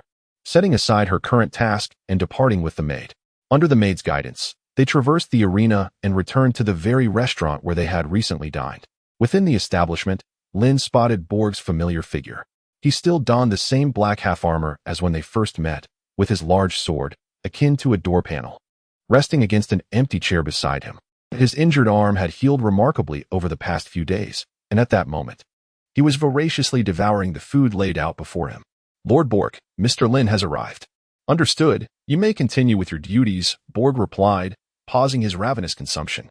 He took a silk napkin from the table to wipe the remnants of soup from the corner of his mouth, his gaze shifting to Lin. "Have you eaten?" he inquired, gesturing toward the substantial portions of cooked meat, the steaming vegetable soup, and slices of white bread that adorned the table. "I have." "Then I shall not keep you from your meal. Please, find a place to sit and make yourself comfortable." Lin and Borg had not met frequently, yet they shared a profound bond as comrades who had lived and fought alongside one another. Furthermore, under Carlo's gentle urging, Borg took it upon himself to look after Lin. Although their acquaintance was not particularly intimate, their interactions were relaxed and unrestrained. Seizing the moment while Lin was busy pulling out a chair, Borg swiftly ladled himself a bowl of vegetable soup. Glancing into the bowl, which held a modestly oily broth, he inquired of Lin, "Is there any chili powder left? Please pass me some." Indeed, Lin retrieved the remaining substantial portion of chili powder from her handbag and pushed it towards Borg. With a click, the container filled with vibrant red powder was opened by Borg, who skillfully sprinkled a generous amount into the bowl of soup. Although the quantity was considerable, it was far from the lethal dose encountered previously. "Come now, Lin," Borg urged, "speak the truth. Where on earth did you procure this chili powder?" "After returning from Mount Shiwang, I scoured every shop, large and small, in Falanda City and failed to find this seasoning known as chili powder. It is said to be an exotic commodity. Is it even available for purchase?" "It's hard to say." Lin shook her head, expressing, "I merely possess such a channel. Yet I cannot guarantee the route the caravan will take or the types of goods it will bring back." A sigh escaped her lips as she spoke, and a flicker of disappointment crossed Borg's eyes upon hearing this. Seizing the opportunity, Lin swiftly changed the subject. "My Lord Borg, you summoned me here on this late evening not merely to procure some chili powder from me, did you?" "Certainly not," he replied playfully. After consuming an entire bowl of broth sprinkled with chili powder, Borg felt a profound sense of comfort envelop him, akin to emerging from a steam room. with beads of sweat dotting his forehead. Setting down the bowl, he inquired, "How is your preparation for this election going? Do you possess confidence in becoming Princess Hai's night attendant?" "Confidence?" Lin offered a bitter smile and shook his head. "Does Lord Bog prefer the truth or a fabrication?" Lord Bog regarded Lin with a smirk that was neither entirely a smile nor a frown. "Then let us begin with a fabrication." The fabricated response was that, under the esteemed supervision of Lord Bog and Lord Carlo, I, Lin, would undoubtedly strive valiantly to seize the first place. "And what of the truth?" "The truth?" Lin shrugged in resignation, remarking that if his head wasn't misshapen, it could be considered sturdy. Was it really that exaggerated?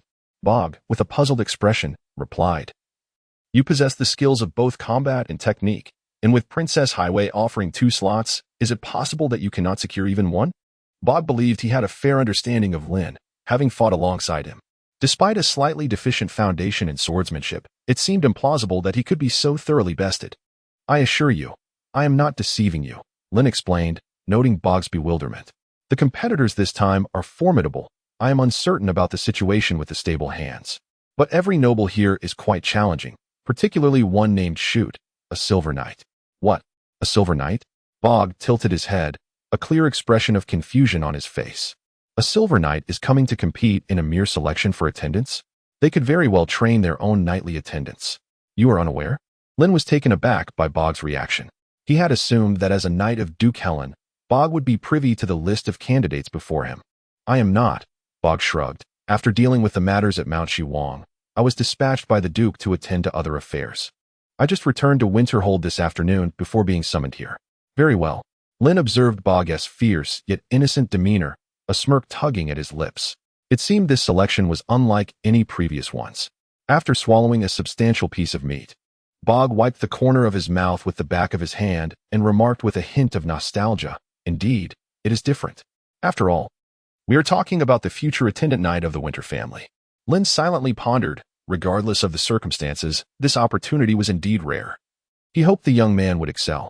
Even if defeat awaited, he must showcase his own flair, ensuring that no one would underestimate him. Such a display would incite a desire in others to invest their faith in him, ultimately serving his interests. The emergence of a silver knight in the selection competition resembled the appearance of a Kobe Bryant in a kindergarten basketball game. Although the competition still offered a place for the commoners, a trend towards elitism was unmistakable. Even Borg held little faith in Lin's chances of securing a spot, merely wishing for him to leave a mark in this hard-won opportunity, even in defeat. Naturally, this was also Lin's aspiration. Although Lin is reluctant to become the knight attendant of Hai, he does not mind showcasing his talents during the selection process to gain more attention and opportunities. As they conversed, Borg seemed to recall something. "By the way, do you still have that telescope with you?" "Yes." Lin, perplexed, inquired, "What's wrong?" "Oh, nothing." Borg scratched his head. "The other day, while reporting back, I mentioned the telescope and remarked that even an ordinary person could observe objects several kilometers away with it. The Duke was skeptical, so I thought to demonstrate it." "Is Duke Helen currently at the Colosseum?" "Indeed." Borg nodded. "The Duke places great importance on this selection. So in the afternoon, he brought along Princess Hai, Princess Haya, and that esteemed gentleman." "Which gentleman?" Lin was momentarily taken aback, as if a realization dawned upon her.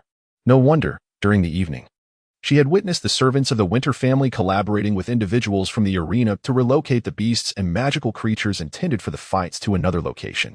It seemed there was more to the situation than met the eye. This also indirectly affirmed the Duke Helen's significant regard for the importance of this selection process. In the midst of her contemplation, Borg had already polished off the food on the dining table, leaving behind only a few gleaming silver plates. Having satisfied his hunger, Borg rose and readjusted the great sword resting against the wall beside him. "If there are no further matters at hand, then come along with me," he suggested. "Where to?" Lin inquired, somewhat bewildered by the suddenness of his statement. "To meet the Duke, of course," Borg replied, casually rolling his shoulders. "Who shall we meet?" Lin was utterly bewildered, almost believing he was experiencing auditory hallucinations. A mere stable hand summoned to meet a Duke, the overlord of the North? Observing Lin's dazed expression, Borg could not suppress a chuckle. All right, put away that hopeless look. It is not you who will meet the Duke, rather. It is the Duke who wishes to meet you." "Me? That seems utterly implausible," Lin thought incredulously. How could a person of such high stature, a busy Duke, possibly spare time for him? Could it be that he was to be treated as a rare find? After pondering, the only reasonable explanation that Lin could conceive was indeed this. Without further ado, Borg urged, "Stop dawdling and follow me." Borg was a straightforward man, disinclined towards unnecessary chatter. With that, he stepped out of the dining hall, leaving a flustered Lin to hurriedly follow suit. As they exited the restaurant, Lin trailed behind Borg. To be frank, he felt far from composed. His mind was slightly muddled, and he felt rather dazed. After all, he was about to meet the sovereign of the North. It wasn't until Borg led Lin out of the Princeton arena and arrived at a modest manor with a courtyard beside the arena that Lin began to feel a semblance of calm. Remember, when you meet the Duke, refrain from speaking out of turn and try not to be overly anxious. He is a very amiable person. There is no need for excessive fear, Borg advised as they reached the entrance of the manor. Understood. Lin took a deep breath and nodded vigorously. Yet, the tension enveloping him remained palpable. Although he had traversed through various experiences as a traveler, the most distinguished figure he had previously encountered was merely the director of a certain bureau during a business conference. At the tender age of 18, he had stood as a mere subordinate. Now, however, he was about to meet the Duke of Northern Lands, a figure comparable to a provincial governor in his past life. The prospect of being received by such a prominent individual left him undeniably anxious. In the midst of his fleeting contemplation, the grand door of the manor swung open, revealing an elderly gentleman with graying hair, impeccably dressed, and appearing to be in his early 50s, who emerged from the main residence. He exchanged a few brief words with Borg before leading them through the opulent hall to a slightly ajar door adorned with mahogany, resembling a study, where they came to a halt. "Your Grace, Lord Borg has arrived. Please enter," a voice, marked by a hint of weariness yet resonant with vitality, emanated from within the room. Upon receiving permission, the elderly gentleman, donned in the attire of a steward, smiled and gestured for Borg and Lin to proceed inside. Chapter 64. My fear. Lin stepped apprehensively into the study, which unfolded before her eyes as a sanctuary of literature. On the southeastern walls stood 2 imposing bookshelves, brimming with a myriad of books, while the western side featured a spacious desk adorned with a haphazard stack of tomes, unfinished letters, a resting quill, and an illuminating crystal orb. Beside the window adjacent to the desk stood a tall young woman with a well-proportioned figure. Her silver-gray hair was tied into a ponytail, and she donned a shimmering silver breastplate, her long, elegant legs encased in black stockings, complemented by a pair of brown leather boots.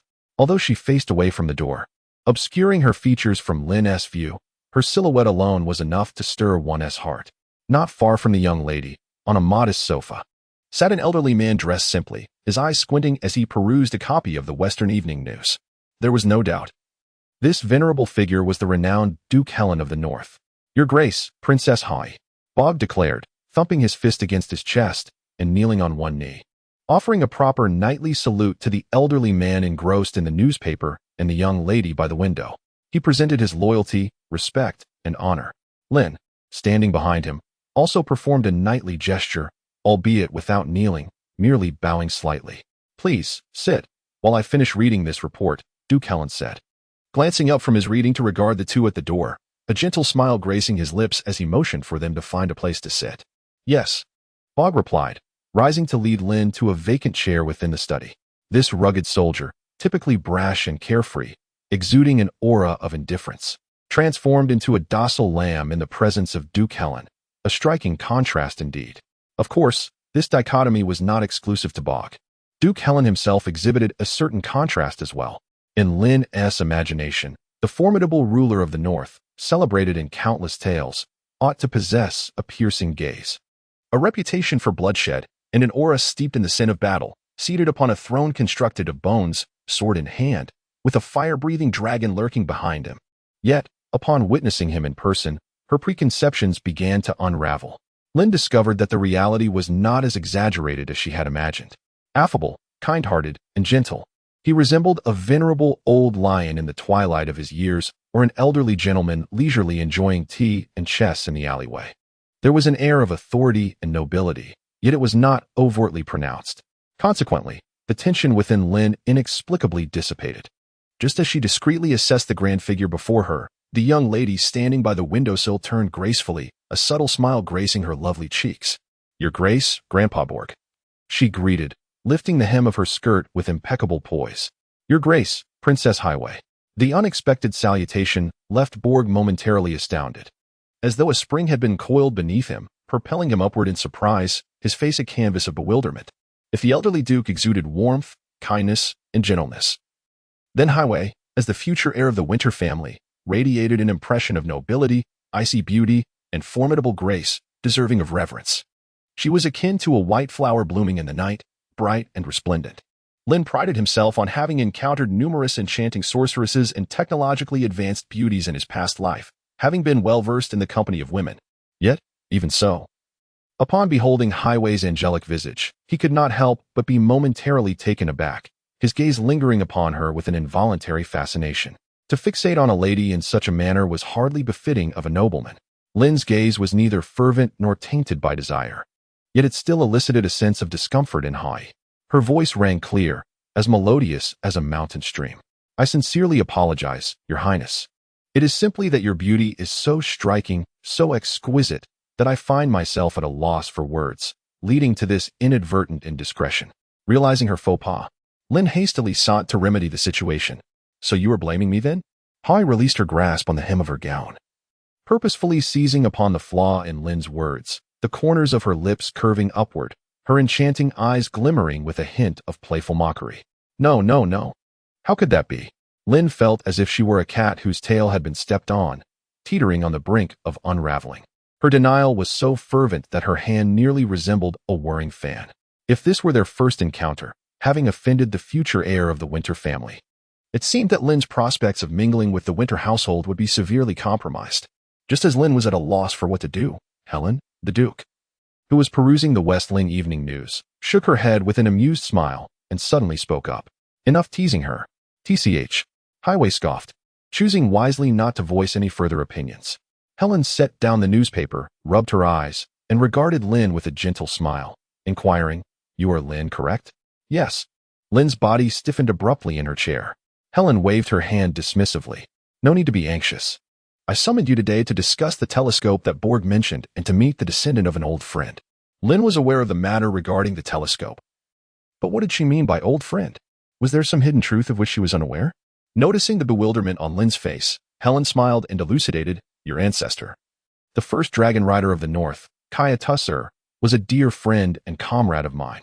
I served under him as a mere youth for a time. A glimmer of nostalgia sparkled in Helen's eyes. Upon hearing this, Lin was taken aback. She had no idea that her distant ancestor was a friend of the Duke. And judging by Helen's tone, their relationship seemed quite amicable. Upon learning this revelation, Lin was suddenly filled with excitement. He truly did not expect that his long-deceased ancestor would leave him such an extensive network. It felt as though he had latched onto a significant opportunity. It was almost surreal. As he contemplated this, the tension in Lin's face gradually eased, and a radiant smile blossomed upon his features. His gaze towards Duke Helen softened with warmth. So, it turns out that the Duke harbors such a connection with my ancestor. No wonder a figure of such stature would take the time to meet with someone as inconspicuous as myself. With this newfound understanding, all his previous doubts were dispelled. Indeed, Duke Helen beamed, his smile bright and childlike. Rest assured, since you are a descendant of Kaya, I shall look after you. There is no need for excessive concern. I, the Duke, am a person of great openness and fairness. Certainly.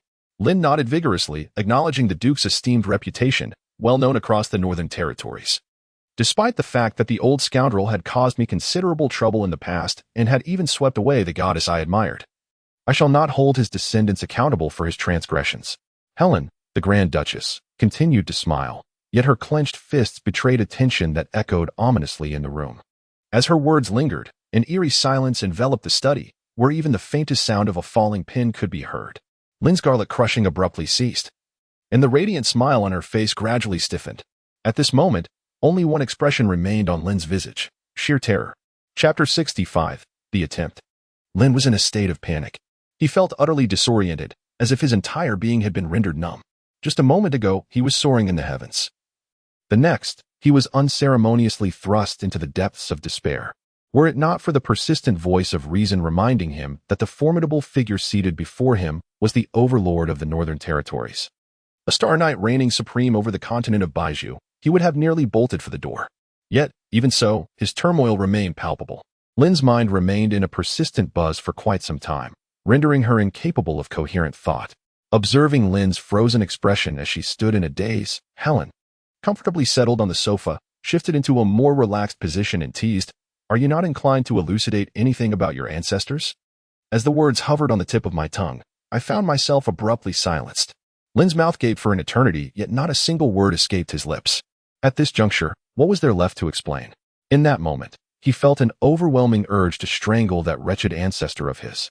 What good was a forebear who not only failed to be of assistance, but also continued to be a source of frustration, even in death?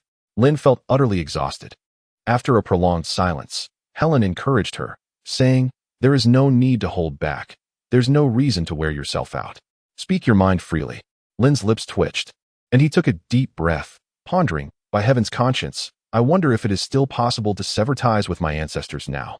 Helen, Borg. As soon as these words were uttered, the crowd fell into stunned silence. Even the hand of Grand Duke Helen, poised to sip from his teacup, froze momentarily. What an unexpected response. This child is quite intriguing. Very well, I shall not intimidate you any longer. Bring forth that telescope for me to examine. After gazing at Lin for a while, Grand Duke Helen suddenly burst into laughter, dissipating the previously tense atmosphere. Excellent. Seeing this, Lin felt an abrupt sense of relief. Without hesitation, he retrieved the telescope from his storage bag and respectfully presented it before Grand Duke Helen. "Is this the telescope? How does one use it?" As he gazed at the glossy black telescope being offered, curiosity flickered in Grand Duke Helen's eyes. To him, this telescope was indeed a novel contraption. By merely placing these two circles before his eyes, he could behold distant objects. The operation of the telescope was uncomplicated. Lin succinctly explained its usage, and the Grand Duke swiftly grasped it. Soon, a voice of mild astonishment emanated from the window. Through the overlapping lenses of the telescope, he indeed perceived the distant scenery. Every blade of grass and every tree rendered with remarkable clarity. It operates without the need for magical enhancement or combat energy. This is rather fascinating. With his rough, calloused hands caressing the glossy black cylinder of the telescope, the nearly 200-year-old Grand Duke displayed a childlike wonder. "My lord, I told you I was not deceiving you." Nearby, Borg grinned, revealing a set of white teeth. "Is it truly that remarkable?" Grand Duke Helen, a figure standing atop the continent as a star knight, found himself captivated by an object that piqued even his curiosity, clearly indicating it was no ordinary item. Even Hai was intrigued by the telescope. She extended her hand, requesting, "Grandfather, may I have a look as well?" Very well. For his beloved granddaughter, Grand Duke Helen was exceedingly indulgent, cheerfully handing over the telescope. Soon, this young heir, after experiencing the telescope's effects, became equally animated. Goodness, one can see such great distances, and it is usable by ordinary individuals. If it could be mass-produced for the knightly order, what an immense enhancement it would be. Truly deserving of being an heir. With a thought process unlike that of ordinary people, observing Hai's enamored grip on the telescope, Lin pondered for a moment and said, "Since Miss Hai is so fond of this item, I shall gift it to you. Consider it a token for your advancement to Earth Knight." Although Lin harbored no desire for the knightly attendant's position, he understood the necessity of making a living under someone else's command. Furthermore, given that Hai was the heir to the Winter family and likely to be its future leader, cultivating a favorable relationship with such an individual was undoubtedly a venture rich in benefits. A mere telescope was a trivial sacrifice for Lin. "You're giving this to me?" Hai was taken aback, surprised by Lin's generosity in offering such a rare item. Nevertheless, she genuinely admired the telescope. Yet, she was not accustomed to accepting gifts without reciprocation. "If you insist on gifting it, I must decline. My principles do not allow me to accept things without compensation. Please name your price. I am willing to purchase it, regardless of the cost." Given the rarity of the telescope, its price would likely be steep, but she was confident in her ability to afford it. "Whatever the price may be, I shall pay." Lin hesitated momentarily. "1 gold coin will suffice." "1 gold coin?" The expression of astonishment appeared on Hai's beautiful face. However, she quickly shook her head, her tone resolute. "No, that is far too little. If you are not in need of money, I could offer other items in exchange." The firmness of her stance left Lin somewhat perplexed. Rather than wealth, what he truly desired was the favor of another. A telescope, should Lin wish to procure it, could always fetch a handsome price.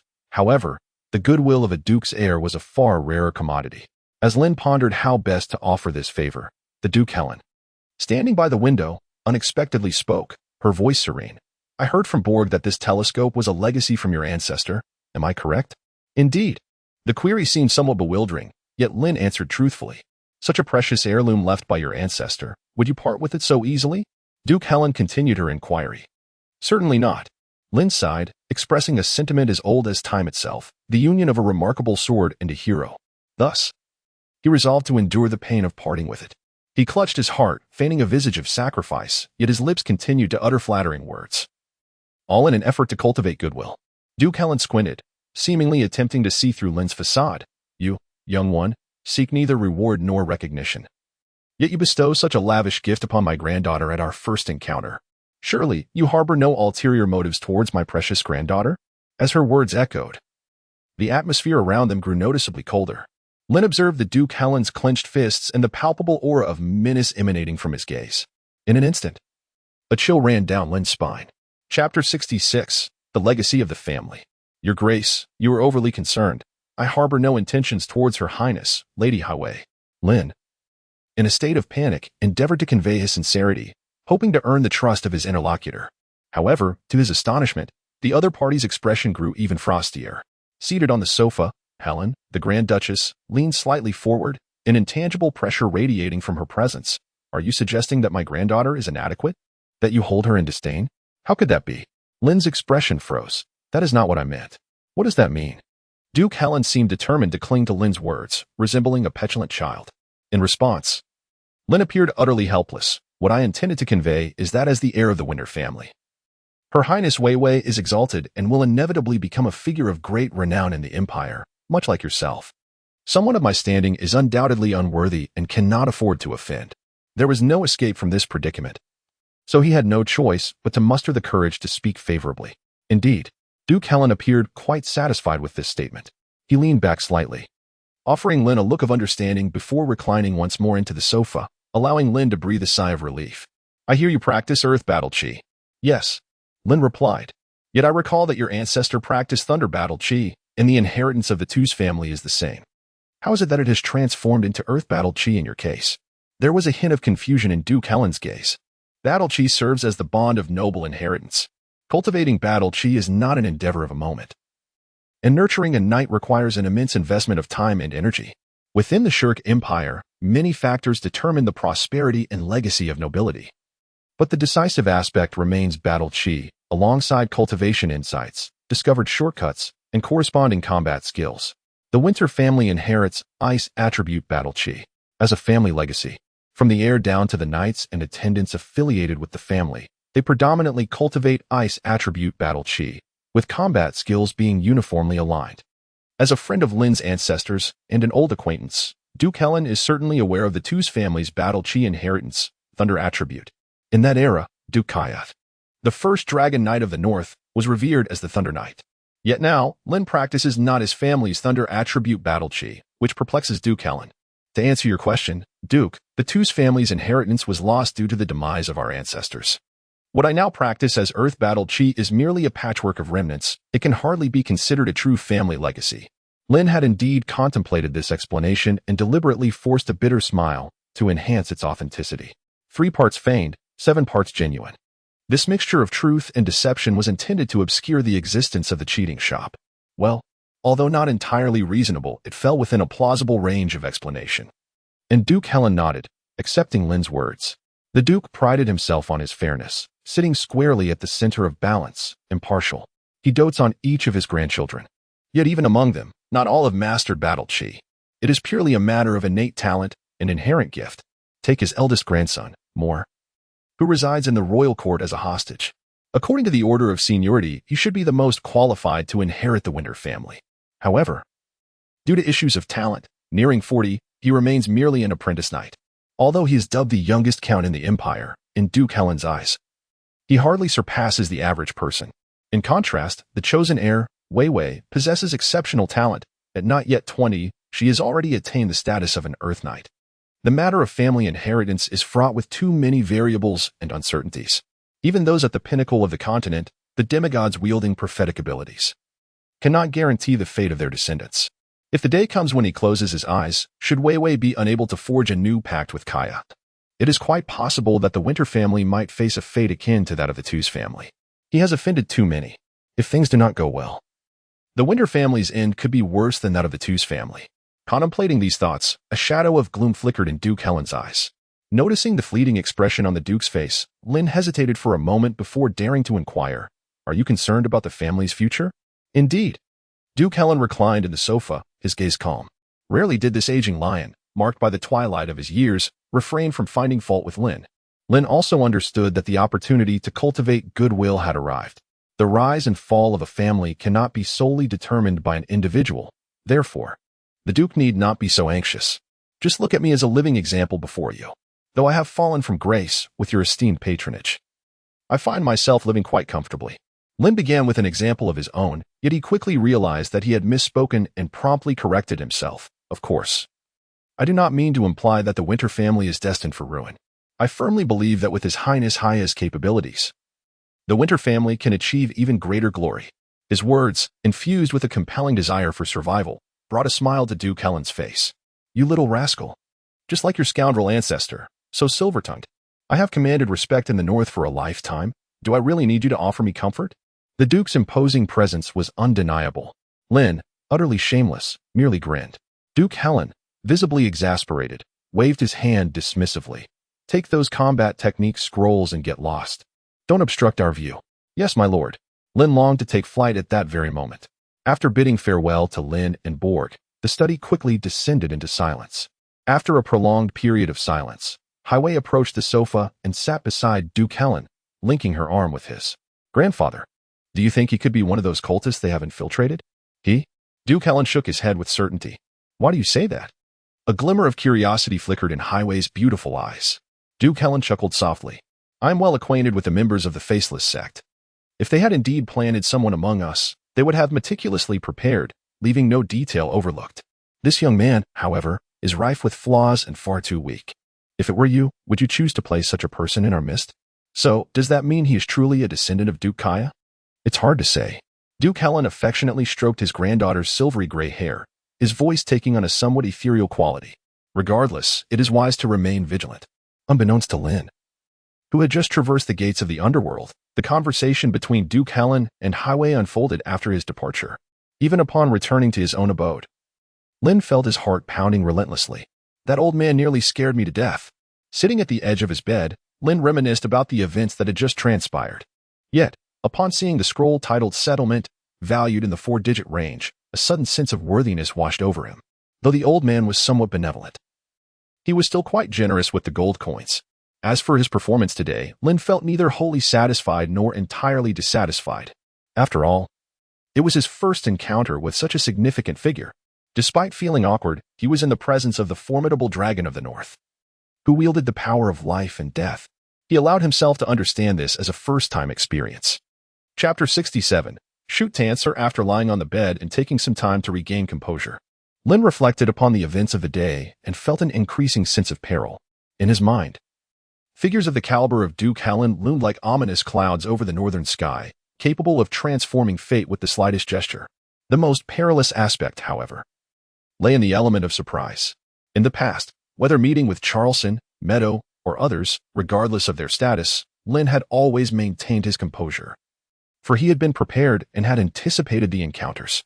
Today was different. The meeting with Duke Helen came abruptly, akin to an unannounced examination. With the questions presented without any warning, Lin could only brace himself to respond. Fortunately, the test arrived unexpectedly, yet he did not submit a blank paper. Indeed, this was not a misfortune. If one does not confront the lofty mountains, how can one ever comprehend their true height? Following this experience, Lin resolved to perform better in the future. At the very least, he would not find himself as lost and bewildered as he was now. Moreover, he bore the identity of the Tuja family and the association with the cheating shop. Lin's aspirations extend far beyond this. Perhaps the appearance of Duke Helen is merely a starting point. He is destined to encounter a myriad of individuals, diverse in nature, and he must prepare himself earnestly for the journey ahead.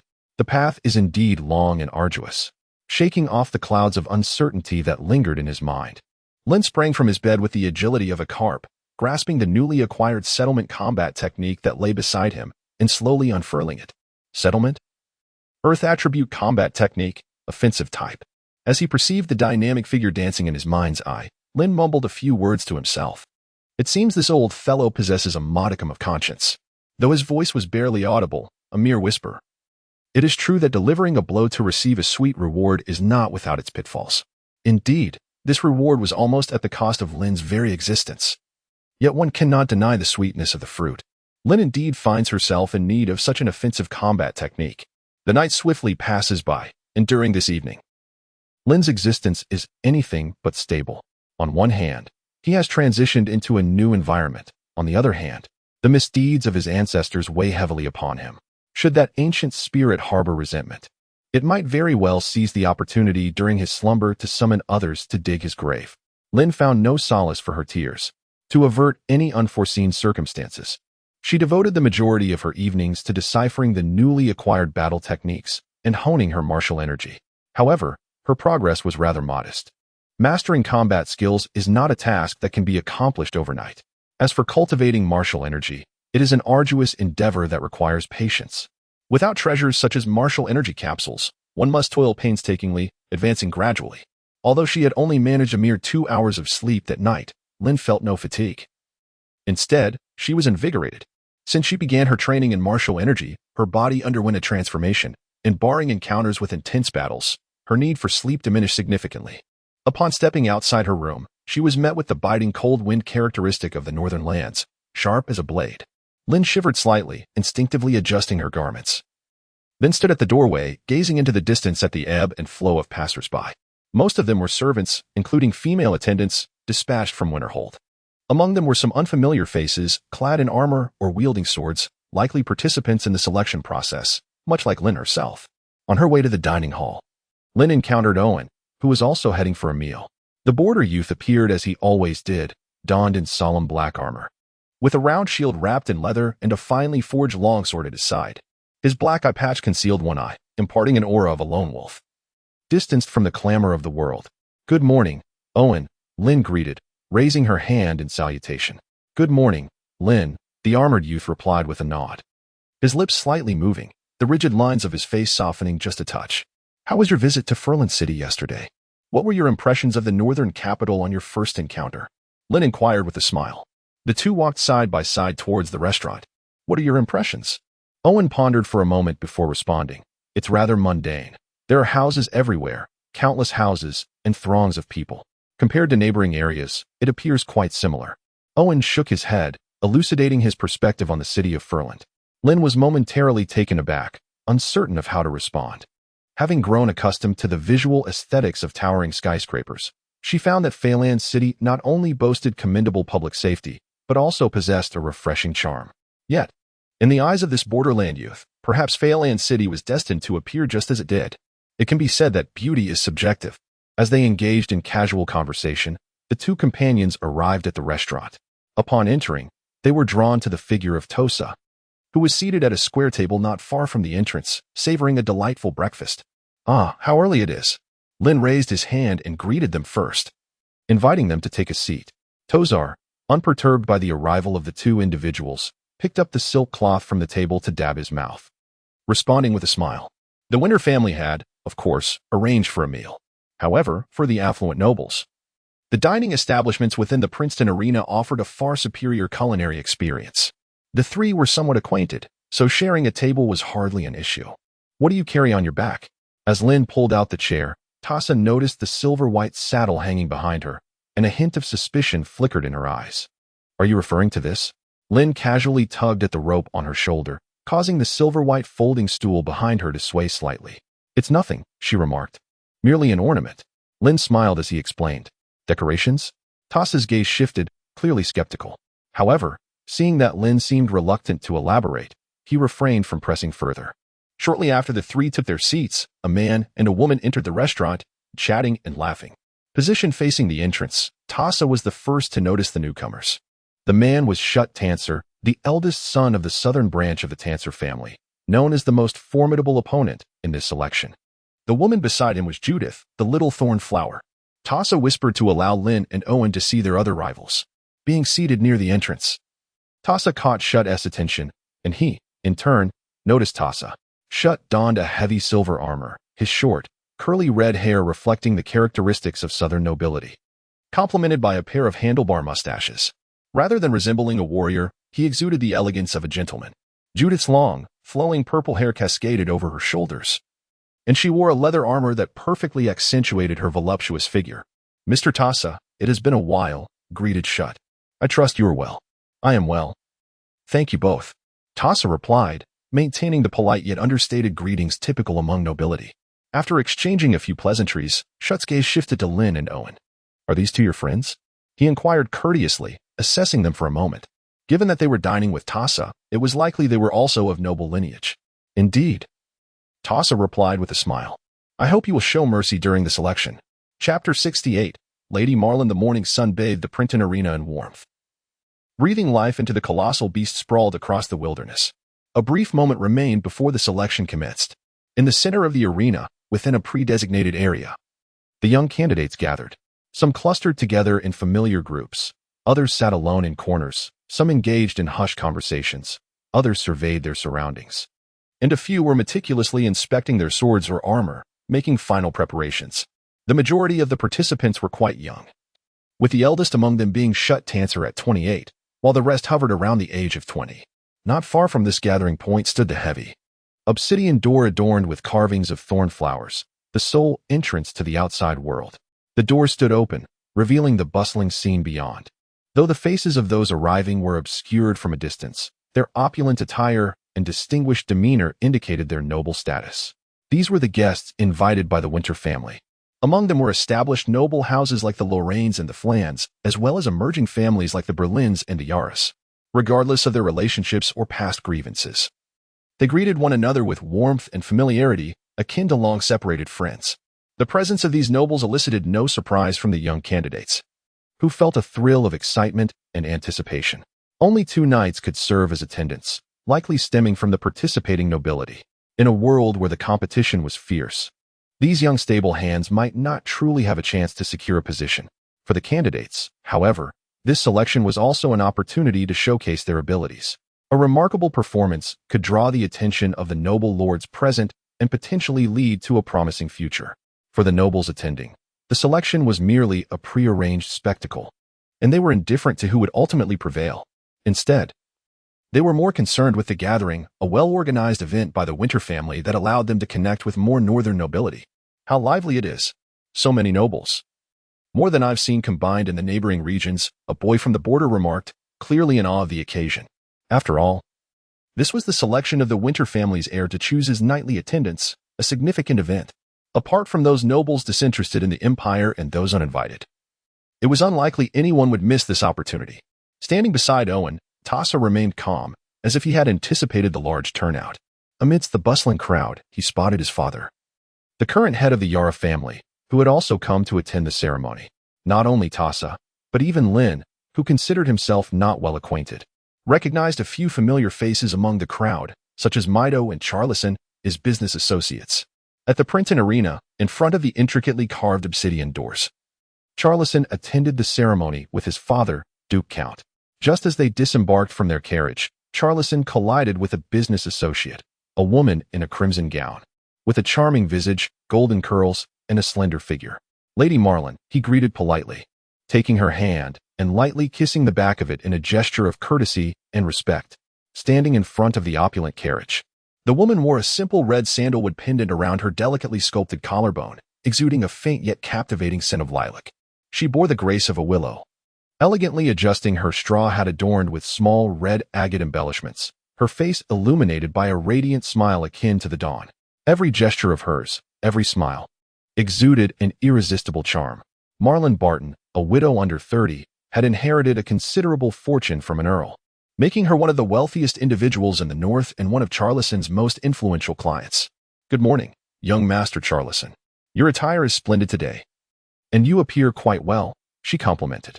Charlison's gaze swept over Lady Marlin's graceful form, his expression polite yet warm, and he generously offered praise. "Thank you for your kind words," she replied with an unpretentious smile, unabashed by the attention surrounding her. "How did you find the goose-down comforter from our last purchase? The quality is exceptional, and the color is delightful. Its lightness is so comfortable that I haven't slept so soundly in ages," Lady Marlin mused softly, seemingly still lost in the bliss of her dreams. "It is my honor to assist you. Should you require anything else, please do not hesitate to reach out to me. I shall do my utmost." Charlison inclined slightly, exemplifying the etiquette of nobility while conveying his eagerness to help. At this, Lady Marlin smiled gently, speaking of which, I may indeed have a matter to trouble you with. Oh, Charlison's interest was piqued. Please, Lady Marlin, do share. I require a set of porcelain utensils. Another set of porcelain utensils? At the utterance of these words, Charles widened his eyes in disbelief. He had not anticipated that Lady Marlene would make such a request. With a wry smile, Charles replied, Lady Marlene, you are aware that porcelain is predominantly reliant on imports and is quite difficult to procure. I understand it is challenging. Yet I recently heard that you sold Mrs. Reed a hexagonal glass cup, did you not? Lady Marlene regarded Charles with a playful smile. Indeed, Charles reluctantly nodded in response. Excellent. Lady Marlene affirmed, you should also know that I have few passions, but I am rather particular about my food and attire. As long as it meets my satisfaction. The price is negotiable, any amount is acceptable. Madam, this is not merely a matter of money. It is. Charles's smile turned even more strained. And what is it? Lady Marlene's gentle voice interrupted him. Nothing. Realizing he could not refuse her, Charles sighed. Regarding the porcelain, I cannot guarantee anything, but I will do my utmost. Then I shall trouble you. Lady Marlene patted Charles on the shoulder. Do not worry. I will not let your efforts go unrewarded. Hasn't your family, the Berlins, been eager to connect with the old aristocracy? If you manage this adeptly, I can introduce you to several esteemed noble friends. Chapter 69. The Copper Bowl. As the noble spectators entered, the previously sparse viewing area began to fill with individuals, predominantly nobles from the vicinity of Farron City. Seated in the observation area, Mido appeared vacant and forlorn. Although attending the squire ceremony of Sir Hai, her mind was preoccupied with thoughts of unworthy suitors, broken engagements, 3-year pacts, and the 3 phases of combat prowess. She seemed almost entranced. Mido represented the Fran family at the event, accompanied by her younger sister, the lively and adorably dressed Dorothy Fran, who was the very namesake of the trading house. Additionally, sitting beside Mido was another young noblewoman, Amy Loring, representing the Loring family. A devoted follower of the goddess of light, she was a broad-minded priestess. Mido, you must not wear such a stern expression. Today is the squire ceremony for Sister Hai. And your demeanor is rather discourteous, Amy urged. Not at all. I am quite happy, see? Mido replied, stretching her mouth into a forced smile that seemed insincere on her round face. What is wrong with your sister? Amy turned to the doll-like Dorothy, perplexed. Who knows? She has started losing hair and has been sleeping through the nights. Perhaps she is at that age where she begins to fancy boys, Dorothy remarked, only to receive a playful smack on the head. Ouch. Dorothy whimpered, clutching her head, teary-eyed. You wicked woman, do you dare hit me? When we return, I shall have father find a wild man for you to marry. A wild man? And marry? Mido threatened, shaking her fist. Then you had better pray that father finds one soon. Otherwise, I won't hesitate to strip you bare and hang you on a flagpole to face the cold wind. At this, Dorothy's complexion paled. She seemed about to say something more, but, noticing Mido's tightening fist, wisely chose to remain silent. This pampered little princess of the Fran family opted for compliance under her elder sister's imposing presence, whimpering as she hugged her head like a lost little creature. Meanwhile, as the 3 chatted, a figure clad in luxurious silver-white armor gracefully entered their line of sight. Hai, exuding both elegance and vigor. Unlike before, her silver-gray hair was intricately braided into a grand design, the ends tied with a sleek black ribbon. As she moved, the braid swayed. And with one hand resting on the hilt of her sword, she radiated an aura of command. Princess Hai. Princess Hai. Her arrival was akin to a silver carp leaping from a tranquil lake, causing the nearby nobles to bow in greeting towards the heir of the Winter family. Hai responded to their salutations with polite acknowledgement. Good morning, everyone. Though she was one of the protagonists of today's selection, unlike the young candidates, Hai need not participate. She simply awaited the loyalty oaths of those who distinguished themselves in the trials. At other times, she would join the nobility in the observation area. Hai, sister. Hai, sister. Unlike the formalities exchanged among ordinary nobles, those close to Hai, like Mido, addressed her more casually. Noticing Hai's intricately braided hair and well-maintained silver armor, Amy smiled and complimented. You look stunning, Sister Hai. Truly deserving of the title Rose of the North. And you, Mido and Dorothy, look lovely as well. The 3 young ladies held hands, whispering excitedly. While Hai presented herself as the poised heir of the Winter family in public, among familiar friends, she was merely an immature girl. As they engaged in their cheerful exchange, No one paid attention to Dorothy's soft whimpers. This cunning little girl, with her eyes darting around, seemed poised to take this opportunity to escape the clutches of her domineering sister. However, just as she lifted a leg to step away, a fair hand swiftly grasped her collar, sealing her fate. Realizing the futility of resistance, Dorothy surrendered, her eyes slowly losing their spark as she gazed down at the Colosseum. Suddenly, her voice filled with excitement. The selection is about to begin. In the center of the Colosseum, the contestants had gathered, eager and ready to prove themselves. Duke Helen sat regally upon the high platform, draped in a grand fur cloak, exuding an air of formidable authority unlike any seen before. Beside him, a petite and exquisite young girl lounged on a cushioned chair, her feet dangling above the ground, playful toes swaying. Today marked the assessment for Princess Hai's selection of Squire Knights. The evaluation would be based on a point system encompassing 6 distinct categories: guessing, equestrian skills, resilience, beast fighting, challenges, and choices. Points would be awarded independently for each event, with the top 3 earning 3 points, those ranked 3 to 5 earning 2 points, and all others receiving 1 point. At the conclusion of the 6 events, the 2 individuals with the highest scores would be chosen as Princess Hai's Squire Knights.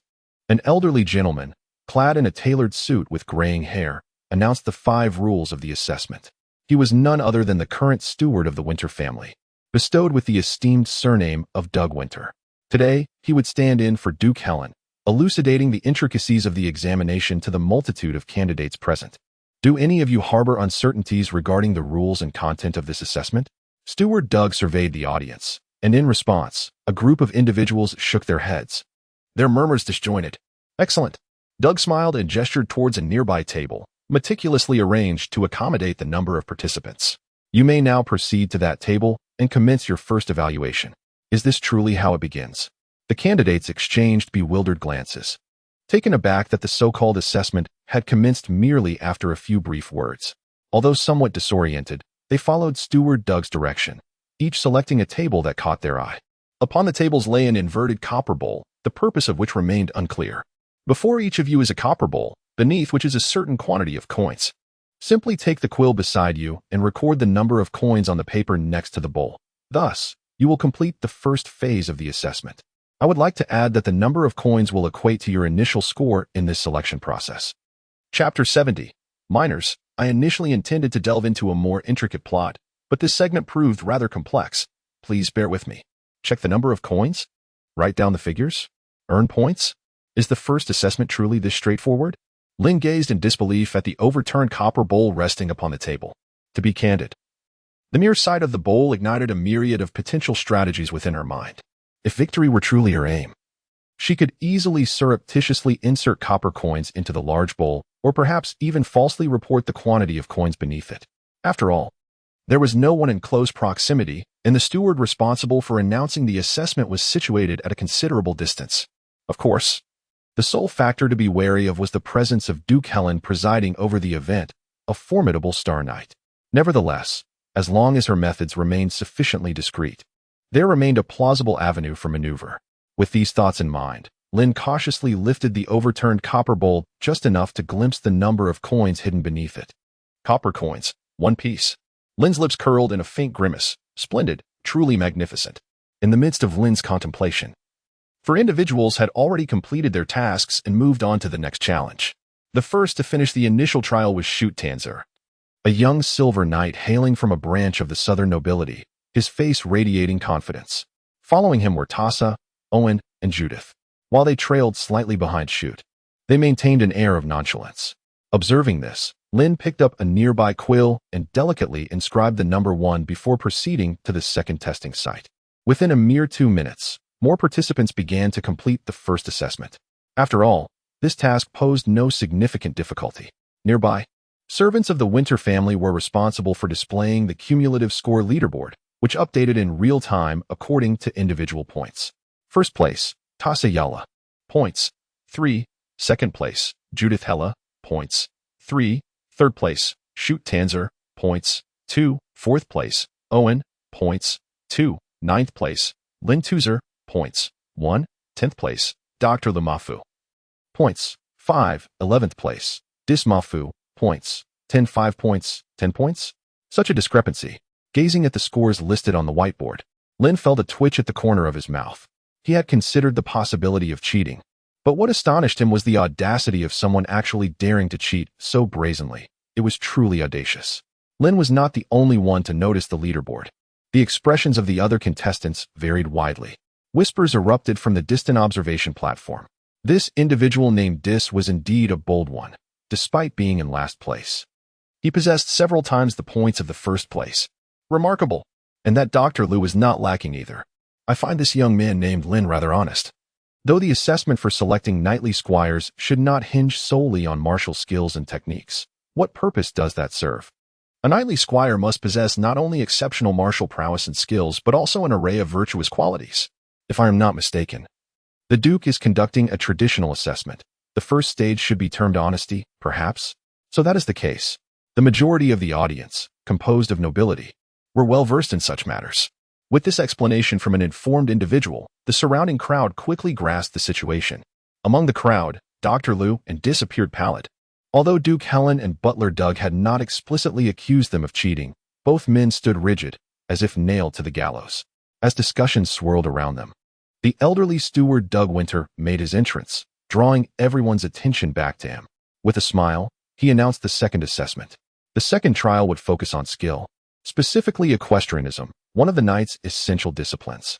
Over there, you will find the stables. You have 5 minutes to select a steed of your preference. You will then ride your warhorse around the perimeter of the arena. The first to finish will earn 3 points, the second will receive 2 points, and the remaining participants will each gain 1 point. Doug's brief explanation clarified the nature of the challenge. Wasn't this simply a horse race? While not all the participants were nobles, they had heard of this popular and cherished competitive pastime among the aristocracy. Much like full-armored combat, beast fights, and life-or-death struggles, horse racing was a beloved form of entertainment on the continent of white sorcery, albeit with a gentler competitive spirit. Indeed, it is a race. Doug continued with his ever-present smile. However, this competition best exemplifies a knight's mastery over his steed, as well as the foundational skills of horsemanship. If there are no objections to the second assessment, you may proceed to the stables to choose your desired warhorse. Remember, you have only 5 minutes. Upon hearing this, the participants' expressions tightened as they became acutely aware of the potential for a first-come, first-served situation, prompting a rush toward the stables. Lin trailed behind the crowd, exhibiting a certain nonchalance. Since the selection was held in the arena, he observed that the stable had been hastily erected, with even the paint on the wooden supports still damp. However, this was of little consequence. Inside the stable, there were a total of 20 horses. Although they were all horses, they varied significantly in breed, physique, coat color, age, height, and build. This would undoubtedly test the discerning eye of the selector. Although Lin is not an expert in horse breeding, his extensive time spent at the stable has afforded him a considerable understanding of the subject.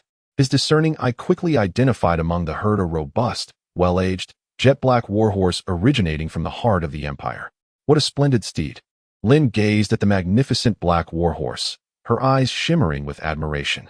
While the horses imported from other nations are of little concern, when it comes to the indigenous steeds of the empire, color serves as a significant criterion for evaluation. The pure white and pure black horses are deemed the most superior, followed by those adorned in a blend of black and white or red and white. Next in line are the gray and white speckled horses, while the least favored are the chestnut and sorrel varieties. Furthermore, one must also consider the condition of the limbs, teeth, and mane. Selecting a horse entails a multitude of considerations. Just as Lin intended to approach and select her preferred steed, a hand unexpectedly reached out before her, leading away the splendid black warhorse. That hand belonged to none other than the young lad, Owen, from the border. Lin was momentarily taken aback. In this brief moment of distraction, the remaining candidates made their selections, swiftly claiming the majority of the 20 horses. As Lin surveyed the remaining options, she noted that apart from the elderly, infirm, and disabled, the rest were predominantly minors. Chapter 71. Happiness. How wonderful it is to be old. The elderly are entitled to social assistance.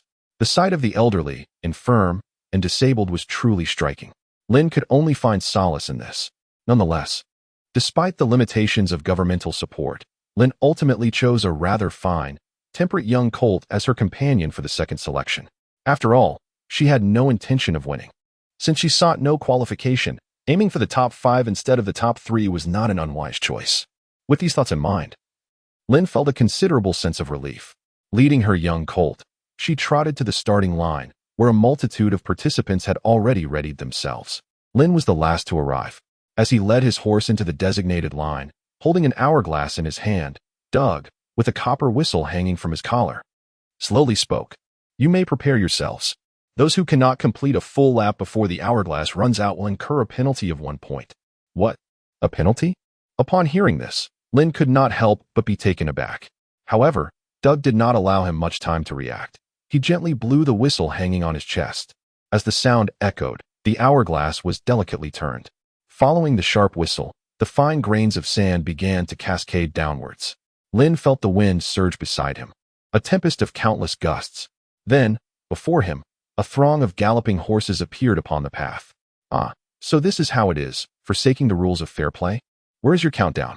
Realizing he had once again fallen behind, Lin felt a moment of panic, but he quickly seized the reins, urging his small steed forward in pursuit.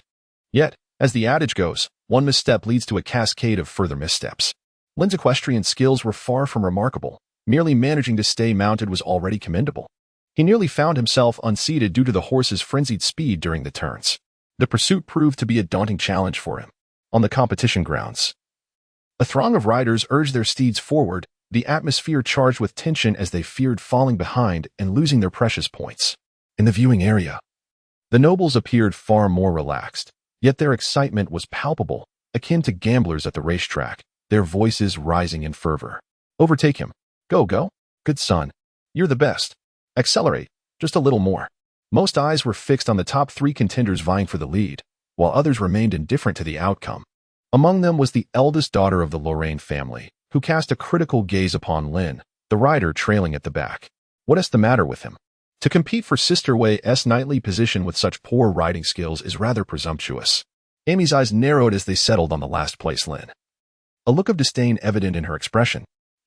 Sister Wei, maintaining her decorum, smiled politely. Perhaps he is not particularly skilled in riding? Does Sister Wei know him? Upon uttering this, Amy seemed to realize something, but was interrupted by Mido, who had been silent until now, abruptly springing to life. "You foolish Lin, what are you doing? Hurry up, move. Sister, mind your manners." Mido's erratic behavior startled the porcelain-like Dorothy beside her, who clutched her sister's sleeve in alarm, prompting Mido to recognize her breach of etiquette. With an awkward laugh, she returned to her seat, striving to appear graceful. "Mido, do you know that person?" Amy inquired, her attention drawn to the spectacle, as did Sister Wei. "Sort of," Mido replied, twirling a lock of hair, her words vague. Just as confusion settled in, a thunderous cheer erupted from the viewing area, disrupting their conversation. Seizing the moment, Mido pointed towards the center of the arena, exclaiming, "Look, look! The first place is emerging. It's shoot from the Tangzer family. Something is amiss. Very amiss." Mido's clumsy attempt at diverting the topic did not sway Amy. With narrowed eyes, she scrutinized the trailing contestant, Lin. This obscure individual appeared to be known to both Sister Wei and Mido. When had she been relegated to the sidelines? On the competition grounds, the outcome was nearing its conclusion. Undoubtedly, the first place belonged to Shoot Tangzer, though he had faced a slight misfortune in the initial assessment. Failing to secure the top spot, his exceptional riding skills allowed him to reclaim his rightful position in the second assessment, leading as always. The leaderboard updated rapidly, displaying each competitor's score. First, Shoot Tangzer, points, 5 second. Judith Hella, points, 5 third. Tasa Yara, points, 4 fourth. Sheriff Owen, points, 3 ninth. Lin Tusser, points, 0 tenth. Dr. Liu, points, 4 11th. Disma, points, 9 Shoot was formidable, and Judith, known as the Little Thornflower, was equally impressive. The score gap among the top 4 was narrow, creating a tense competition. In this equestrian assessment, aside from Lin, who failed to complete the course within the allotted time, all others managed to earn points. How embarrassing it was to see the glaring 0 on the scoreboard. Lin has withered, indeed. His points stand at a dismal 0, utterly devoid of any.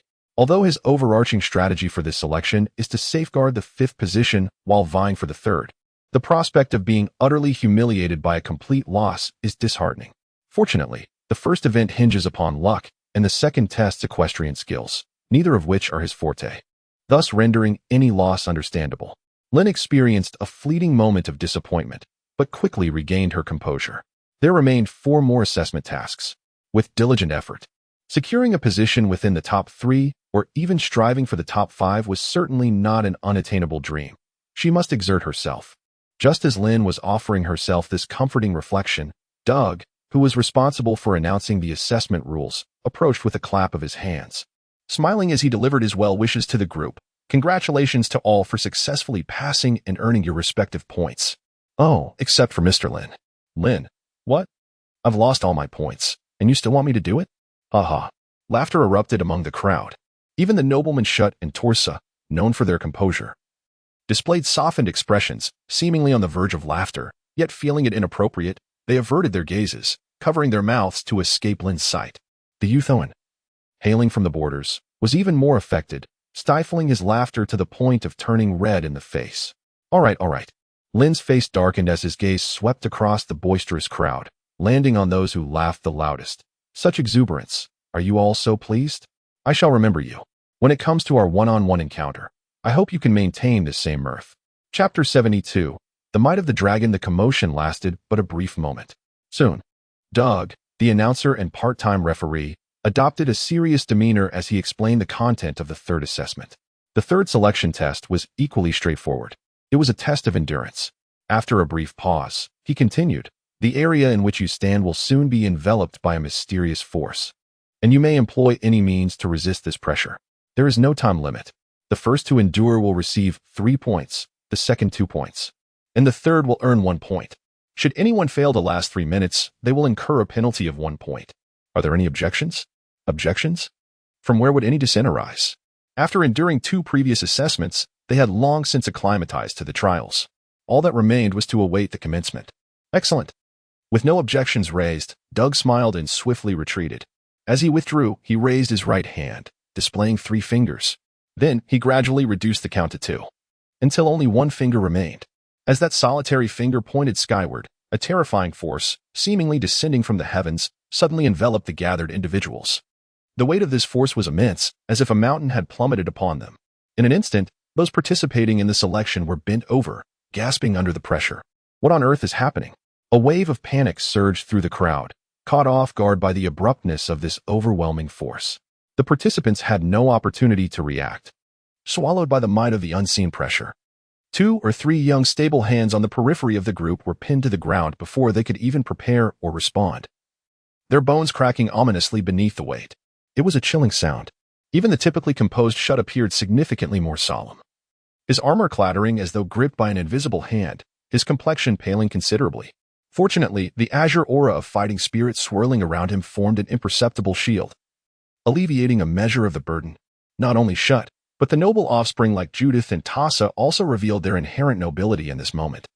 Judith was surrounded by a tempest of deep purple thunderous fighting spirit, while Tassa was enveloped in crimson flames of elemental energy. Undoubtedly, they were among the elite in this selection process. Lin blended into the crowd, yet his complexion was ashen.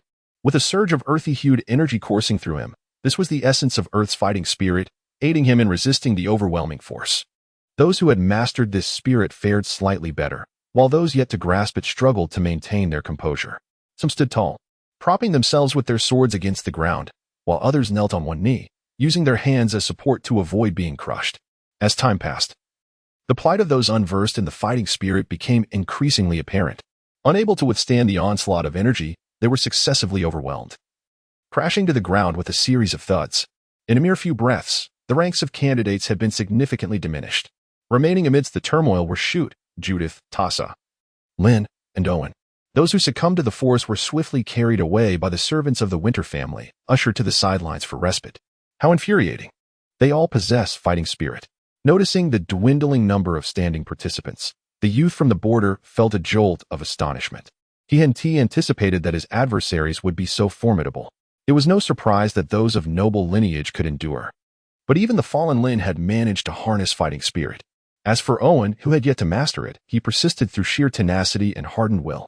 To avoid being crushed by the force, he even stabbed himself in the thigh with a dagger he carried, determined to maintain his resolve. Yet, evidently, such measures could hardly bridge the gap in capability. Perhaps swayed by wavering will or contemplating surrender, or perhaps recognizing the futility of the competition. The youth from the border chose to seize his resistance, collapsing to the ground and forfeiting his chance at victory. Now, only 4 remained in the arena. On the high platform, seated beside Duke Hea, the young girl Kuya, with her legs crossed and her dainty toes peeking out, could not help but feel a flicker of interest in her eyes. It was intriguing to see who could withstand even a modicum of her pressure. As the orchestrator of this assessment, and with the privilege of sitting next to Duke Helen, Kuya's identity was far more complex than that of a mere girl. In truth, she was a colossal dragon, 2 millennia old, a level 5 magical beast, indeed a sacred beast, and a contract holder of a Star Knight. Born of the frost dragon of the north, Kuya. Dear Helen, this level of pressure seems insufficient to determine a victor. Perhaps we should amplify it a bit? As an ice dragon, Kuya had entered into an equal contract with Helen, devoid of subjugation. Although Helen was the nominal master, Kuya felt no obligation to show him respect. The incongruity of a young girl addressing an elder by name was palpable, yet Duke Helen appeared unfazed. After a moment of contemplation, he acquiesced. Very well. Let us increase the intensity. To speak candidly, the caliber of this batch of candidates exceeded Duke Helen's expectations. Originally, the level of pressure he had devised was deemed adequate to elicit a clear outcome, yet the circumstances had proven unexpectedly compelling. All right, Kuya's slightly languid gaze shifted. In the next instant, an even more formidable wave of pressure enveloped the arena. In that fleeting moment, everyone present felt an immense weight pressing down upon them, as if mountains were heaped upon their backs, rendering their once sturdy forms unsteady. Except for Shoot Tansar, who possessed a robust foundation, the rest experienced an overwhelming surge of pressure. Judith was the first to react.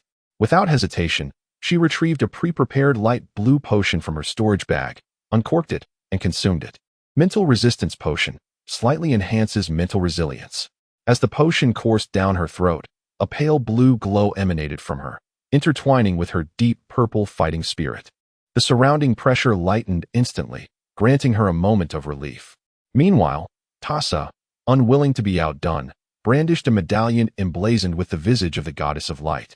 Raising it high above his head, a cascade of golden energy descended, enveloping him entirely. It was evident that each participant was giving their all in pursuit of a commendable ranking. As Lin struggled to maintain his footing, he observed this spectacle with a perplexed expression. So, this is how it's done? With a flicker of determination, he donned a half-shattered bone mask over his face. In that instant, the divine mask offered no brilliant sheen or distinctive feature, yet the immediate sensation was akin to a drowning man being pulled from the depths, a sudden release of pressure that allowed for easier breathing. Such efficacy. The once mountainous weight vanished in an instant. Without warning, Lin straightened his back, flexing his previously tense limbs. In stark contrast to those around him, who were bent under pressure, Lin moved freely within this sphere of mysterious power. Frankly, he had harbored doubts regarding the mask's effectiveness, having never tested its capabilities, as it had remained sealed. Although the description indicated immunity to certain mental assaults, confusion, and pressure, the extent of its efficacy could only be gauged through personal experience. Much like the fighting spirit capsules, which promised significant enhancement but left one uncertain of the actual benefit until tried. However, Lin was taken aback by the immediate and remarkable effect of the mask upon its emergence. The quality of the shop's merchandise was indeed as reputed. This was no mere rumor. The shift in the arena was unmistakable, drawing the attention of the onlookers to the few who remained steadfast. Among them, Shoot, Judith, Tassa, and particularly Lin, whose performance sparked intense curiosity.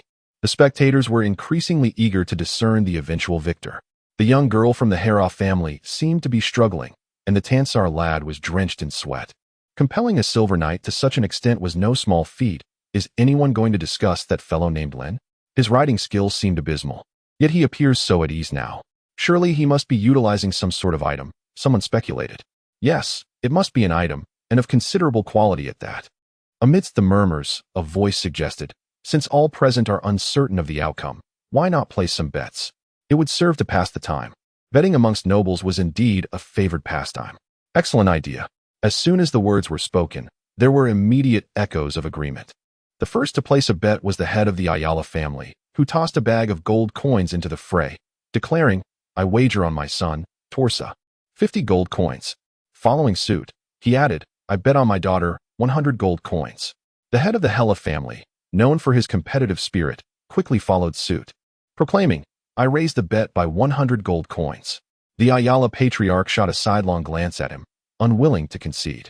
I too raised by 100. Thus began a peculiar rivalry fueled by an insatiable desire for victory. With two family heads frequently placing bets, the remaining nobles felt compelled to join in, each making modest wagers on the individuals they believed would prevail. I felt confident that Shut would emerge victorious, for he was a silver knight. I also considered Judith to be quite promising. Therefore, I decided to place a modest bet on the underdog, 10 gold coins. The nobles in the viewing platform engaged in lively discussions, each presenting their opinions. Meanwhile, on the elevated platform, the frost dragon, Kuya, squinted her eyes, a perplexed smile adorning her face. Something was amiss. There was an unsettling intensity in the atmosphere. She had recently exerted her pressure, and with such force. Even the weakest of silver knights would find it challenging to endure. Yet, no one had succumbed. While she could understand Shut's resilience as a silver knight. What about the others? Here was a majestic divine beast, failing to subdue a mere group of small fry? If word of this got out, her reputation in the dragon community would be irreparably tarnished. Kuya felt a sense of embarrassment creeping in. Contemplating this, she glanced at Duke Helen, who appeared oblivious to her presence. With a mischievous resolve, Kuya decided to intensify her pressure. In an instant, a wave of oppressive force descended like a mountain crashing down. The few individuals who had been swaying like reeds in the wind began to falter. Kuya felt a sense of satisfaction initially. However, within mere seconds, she noticed one among the four straightening his back. The one standing tall was none other than Lin, whose face was partially concealed by a shattered mask. After regaining his posture, he casually brushed away the dust from his sleeves. Kuya? This scene struck Kuya as an audacious challenge from afar. She felt her authority being severely provoked. I don't believe it. Can I not bring you down? With a sudden clap on the armrest of her chair, Kuya's gaze fixated entirely on Lin. Subsequently, a glimmer of frost flickered in her crystalline eyes. A roar erupted unexpectedly for those desperately holding on. The resounding dragon's roar reverberated around them, both distant and startlingly close. In that moment, it was as if they had been struck by a terrifying hammer. Judith coughed up blood and staggered to the ground. The holy light surrounding Torsa dimmed instantly. Even the emblem of the goddess of light he clutched began to crack. Among the four, Shut, the strongest, also knelt on one knee, gasping for breath as if shaken by some overwhelming force. Furthermore, even Lin, shielded by a divine mask that granted immunity to some mental harm, turned pale, his form wavering. This clearly demonstrated the extraordinary magnitude of the pressure exerted. Enough, Kuya. The moment the chaos erupted, Duke Hea realized what had transpired, his displeasure evident in his voice as it reached Kuya's ears. Caught in the act, Kuya huffed in annoyance, glancing at the still-standing Lin and then at Duke Helen, whose eyes appeared somewhat cloudy. Though reluctant, she ultimately dissipated the violent dragon's might. The oppressive atmosphere receded like a tide. The four, whether lying down, standing, or kneeling, exhibited expressions of terror, each feeling as though they had narrowly escaped a disaster. The incident had occurred and could not be undone. Duke Helen could only strive to soothe the crowd's emotions, managing the aftermath. He raised his hand, calling for a nearby maid. Inform Count Hela, Marquis Ayala, and Marquis Torsa that today's events were an unfortunate accident, and the Winter family will provide appropriate compensation. Furthermore, he instructed, have Doug retrieve 4 stamina potions from my study and request Miss Amy's assistance for treatment. Although the incident had come unexpectedly, Duke Helen proved to be a formidable presence in the north, skillfully resolving the unforeseen turmoil in just a few words. Meanwhile, though Kuya had retracted her dragon's might, her gaze remained fixed on Lin, her grip on the armrest producing a cracking sound. Very well, Lin, I shall remember you. Chapter 74, Warrior's Potion, additional update, a halftime break? Very well, an involuntary intermission, due to the injury sustained by most participants. The remaining 3 assessments would have to be postponed until the afternoon. Thus, a brief halftime respite was established, although no rankings could be determined as compensation. The 4 individuals who remained standing were each awarded 5 points. Lin has finally freed herself from the state of 0 progress. In addition, there exists an invigorating elixir, which is also a component of the compensation. For reasons unknown, Lin and her companions have endured a certain degree of psychological trauma during the assessment. This invigorating elixir serves as a remedy for their afflictions. Invigorating elixir soothes the mind, heals mental wounds, and slightly enhances one's mental fortitude. A benefit attributed to the divine mask that envelopes them. Lin is the least affected among the 4. For him, it is certainly acceptable. After all, Who could refuse a great treasure, especially one acquired without cost? During midday, Lin took a moment to glance at the shop as usual. The store, as always, had refreshed its inventory. Unknown potion, 2 gold coins chi capsule, small 15 gold coins intelligence on Blackwing Roxa, 30 gold coins. Lin hesitated as he gazed at the prices of the items in the shop. He suspected that the pet store had set its sights on his wallet, ever since he sold the Goose Down comforter and the 3-piece set of blank fragrance. Coupled with the generous rewards he received from Winterhold, Lin's coffers had finally begun to swell. He was on the verge of reaching the remarkable sum of 100 coins. However, the dilemma arose. Since his fortunes had improved, the newly stocked items in the shop had become increasingly extravagant. It seemed that when he was impoverished, the prices of the refreshed goods were merely a few copper or silver coins. Yet now, they demanded double-digit gold coins. The pain was palpable. Lin gently tapped with trembling fingers, sequentially stowing away 3 items. However, to put it another way, while the prices of these items were elevated, at least they resembled such mundane objects as toothpicks, lighters, and disposable chopsticks, which are now seldom refreshed. As per usual, she decided to examine the descriptions first. Unknown elixir. No one knows what lies within the vial. Brave warrior. Would you dare to take a gamble? Chi capsule. Small, a slight enhancement of chi. Information on the Blackwing Roxa? 1. The first 2 items were rather unremarkable and conventional, but the third was somewhat unexpected. No description at all? Gazing at the unrolled, slightly weathered scroll in her hand, Lin felt a flicker of hesitation. It appeared to pertain to information about a magical creature. A magical creature indeed. Lin murmured softly. As the scroll unfurled, several lines of crooked script came into view.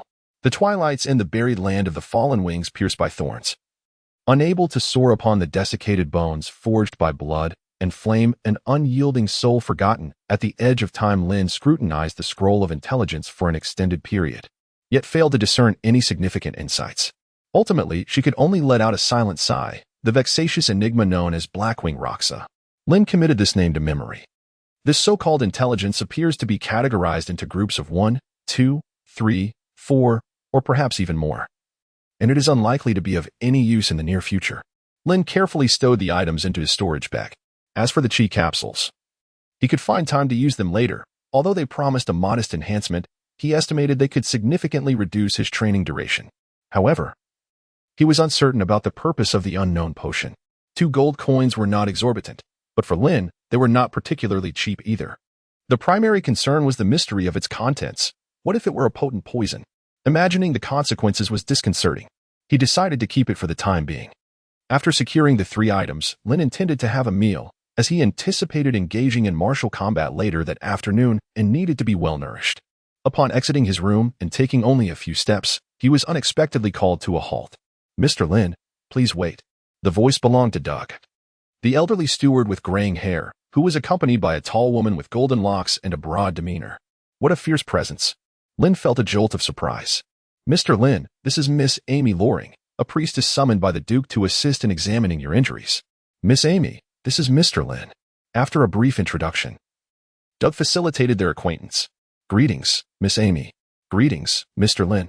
Amidst the pleasantries, both parties scrutinized one another. "Is there anything you require my cooperation with?" Though Lin had sustained no injuries, as the priestess was someone invited by Duke Helen, he saw no harm in humoring her. "Simply relax," she murmured. As she spoke, Amy gradually raised her hand, from which a rich, warm golden radiance emanated, enveloping Lin in its glow. This was the power of faith, wielded only by devout believers. Under Amy's guidance, the luminous glow swept over Lin's body from head to toe. Moments later, the young woman opened her tightly shut eyes, revealing an angelic smile. "Mr. Lin's mental state is stable and his body is unharmed." "Thank you, Miss Amy."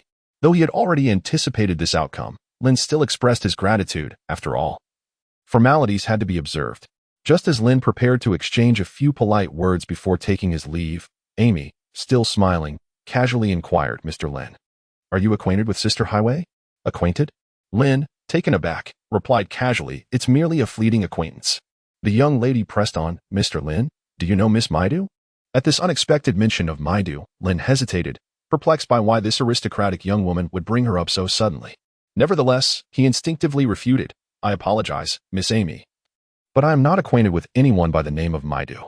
Lin considered his interactions with Maiduo to be minimal, hardly sufficient to warrant the term friend. Yet, The young woman opposite him appeared to hold a different perspective. The swift dismissal of any romantic implications prompted Amy to tilt her head slightly. Her radiant smile juxtaposed with an unblemished expression that belied the thoughts swirling within her mind. It seemed as though she had caught a whiff of something intriguing. Her gaze towards Lin now imbued with an insatiable curiosity. "Thank you for your assistance, Miss Amy, but if there is nothing further, I shall take my leave. I have a competition to prepare for this afternoon." Although Lin found himself perplexed by Amy's sudden inquiries, he was reluctant to engage in prolonged discourse with her. He crafted a polite excuse and hastily departed. Observing Lin's hurried retreat, akin to a flight, Amy felt certain thoughts within her mind solidifying. Chapter 75. I, Dr. Liu. Accept the challenge. After a modest lunch and a brief respite, the afternoon trials commenced anew. Duke Helen and a host of nobles entered in an orderly fashion.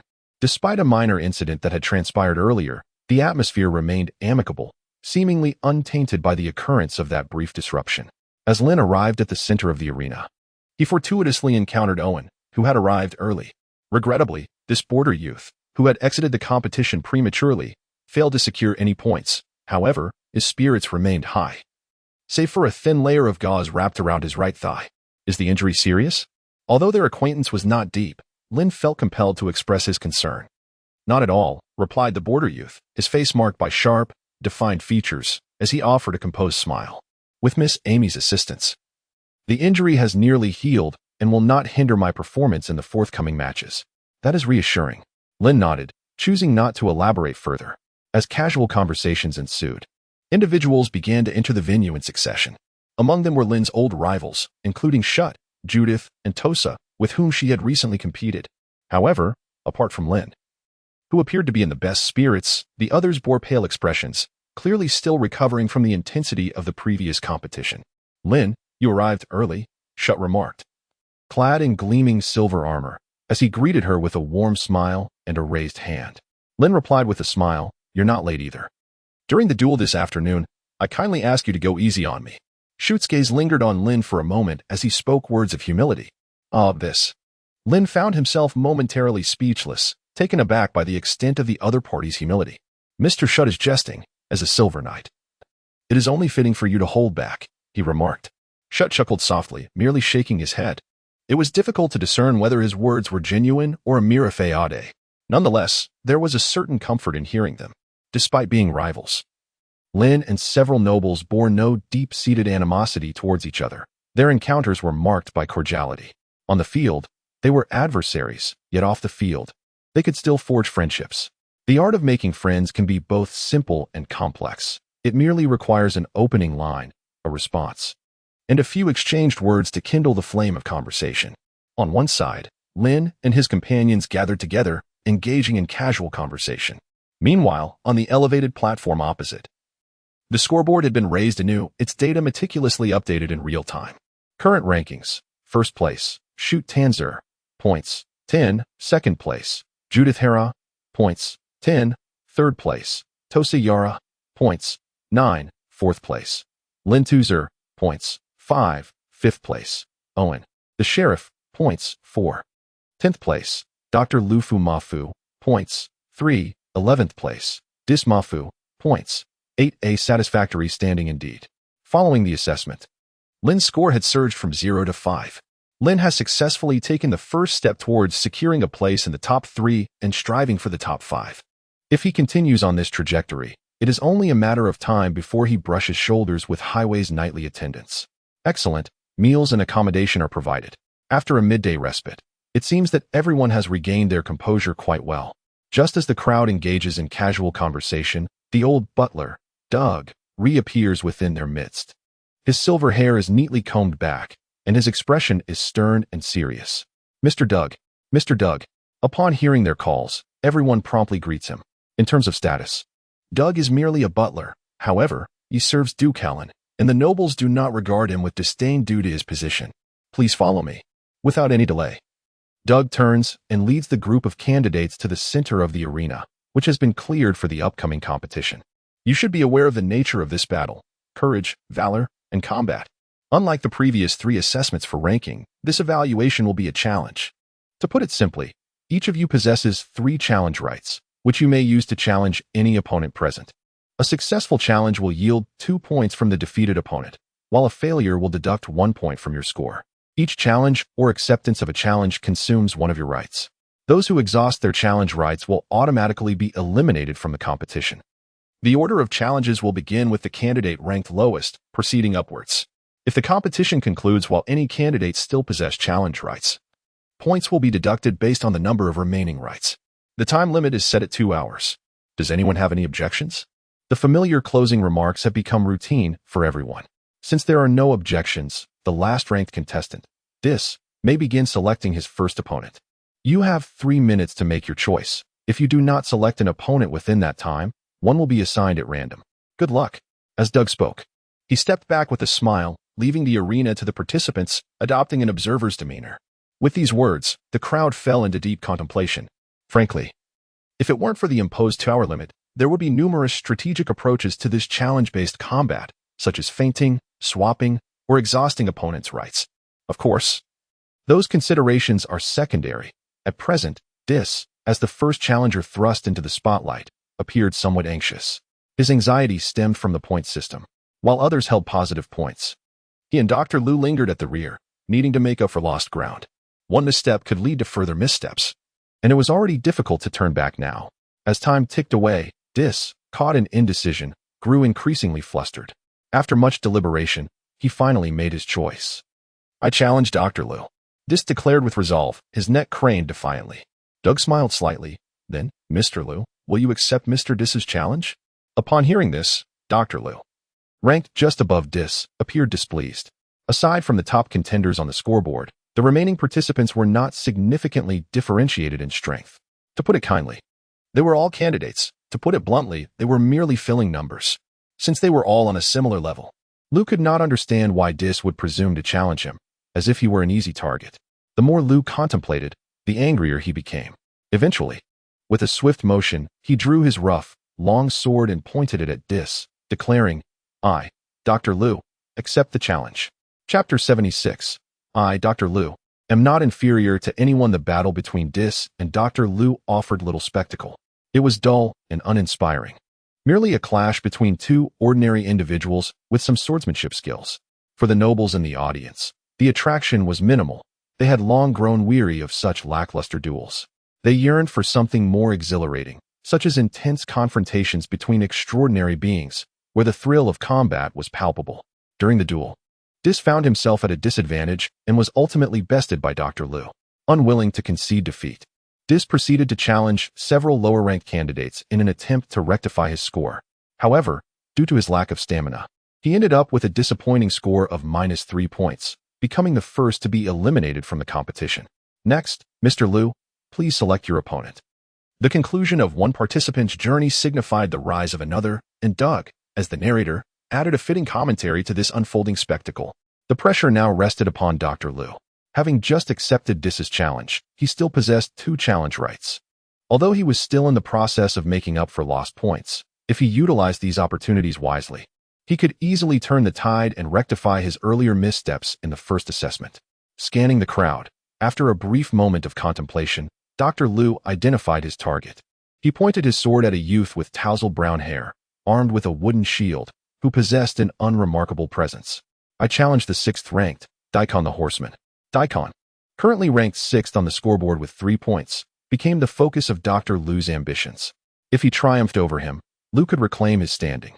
Fueled by this thought, the fire of determination ignited in Liu's eyes. Oh, challenging the 6th rank? Doug's voice carried a hint of intrigue, akin to a stone cast into still waters. He then turned to Daikon. So, Mr. Daikon, do you accept the challenge? I accept. Without hesitation, Daikon drew his long sword and stepped forward from the crowd. His calm gaze meeting Liu's fiery determination. The two ascended the platform, capturing the attention of all present. No formal announcement was made to commence the duel. After a brief exchange of sword salutes, the battle began in earnest. As the challenger, Dr. Liu donned a patched-up old leather armor, wielding a rough long sword.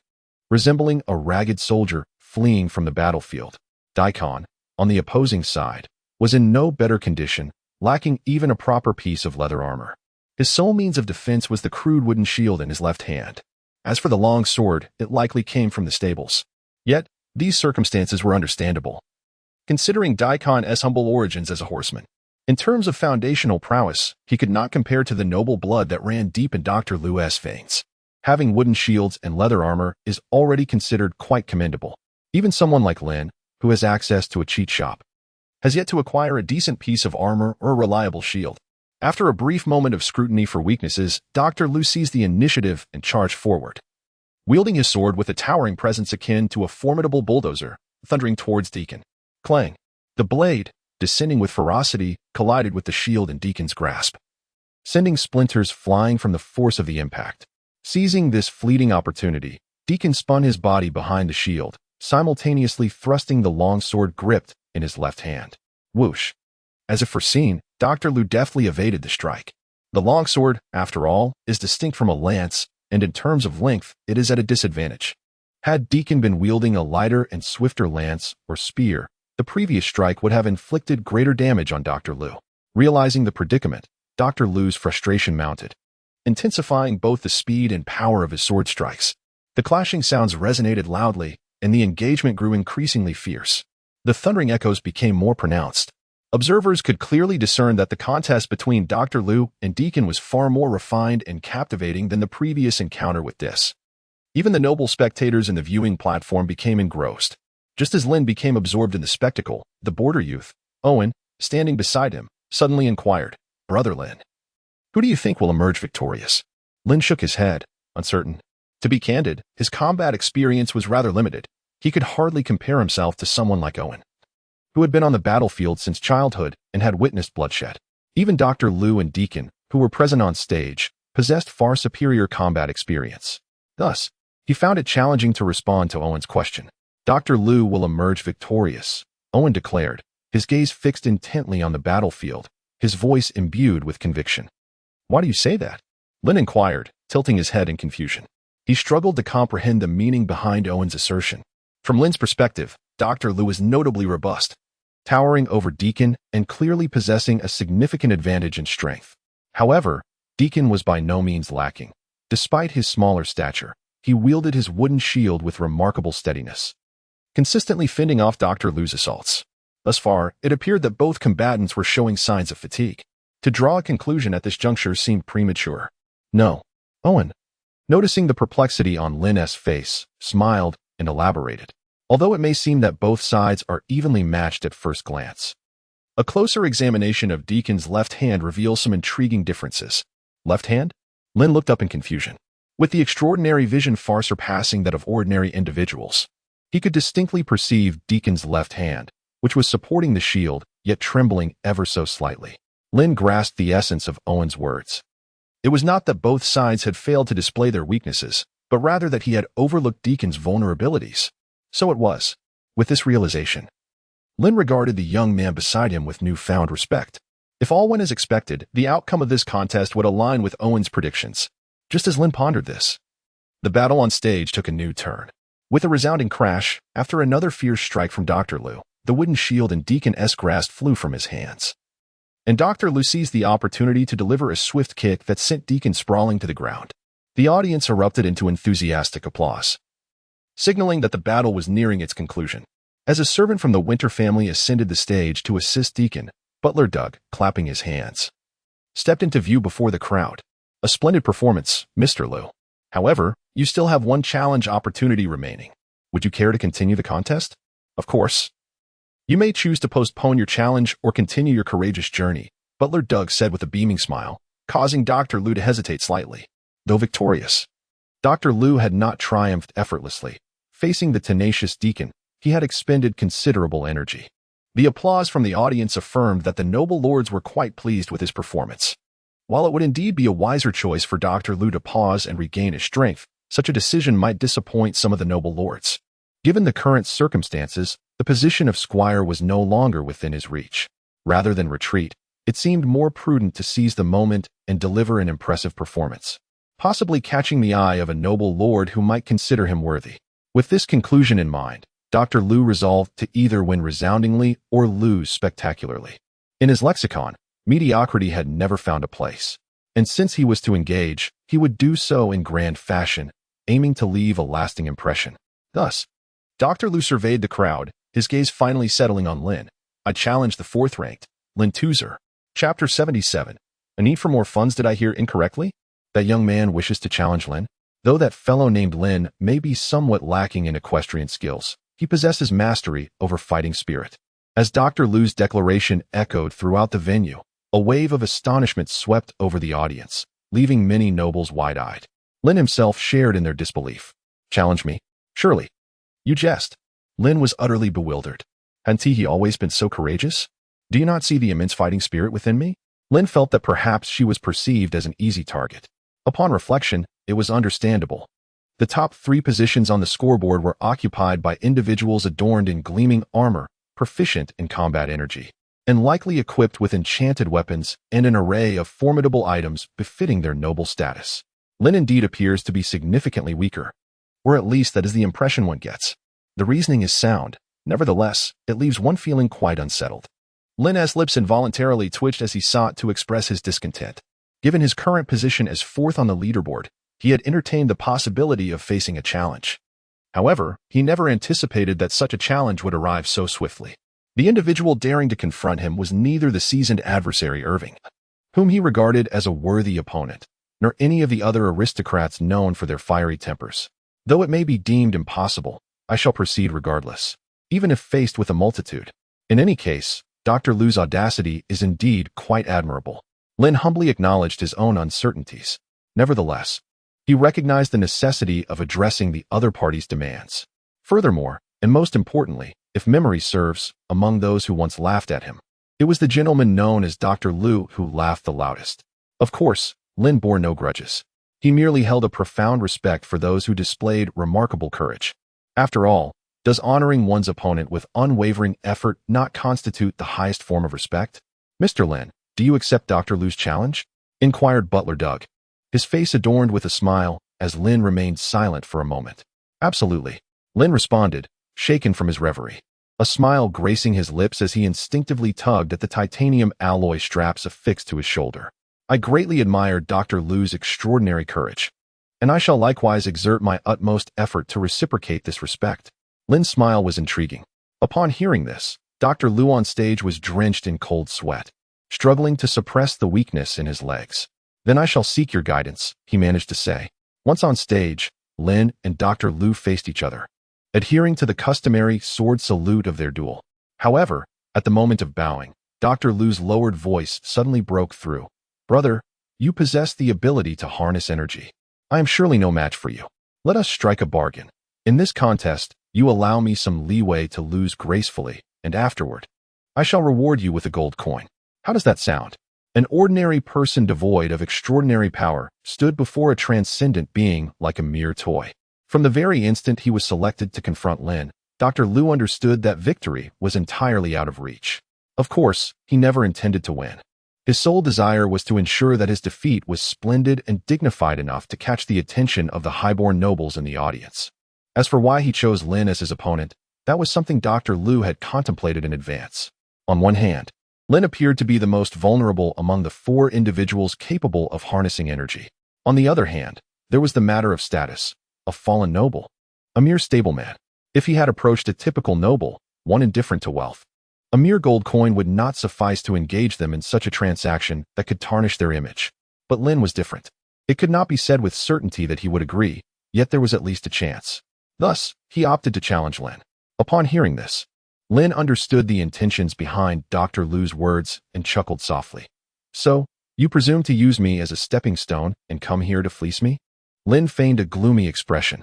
Dr. Lu hurriedly clarified. No, Mr. Lin, you have misunderstood. I sincerely implore you to assist me. This truly means a great deal to me. Lin hesitated and said, I am uncertain about how significant this is to you. But do you truly believe that a mere 1 gold coin can purchase the reputation of a noble? Even that of a fallen aristocrat? Lin's words deliberately underscored the significance of noble status. Yet, the underlying implication was unmistakably about the necessity of monetary compensation. Dr. Lu's gaze reflected a blend of urgency and candor. Mr. Lin, I am aware that the worth of a gold coin pales in comparison to the prestige of nobility. However, to be candid, I am merely a humble stableman, and my entire fortune amounts to this solitary gold coin. Dr. Lu's demeanor did not suggest deceit. In an era where commoners predominantly subsisted on copper coins, a typical stableman amassing a gold coin represents a substantial accumulation of wealth. Lin harbored no doubts, however. The mere offer of a single gold coin to secure his leniency was evidently insufficient. Lin expressed his inability to assist. "I am truly sorry, but I still hold my feathers in high regard." Upon hearing this, Dr. Lu appeared somewhat anxious. "How about this? I possess a voucher for the illustrious Wind Pavilion in Furland, which I have hesitated to use. If you agree to grant me leniency, I shall present it to you." Dr. Lu clenched his teeth, and it was evident that his heart was bleeding. The Wind Pavilion? A voucher? Lin felt a stir of emotions, yet he did not readily acquiesce. "This must be your entire fortune, right? Is it truly worth gambling everything on this? Are you not afraid of losing it all?" "Of course I am afraid," Dr. Lu replied with a bitter smile, "but I have no retreat left." In response, Lin nodded slightly. "Very well. Considering that you likely have genuine reasons, I shall reluctantly lend you a hand." "Thank you, Mr. Lin." Dr. Lu's face was alight with astonishment. By the heavens above and the earth beneath, Lin was of noble birth, a descendant of the illustrious Duke Kaya, a dragon knight. How could he be the sort to forsake his lineage and tarnish his reputation for a mere experience voucher? He simply detested the suffering of the world and took pleasure in alleviating the woes of the needy. "What are we dawdling for? Why have we not commenced? Let us move swiftly." Their conversation was hushed, their gestures discreet, ensuring that the surrounding candidates and spectators remained oblivious. From their perspective, it appeared merely as if after ascending the stage, the two stood staring at each other, with no intention of engaging in combat. "If we are to perform, let us do so convincingly. Follow my lead. Execute my instructions precisely." Hearing the calls from the periphery, Lin understood that the performance must commence. Delaying further would arouse suspicion. "No problem." Drawing his sword, he prepared to evade to the left. In that fleeting moment of warning, Lin surged towards Dr. Lu. From Dr. Lu's viewpoint, a fist imbued with earthy-hued energy swiftly approached, resembling a colossal hammer hurtling towards him, instilling a profound sense of pressure. Chapter 78, Challenge to Shut Tanks or Yes. This is how we should fight. Now this resembles a battle. The swirling aura of energy rendered the skirmish exceptionally vibrant. Coupled with Dr. Lu's vigorous cooperation, Lin's offensive seemed overwhelmingly fierce. Yet, what was most astonishing was that Dr. Lu appeared to anticipate each attack, narrowly evading even the most lethal strikes. Despite sustaining injuries during their brief clash, Dr. Lu's performance enthralled many noble spectators, particularly those unfamiliar with combat or lacking the ability to wield energy. They could only discern that Lin, with his energy, was formidable. As an ordinary man, to endure so long against a novice knight was indicative of at least a competent level of skill. Dr. Lu had certainly proven his worth.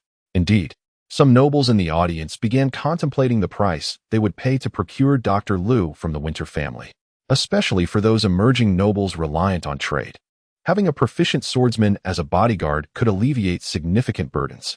Their purpose for attending this event was twofold: to forge connections with established nobility and to ascertain whether they could acquire any advantages from the Winter family.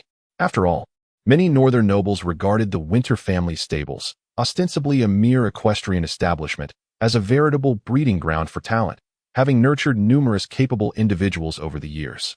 Although only a limited number of knightly attendants had emerged, many active grassroots officers on the battlefield had also risen from the Winter family's ranks, attesting to its exceptional nature. As the nobles pondered these matters, Duke Halen, seated upon the high platform, was enveloped in frustration. From his vantage point, this seemingly exhilarating combat was, in truth, a fade, rife with artifice and pretense. What kind of battle was this? Clearly, it was a stage performance. Yet, even with this knowledge, Duke Halen refrained from voicing any objections or exposing the charade. He chose to turn a blind eye, as he was the one who had first breached the rules. In contrast to Duke Halen's silence, others in the audience, including Mei Duo, discerned the ruse, their expressions laden with confusion. What is Lin doing? Does he not wish to win? Though Mei Duo was not a knight, she hailed from the prominent Friend family.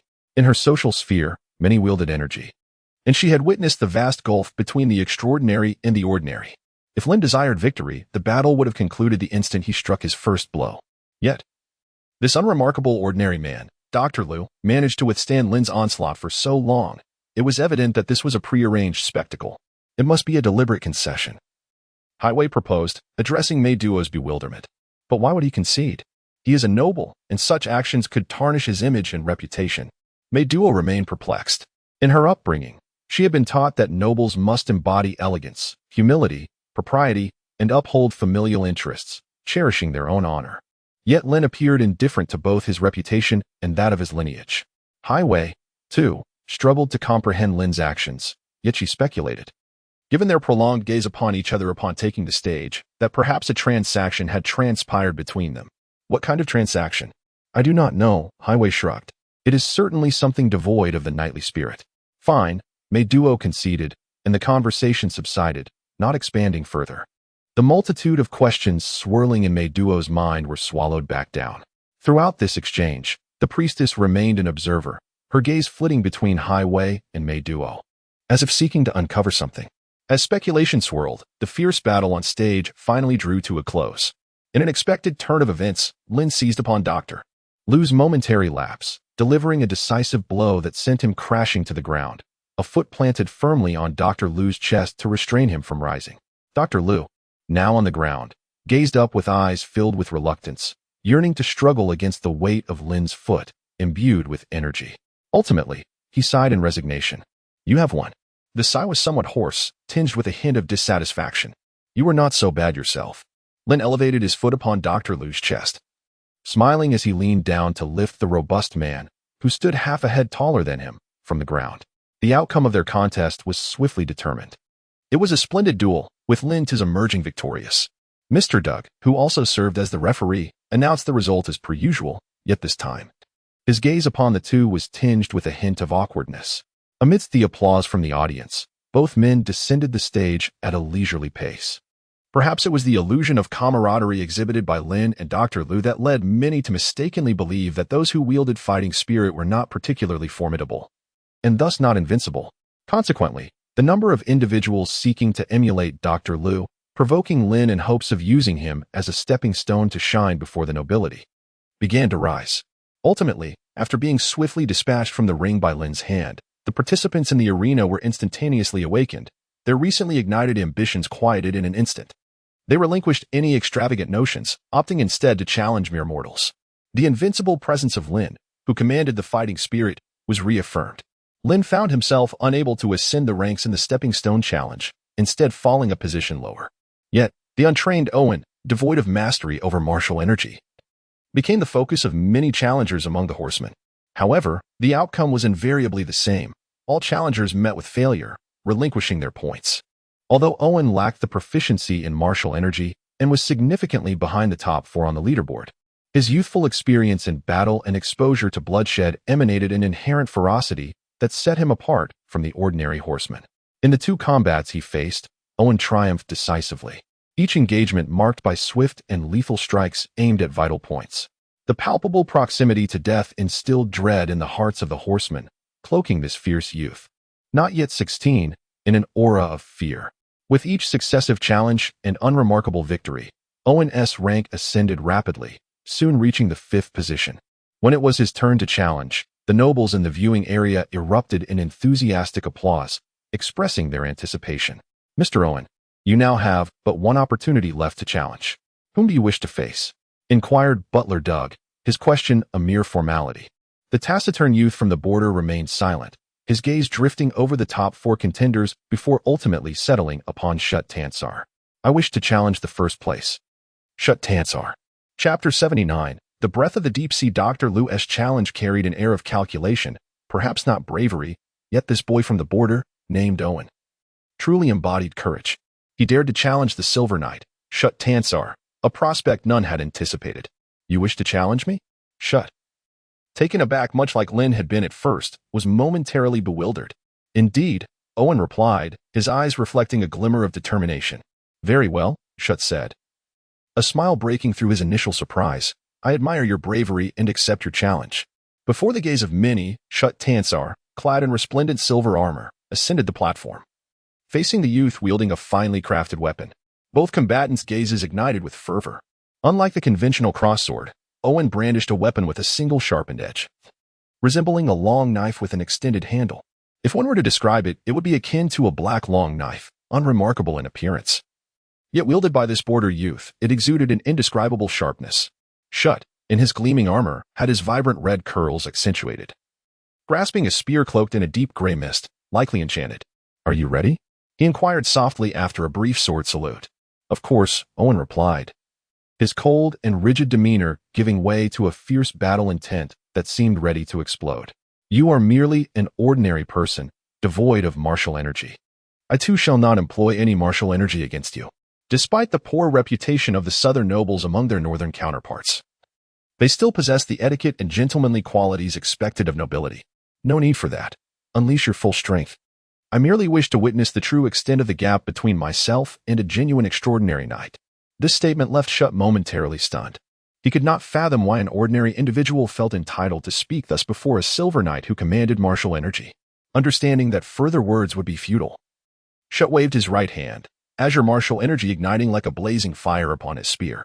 In that instant, Owen charged at Shutt, the ferocity born of the northern lands emanating from him like a caged beast unleashed. His not particularly imposing figure appeared in Shutt's blind spot, the long black knife descending with tremendous force toward the back of Shutt's neck. Clang! Just as the blade was about to strike, Shutt pivoted sharply, the spear enveloped in martial energy deftly deflecting Owen's attack, causing sparks to fly. The blade and spear clashed, ricocheting off, yet Owen's assault continued unabated. With a relentless flurry of strikes, the blade fell like rain, forcing Shutt to parry repeatedly, and at a glance, it seemed he was being pushed onto the back foot. In such intense exchanges, any ordinary person would have surely been felled by Owen's barrage. In terms of experience and combat skill, this border youth was certainly not inferior to anyone present, perhaps even superior in many respects. However, the battle was inherently unfair. The chasm created by martial energy was insurmountable. Clang! After yet another crisp sound of steel meeting steel, Owen capitalized on a brief opening in Shutt's defense, landing a strike upon the knight's armored right arm. Unyielding, Shutt retaliated with a thrust of his spear toward Owen's abdomen, but Owen anticipated the move, evading just in time, though the spear still grazed him, leaving a narrow, deep blue gash. Blood flowed, thin as mist. Hissing in pain, Owen withdrew momentarily, both fighters creating distance between them. "You are indeed formidable," Shutt remarked, flexing his right arm, which still tingled from the recent blow. Had he not been wearing half armor, that vicious cut could have severed his arm. Yet, the disparity between them remained glaringly evident. Shutt doubted Owen could ever win. Even stripped of martial energy, Shutt's armor would not yield to mere blades. The Silver Knight was undeniably extraordinary. Meanwhile, the visibly wounded Owen seemed to grow even more frenzied, a hint of anguish mingling with his madness. "Blood, once again I bleed." This unwelcome clarity gnawed at him. Yet, since I have bled, it would be unwise not to take advantage of it. With his gaze cast downward, the youth murmured to himself. Suddenly, he drew his knife across his left palm, allowing the crimson flow to coat the blade's edge evenly. As his calloused hand caressed the surface of the long knife, it became enveloped in a layer of frost and mist. The surrounding air grew noticeably colder, expanding outward. "What is happening?" Shutt, positioned closest to Owen, was the first to sense the shift in the arena, the source seemingly tied to the boy's blood, thin and blue as mist. A shiver ran down Shutt's spine as he beheld the boy cloaked in icy vapor, a primal tremor originating from his very soul. In Shutt's understanding, the blood of an ordinary person was typically red or dark red. Some noble beings are known as Saint Gold, while the abyssal blood is viscous and obscure. Yet, this deep blue blood is also what Shutt has witnessed throughout his life. Why has the battle ceased? Strike, continue to strike. The sudden halt in combat left most of the nobles in the audience perplexed. They were unaware of the specifics transpiring in the arena, only knowing that the captivating duel had abruptly stopped, which dampened their enthusiasm, prompting them to urge for more action. A portion of the onlookers, however, were drawn to the aura emanating from Owen, seemingly in search of some revelation. Reactions among the crowd varied. Opposite the spectators, seated upon a high platform, Duke Helen's slightly murky eyes glimmered with a trace of ancient memories as if recalling something significant. Beside him, Kia, who had previously been relaxed, suddenly straightened her posture, her gaze revealing a hint of apprehension. "It is the aura of the deep sea." "Hey, Helen, if I am not mistaken, that was the aura of the deep sea, right? Those subdued beings, are they about to stir again?" Kia queried, turning to the contemplative Duke Helen. "You are not mistaken," Duke Helen affirmed. "It is indeed the aura of the deep sea." Kia's expression darkened. "If it is the aura of the deep sea, Could this little imp below be an envoy of the deep sea, or perhaps a being that has been assimilated? Uncertain, Duke Helen shook his head, not providing a definitive answer. However, based on the current situation, he does not exhibit characteristics of the deep sea. It might be some form of curse. Noticing Kia's lingering concern, Duke Helen gently reassured her. Do not fret. If you are anxious, we can summon him later to inquire. All right. While the two conversed, the battle in the arena escalated further. After shedding blood, Owen appeared even more formidable. His demeanor grew increasingly frenzied, and his eyes transformed into an icy blue. He paid no heed to Shoot's attacks, relentlessly swinging his long blade, forcing Shoot to envelop himself in fighting spirit. Nevertheless, Shoot still found it challenging to withstand Owen's ferocity. With a swift motion, Owen slashed again, his long blade, shrouded in icy blue mist, struck Shoot's left chest, colliding violently with the silver armor, which was coated in a layer of clear fighting spirit. The blade, seemingly coated in potent acid, shattered the protective layer upon contact. The once bright silver armor turned pitch black, accompanied by a disconcerting hissing sound of corrosion. Having breached 2 lines of defense in rapid succession, Shoot began to panic. Without hesitation, he infused his spear with fighting spirit, activating the magical runes etched upon its shaft, which erupted in a fierce crimson glow. Spell, resisting fire ring. The torrent of magical energy surged rapidly, catching Owen off guard as he was struck squarely by the fiery ring, sending him crashing to the ground. His clothing, burned to shreds, revealed his sun-kissed skin and muscular contours, alongside the charred chest where the fire ring had struck. Ouch, that hurts. Stay calm, stay calm. In pain, Owen pressed a hand against his face as he rose from the ground, his body trembling. As an ordinary individual, the fact that he could stand again after enduring such a close-range attack from the fire ring was due to the deep blue blood coursing through him. This blood endowed him not only with madness, erosion, and the strength to grow fiercer in battle, but also with remarkable self-healing abilities. The battle atop the platform raged fiercely, while the onlookers below were left in stunned silence. Indeed, the progression of events had surpassed everyone's expectations. Tassa, of noble lineage, widened his eyes in disbelief and exclaimed, "Wow! Is Owen truly this formidable? If I had not seen it with my own eyes, I would find it hard to believe that an ordinary person, who does not even possess fighting spirit, could push Shoot to such lengths, even resorting to enchanted weaponry. This is a silver knight we are talking about.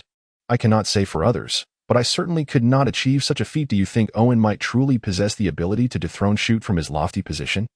Lin inquired. Highly improbable. Lin shook his head. Why? Tassa was baffled by Lin's conviction. Look closely at Owen, Lin urged. Examine closely? Following Lin's suggestion, Tassa scrutinized Owen, but failed to notice any peculiarities. His weapon was beginning to falter. Weapon? With Lin's reminder, Tassa quickly observed the black long blade in Owen's hand, enveloped in blue icy mist, crackling ominously, with numerous cracks forming on its surface, and instantly realized everything. Impressive, Lin. Tassa gave Lin a thumbs up, acknowledging that he would not have noticed such details without Lin's prompt. I too learned this from Owen not long ago, Lin responded with a smile. Observing details was a skill Lin acquired from Owen, and now he was merely applying it here with Tassa. Then it seems Owen is destined to lose. Tassa's voice carried a hint of regret. To be honest, if given a choice, Tassa would prefer Owen to emerge victorious and displace the imposing figure of Shoot from his high pedestal. Shoot's presence exuded an overwhelming pressure, akin to an insurmountable mountain. While Owen was indeed fierce, exceeding everyone's expectations, the fatal flaw lay in his weapon being too ordinary. Had he wielded a weapon forged from superior materials, the outcome of this battle might have been far less certain, offering at least a greater degree of suspense. If I had known he was this strong, I would have lent him my enchanted weapon. Tassa shrugged, expressing his disappointment. Perhaps, came the reply. Lin chuckled softly, not responding. However, Tassa appeared to have opened up a floodgate of conversation, rambling on to Lin. Tell me, it's merely a selection for a squire. Yet why does everyone seem to be risking their lives? You're all so intense. Lin, do you have some extraordinary hidden cards up your sleeve as well? Me? Lin hurriedly denied. I certainly did not. Really? Indeed. Lin's expression was one of earnest sincerity. I trust you as much as I trust a ghost, Tassa scoffed. Casting a skeptical glance at the titanium alloy chair behind Lin, his words laced with distrust. In response, Lin smiled gently, perhaps for you. The Night Squire is merely a trivial matter. Even if we do not achieve results this time, there will always be a next time, and a time after that. For those of us without connections or heritage, to attain results, we can only risk everything. Lin's words carried a weight that was not solely his own but represented all the candidates among the horsemen, as well as the countless others who chose not to participate.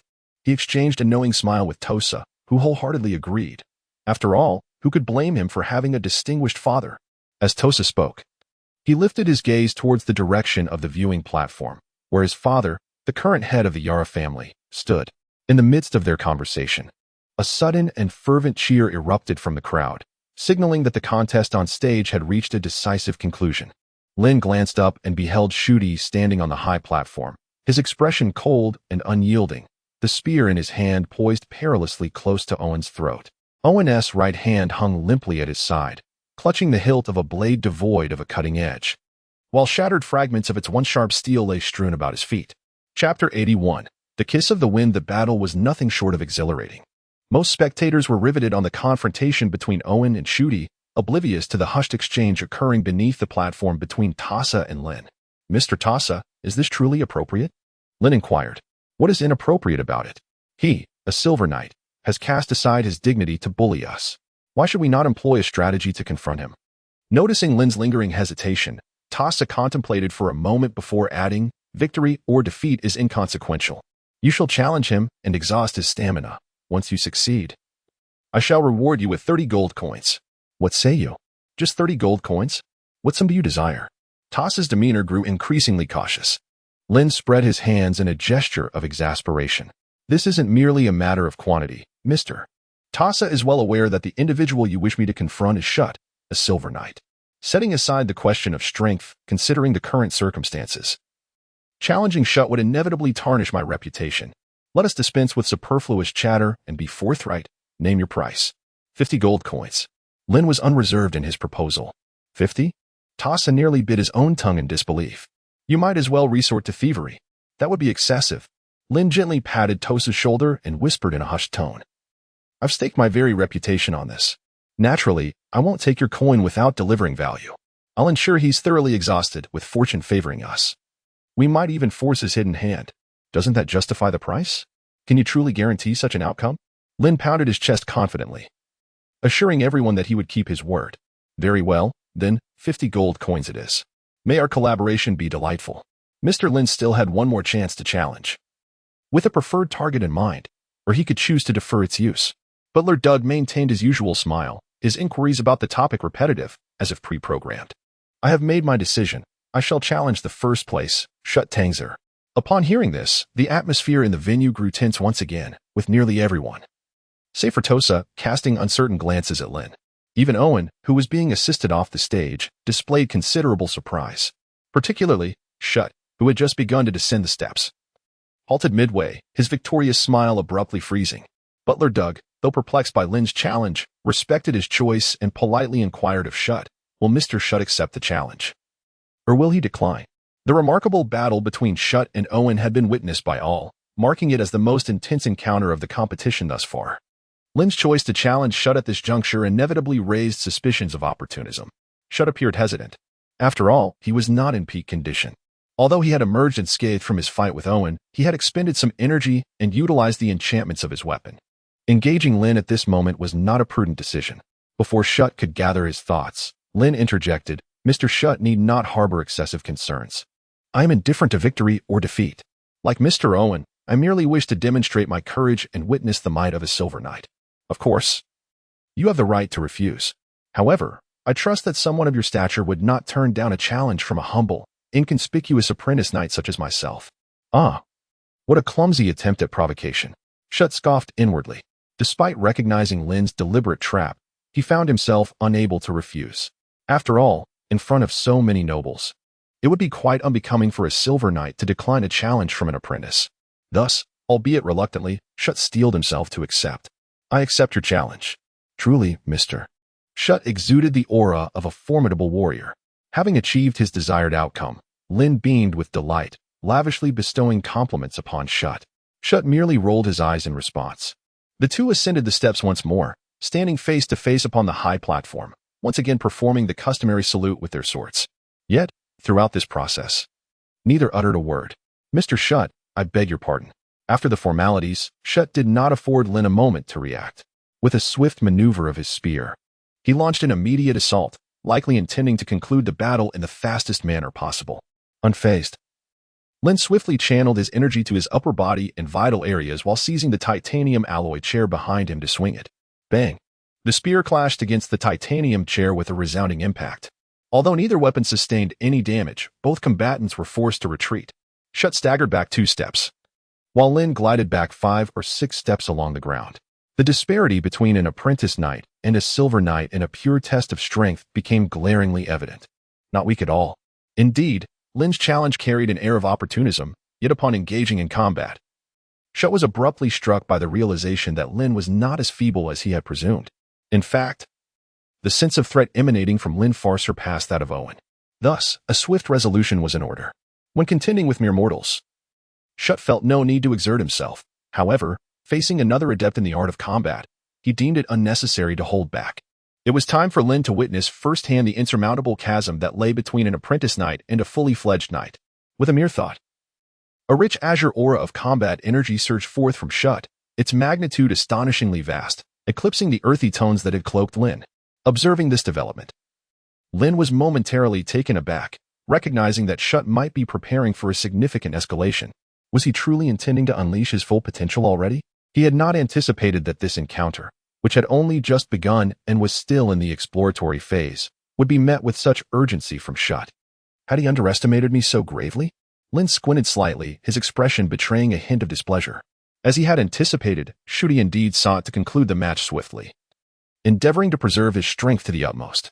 With a surge of azure energy coursing along his arm, it swiftly enveloped the right side of his body, including the spear that was shrouded within its embrace. Technique: Kiss of the Wind. In Lin's vision, he beheld Shut, clad in resplendent silver armor, soaring high into the air. With a spear in hand, he hurled it forth like a shooting star, aimed directly at Lin, who was enveloped in a swirling tempest of earthy yellow energy. The straight azure spear struck Lin with pinpoint accuracy. In an instant, a blinding explosion engulfed him entirely. Chapter 82. Kryptonian. The terrifying radiance consumed half of the elevated platform, its glaring brilliance rendering the events above obscured. Below, in the spectator area, whispers circulated among the crowd. Could he have perished? I wonder. Surely not. That young man Lin possesses the ability to harness energy too. Truly, the Silver Knight is formidable. Many present were well aware of Shut's prowess. Yet a significant portion of the audience harbored hopes that Lin would not succumb so easily. They yearned to witness a contest of equals. Moreover, Lin's consistent performance had left a lasting impression on most, particularly in terms of combat prowess, despite his shortcomings in equestrian skills. In a small circle on the other side, concern for Lin's fate echoed amongst the nobles. Surely that fellow named Lin hasn't he met his end? Inquired a voice, Dorothy Fran. Although the young girl was the daughter of the Fran family, she had not pursued extraordinary paths, primarily due to her inability to endure the rigors of energy training and the complexities of magic. Being cherished as a girl, no one had pressed her to do otherwise. Not likely, replied Hai, with a soft chuckle. Though he too could not discern the situation unfolding in the arena, he held little belief that a renowned northern dragon knight, a descendant of Duke Kaya, would meet his demise so easily. Furthermore, in Hai's estimation, Shut's skill was rather average, merely the type capable of defeating 10 opponents with one hand. With a clang that echoed through the arena, the dazzling light gradually dissipated. Lin re-emerged before the audience, unscathed, his titanium alloy shield held firmly before his chest, bringing a sense of relief to the anxious crowd. The power of the technique was indeed formidable, but clearly, your spear is insufficient to penetrate my shield. Gently lowering the titanium alloy shield that had protected him, Lin steadied himself once more. Lin deftly lifted the enchanted spear that had fallen to the ground with the tip of his toes, sending it soaring back towards Shut with a swift kick, a playful smile dancing upon his lips. As he spoke, he couldn't resist a slight rotation of his neck, causing a satisfying crack from the bones nestled beneath the elemental armor, particularly along his spine and shoulders. You've underestimated me, Shut remarked, grasping the incoming spear, a flicker of surprise evident in his gaze. To be candid, he had not anticipated that Lin would manage to deflect the strike. In his mind, the penetrating power of the enchanted weapon, coupled with the wind elemental energy imbued within, should have been sufficient to send Lin tumbling from his elevated position. Yet, remarkably, his opponent had blocked it, and with such ease, emerging unscathed. However, The heavy, rock-like armor enveloping Lin, radiating a warm, earthy glow, seemed to suggest a form of combat technique. Moreover, that peculiar weapon capable of serving as a shield was undeniably impressive. Shut finally sensed the pressure mounting. On the other hand, Lin maintained an outward demeanor of calm elegance, yet within, he was beset by a flurry of anxiety when the exquisitely ornate kiss of the wind descended upon him. After all, this was his inaugural use of this combat technique in a formal setting. Fortunately, the rock armor and titanium alloy chest plate lived up to their reputation. One could only commend the quality of the items produced by the system shop. It was indeed reliable. As he stood firmly on the ground, Lin felt an amplified connection between his armor and the earth beneath him, a continuous surge of power flowing through his legs and into his being. In simpler terms, the armor bestowed upon him three remarkable abilities: self-repair of the armor, healing of wounds, and resistance to impacts. "Mr. Shut," he declared, "while I may lack the profound heritage you possess, I am by no means as feeble as you might assume. Should you wish to dismiss me, you must first unveil your true prowess." Lin's words resonated with unwavering confidence. Having accepted the payment, it was imperative to ensure the task was executed flawlessly. Noticing the glint of provocation in Lin's gaze, Shut understood that if he did not showcase his true capabilities today, he might find it exceedingly difficult to gracefully descend from the dueling platform. A formidable adversary indeed. Shut shook his head, his expression gradually turning solemn. "I concede. You are not weak and possess the qualifications to be my rival. I shall take this competition seriously from this point forward. That is for the best."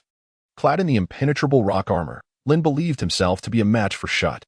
However, upon witnessing the shift in his opponent's demeanor, Lin suddenly found her thoughts to be rather amusing. As the energy of the duel surged through him, Shut's silver armor shimmered, emanating a luminous silvery glow that swiftly enveloped his entire being. Beneath him, his dull gray battle boots came into view, followed by the delicate golden earrings concealed within his fiery red locks. Spells of radiance and leap, along with a prayer for the blessing of light, intertwined in an instant. In the blink of an eye, several beams of light encircled Shut, swirling around him. Standing there, spear in hand, Shut resembled a war deity emerging from the very brilliance itself. In that moment, the arena fell into a profound silence. Lin also fell silent. How absurd it is that the wealthy rely on technology while the poor depend on mutation. Observing Shut, enveloped in resplendent radiance, Lin felt a twinge of discomfort. They call him the Silver Knight of Feathers, yet he might as well be dubbed the Knight of Pay-to-Win. He not only possesses a level advantage, but is also adorned with enchanted gear, truly resembling a fully equipped powerhouse descending upon a novice village to slay minor foes. Although it is well known that southern nobles are generally affluent, the extent of this wealth astonished Lin. For the first time, he gained a profound understanding of noble knights. "Shall we engage in combat?" Being a noble, he was mindful of appearance and etiquette. After revealing his entire ensemble of enchanted gear, Shut did not initiate an attack. Instead, he tilted his head and, with a tranquil gaze, posed a question, granting Lin the opportunity to make his choice. "Shall we fight?" What a compelling inquiry. Lin lowered his gaze to his sturdy rock armor and then glanced at the titanium alloy mace in his hand, remaining silent for a moment. To be honest, he felt a twinge of regret for accepting this task. However, considering he was already standing on the arena and that Tosa had offered a considerable sum, Lin ultimately steeled himself and declared, "I admire your courage." Shut's gaze towards Lin subtly shifted. If previously the challenge had seemed opportunistic, taking advantage of the moment after a bout, now Lin's performance, instead, resembled courage even more. Given the circumstances, what value is there in admiration? Lin took a deep breath and smiled at Shooty in the distance, regardless of victory or defeat. "I shall now perform a demonstration of the Doran's blade against the 6 divine items." Chapter 83, The Tortoiseshell, Doran's Blade, and the 6 divine items. Lin was uncertain whether she could indeed prevail. However, one must try, for the sake of Maine. "Are you prepared? Here I come." Almost as soon as the words left her lips, Shut thrust forward with a spear, a symbolic test of her readiness. Clash. Lin instinctively raised the titanium alloy shield to block the attack. Following a brief clash of metal, the rock armor adorning Lin shimmered momentarily. Yet he was still pushed back a slight distance. However, the terrifying force contained within the spear sent a tremor through his wrist, leaving it tingling. There was a hint of courtesy, albeit minimal. Lin flexed his wrist with a grimace.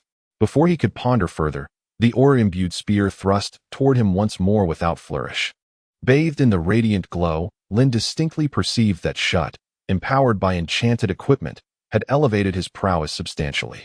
This enhancement encompassed not merely strength, but also swiftness. Moreover, the sheer length of Shut's spear granted an inherent advantage unattainable by shorter weapons, compounding Lin's predicament. Fortunately, the titanium alloy stool served not only as an unyielding bludgeon, but also as an improvised shield against the relentless jabs and assaults. This transdimensional, anachronistic material represented an absolute technological supremacy upon the white Atractylodes continent.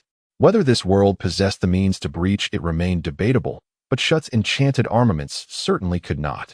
Clad in the petrified armor that drew vitality from the earth to regenerate and absorb impacts, Lin, though unable to overturn his disadvantage, found himself insulated from fatal peril in the face of Shut's onslaught.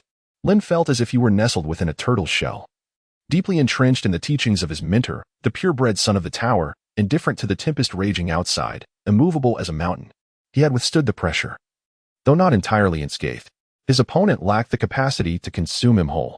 With the enhancement of numerous enchanted items, Shut's assault grew increasingly ferocious, his spear almost creating afterimages with each thrust. Yet after several attempts, he found himself perplexed, feeling as though he was bending the spear in vain. Unable to breach Lin's defenses. What on earth? Observing Lin, who was dwarfed by his armor and raising a stool, Shut's brow twitched incessantly. He fancied himself a beast armed with sharp teeth, brimming with aggression, a creature to be feared. Yet his opponent resembled an immovable fortress, a turtle shell fortified by defense. This left him feeling as if all his vigor was rendered useless. What was meant to be a magnificent duel between extraordinary beings had devolved into a tedious tug-of-war due to Lin's presence. What sort of nonsense was this? It was utterly incomprehensible. This lackluster display was disheartening, very disheartening indeed. Shut was not the only one with a furrowed brow. The nobles in the audience felt similarly. They had anticipated a dynamic exchange of blows, yet the spectacle had turned into a mere contest of pushes and blocks. Could there not be a more exhilarating display? As many in the crowd expressed their confusion, a knowledgeable observer explained, "This young man named Lin practices Earth Aura, a rather rare form of energy. Its characteristics tend more towards support than combat, rendering it less potent in direct confrontations. To be frank, a mere apprentice knight managing to thwart Shut." A fully equipped silver knight was an accomplishment in itself. The explanation was not whispered softly, and many, including the young lady Dorothy, overheard. She looked at Holly with curiosity. "Sister Holly, is it true that Earth Aura is rare?" "Indeed," Holly nodded, smiling as she elaborated.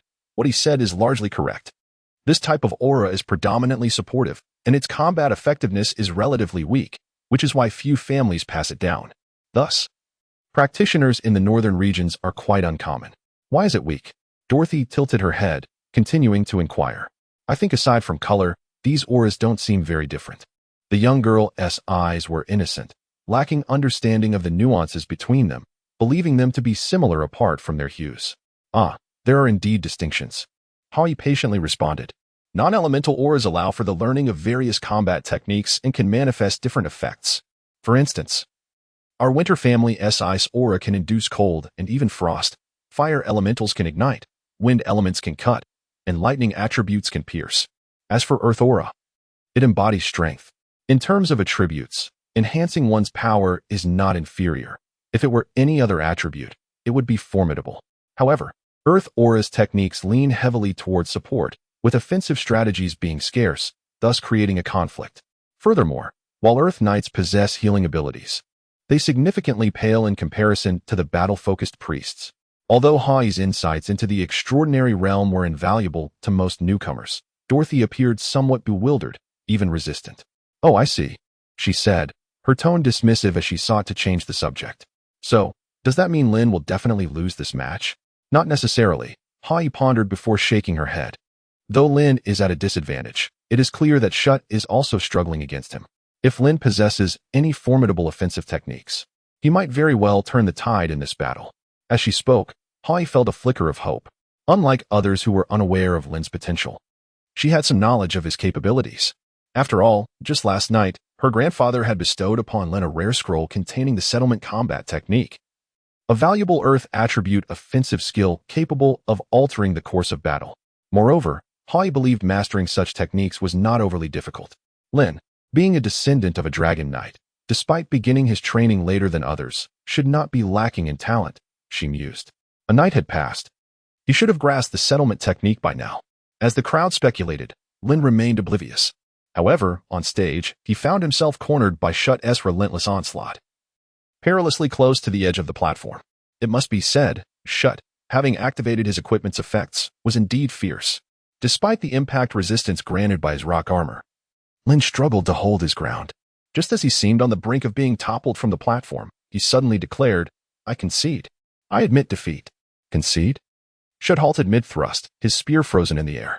He felt a surge of frustration, his nose nearly crinkling with rage as he glared at Lin. A hint of annoyance flickering in his eyes. "Why yield?" Shut demanded angrily. "Because there's no point in continuing," Lin replied, his hands raised in sincerity. "There's no point?" Shut stammered, momentarily at a loss for words. What a reasonable yet irrefutable explanation. The noble from the south was taken aback, nearly cursing at the absurdity of it all. After exerting so much effort, just as victory seemed within grasp, his opponent had decisively and without hesitation waved the white flag. It felt akin to laboring for a month over materials for a coveted game item, only to be told at the last moment that it could be obtained simply through a daily sign-in. "Do you?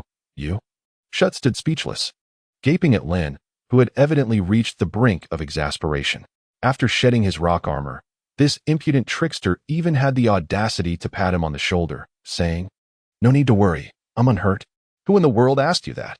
Gazing at Lin's insufferable grin, Shut wore a grim expression, wishing he could discard his spear and deliver a few solid punches to that infuriating face. Yet, the decorum instilled by his noble upbringing restrained him from such actions. Patience, he repeatedly reassured himself, struggling to pull his mindset back from the brink of collapse. However, when he turned around, he discovered that Lin had already leapt down from the high platform, brandishing that peculiar weapon, striding confidently towards the preparation area. Observing Lin's nonchalant silhouette, devoid of any lingering regrets or reluctance, Shut felt his earlier gloom dissipate. After all, despite the arduous nature of the battle, victory was his, and he had retained his esteemed position as the champion. Furthermore, Lin's early concession prevented a prolonged struggle, allowing Shut to conserve some of his fighting spirit and stamina, a prudent decision indeed. With this thought, Shut felt a significant weight lift from his shoulders. Just as he intended to descend and recuperate, a voice from the crowd suddenly rang out, "I challenge Shut Tansar." Upon hearing the announcement, Shut's steps faltered, his mind buzzing as if struck by a thunderclap. Meanwhile, after leaving the high platform, Lin found a quiet corner in the preparation area, unfolded his titanium alloy stool, and settled down to rest, aware of Torsa's challenge echoing in the air. Lin clicked his tongue, lamenting the unfortunate state of his brother in arms. However, as the strongest contender in this selection, it was hardly surprising that Shut was being targeted. The primary catalyst for this scrutiny was undoubtedly the appearance of Owen, who had compelled Shut to reveal some of his hidden tactics during their initial confrontation, thereby stirring the thoughts of the onlookers. A majestic lion, unscathed, is seldom challenged by hyenas. Yet when faced with a weary and wounded lion, the hyenas may very well seize the opportunity to attack en masse. Shut's current predicament was, in truth, not far removed from that of an injured lion. Although he had not sustained physical injuries, the relentless battles had begun to reveal signs of fatigue. Even if Tasa could not decisively defeat Shut this time, it was likely that the girl named Judith would not pass up such a splendid opportunity. Of course, one could not dismiss the possibility that she possessed those admirable noble qualities, rendering her disinclined to take advantage of Shut's vulnerabilities. Nevertheless, such matters held little significance for Lin. He had fulfilled his promise to Tasa, and now awaited the fruits of his labor. To be frank, a reward of 50 gold coins was not insignificant. Even if this selection yielded no accolades or tangible prizes, the financial gain ensured that Lin's efforts had not been in vain. Indeed, it was comparable to a profitable trade. As for the scoreboard high above, which displayed real-time updates, Lin found himself disinterested in its contents, having no intentions of victory. Whether he won or lost was of little consequence. What mattered most was that his performance had garnered attention, just as Lin was lost in contemplation. A maid clad in the winter family attire suddenly appeared in the preparation area, approaching him with an air of urgency. "Mr. Lin, the Duke requests your presence." "The Duke is looking for me?" Lin was momentarily taken aback. Could it be that his involvement in the staged match had been discovered? That seemed improbable. A fleeting thought crossed his mind but was swiftly dismissed. While he had indeed allowed himself to underperform in the match against Dr. Liu, He had put forth genuine effort in his bout with Shut, having accepted payment while still demonstrating his capabilities. Surely, such a trivial matter would not warrant the attention of the esteemed Duke of the North. Lin pondered deeply. Yet he could not discern the reason why Duke Helen might seek him out. Noticing Lin's prolonged silence, the young maid gently urged him, Mr. Lin, Mr. Lin, what troubles you? Oh, it's nothing, Lin replied with a light chuckle, momentarily brought back to reality. Let us proceed. Despite his inability to fathom the old man's motives for summoning him, he recognized that Duke Helen was, after all, his superior's superior, a figure of considerable authority. Being summoned was inevitable. Please take me there. Lin rose to his feet, meticulously folding the stool beneath him before securing it to his back. He then proceeded alongside the young maid to meet Duke Helen. The two departed the preparation area, traversing the high platform and the spectators' seating, walking along the walls of the arena's lower level for quite some time, until they finally beheld the staircase leading to the elevated platform. Mr. Lin, please, the maid urged, gesturing towards the straight staircase ascending to the platform, clearly indicating that she did not possess the authority to accompany him further. Thank you. Lin softly expressed her gratitude as she ascended the staircase. Upon reaching the final step and arriving at the elevated platform, she beheld Borg, idly squatting on the ground, poking at insects with a twig. Not far behind Borg were two waiting maidens.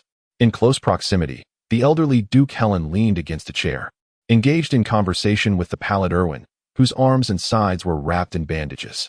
Beside the Duke sat a languid barefoot maiden, her gaze fixed intently upon him. Chapter 85. A share for the witnesses. The blood coursing through your veins is not that of an ordinary lineage. Rather, it is ancient, imbued with the essence of the deep sea.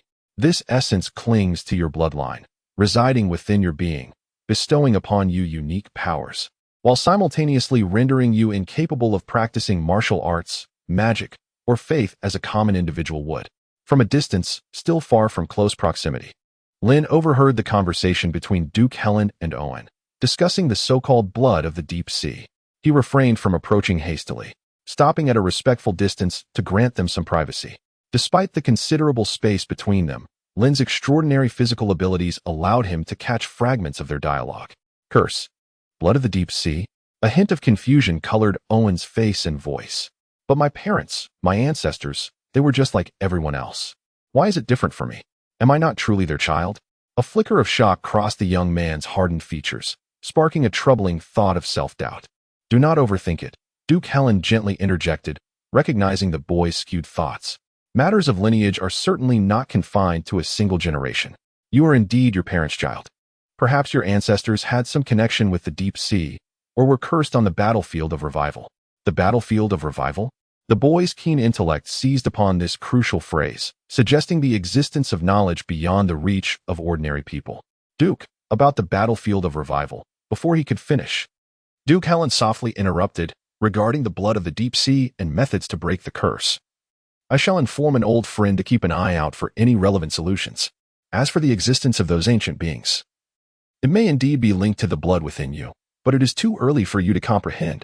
However, if you are resolute in your pursuit, I cannot deter you. The pertinent information is recorded in the Kalia Academy and the Royal Library.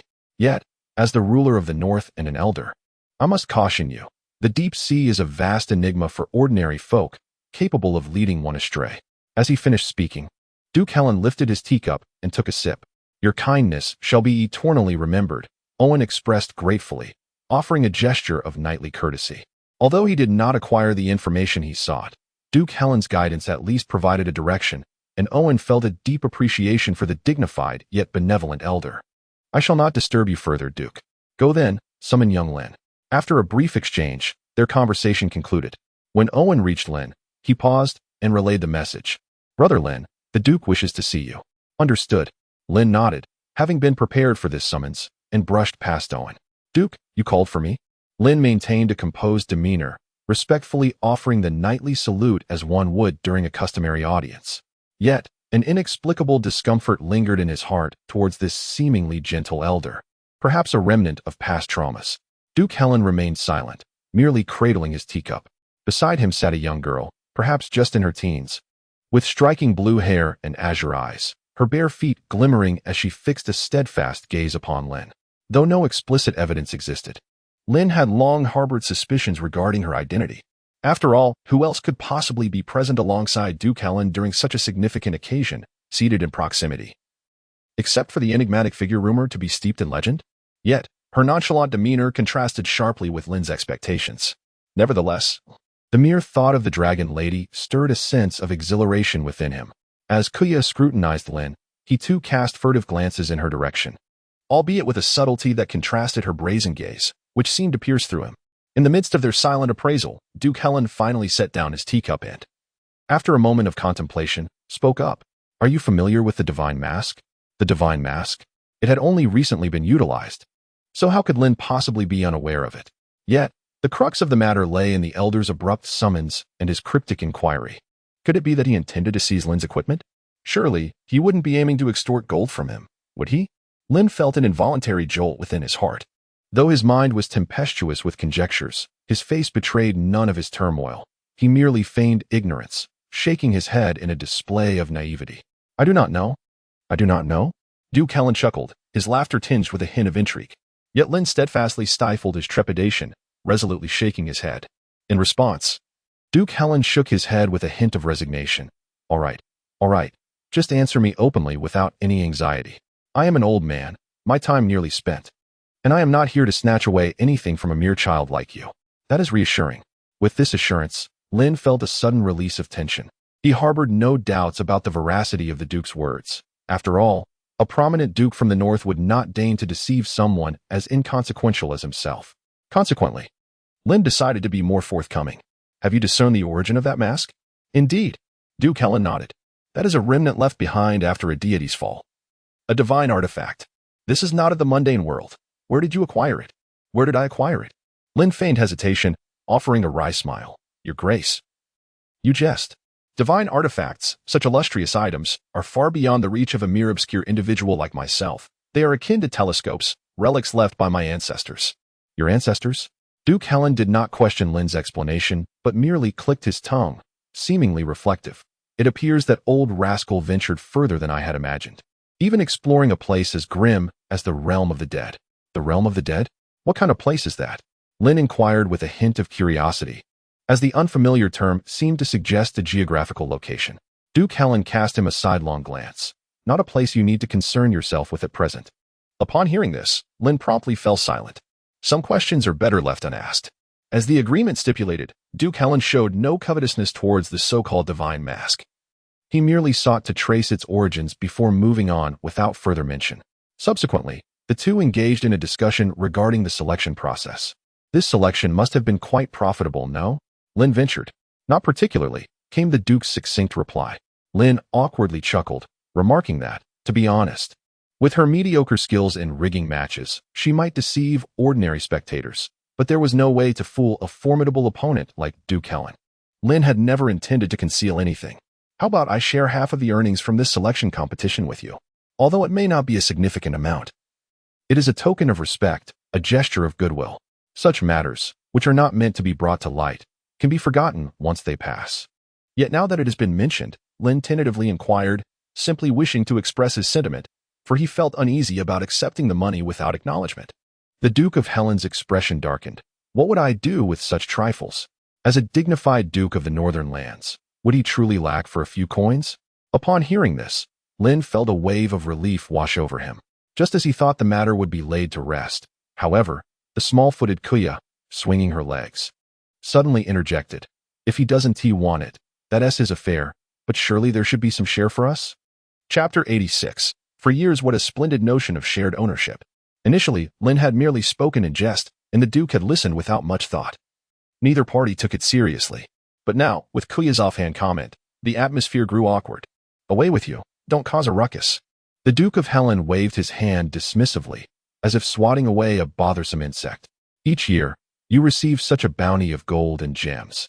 Is that not enough for your collection? Who could ever have too much gold?" On the chair, the young girl shifted into a more comfortable position, her expression one of unfulfilled desire, completely unfazed by the Duke's dismissal. Furthermore, she shot Lin a glance that seemed to say, "You handle this as you see fit," which only served to intensify the throbbing in his head. The greed of dragons is well known. They revel in hoarding treasures, enamored by all things that sparkle. Lin had heard of this before, But today, he witnessed it firsthand. Even the minutiae of a mosquito's blood seemed to be of interest to them. Truly, they are dragons. Lin's face was etched with helplessness, yet upon observing the pained expression of the Duke of Helen, he realized that some sacrifice was inevitable today. As he contemplated the appropriate amount to relinquish, a sudden spark of inspiration illuminated his thoughts. He swiftly plunged his hand into his storage bag and retrieved a magnificent diamond necklace, one that he had purchased long ago, boasting a substantial carat weight and an extraordinary brilliance. In that very instant, as the necklace came into view, the young girl's previously threatening gaze shifted from Lin and became fixated upon the dazzling piece, unable to avert her eyes. There was indeed a glimmer of hope. Noticing her captivated attention, Lin felt a surge of assurance. The plan was set in motion. As anticipated, these radiant, shimmering treasures rendered the noble beings at the pinnacle of the food chain utterly defenseless. It appeared that the level of their resistance was at an absolute minimum. Clearly, in the future, Lin must procure every glistening item that the cheating shop offered, leaving none behind. The prospects for his Dragon Knight calculations were looking promising.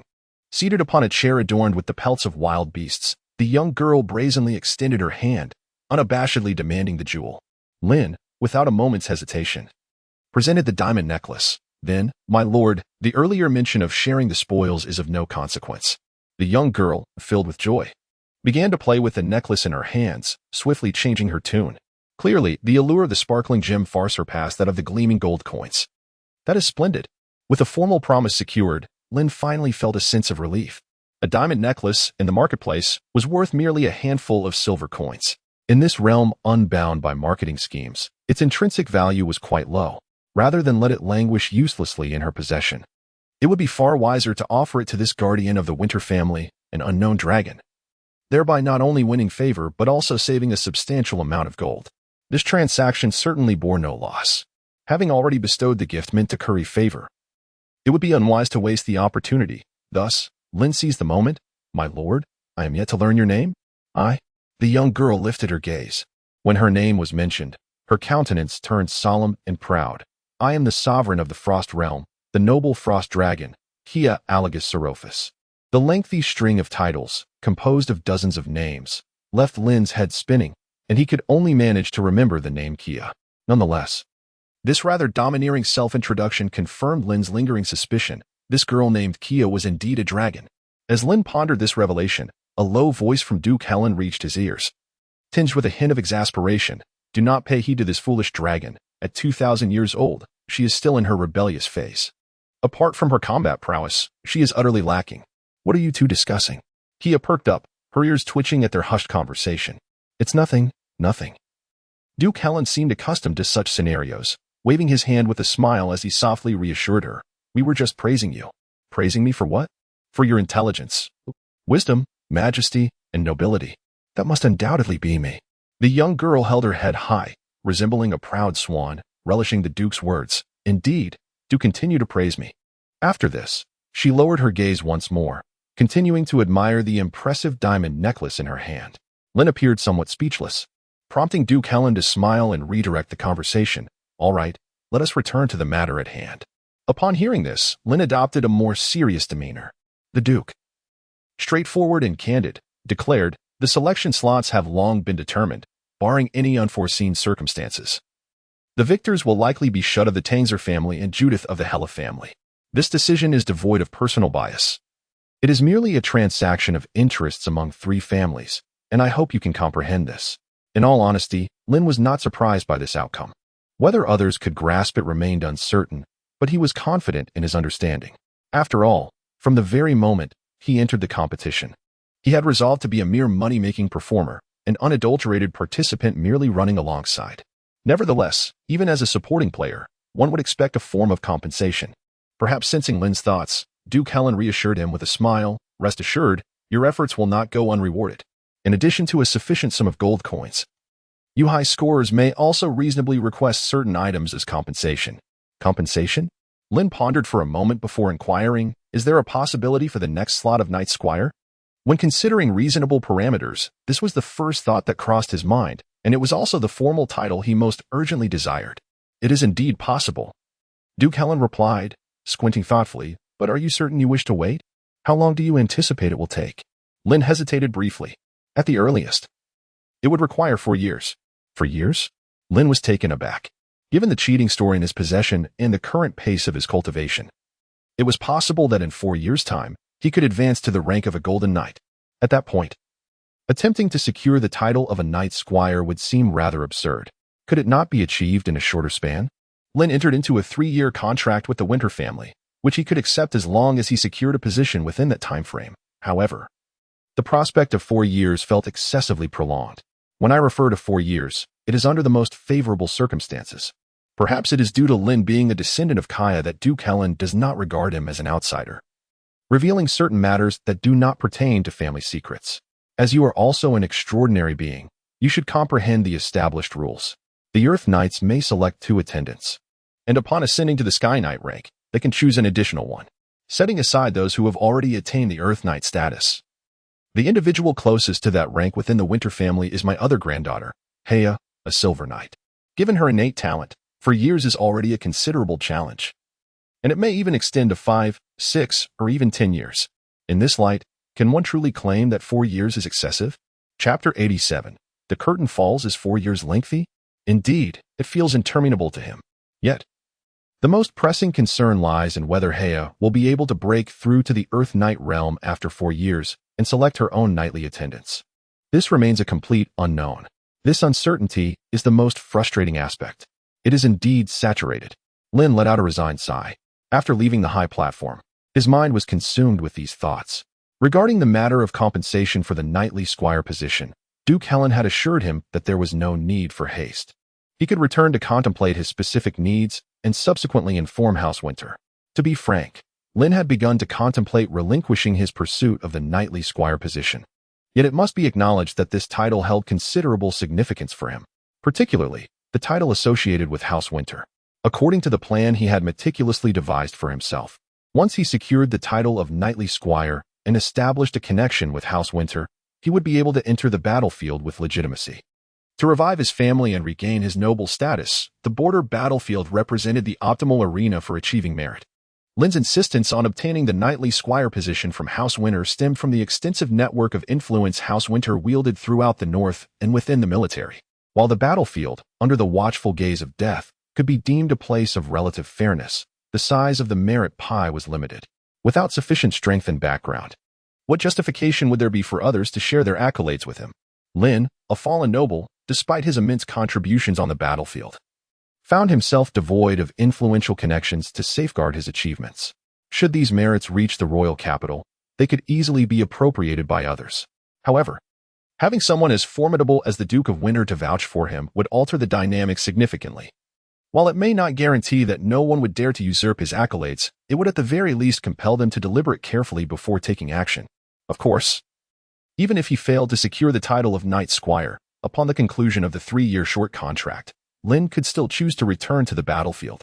As a descendant of Duke Kaya and a former acquaintance of Duke Helen, he could potentially receive some consideration once he re-entered the fray.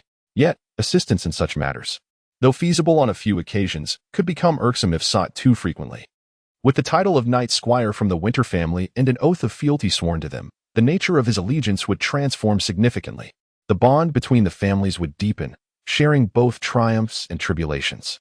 Many challenges would resolve themselves silently, which would be the most optimal solution for Lin, who was intent on restoring his family's former glory. Frustration mounted within him as his original plans lay in disarray. The more he pondered, the more chaotic his thoughts became. Grasping his hair in agitation, he quickly reined in his emotions, reminding himself that solutions would inevitably present themselves. As he journeyed back toward the preparation area, Lin encountered Owen, who sat contemplatively in a corner. Stopping, Lin inquired, "Why haven't you returned to the preparation area? Aren't you competing?" "Competing?" Owen, snapped from his reverie, looked up and replied calmly, "Those scoring below 8 have been eliminated. Only 3 remain eligible for the final 2 assessments." Upon hearing this, Lin glanced toward the scoreboard atop the distant platform, which had indeed been updated. First place, Judith Hera, score 11. Second place, Shut Tansar, score 10. Third place, Tasa Yala, score 9. It appears Tasa possesses remarkable skill, having dethroned Shut from the top position. Lin mused, mildly astonished as he noted Shut Tansar South fall to second place. Clearly, the effects of the wheel battle were notable. Owen remained silent, lost in his own thoughts, seemingly indifferent to Lin's observations, since he had already been eliminated. There was no pressing need to rush back to the preparation area. With this in mind, Lin unfastened his travel mat and rather casually settled beside Owen. "What is the matter? Are you sulking because of your elimination?" "It's not that," came Owen's subdued voice. "Even if I won and secured the first position, what difference would it make? I still cannot cultivate battle chi." The young man's frustration was palpable. While on the high platform, Lin had overheard snippets of the conversation between Duke Helen and Owen, mentioning terms like deep-sea aura and curses, though he grasped only fragments. He could surmise, "Is it because of the peculiar blood within you that you are unable to cultivate battle chi?" "Yes," Owen nodded, candid and unguarded. "Then have you considered alternative paths, such as magic, faith, or other disciplines?" "I have tried. It proved futile." Owen's expression darkened as he succinctly replied, "For years. My father has tirelessly sought solutions for me. He has hired knights to teach me battle chi, and even enlisted mages and priests, yet results remain elusive." "What did the Duke say?" "The Duke suggested that this blood might be an ancestral inheritance or perhaps a curse hidden within my lineage. If it cannot be resolved, I may be destined to live a life devoid of extraordinary abilities." Such a grim prospect. Lin was momentarily taken aback, as if she had come to a realization. "Thus, your journey here was not solely for the coveted position of Knight Squire, but rather to seek a stroke of luck in finding a solution to your bloodline affliction and to lift the curse?" Indeed, the more they delved into the topic, the more troubled Owen's expression became. A trace of regret flickered in Lin's eyes. To be candid, in Lin's perspective, someone like Owen is a pure and innate warrior. It is indeed a tremendous waste for such individuals not to tread the path of a professional intermediary. Alas, fate is often fraught with misfortune. Lin softly reassured. "Do not worry too much. Since the Duke has promised to help you find a solution, there will certainly be a way." "Indeed." Owen nodded, then smiled at Lin, saying, "Brother Lin, there's no need for concern. I shall not succumb to despair. After this selection process concludes, I plan to visit the royal court." The Duke mentioned that the Kalia Academy and the Royal Library contain relevant knowledge. "Perhaps there, I can discover a means to heal my bloodline. Ultimately, I will become a knight." As Owen shared his plans, Lin listened attentively, perceiving resilience, confidence, and an indomitable spirit within him. A certain radiance emanated from Owen, not blinding, yet remarkably brilliant. To lighten the weight of their conversation, they later discussed various topics, and Lin took the opportunity to inquire about the border battlegrounds from Owen, the young man who had persevered through the trials of the frontier. Such knowledge might prove useful in the future. As their engaging chatter continued, time swiftly passed. The sun hung low, nearing dusk. Above the Princeton Coliseum, the resounding bronze bell was gently struck, its authoritative toll echoing to formally signify the conclusion of the selection process. Chapter 88. The dual performance. I vow to treat the weak with kindness. I vow to bravely confront tyranny. I vow to combat all injustices. I vow to fight for the defenseless. I vow to aid any who seek my assistance. I vow to harm no woman. I vow to support my brother knights. I vow to treat my friends with sincerity. I vow to remain steadfastly devoted to those I love until death." Upon the platform, Hai stood solemnly, leaning on her sword. The evening breeze playfully lifted her silvery gray locks, while the shimmering half-armor accentuated her strikingly noble visage. The victors, Shut and Judith, knelt before Hai, their expressions resolute as they pledged their loyalty, dedicating their fidelity and honor to the Winter family, thereby uniting the three houses. Though Lin did not witness the final decision firsthand, he learned from others about the nature of the last trial. It involved an assessment of compassion, taking place before a massive beast cage. The cage was divided by metal bars. One side housed trembling prisoners brought from the battlefield, while the other contained ravenous beasts. The remaining contestants were required to choose between the captives and the ferocious animals. This choice was not difficult. It merely required a few spoken words. The stakes were their current rankings and points. They could forfeit their existing standings and points for the chance to save the prisoners from the jaws of the beasts or retain their points and witness the prisoners meet a grim fate. Notably, the number of prisoners in the cage corresponded to the total points of the three participants. Only if all three relinquished their points would the captives be saved. The allure of easily attainable ranks clashed with the call of conscience, rendering this a particularly challenging trial. Yet, faced with such a formidable decision, Judith and Shut appeared to have prearranged their response, relinquishing their ranks without hesitation. Although Tosa also chose to forfeit, he was the last among the three to do so. To an outsider, Judith and Shut's unhesitating answers might seem to epitomize the noble qualities of a knight, demonstrating compassion even towards former foes. However, Lin perceived it differently. Perhaps from the very moment the selection commenced, Shut and Judith were already aware of the trial's entirety and had been awaiting this moment. The assessment of compassion was, in essence, a mere fade, a clever maneuver orchestrated by Duke Helen to create room for manipulation. The choice of victor had long been predetermined. Regardless of Tosa's decision, he would ultimately remain the loser. Contemplating this, Lin shook his head in understanding. The Duke was indeed aging, no longer the vibrant dragon that once towered over the north, but rather an old lion in the twilight of its years, needing to consider the future of his lineage. Shall we invite Owen for a drink tonight? Just as Lin focused on the loyalty ceremony taking place on the platform, an irritable Tosa approached him, slipping a black pouch into his hand. Coming back to his senses, Lin felt the weight of the bag and casually tossed it into his storage pouch. What is this? Feeling pin-up? Indeed, Tosa replied, pursing his lips, his frustration evident. I spent money, yet the matter was handled so poorly. As he spoke, he glanced at Lin. This can't be blamed on me. Can it? Lin cast a bemused glance at Tosa. I promised you I would compel Shoot to reveal his trump card and exhaust his stamina. I have indeed accomplished both. I did not come here to pick a fight with you. Tosa replied calmly, if you must assign blame, then I shall simply refuse to settle the debt. Indeed. Lin pondered for a moment and came to a similar conclusion. After all, the other party was a noble scion. If he truly intended to renege on the debt, Lin would have little recourse. It could very well result in a silent loss. Moreover, the issue of match fixing was not something that could be openly discussed.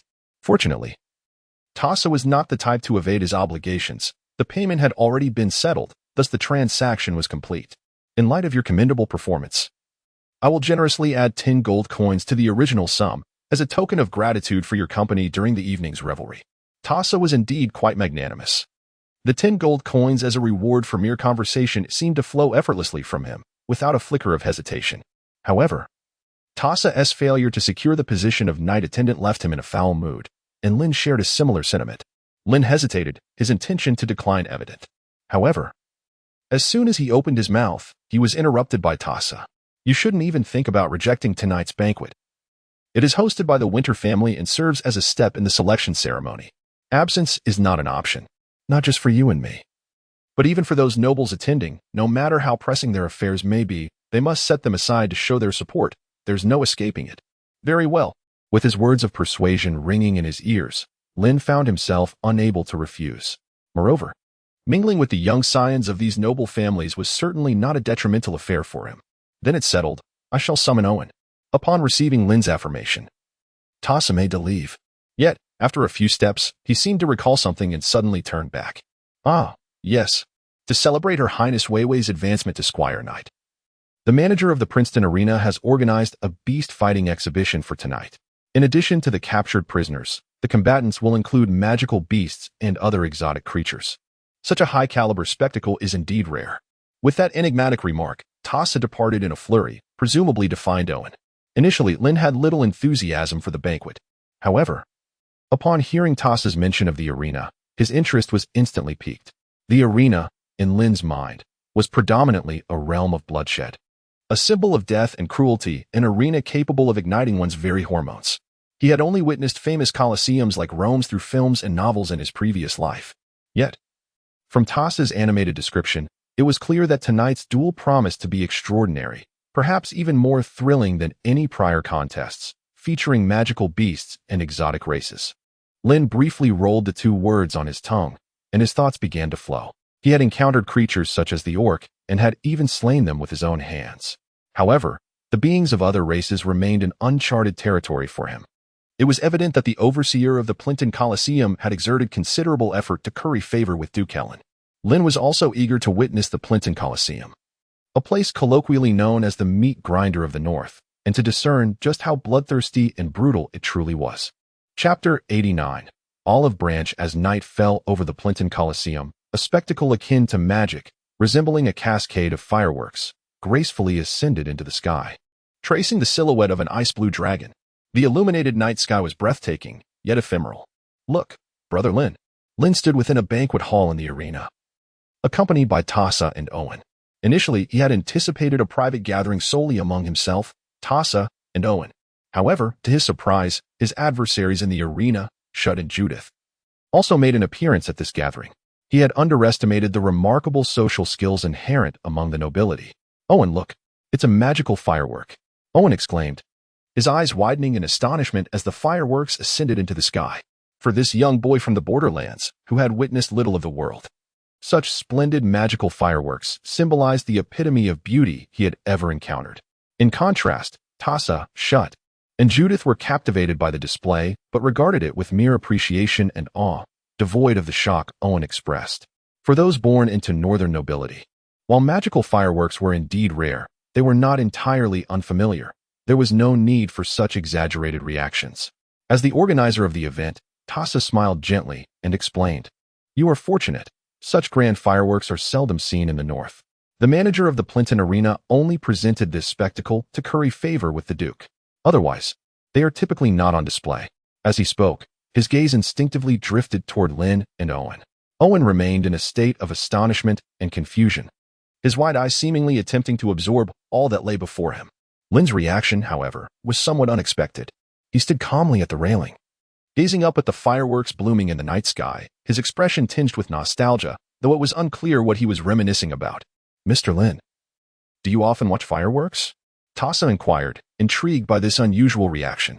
As a denizen of the Dragon Kingdom, fireworks were a commonplace sight for him, hardly remarkable, save for the curious dragon motifs. Often, Lin, returning to the present, offered a gentle smile. "Mr. Tassa, you jest. How could a scion of a fallen noble family like myself afford such luxuries? I merely recalled a humorous incident from long ago." Recalled? Tassa found Lin's response peculiar.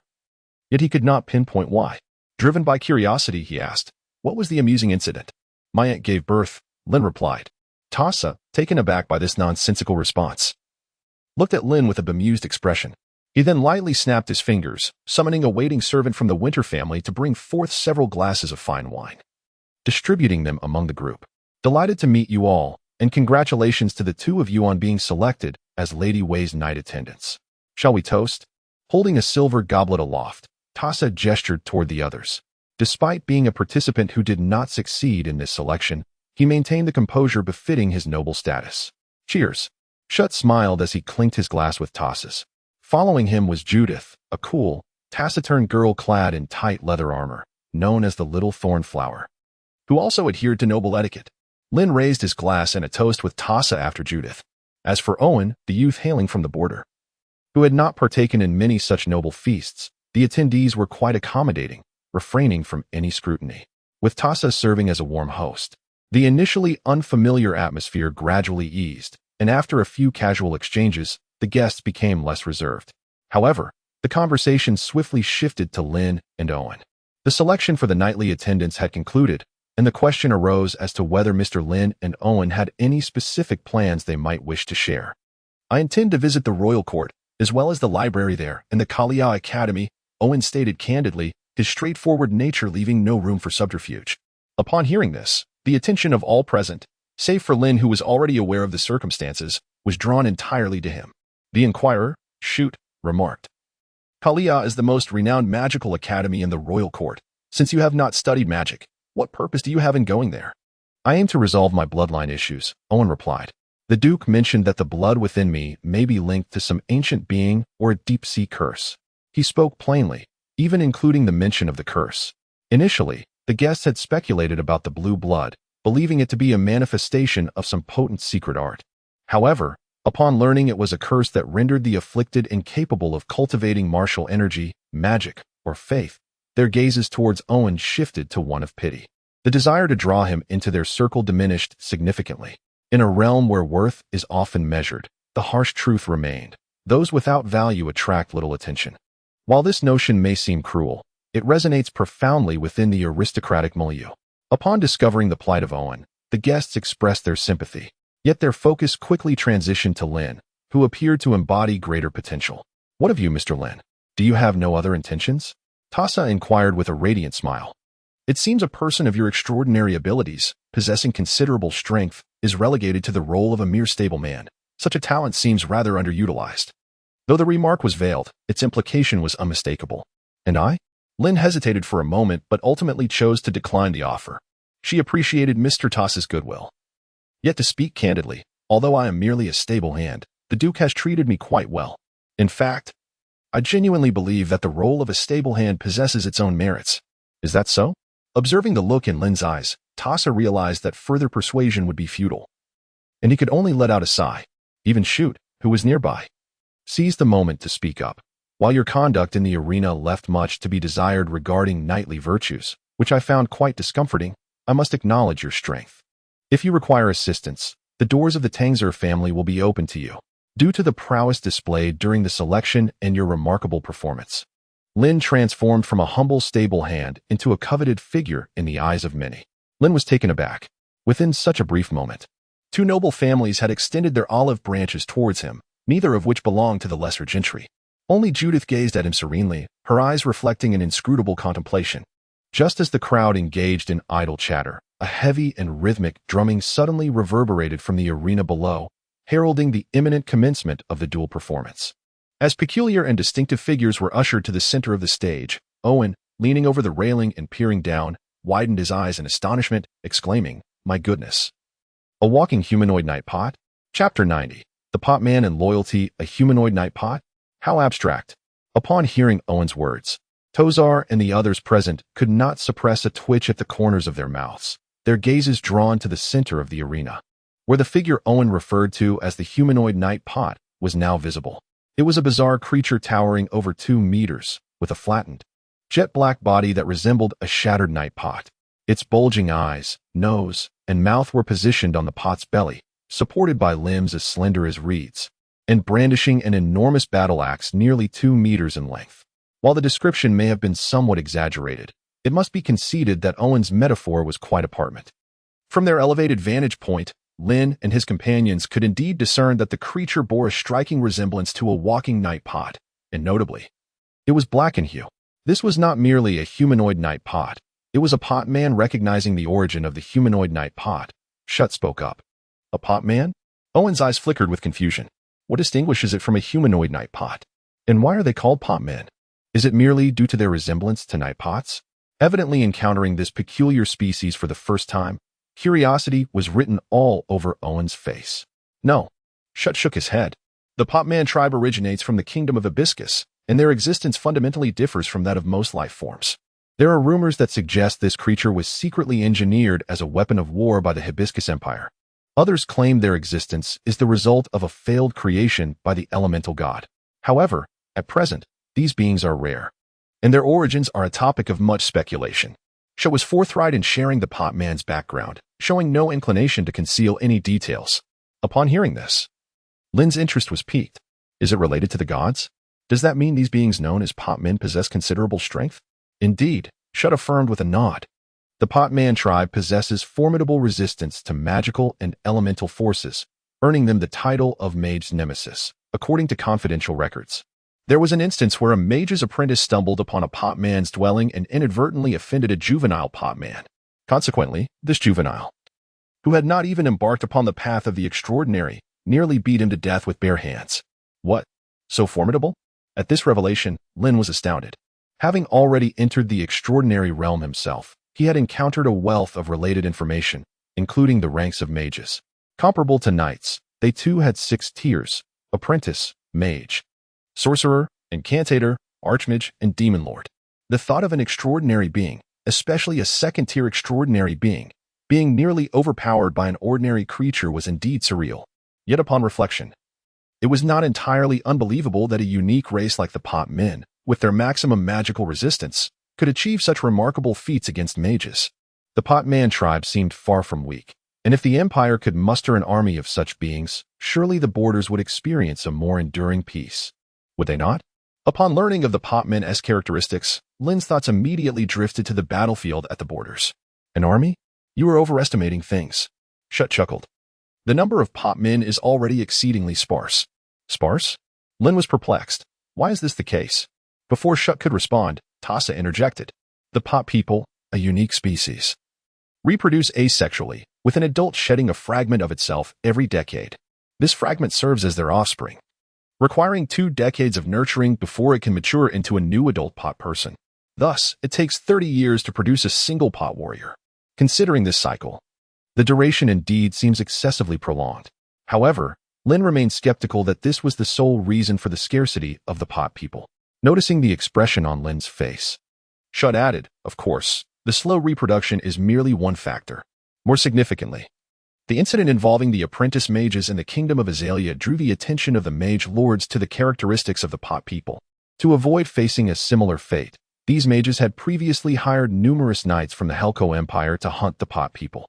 Furthermore, the armor crafted from the remnants of the pot people possesses remarkable magical immunity, further diminishing their numbers. This revelation clarified the mystery for Lin. Truly, the erudition of noble families is profound. I merely came across this information in one of my family's tomes, he remarked. In response to Lin's praise, Shut remained humble, wearing a modest smile. As the discussion about the pot people continued, the arena, established to celebrate Her Highness Seaweave's ascension to Earth Night, commenced its festivities. The dueling area was divided into 10 segments, featuring various spectacles, death matches, group fights, human against beast, and beast tearing into human. The brutality and violence were staggering, challenging Lin's perceptions.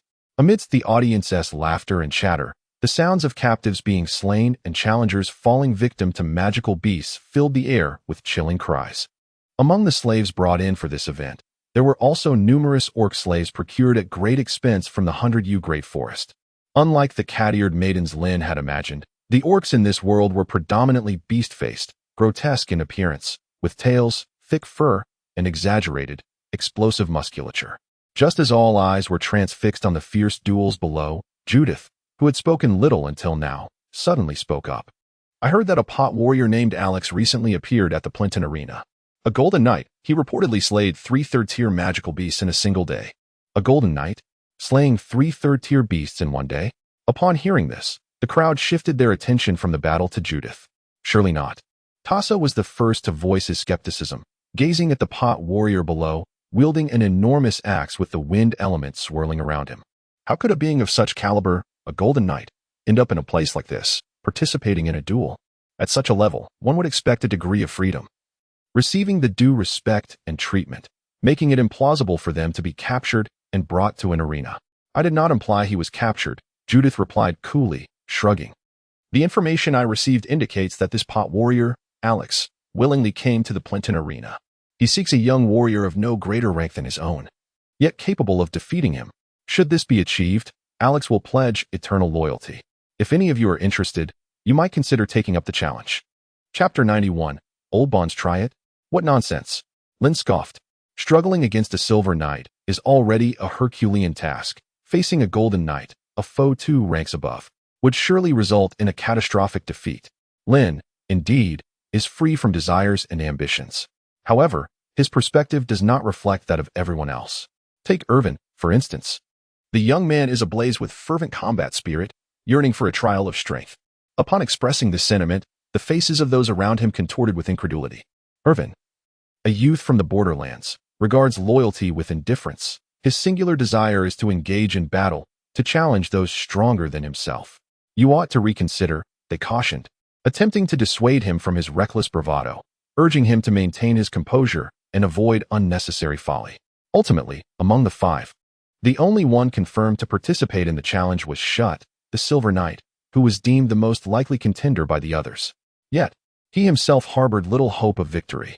Although aware that he would be bested, none anticipated the extent of his defeat. After a single round upon the stage, he was unceremoniously toppled. Not even his enchanted weapons or tools had the chance to be deployed before he was struck down by the warrior known as Alex, a man of formidable prowess. The disparity between the Silver Knight and the Golden Knight became painfully evident, simultaneously highlighting the remarkable combat capabilities of the warrior. Despite being knocked down, Shut was fortunate that Alex bore no ill intent. After watching the gladiatorial slaves assist Shut from the arena, Alex returned to the center, seated himself cross-legged, and rested his long axe upon his knee, exuding an air of nonchalance. Observing this scene below, Tassa could not help but softly express, such a level of combat prowess is exceptional, even among golden knights. To gain the allegiance of a warrior like Alex is no small feat, not only in the north, but likely throughout the entire Herc Empire. Few could achieve this. Princess Hai might be one, but alas, her ascension came too early, causing her to miss out on securing a formidable warrior's loyalty. Tassa's words were astute and incisive. Although he was merely an apprentice knight at present, his noble lineage granted him an outlook that far surpassed that of the average person, rendering his judgment beyond reproach. His remarks indirectly affirmed the strength of Hai, the small martial deity from the north. "Might I trouble you for a brief conversation?" Judith suddenly approached, lowering her voice to pose the question. "Certainly." Lin graciously accepted her invitation, surmising that she, like Tassa and Shut, harbored intentions of courting his favor. As they departed the banquet hall and found a secluded corner seldom frequented, Judith abruptly inquired, "Mr. Lin, do you know me?" "Know you?" The question seemed rather disjointed. Caught off guard and unable to discern the context, Lin politely replied, "Miss Judith, your name is quite renowned, being the thornflower of the north." "You misunderstand, Mr. Lin. I do not refer to myself, but rather to my family and me." "Your family? Are you speaking of the Hella family?" Lin furrowed his brow, still unable to fully grasp the meaning behind these words. "Yes," Judith sighed, noticing the confusion and ignorance on Lin's face. She abandoned her cryptic manner and spoke plainly. "Our Hera family has some ties with the Tuz family. The late Earl Hera, my grandfather, was once a knight's squire under Duke Kaya." Lin was visibly stunned. "Miss Judith, you're not joking, are you?" "Not at all," Judith replied earnestly. With a flick of her fingers, arcs of deep violet lightning crackled to life before Lin's eyes. "The thunder aura our family inherits once originated from Duke Kaya." "I see." Lin had witnessed Judith's thunder aura during the tournament, but he had never connected the dots. After all, one was a rising noble house in the north, while the other was a fallen family. How could there be any connection between them? Yet, unexpectedly, such a bond existed. Truly, even a centipede, though dead, does not stiffen entirely. His long-deceased ancestor had certainly left behind an impressive legacy. Though he now understood the reason, Lin couldn't bring himself to fully trust Judith. After all, it was merely an old connection between their elders, and those involved were no longer alive. How much weight this bond still carried was uncertain. With this in mind, Lin asked softly, "Miss Judith, did you seek me out today simply to clarify this relationship?" "No." Judith shook her head, perhaps sensing the wariness in Lin's gaze. She spoke deliberately, "You needn't worry, Mr. Lin. The Hera family seeks nothing from you. Though the older generation is past, our house once received Duke Kaya's favor. Without him, there would be no Hera family as it stands today." Her gaze was steady and sincere, devoid of any deceit. Moreover, what could the Tuz family, now little more than an empty title, possibly have left to covet? Lin relaxed slightly. He clasped his hands lightly. "Miss Judith, you and your family are truly honorable. If my ancestors could see this, they would surely be moved." "Honorable is too strong a word. We merely repay a debt of gratitude," Judith replied, her demeanor unchanged. Seeing her sincerity, Lin felt somewhat reassured. Then, recalling the matter that had long troubled him, he spoke without hesitation. "Actually, there is something the Hera family might assist me with. I require a knight's squire position." "A knight's squire position?" Judith frowned slightly before explaining. "Earth knights are already few in number, and each family's squire positions are limited, either reserved for training their own heirs or exchange for resources. None have any to spare." She added, "As you've seen, even my own position was secured through this selection, with the family paying a considerable price in negotiations." Lin was certainly aware that this matter was far from simple. However, he found himself in a predicament regarding this quota. Observing the troubled expression on Lin's face, Judith pondered for a moment before adding, "If Mr. Lin truly requires this quota, I could discuss the matter with my father and see if he has any means to assist you in obtaining one." "I would be most grateful," Lin replied courteously. After receiving Judith's assurance, a noticeable sense of relief washed over him. Lin's thoughts were currently consumed by the notion of casting a wide net. Subsequently, the two engaged in a brief conversation about various matters. Just before parting ways, Judith suddenly recalled something and cautioned him to remain wary of the Wayne family. Chapter 92. The Departure. Beware of the Wayne family? As Lin watched Judith depart, her words echoed in his mind. The Wayne family? Advising caution? This implied a vendetta between them and the Tuz family? After rummaging through his memories for quite some time, he found no information regarding the Wayne family. With a resigned shake of his head, Lin thought, "Never mind, I shall ponder this later." At this moment, overthinking yielded no clarity. Lin resolved to take the time to inquire thoroughly at a later date. Initially, he intended to return to the banquet hall. However, after only a few steps, just as he reached the entrance, several furtive figures unexpectedly emerged from the side, blocking his path. Goodness gracious! Lin was startled by the shadow and instinctively grabbed the stool behind her, ready to swing it. Similarly, the person across from her was taken aback by Lin's sudden action. Hastily raising a hand to shield his head, his voice sharp with alarm. "Do not strike. It is I, Dr. Lu. Dr. Lu."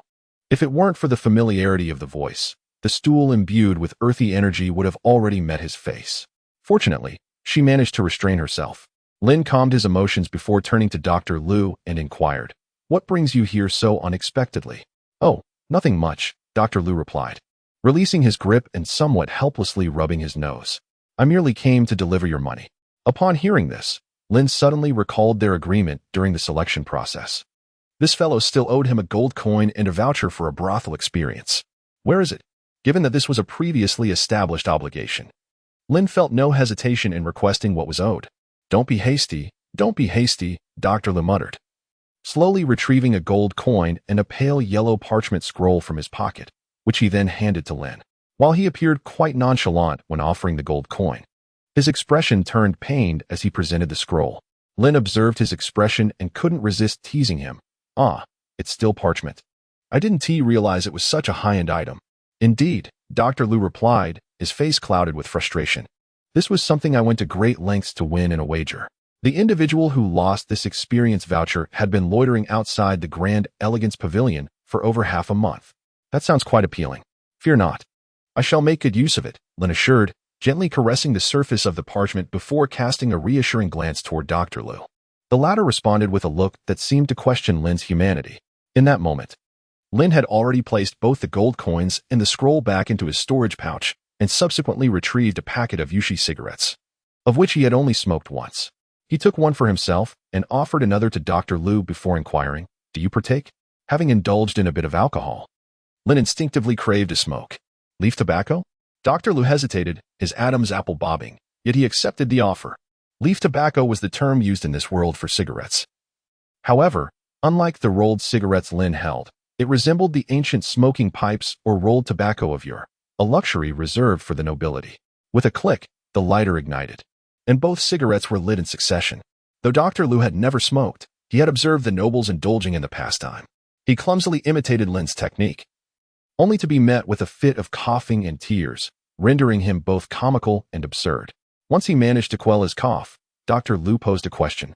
"I must ask, with both leaf tobacco and a storage pouch at your disposal, are you truly a destitute noble? Do you even recognize a storage pouch?" Lin was somewhat astonished by Dr. Lu's insights. Who does he look down upon? Dr. Lu held his head high, proudly declaring, "I may lack knowledge, but my sister is quite knowledgeable. She has spoken to me about this matter, and many of her classmates possess it." "Your sister?" Lin was taken aback. "What does your sister do?" Dr. Lu, merely a humble stableman without noble lineage or any proclivity for dueling, had a sister who was acquainted with enchanted satchels, which was indeed surprising. As she mentioned her sister, Dr. Lu's face brimmed with pride. "Have you heard of Kalia Academy? It is the finest institution of magic in the entire Shirk Empire, and my sister is currently enrolled there." "You mean your sister is studying at Kalia Academy?" Upon hearing this, Lin's eyes widened in disbelief. "What, do you not believe it?" Observing Lin's reaction, Dr. Lu chuckled softly. "Our family grave must have been blessed. For my sister is a prodigious talent in magic, exceedingly rare indeed. Thus, when you were vying for selection, you were willing to stake your entire fortune to gain the favor of the nobility, all for the sake of your sister?" Reflecting on Dr. Lu's words and his sister, Lin seemed to grasp the reality of the situation. "Precisely," Dr. Lu affirmed with unwavering resolve. "I require a job with stable remuneration. Is it to support your sister?" "Indeed," Dr. Lu replied with a radiant smile. "Her exceptional talent earned her an extraordinary admission into the academy, and I send her my salary every month." "Even with such extraordinary admission, one still has to pay?" Lin's gaze flickered with a hint of astonishment. He was unfamiliar with the Kalia Academy, and even more so with the implications of being out of the ordinary in this world. Everything was merely his own interpretation, although various miscellaneous fees were waived. The matters of dining and accommodation still required personal resolution. The capital city was a place he had yet to visit, but he had heard that expenses there were exorbitant. "During my previous tenure as a groom, my monthly wage barely sufficed for sustenance in the capital. Fortunately, thanks to your good fortune, just moments ago, someone from the money trading company sought me out and proposed hiring me as a guard for their caravan, offering a remuneration that was twice my previous earnings, along with additional rewards upon successful delivery." As he spoke, Dr. Lu's face radiated with joy, his eyes brimming with hope and anticipation. Yet Lin could not help but fall into silence. If stability was the goal, why not continue as a groom? I wish I could, he thought. Dr. Lu's expression was laden with resignation. My contract with the Winter family is nearing its end. And I have privately heard that the newly appointed steward at the stables has accepted bribes to bring in his own people. Once my contract expires, I shall be dismissed. You, too, have worked as a groom and should understand that for individuals like us, once the contract is lost, we are likely to end up on the battlefield. I am acutely aware of my own limitations. Lacking both strength and connections, my fate on the battlefield is likely death. If I perish, what will become of my sister? Dr. Lu took a reluctant drag from his cigarette, choking on the smoke. It was evident that he was not accustomed to the sensation of inhaling smoke. Yet he hesitated to extinguish the remaining half of the precious tobacco. Very well. Lin extinguished the cigarette, but beneath his foot, then tossed the gold coin that Dr. Lu had wagered back to him, saying, "Consider this a loan. I shall repay you when I have the means." With that, Lin turned and walked away, leaving Dr. Lu with a slightly gaunt silhouette. Chapter 93. The list of appointments. The slaves in the arena fought fiercely. While the noblemen attending the banquet eagerly placed their bets, the atmosphere swelling with cheers as the event reached its zenith. As the night deepened, the banquet at the Printing Gladiatorial Arena finally came to a close. In the late hours of the night, within the estate of Duke Helen, in a study brimming with tomes, the elderly steward Doug, his hair flecked with gray, presented neatly arranged letters to the Duke with a respectful tone. "Your Grace, this is the list drafted by Miss Hai. Please take a look. Miss Hai is permitted to bring 10 individuals to her new territory to assume lordship." Fulfilling the task assigned by Duke Helen, a matter that is hardly a secret in Winterhold. The list before them is the selected candidates. Taking the list, Duke Helen gently unfolded the paper, revealing the neatly written names in elegant script. Night Attendant, Shoot Dancer Night Attendant, Judith Hella Logistics Officer, Tyron Winter Nun, Dyson Loring Captain of the Guard, Dan Winter Guard Attendant, Newman Attendant Groom. Daniel Groom. Among the 10 individuals listed were 2 night attendants, a logistics officer, a nun, a captain of the guard, a groom, and 3 attendants. Gazing at the names, Duke Helen chuckled and shook his head. This girl truly knows how to choose. She has selected the finest talents nurtured in Winterhold. What do you think of this list, Your Grace? Doug inquired softly from the side. Quite satisfactory. Duke Helen hesitated slightly before adding, ordinary, yet reliable. Although the list was personally curated by Miss Hai, and Duke Helen was not intimately familiar with all the individuals listed, he recognized some, particularly those with surnames, whom he had intentionally groomed as the pillars of his family's operation. Logistics Officer Tyron Winter, ostensibly just one of the stewards of Winterhold, was known to be groomed by Duke Helen as the next steward to succeed Doug. Captain of the Guard Dan Winter, a seasoned veteran with commendable martial skills, commanded all the guards of Winterhold. The night attendants, naturally, hailed from noble lineage, their performance during selection attesting to their capabilities. The nun, named Dysan, presumably borrowed from the Loring family, was likely a healer of extraordinary abilities. Spreading the unfolded letter across the table, Duke Helen calmly inquired, "How is her new identity coming along?" "It has been finalized," Doug responded. "Miss Hai's new identity is Ser Tanser, a newly ennobled baron from the border, with the fiefdom of Matcha. The correspondence has been drafted under the name of the Tanser family, and aside from a few involved in the arrangements, no one knows her true identity." "Excellent," Duke Helen squinted, reminding, "Ensure those handling matters receive adequate compensation to secure their silence, or assist them in securing it." "Understood." Doug nodded in acknowledgement. During their conversation, Kuya, lounging on the sofa with bare feet, paused her playful leg movements as if she had overheard something. "Is Hai going out to play?" she asked with keen interest. "Oh no." Upon hearing this, Duke Helen felt a jolt of alarm, quickly dismissing it without lifting his head. No. You misheard." "Misheard? How could I mishear?" Kuya protested, her eyes wide as she thumped the arm of the sofa. "I am a dragon, a 2,000-year-old dragon. Do you think me a fool?" "Of course not." Duke Helen shot her a sideways glance, his voice tinged with exasperation. "This matter does not concern you. Once we return to Winterhold, I shall ensure this year's reward is increased by a portion of gold for you. How does that sound?" Duke Helen attempted to divert Kuya's attention with the prospect of extra payment.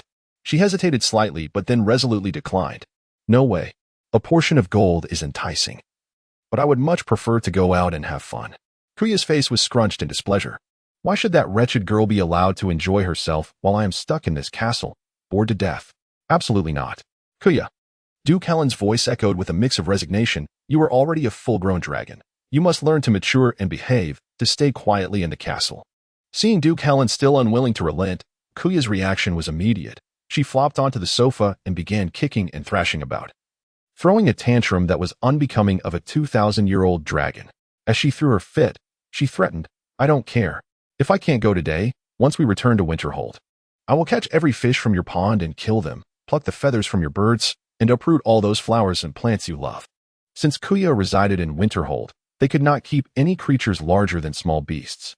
Duke Helen, a powerful lord of the north, found solace only in fishing, bird-keeping, and gardening, all of which were dear to him. Now, with Kuya targeting his cherished pastimes, Duke Helen's face turned pale. Calm down. We can discuss this. Will you agree to let me go? She pressed. Duke Helen was momentarily at a loss for words, feeling the weight of his troubles. Doug, witnessing the situation, smiled knowingly.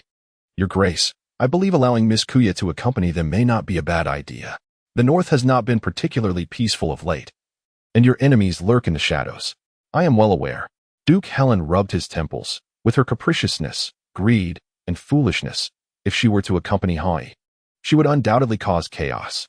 If you are concerned about Miss Kuya and the potential for trouble, simply assign someone trustworthy to keep an eye on her. Doug suggested with a smile, lowering his voice. Keep an eye? Who could manage that? Aside from me, who in Winterhold can control her? Duke Helen shook his head in exasperation. Not necessarily control, Doug continued with a smile. Just ensure she is kept in check, preventing any disturbances. That sounds easier than it is, Duke Helen sighed, glancing at Kuya, who remained in her fit, determined to dismantle the sofa. His head throbbed with the prospect of managing her whims.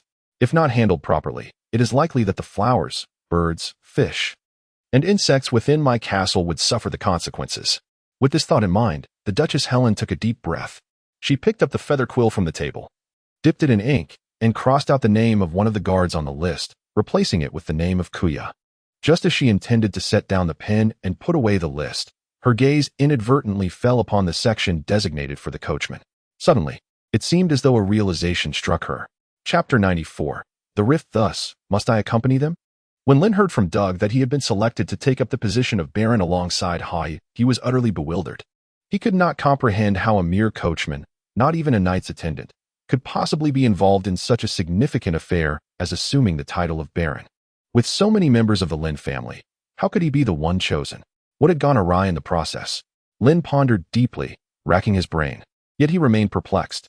Regarding Lin's confusion, Doug appeared completely unfazed. Mr. Lin, it is important to inform you that your status remains that of a coachman. However, due to certain exceptional circumstances, you are no longer a member of the distant stable, but rather serve as a coachman under the esteemed Baron Seltan, sir. Of course, you will still be in the service of His Grace. Do you have any further questions, Mr. Lin? Lin parted her lips, about to inquire, when she was interrupted by the butler, Douglas, who stood before her with his hands clasped behind his back and a cheerful smile. Very well. I'm already aware that you have no questions. Lin, I have yet to utter a single word. It is not Mr. Doug. Lin contemplated offering a defense for himself when he noticed the smile on Doug's face gradually fading. Mr. Lin serves the Winter family. I trust you would not decline the Duke's summons, would you? Is that correct, Mr. Lin? The inexplicable sense of pressure made Lin's throat tighten, and his smile turned bitter. He nodded vigorously twice, swallowing the words that lingered on his lips. Just as I thought, Doug's smile returned to its former brightness, and his tone softened considerably. Lin hesitated for a moment, ultimately mustering the courage to ask the question that had been weighing on her mind. Mr. Doug, may I inquire about the reason for my selection? Of course, that is within your rights, Doug replied with a slight shrug, then continued thoughtfully. The Duke has stated that you are a descendant of Duke Kaya, and that it is essential for you to restore your family's legacy. This opportunity to serve alongside Lady Wei as a baron is indeed a rare chance for you to gain valuable experience. Moreover, he added, the most significant factor is that you managed to calm the headstrong Miss Kuya. His Grace considers this an indication of your courage, cunning, and adaptability. Courage, cunning, and adaptability. Indeed, at these words, the corner of Lin's mouth involuntarily twitched. Bestowing a diamond necklace upon a dragon and tricking her is what one calls courage and cunning? What a rather convenient definition. Perhaps sensing Lin's thoughts, Doug continued, You may view this as a trivial matter, insignificant in the grand scheme of things. However, not everyone can remain composed when confronting a dragon. While this notion seemed somewhat absurd at first, upon reflection, it bore a certain logic. After all, dragons occupy the apex of the food chain, their temperament unpredictable, capable of both mercy and cruelty in an instant. Not everyone possesses the fortitude to confront or even deceive such a creature. Yet, even so, Lin also felt that the Duke's decisions were rather hasty. However, it seemed there was little that could be altered. With circumstances having reached this point, evasion appeared futile. It would be better to discuss matters of reward instead. Therefore, Mr. Doug, if I were to accompany Her Highness Lady Wei in assuming the title of Baron, there ought to be some form of recompense, should there not? I am more than willing to labor, yet it is unreasonable to do so without compensation. Lin endeavored to express himself in a manner that was both candid and tactful. Doug, of course, grasped his intentions. The Duke had promised him a position as a Knight Squire, along with the protection of House Stark. A position as a Knight Squire? The protection of House Stark? Lin's heart quickened involuntarily. Was this truly the reason he had come to serve as a groom at the Winter household? Even if it were merely a preordained promise, it was precisely the promise Lin yearned for. Of course, all this hinged on the successful completion of Her Highness Princess Weiwei's assessment for the barony, and Ms. Kuya must not create any disturbances during her attendance. Noticing Lin's growing interest in the offer, Doug added a final remark. Understood. At this point, they had essentially reached a consensus. Before departing, Doug placed the items he had brought on the desk in Lin's room, a parchment map and several sheets of stacked stationery. This map delineated the barony. Accompanied by information and materials regarding the attendants for the journey, it was essential for Lin to familiarize himself with them soon. On the morning of the day after tomorrow at 7 o'clock, the caravan of Baron Sorrel would depart from the eastern gate of Furland. It was imperative not to miss the time. Thank you, Mr. Doug. After a brief exchange, Doug gently patted Lin's shoulder, offering words of encouragement akin to an elder. Do well. The Duke has high hopes for you. Feeling the moderate force of the pat on his shoulder, Lin's emotions became complex, sensing he might be subject to scrutiny, yet lacking any concrete evidence. After seeing Doug off, Lin returned to the desk and unfurled the slightly creased parchment scroll. The map of the North came into view, with Furland City prominently situated at the heart of the North, standing out vividly. The barony they were destined for, a region encircled in ink, lay between Furland City and the border. Yet it was closer to the border, adjacent to the key stronghold. Just a fleeting glance was all it took. Lin discovered that he was at a breaking point. The cause of this fissure was not anything trivial, but rather the loss of his lucrative avenues for income. Furland City served as the heart of the North, while Magic City lay near the border, separated by a considerable distance. Once he ventured into Magic City, it would become exceedingly challenging for Lin to swiftly offload any valuable finds through the trading post of Charleston or Dorothy, as he had previously done. Consequently, both of the channels that sustained Lin had been rendered obsolete. What a headache! Lin rubbed his temples, feeling that matters had suddenly become more complicated. He certainly did not wish to miss the opportunity of becoming a Knight Esquire and the protection of the Winter family. However, the cheating shop was the very foundation upon which he continued to ascend. Faced with the juxtaposition of these two options, Lin found himself in a state of turmoil. After much contemplation, he deemed that the most suitable solution might be to establish a new channel in Mashang City. Yet, as soon as the thought emerged in his mind, it was swiftly dismissed. After all, Furland City was a gem of the North, home to numerous nobles, making the trade of luxury goods particularly lucrative and favored among the aristocracy. In contrast, Mashang City was a remote area, bordering the frontier. Regardless of the merchants there, the sheer number of nobles paled in comparison, rendering it entirely uncompetitive. After pondering for quite some time without arriving at an appropriate solution, Lin could only let out a sigh. It seemed he would have to make a trip to Furland City to meet the young Master Charleston. Chapter 95. The Secret Art of Bloodline Tracing. The next day, upon awakening, it was already nearing noon. The sun was absent from the window, and snowflakes drifted down in a gentle flurry. Unlike the previous night's clamor, most of the noble gentlemen who had come to witness the ceremony had departed, and the Princeton Arena had returned to its former tranquility. Occasionally, footsteps and snippets of conversation could be heard outside the window, but they quickly faded away. Lin leaned against the bed, gazing out of the window for quite some time. He felt an urge to move, yet he remained lethargic for a good while longer. It was not until he calculated the time, sensing that the shop was about to refresh, that he gathered his wandering thoughts and summoned the cheating shop. Upon his first glance, he was taken aback. Zisha teapot set, 6 pieces. Price, 2 silver coins premium brown sugar, 24 bags. Price, 75 copper coins bloodline retracing secret technique. Price, 70 gold coins. What on earth is this? In an instant, Lin couldn't help but exclaim in astonishment. It was uncertain whether his shock stemmed from encountering a set of Zisha teapots, extraordinarily rare in this world, or from the last item in the cheating shop. The secret technique valued at a staggering 70 gold coins. Undoubtedly, the secret technique was the most captivating item in his view. Should he make a purchase? Lin gazed at the secret technique, his eyes filled with hesitation. Through this selection process, Lin had engaged in match fixing and received rewards from the winner family, accumulating a considerable profit that finally surpassed 100 gold coins. Yet, despite this, the price of 70 gold coins remained difficult for him to accept. The crux of the matter lay in the name itself. He found it hard to ascertain the true utility of this so-called secret technique. The mere phrase bloodline tracing technique was far too vague in its implications. What if it proved to be of little significance? Spending that amount of money would be akin to throwing it into the void. The thought of spending 70 gold coins for a mere chance left Lin somewhat reluctant. However, logic dictated that, based on his extensive experience, the more expensive items sold in the cheating shop tended to possess greater intrinsic value. After much contemplation, Lin ultimately resolved to grit his teeth and make the purchase. As his fingertips glided over the screen, the 3 items in the cheating shop were cleared away. Before Lin appeared a set of exquisite purple clay tea utensils and a box of brown sugar. While a profound and arcane piece of information was inexplicably implanted in her mind.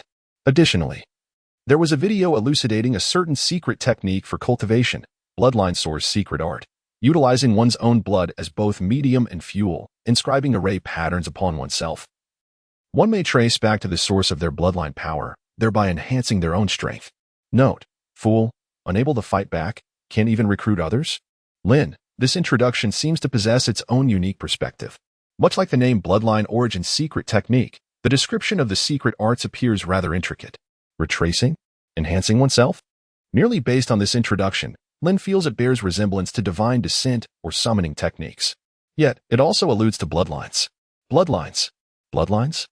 After pondering for quite some time without arriving at a crucial insight, he ultimately chose to abandon his thoughts and directly turned to watch the accompanying analysis video. The video is not particularly lengthy, lasting less than 10 minutes. Yet the content it presents is profoundly intricate and complex. Lin patiently read through everything, and when he finished, he felt as if struck by a thunderbolt, with only one thought lingering in his mind. At last, he comprehended the meaning behind the phrase bloodline tracing. To put it simply, it is the summoning of one's ancestors. Indeed, it involves invoking the spirits of one's forebears. This secret technique allows one to draw strength from their lineage, guiding ancestors or blood relatives to descend. Each invocation requires the body as a medium, igniting the blood within. The weaker the power being channeled, the slower the blood burns. Conversely, the greater the power, the faster it ignites. It is a potent yet perilous double-edged sword, perfectly suited to Lin's current circumstances. While others may debate its efficacy, Lin firmly believes in its strength, especially considering that the ancestor of this body is none other than Duke Kaya. Should he successfully summon this lineage, chaos would undoubtedly ensue. A myriad of thoughts coalesced at the tip of his tongue, leaving him with only 2 words. It took him quite some time to regain his composure. He yearned to practice the bloodline tracing secret technique immediately, yet he recognized that mastery requires time and patience, particularly in a setting ill-suited for such endeavors. Ultimately, Lin reined in his wandering thoughts. He still had many tasks to attend to that day. Printing Coliseum. Restaurant. Before heading to the city-state of Furland, Lin planned to enjoy a complimentary lunch at the Printing Coliseum, intending to take advantage of the old man's generosity before departing.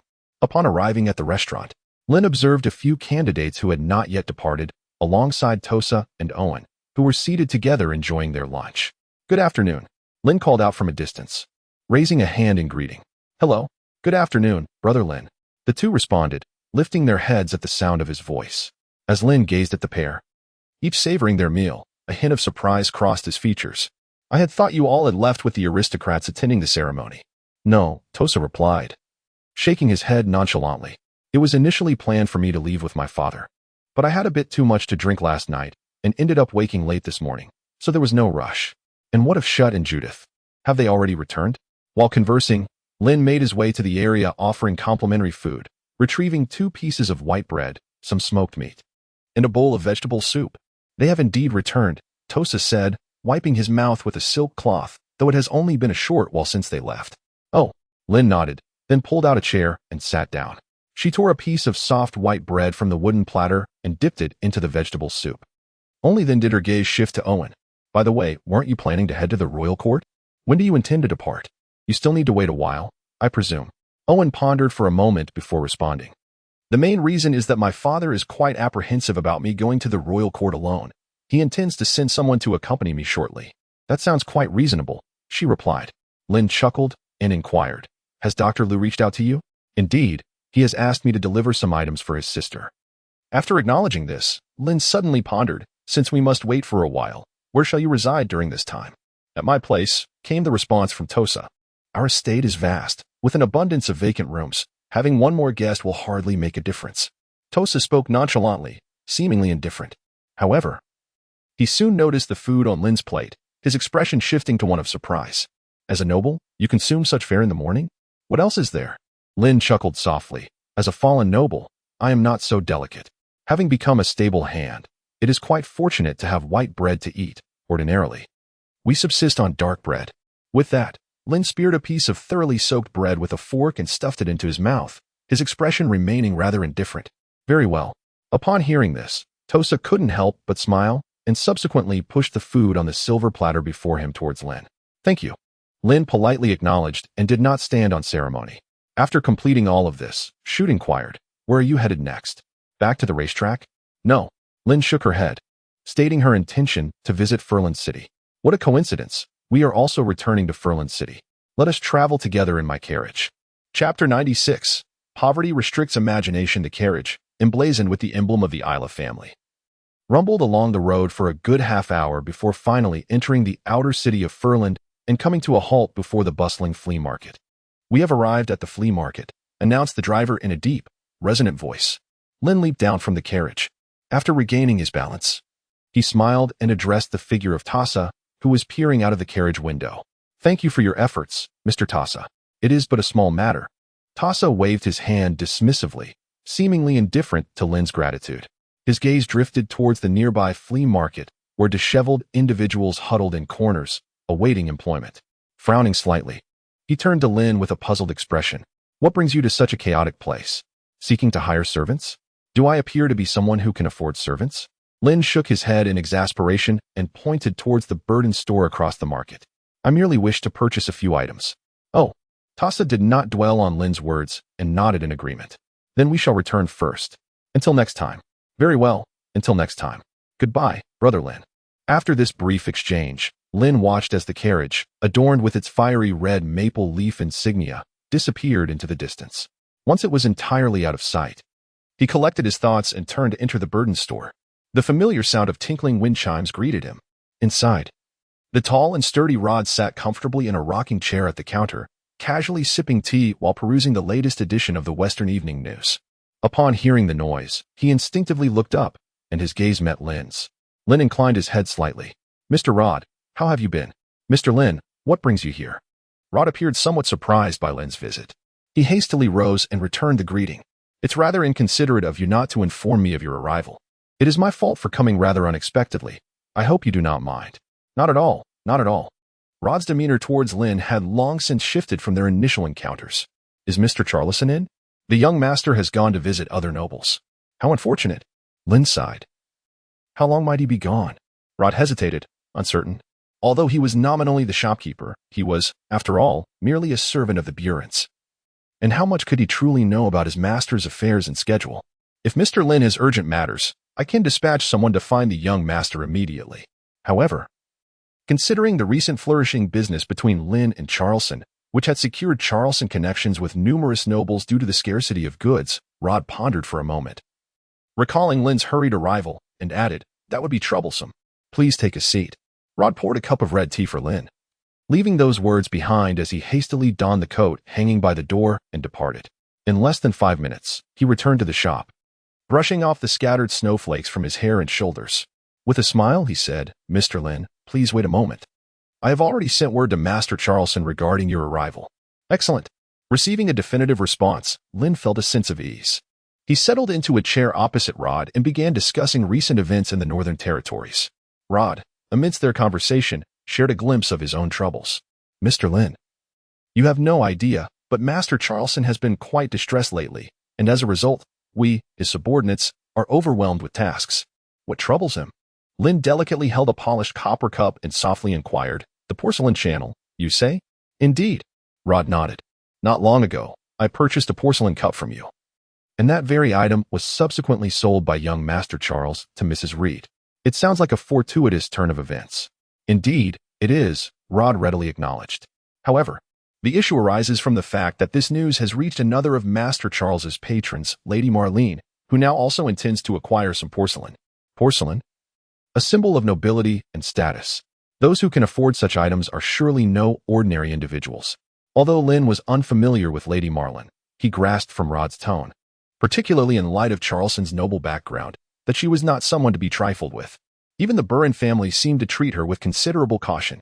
After some contemplation, Lin inquired, "Surely, the Burin family must possess their own porcelain channels in the kingdom of Azalea? As an emerging noble house in the north, one built on commerce, I cannot imagine they lack a source for their goods." Rod confirmed this, albeit with evident frustration, exclaiming, "Indeed. But those damned individuals are nothing short of bloodsuckers. My heavens. They dare to charge 3,000 gold coins for a mere ordinary flower-patterned porcelain bowl. These wretched parasites deserve to be hanged." Unbeknownst to Rod, Lin's expression was one of sheer astonishment at the exorbitant price of such porcelain wares. 3,000 gold coins? For a broken bowl? Is it gilded? Even if it were, that would still be outrageous. To think that a mere luxury item could fetch a price exceeding that of a combat skill scroll, and by several multiples at that. What is most absurd is that there are still fools willing to pay for it. Lin found it truly hard to fathom. He had always perceived porcelain and crystal artifacts as rare but utterly mundane items, incapable of fetching more than a few hundred gold coins. Yet, the reality was that these items were valued at 2,000. He had only managed to sell them for a mere 10 gold coins. It was no wonder that during his initial foray into commerce, Rod had not even bothered to inquire or haggle, simply acquiescing to the deal. Such a significant profit was indeed astonishing. Upon discovering the truth, Lin felt as if he had been duped, losing everything, even his undergarments. The adage that poverty constrains imagination was not merely a saying. Although he felt a twinge of regret for undervaluing the whiskey glasses, Lin did not lament his decision. The primary reason was his lack of power and connections. During his previous visit, he had been a lowly, inconspicuous individual. Had he boldly proclaimed a price of 300, 500, or even 1,000 gold coins, it was likely that Charleston would have abandoned the transaction entirely and conspired with others to eliminate him on his return journey, seizing the cups in the process. Such an outcome would not merely be a loss of wealth but a forfeiture of life. In such circumstances, even if Lin were to perish in Furlan City, the Winter family would not intervene, as the assailant would remain elusive. His death would be in vain. However, this time the situation was markedly different. Although Lin's position remained that of a groom, he was the designated attendant of Duke Helen, accompanying Hai to her new barony, while also tasked with overseeing Kuya. At such a critical juncture, should anyone dare to lay a hand on Lin, it would undoubtedly be viewed as a provocation against the Winter family, thus granting him a form of protection. Whether it was bluster or the borrowed authority of the powerful, it mattered not. Lin has become notably more assertive in both speech and action than before. Although the old man may be intimidating, his usefulness is undeniably remarkable. With this thought in mind, Lin felt a sense of reassurance wash over him. Subsequently, he silently contemplated raising the prices of the items he intended to sell. Chapter 97. One of a kind. "Oh, Lin, my dear friend, it is such a pleasure to see you." Upon their meeting, Charles warmly embraced Lin, his voice exaggerated and his face radiating an inexplicable, beaming smile. "It has been a while, Charles, my friend." Lin smiled as they gently embraced before parting ways. After a brief exchange of pleasantries, Charleston finally turned his attention to the woman standing beside him, adorned in a deep blue, flowing gown, exuding charm, and holding a delicate little umbrella. "Allow me to introduce my esteemed friend. The lady before you is Mrs. Marlene, the daughter of Duke Lannet and the widow of Count Jesse, as well as the sister of the most sought-after and radiant flower of the empire. Mrs. Marlene, this is Mr. Lin Su, the proprietor of the goods you previously purchased." Charleston spared no effort in extolling Mrs. Marlene's virtues, elevating her status with just a few words. making the disparity in their ranks and power abundantly clear. As a time traveler, Lin's understanding of this world was limited. However, he was somewhat familiar with the prominent nobles of the Shirk Empire, including 2 princes, a Grand Duke, and 2 dukes, encompassing nearly all high-ranking individuals aside from the king. Excluding the 2 royal-blooded princes, the Grand Duke referred to as the illustrious Duke Helen, one of the empire's pillars. The dukes mentioned were Duke Lin En, who governed the province of Tulland in the west, and Duke Tears, who presided over the province of Anglia in the east. While both dukes were significantly overshadowed by the Grand Duke of the north, they nonetheless belonged to noble families of considerable influence within the Shirk Empire. As the daughter of Duke Lin En, even as a married woman, Mrs. Marlene remained a standout among the aristocracy, young, beautiful, wealthy, and a widow. Was she not a quintessential wealthy lady? Establishing a good rapport with her would surely pave the way to success. It was no wonder that someone like Charlison, the son of a count, would be so eager to flatter her. As Lin pondered this, Mrs. Marlene spoke first. "Mr. Lin, what a pleasure." "Your Grace, Mrs. Marlene," he replied, taking her delicate, fair hand and bestowing a light kiss upon her knuckles, a hint of white orchid fragrance wafting into his nostrils, prompting Lin to utter words of admiration. "You are as radiant as the rumors suggest. Even the winds and snows of the north would pale in comparison to your beauty." Such eloquence. Unlike Charlison's blunt flattery, Lin's praise was far more nuanced. Mrs. Marlene seemed to relish the compliment, stifling a laugh, her gaze revealing an irresistible allure. After the courteous gesture of kissing her hand, Rod, who had assumed the role of a servant, prepared the tea table and brewed fresh black tea, allowing the 4 of them to take their seats in the modest shop. This was Charlison's domain, and he was considered the host. Logically, he should have occupied the primary seat. However, considering Mrs. Marlene's noble status, he graciously ceded the honored position to her, allowing the guests to sit in the most prominent place. During this brief interlude, Rod served the freshly brewed tea, distributing a cup to each of them. Seated at the head of the table, Mrs. Marlene delicately lifted a steaming cup from a silver tray and brought it before her. Her movements were graceful and impeccable, her etiquette beyond reproach. However, to Lin's surprise, instead of sipping the tea directly, Mrs. Marlene held the cup to her nose for a gentle sniff, her lovely brow furrowing slightly. Following this, the untouched cup returned to its place, and her soft voice emerged. "I must invite you to my estate. I have just imported some exquisite purple star tea from the Grandi Kingdom, freshly picked. I shall share some with you, along with some porcelain imported from the Empire of Zijingwa." Upon hearing this, Charlison's face betrayed a hint of embarrassment. He understood the implication behind her words. Mrs. Marlene was subtly expressing her dissatisfaction with the quality of the tea served here. After all, this lady had a well-deserved reputation for being discerning. As the son of a count, Charlison was well-versed in the nuances of hospitality, yet he had not anticipated hosting such an esteemed guest in a shop setting, leading to this awkward moment. Realizing the gravity of the situation, Charlison could not ignore the subject any longer without appearing negligent. "My apologies, Mrs. Marlene, it was my oversight. I have some fine tea stored in my estate. Please, allow me to send someone to fetch it." With that, he rose and signaled to Rod, intending to dispatch him for the tea. However, Lin interjected softly, "The journey to the estate is quite long, and it would take considerable time for a round trip. Mr. Charlison, please do not trouble yourself. I happen to have some tea here, although I am uncertain if it will meet Mrs. Marlene's standards." As he spoke, Lin retrieved a small yellow and white metal box from his bag. Upon opening the lid, the sight of the dry, roasted black tea leaves was revealed. Mrs. Marlene, as one of the top-tier nobility of the Shirk Empire, had undoubtedly seen and experienced more than the average person. Yet, she had never encountered this particular dry tea. Especially intriguing was the small box, adorned with colorful, artistic designs and intricate, illegible script. "What tea is this?" she inquired, raising an eyebrow in curiosity. "Wild rock tea," Lin replied. "Wild rock tea? What is that?" Mrs. Marlene asked, her expression one of intrigue. Lin explained, "Wild rock tea is a niche tea from the kingdom of Wugrand. It is primarily cultivated in rocky crevices and mountain valleys, harvested by tea farmers using special techniques.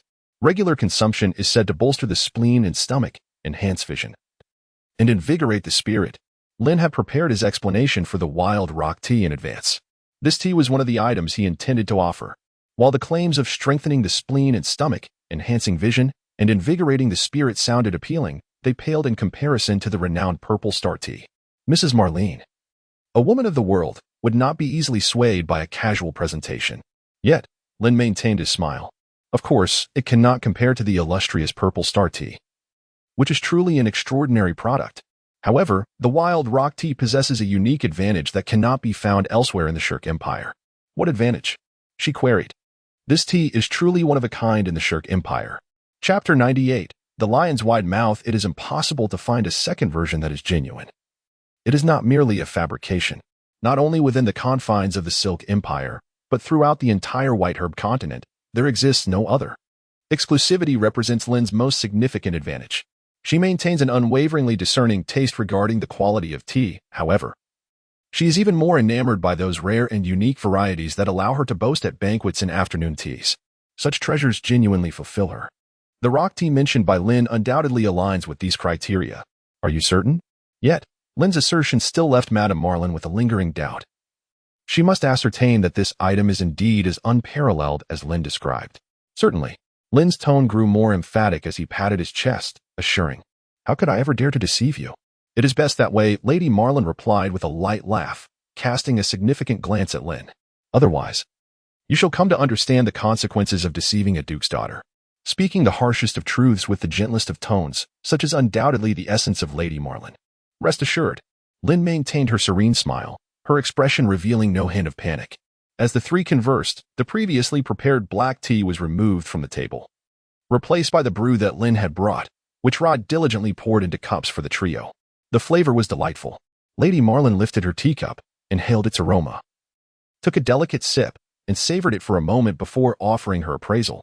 It was a rather conventional remark, however. The fact that it had pleased her palate indicated a commendable quality. "I quite enjoy this tea. Name your price," she stated plainly, without any hesitation. Lin was momentarily taken aback by her forthrightness. He had indeed brought this tea with the intention of selling it for a good price, but Lady Marlin's direct approach, bypassing Charleston to negotiate with him, felt rather blunt. Such disregard for the host could easily provoke displeasure and foster resentment. Yet, with her esteemed status and the backing of Duke Lanet, she could afford to be unreserved. Lin, however, had to tread carefully to ensure his longevity in this world. He glanced at Charleston, eager to gauge the intermediary's reaction, only to find him smiling nonchalantly. "If you have any new items, simply present them to Lady Marlin. I shall refrain from intervening in this transaction. You may negotiate directly with her." To assuage Lin's concerns, he added, "Trust me, in all of the North, and indeed across the entirety of the Silka Empire, you will find no individual as generous and affluent as Lady Marlin." Though the goods Lin had brought were indeed rare and could fetch a good price among the nobility, what he truly desired was Lady Marlin's regard. For someone of his emerging noble status, certain values transcended mere gold. "Are you certain, Mr. Charleston?"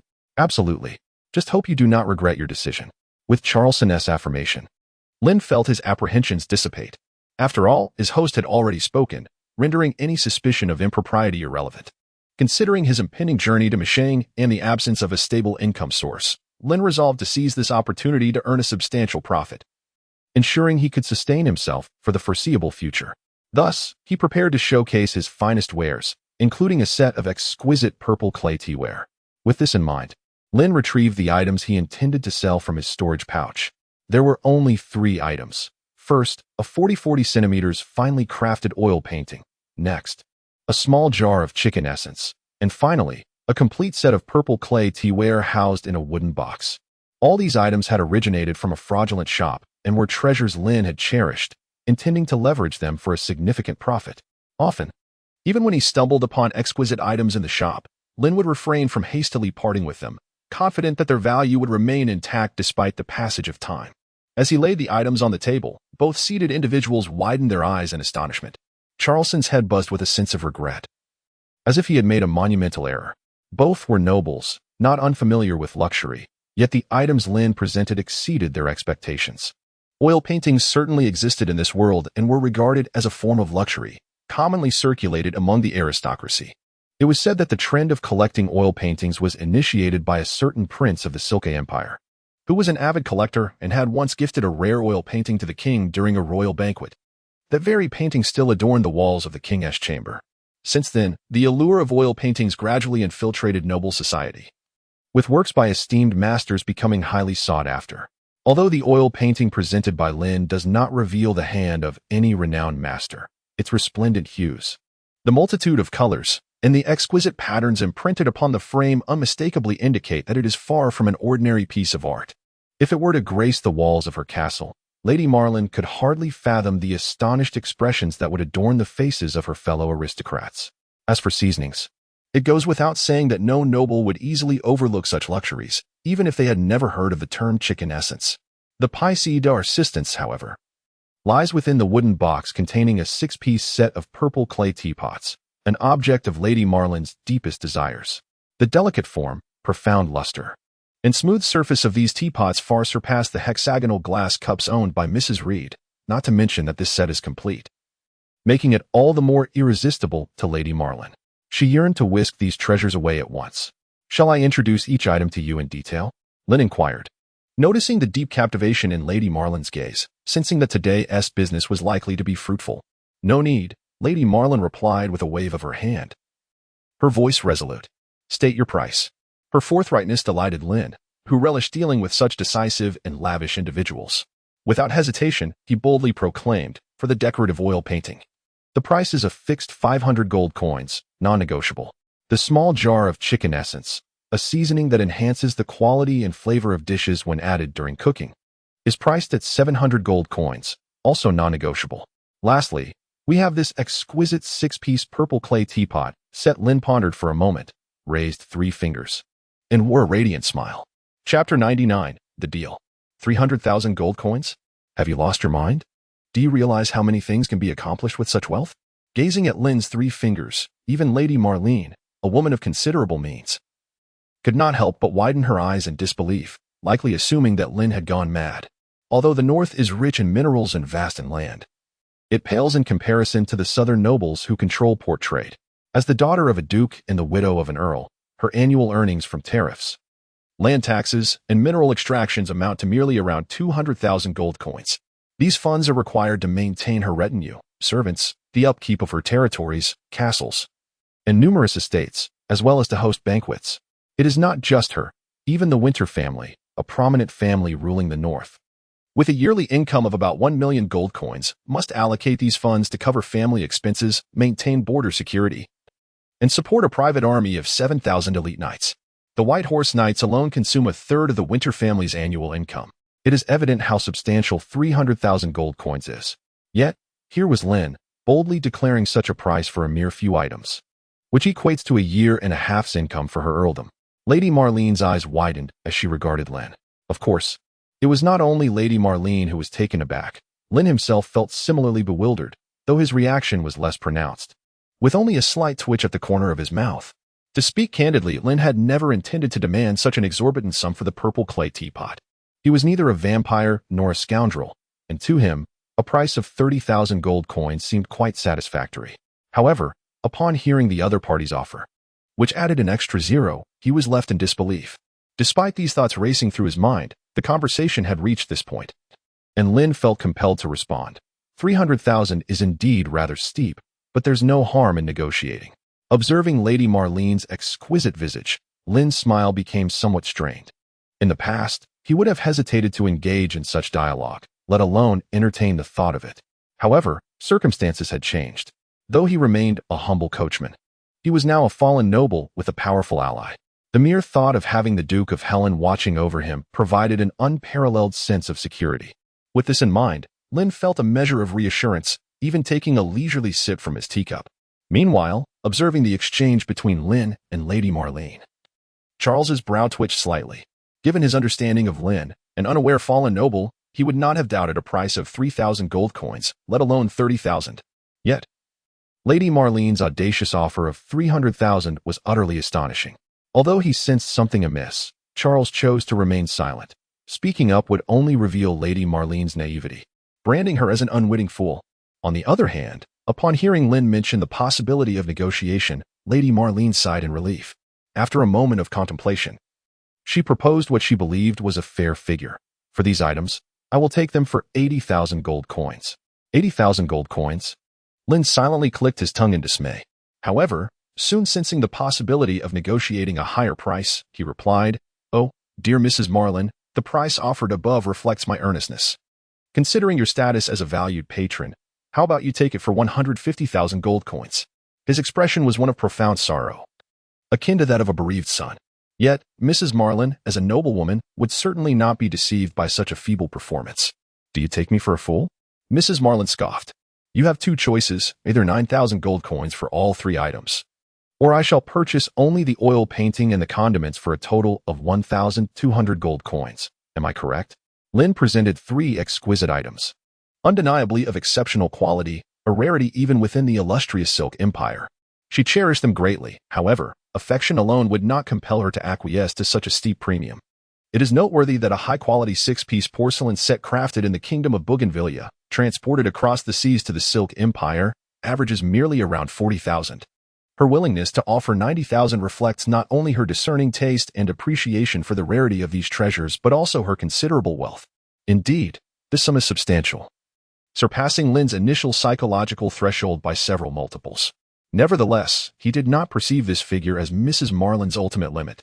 Having prepared to make a bold proposition, he thought it prudent to be even more audacious. With this in mind, Lin feigned a look of disappointment, remarking, "I must admit, you are indeed a noble with a refined eye and taste.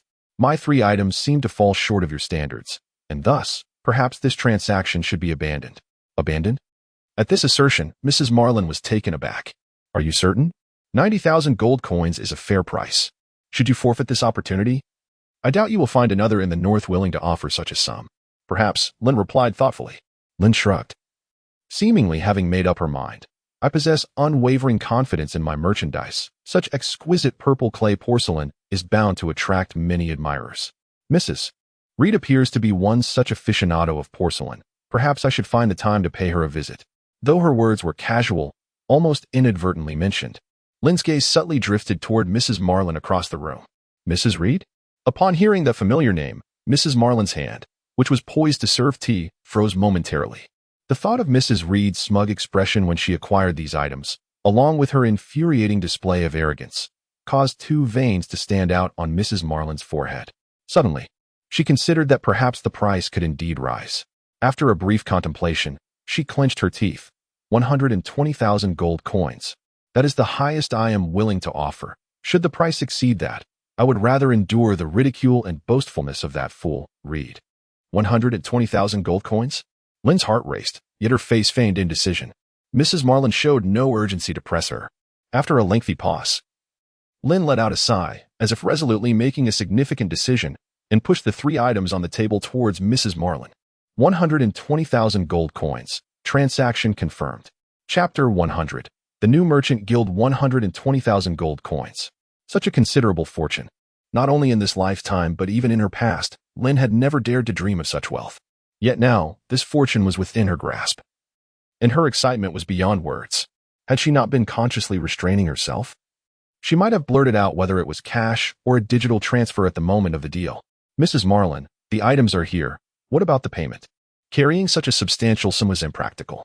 Most nobles preferred to deposit their wealth in the royal bank, store it in the vaults of their manors or castles, or exchange it for items of equivalent value. Mrs. Marlin glanced at the objects on the table, contemplated for a moment, and replied, "Such large transactions can be cumbersome.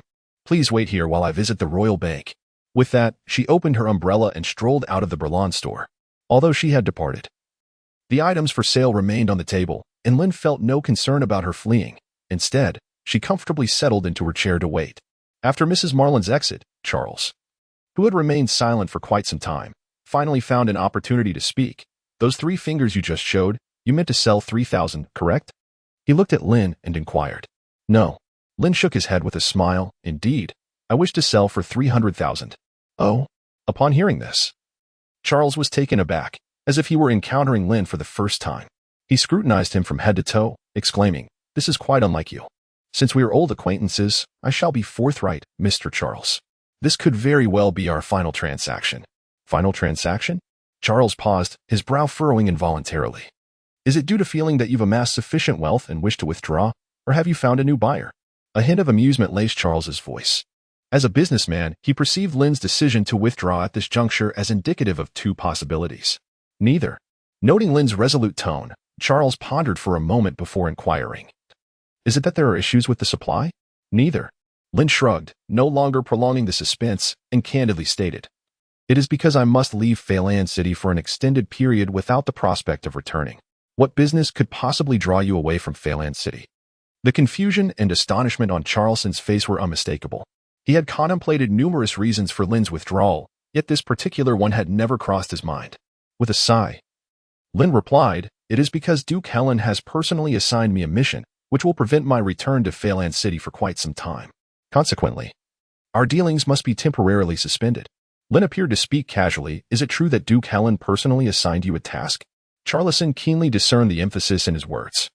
His previously calm tone suddenly bore a weightier note. "It seems Duke Helen holds you in high regard." "Not particularly," Lin replied. Upon their first encounter, he was merely an inconspicuous figure, though he bore the title of a fallen noble. Yet, his insights and depth were markedly lacking. However, within a brief span, he had completely transformed his own perceptions. Both he and Lady Marlene had attended the spectacle at the Princeton Arena, witnessing Lin's remarkable performance during the selection process. Thus, Charleson did not harbor any doubts regarding this statement. What he had not anticipated was that Lin, a mere stablehand, would be so esteemed by Duke Helen, even receiving personal instructions. Reflecting on this, Charleson's thoughts, which had been momentarily piqued by the allure of vast gold coins, began to temper. While the prospect of gold was enticing, incurring Duke Helen's displeasure hardly seemed worthwhile. After a brief pause, Charleson reined in his previously dismissive attitude, for the first time revealing a note of admiration in Lin's presence. "Mr. Lin, you truly are an extraordinary individual. Within just over a month, you have ascended to such a position within the Winter family and garnered the Duke's favor." "Favor may be too strong a term. It is merely a stroke of luck," Lin modestly replied. Lin smiled modestly and waved his hand, his demeanor humble. Whether it was appreciation or coercion, the nuances of the situation were known only to him. Although it appeared glamorous on the surface, the reality was one of helplessness. There was no rush regarding the matters of trade. Such discussions could be postponed. "However, I do have a matter I wish to consult with Mr. Lin about, though I am uncertain if he would be interested." "Please, do tell." The sudden display of politeness made Lin instantly aware that the title of Duke Helen wielded considerable influence. The tactic of leveraging power proved effective. At the very least, it had successfully deterred Charleson's ulterior motives. As for Mrs. Marlin, Lin felt an increasing sense of ease. The mere fact that she could casually dispense with a sum of over 100,000 gold coins indicated that the woman was not one to be troubled by financial constraints, nor would she deliberately seek to create difficulties for him over such matters. Moreover, he was not selling her counterfeit goods or imitations. The oil paintings, spices, and the 6-piece purple clay tea set were inherently valuable. Thus, whether Lady Marlene ultimately profited or incurred a loss from this transaction was rather difficult to ascertain. Perhaps, held onto, these items might even appreciate in value over time. Just as Lin was contemplating this, Charleson finally found his words and slowly articulated his plan. "I intend to partner with Lady Marlene to establish a new trading company in the north, and I would like to inquire whether Mr. Lin has any interest in investing in this venture." The establishment of a new trading company had long been a part of Charleson's strategy, and he initially envisioned enlisting the financially robust and well-connected Lady Marlene as a partner. Lin is merely an accident. However, considering that he now possesses the capital to join, has allied himself with the formidable Winter family, and has his own supply channels, bringing him on board is undoubtedly a venture rich in benefits and devoid of risks. Thus, it was Charlie who extended this invitation. Establishing a chamber of commerce? Lin was taken aback by Charleson's proposition, especially with the invitation extended to him. Considering the lucrative opportunities presented by the cheating shop, which offered a constant supply of goods, the idea of establishing his own merchant caravan seemed appealing. Intrigued, Lin urged him to elaborate. "The Byron family has built its fortune on trade, and I possess ample experience in managing caravans, so you need not worry. Simply entrust the task to me. Moreover, with Lady Marlene's support, we can leverage Duke Lannis's connections at Bandit Port and in the capital.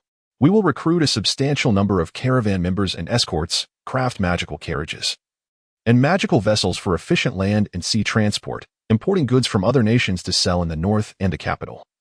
Charleson elaborated on his grand vision for the caravan. Lin had no doubts about it. With the Byron family's backing, Charleson's abilities and managerial experience seemed commendable, making him a reliable partner. Besides, there was also that formidable woman lending her support. However, Lin needed to address the crucial question. What initial investment would be required from me if I were to join the caravan? And what returns could I expect?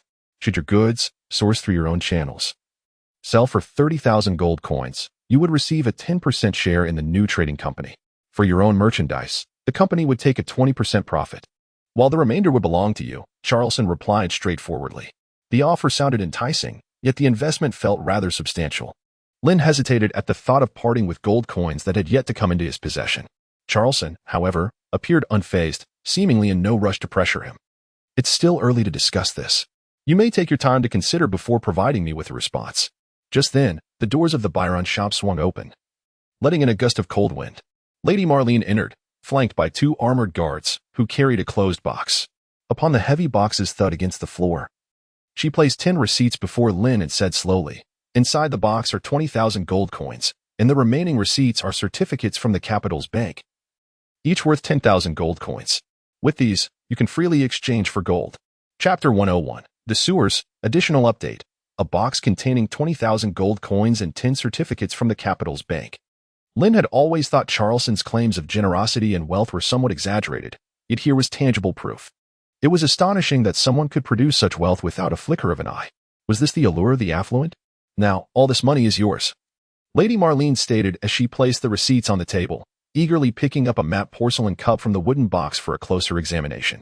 Comparatively, the prices of the 3 items were indeed a bit higher than the market rate for fine porcelain, but the price of 120,000 gold coins was still within her means. She merely lamented that such an expenditure represented nearly a year's income for the Count's domain. Nevertheless, purchasing this item would not cripple her finances. It was akin to spending a portion of her savings on a new mobile phone. The initial sting of loss would fade within a few days. Moreover, Lady Marlene was indeed affluent. The wealth she had inherited from the Lannis family, combined with the fortune amassed by Duke Jesse over 3 generations, firmly established her as one of the richest individuals in the North. The title was not mere rhetoric. She was genuinely wealthy, perhaps even more so than the Winter family that dominated the North. While the Winter family was powerful, their rise had been too recent, only a century or so, and they had to sustain dragons, a large army, and family extraordinary beings. In contrast, Lady Marlene's wealth was purely monetary, primarily spent on lavish living. Of course, this was all contingent on her avoiding political entanglements and conflicts with the high nobility, as well as the protective wings of Duke Lannis. While one inspected the receipts, the other admired the porcelain. In this exchange, Charleston, sitting aside sipping tea, felt somewhat awkward and idle. After a moment's contemplation, he casually mentioned his intention to involve Lin in the partnership. "Lady Marlene, I plan to invite Mr. Lin to join the caravan. What are your thoughts on this?" Given Lady Marlene's financial backing and connections, her opinion held significant weight in the emerging trading company. Lady Marlene waved her hand dismissively, her gaze entirely fixated on the 6-piece purple clay tea set. "You may decide on the caravan's matters without consulting me. I am not knowledgeable in such affairs." Her interest in the caravan seemed merely for amusement, while her thoughts likely wandered to how best to display artwork on the castle walls or how to host an extravagant afternoon tea that befitted her exquisite treasures.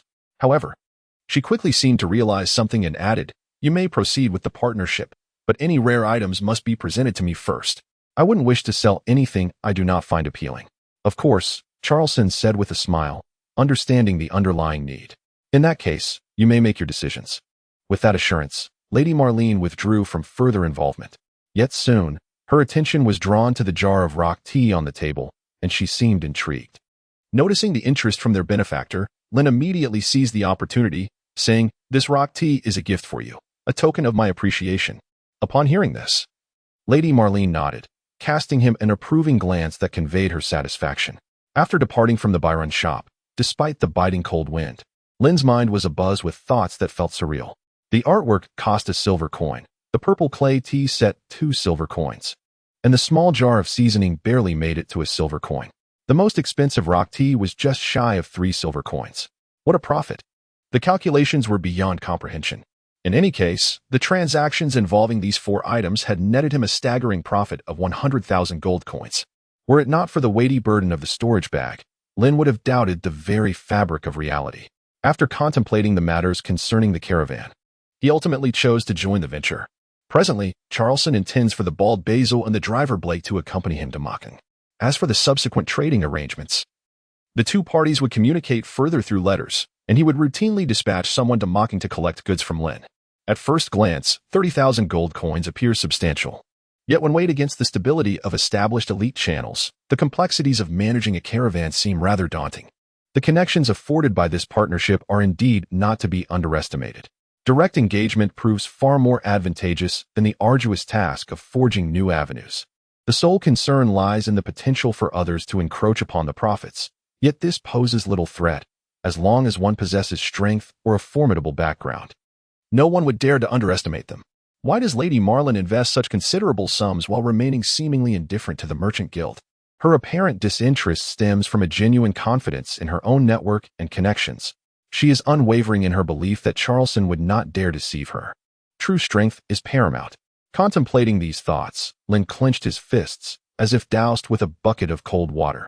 The exhilaration of recent gains was considerably dampened. He had expended 30,000 gold coins to join the caravan. Lin still possessed over 90,000 coins, a substantial sum that afforded him numerous possibilities. According to his prior itinerary, his next endeavor was to venture into the sewers of Feyland to gather intelligence, procure slaves, and ultimately indulge himself. The sewers, a microcosm of the city, a symbol of its dark underbelly, have long been associated with filth and foul odors. They dwell in the shadows, yet are rife with bloodshed, violence, and every conceivable negative and sinister emotion. Such places are ubiquitous in any major city-state. Whether it be the well-ordered metropolis of Feyland in the Northern Territories or the capital of the illustrious Herc Empire, yours, basking in royal grandeur. The sewers of Feyland are inhabited by what the nobility disparagingly refer to as rats, yet these so-called rats proudly identify themselves as the Shadow Mages, possessing a wealth of information regarding the city and a significant stake in the slave trade.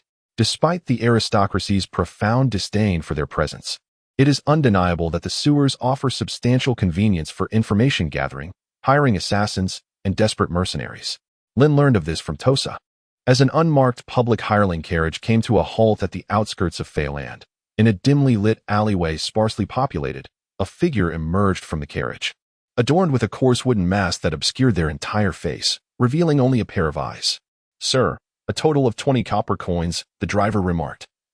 Perhaps unsettled by the rough mask Lin wore, which rendered him less than trustworthy, or perhaps anxious about the surroundings, his tone laced with impatience.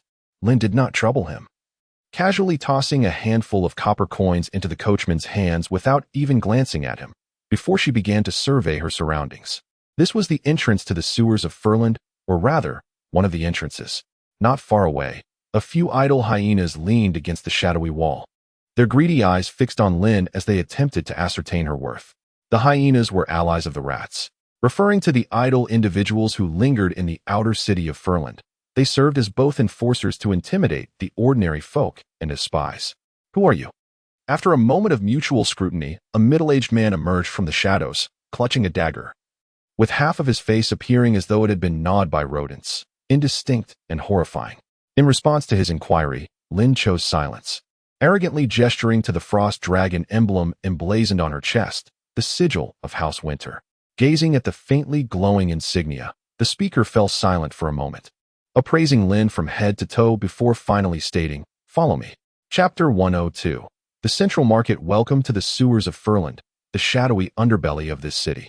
Lucas, holding a lantern, guided Lin through the dimly lit corridor. He was the man with only half a face, a hyena, and likewise a member of the rats, the gatekeeper of the sewer entrance, tasked with verifying the identities of newcomers and escorting them into the depths for various transactions. "Quite clean," Lin remarked, surprised by the state of the environment. Most people's initial impression of sewers is likely one of filth and stench, labyrinthine passages replete with refuse, especially in a city reminiscent of the medieval era. Yet, what Lin beheld was far from her expectations.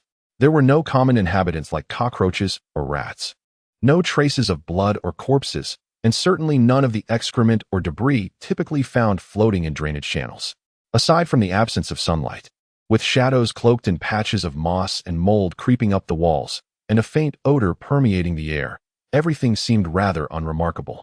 Of course, a trace of pride flickered across Lucas's face at Lin's praise. Do not view things through a fixed lens. Ever since Chief Donald took charge of the sewers, this place is no longer what it once was. The entire sewer system of Furland is regularly cleaned of filth and corpses, and they refrained from exterminating other living creatures within the sewers to prevent the spread of disease. Quite progressive thinking, Lin mused. It is indeed a sensible approach. Preventive measures are evidently more effective than seeking a priest at the church for healing. Besides, those who pillage under the guise of faith are not nearly as benevolent as they appear, and they show no mercy when it comes to robbing. Lin's superficial understanding elicited a derisive smile. When the church and the clergyman were mentioned, the sardonic expression on his face intensified further. For Lin, a time traveler, the awareness of disease prevention is rather commonplace among modern individuals. After all, during the Eastern Han Dynasty, the esteemed Zhang Zhongjing introduced the concept of disease prevention in his treatise on febrile diseases. However, this was not his original world. It was a fantastical realm imbued with faith. The medical field here was devoid of even the most rudimentary forms of practice. The basic methods for treating injuries and ailments were limited to four: summoning a priest, bloodletting, self-healing, and enduring the pain. The first two were typically employed by the nobility, while the latter two were the recourse of the common folk. In such a pervasive environment, it was indeed remarkable that a person named Donald possessed such an awareness. A flicker of curiosity ignited within Lin's heart. After a moment of contemplation, he inquired, "Is the Donald you mentioned the leader here? Are you not aware?" Lucas halted his steps, turning to face Lin. Under the dim glow of the lantern, the half of his face, gnawed away and obscured, appeared exceedingly sinister. "I am unaware." Beneath the coarse mask, Lin maintained a composed expression. After scrutinizing Lin for a brief moment, the terrifying visage of Lucas suddenly broke into a grin. "You dare to venture here alone for a transaction without even knowing who Leader Donald is? Should I commend your audacity or deem you utterly fearless?" His tone was laced with amusement. "Is it necessary to know so much when undertaking a task for others?" Lucas chuckled in a manner that was increasingly unsettling. "It seems you are quite the naif. If you wish to avoid an inexplicable demise in the sewers, it would be wise to familiarize yourself with the rules." Lucas held no doubts regarding Lin's identity. In a filthy, foul-smelling place like the sewers, the esteemed nobles would hardly deign to descend themselves. They would typically delegate such transactions to their servants. Moreover, even those servants would be astute individuals, at the very least aware of the regulations governing the sewers, and accompanied by a sufficient number of guards to avert any unforeseen circumstances. Yet, someone like Lin, oblivious to the rules and devoid of even a single guard, daring to plunge into this realm was indeed a rarity. Of course, Lin did not enter without a desire to glean more knowledge about the sewers. However, time was of the essence, and Tassa's understanding of the sewers was notably limited. Thus, Lin had no choice but to proceed recklessly. "Please enlighten me about Donald and the rules here." After a moment's thought, Lin retrieved a gold coin from his pocket and tossed it to Lucas. As he caught the coin, Lucas grinned widely. "Very well, allow me to share with you. Mr. Donald is the deputy leader of the Shadow Sorcerers and the underground sovereign of Falanda City, wielding considerable power. Privately, we refer to him as the King of the Sewers. Despite his subterranean existence, even many surface nobles regard him with trepidation. Unlike the world above, the sewers possess their own set of rules and survival laws. It is prudent not to transgress these regulations lightly. Otherwise, unless you are a direct descendant of certain prominent noble families, you may find yourself permanently ensnared in the sewers.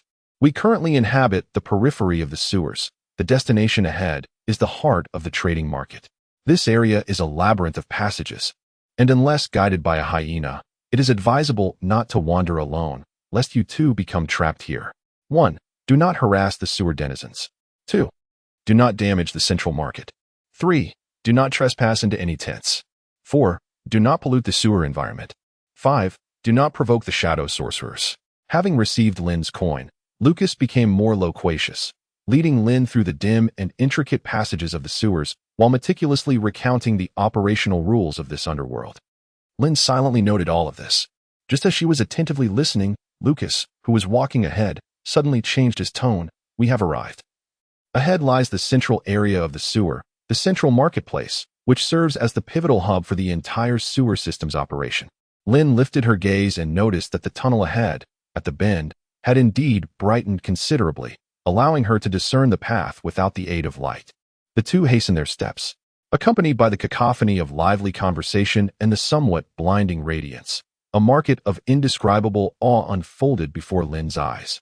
Above the marketplace, a colossal and radiant magical stone hung like an enormous spotlight. The significance of this gym, for the residents who had long dwelled underground, was akin to a sun that dispels the darkness in their hearts. Illuminated by the glowing stone, one could observe a multitude of tightly clustered tints surrounding a grand, pure white tint that resembled a castle, forming a miniature tribal enclave reminiscent of a desert bazaar. This was the sewer of Furland City, a concealed microcosm nestled beneath the urban expanse. Chapter 103, Donald. At this moment, Lin finds himself positioned on a modest elevation. To venture deeper into the marketplace, he must ascend 2 steps. From this vantage point, Lin can distinctly observe the fringes of what resembles a diminutive tribe, where raggedly clad children frolic and scamper about in clusters. Not far from the edge of a well, a long queue of elderly individuals awaits their turn to wash clothes. In the heart of the marketplace, one can find robust young men and women engaged in the sale of slaves, engaging in conversation with prospective buyers to negotiate prices.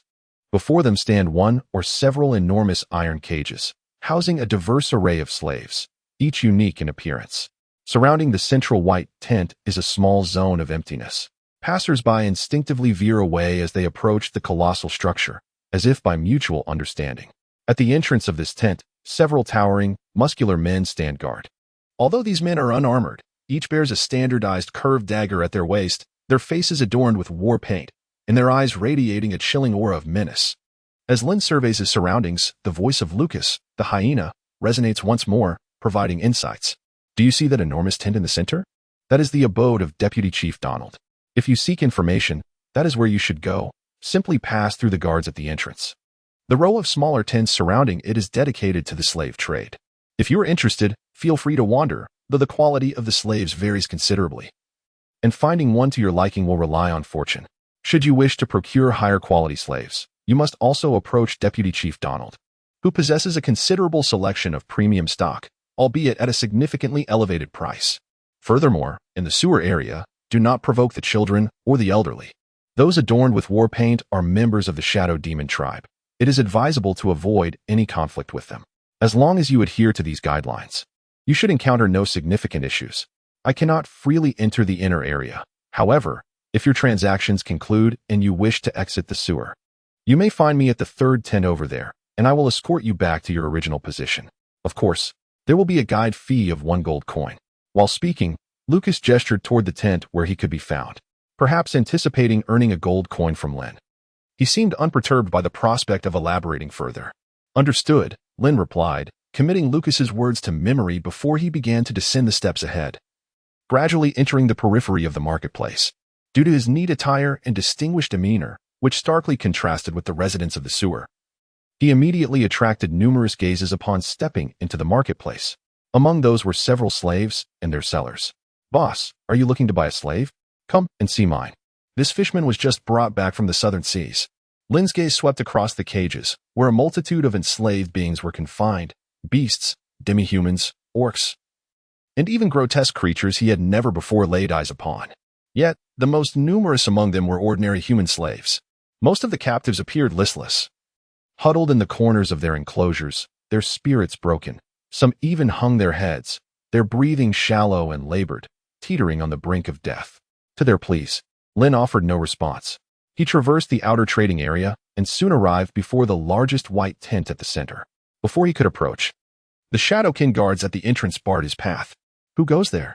State your business, one demanded, unsheathing the curved blade at his waist and eyeing Lin's crude mask with suspicion.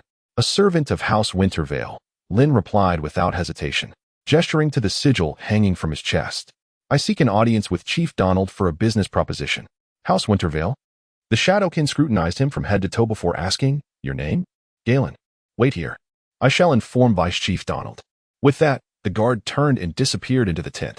As he waited, Lin's gaze involuntarily drifted back to the slave market at the periphery, a sight that stirred a profound unease within him.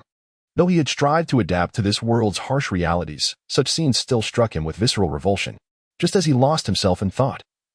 The guard reemerged and gestured toward the grand white tent. Master Galen, Vice Chief Donald will see you now. Very well. Shaken from his reverie, Lin steadied his thoughts and stepped inside. The interior was Spartan, a wooden table, 2 long benches, and a simple plank bed, far more austere than he had imagined. Behind the table sat a man in his early 30s, his curly auburn hair framing a face bent over an unfurled parchment. This, undoubtedly, was the underground ruler of Furlan City, the fabled king of the sewers, though he appeared far younger than expected. At the sound of footsteps, the man lifted his head and offered a courteous smile. Master Galen, I presume? Please, have a seat. Chief Donald, forgive the intrusion. Lin politely responded and took a seat as indicated by Donald. Would you care for something to drink? Donald gestured towards a tray in the corner of the wooden table, which contained water and ale. My offerings are rather modest. The only refreshments I can provide are water and ale. Would you like to sample some? No, thank you. A glimmer of caution flickered in Lin's eyes.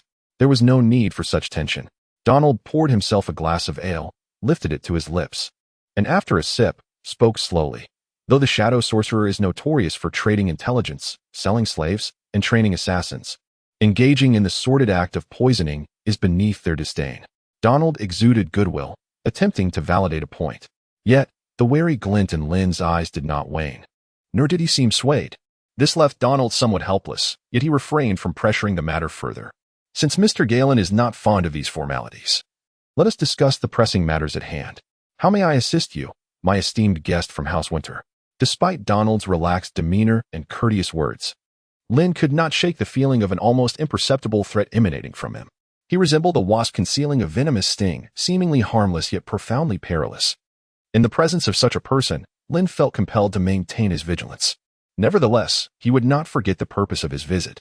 After a brief contemplation, Lin gently adjusted the rough wooden mask on his face and then spoke. I require intelligence regarding House Wayne. Chapter 104, The Wayne Family Intelligence on House Wayne?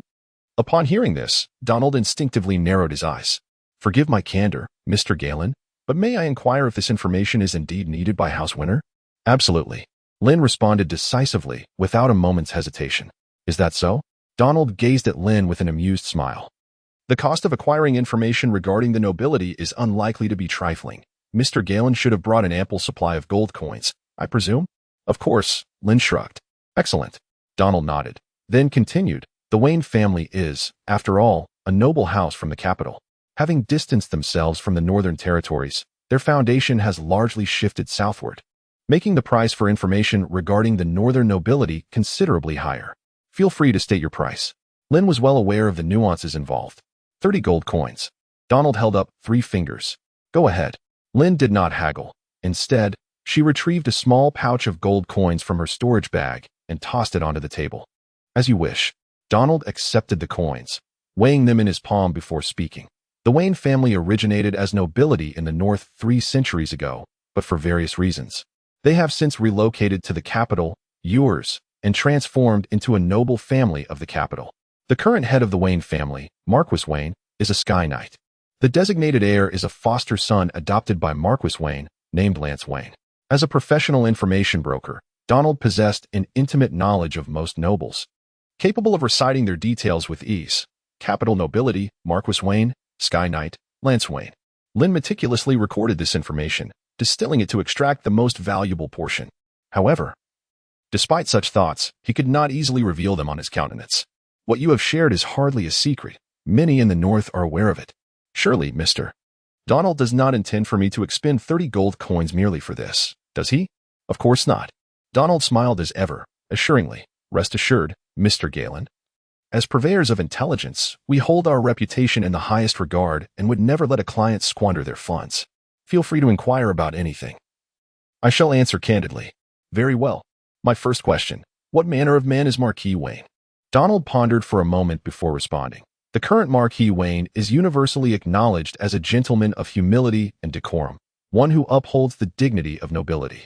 However, as the pioneer of the Wayne lineage, leading his family from the north to ascend among the nobility of the capital, it is evident that there is more beneath the surface than meets the eye. A conventional response, perhaps not particularly illuminating. Yet it granted Lin an impression of the current Marquis Wayne. After a moment's reflection, Lin posed another question. And what of Lance Wayne? The adopted son of the Marquis Wayne, the future heir of the Wayne family, a being of extraordinary capabilities, yet his rank remains shrouded in mystery. He leads a reclusive life, making it difficult to assess his character. An heir to the family and an adopted son? Lin observed an unusual nuance in the discourse. A family of marquesial status choosing to perpetuate their lineage through an adopted son presented a rather intriguing conundrum. Noticing the hesitation on Lin's face, Donald slowly elucidated that the Marquis of Wayne was unable to procreate and had no progeny, a fact that was no secret within the aristocratic circles. Consequently, most of the younger members of the Wayne family were adopted, including Lance, who had already been designated as the future heir.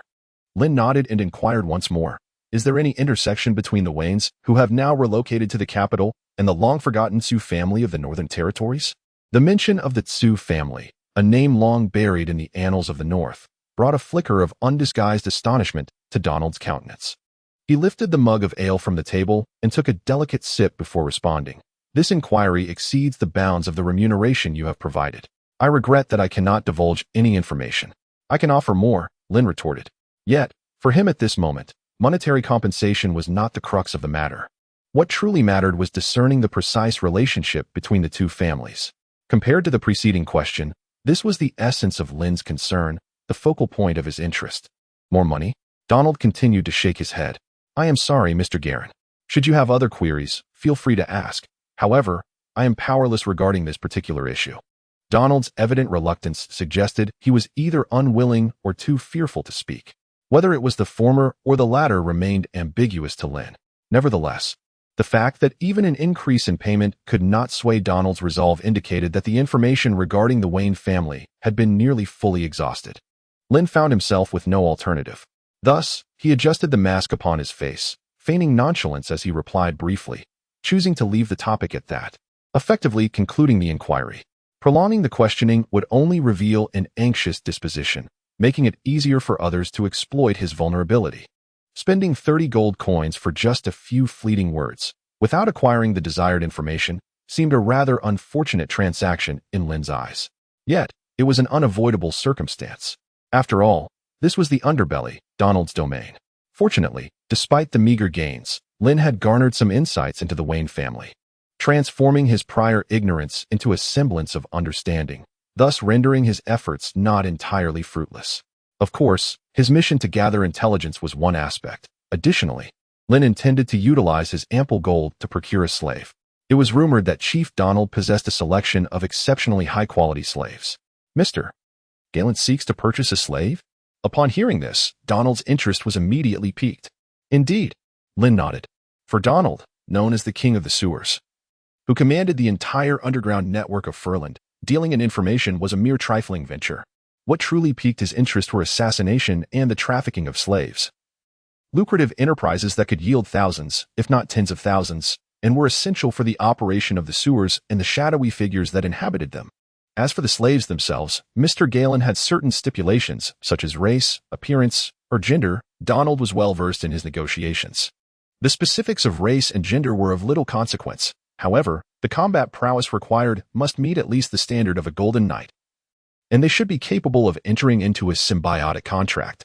Lin pondered for a moment before responding. The so-called symbiotic contract is one among many agreements in the continent of Baizhu, often referred to as the master-servant contract, and it is the preferred choice for most nobles.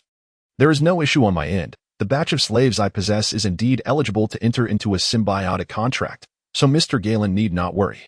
However, it is worth noting that slaves possessing at least the combat strength of a golden knight do not come cheaply.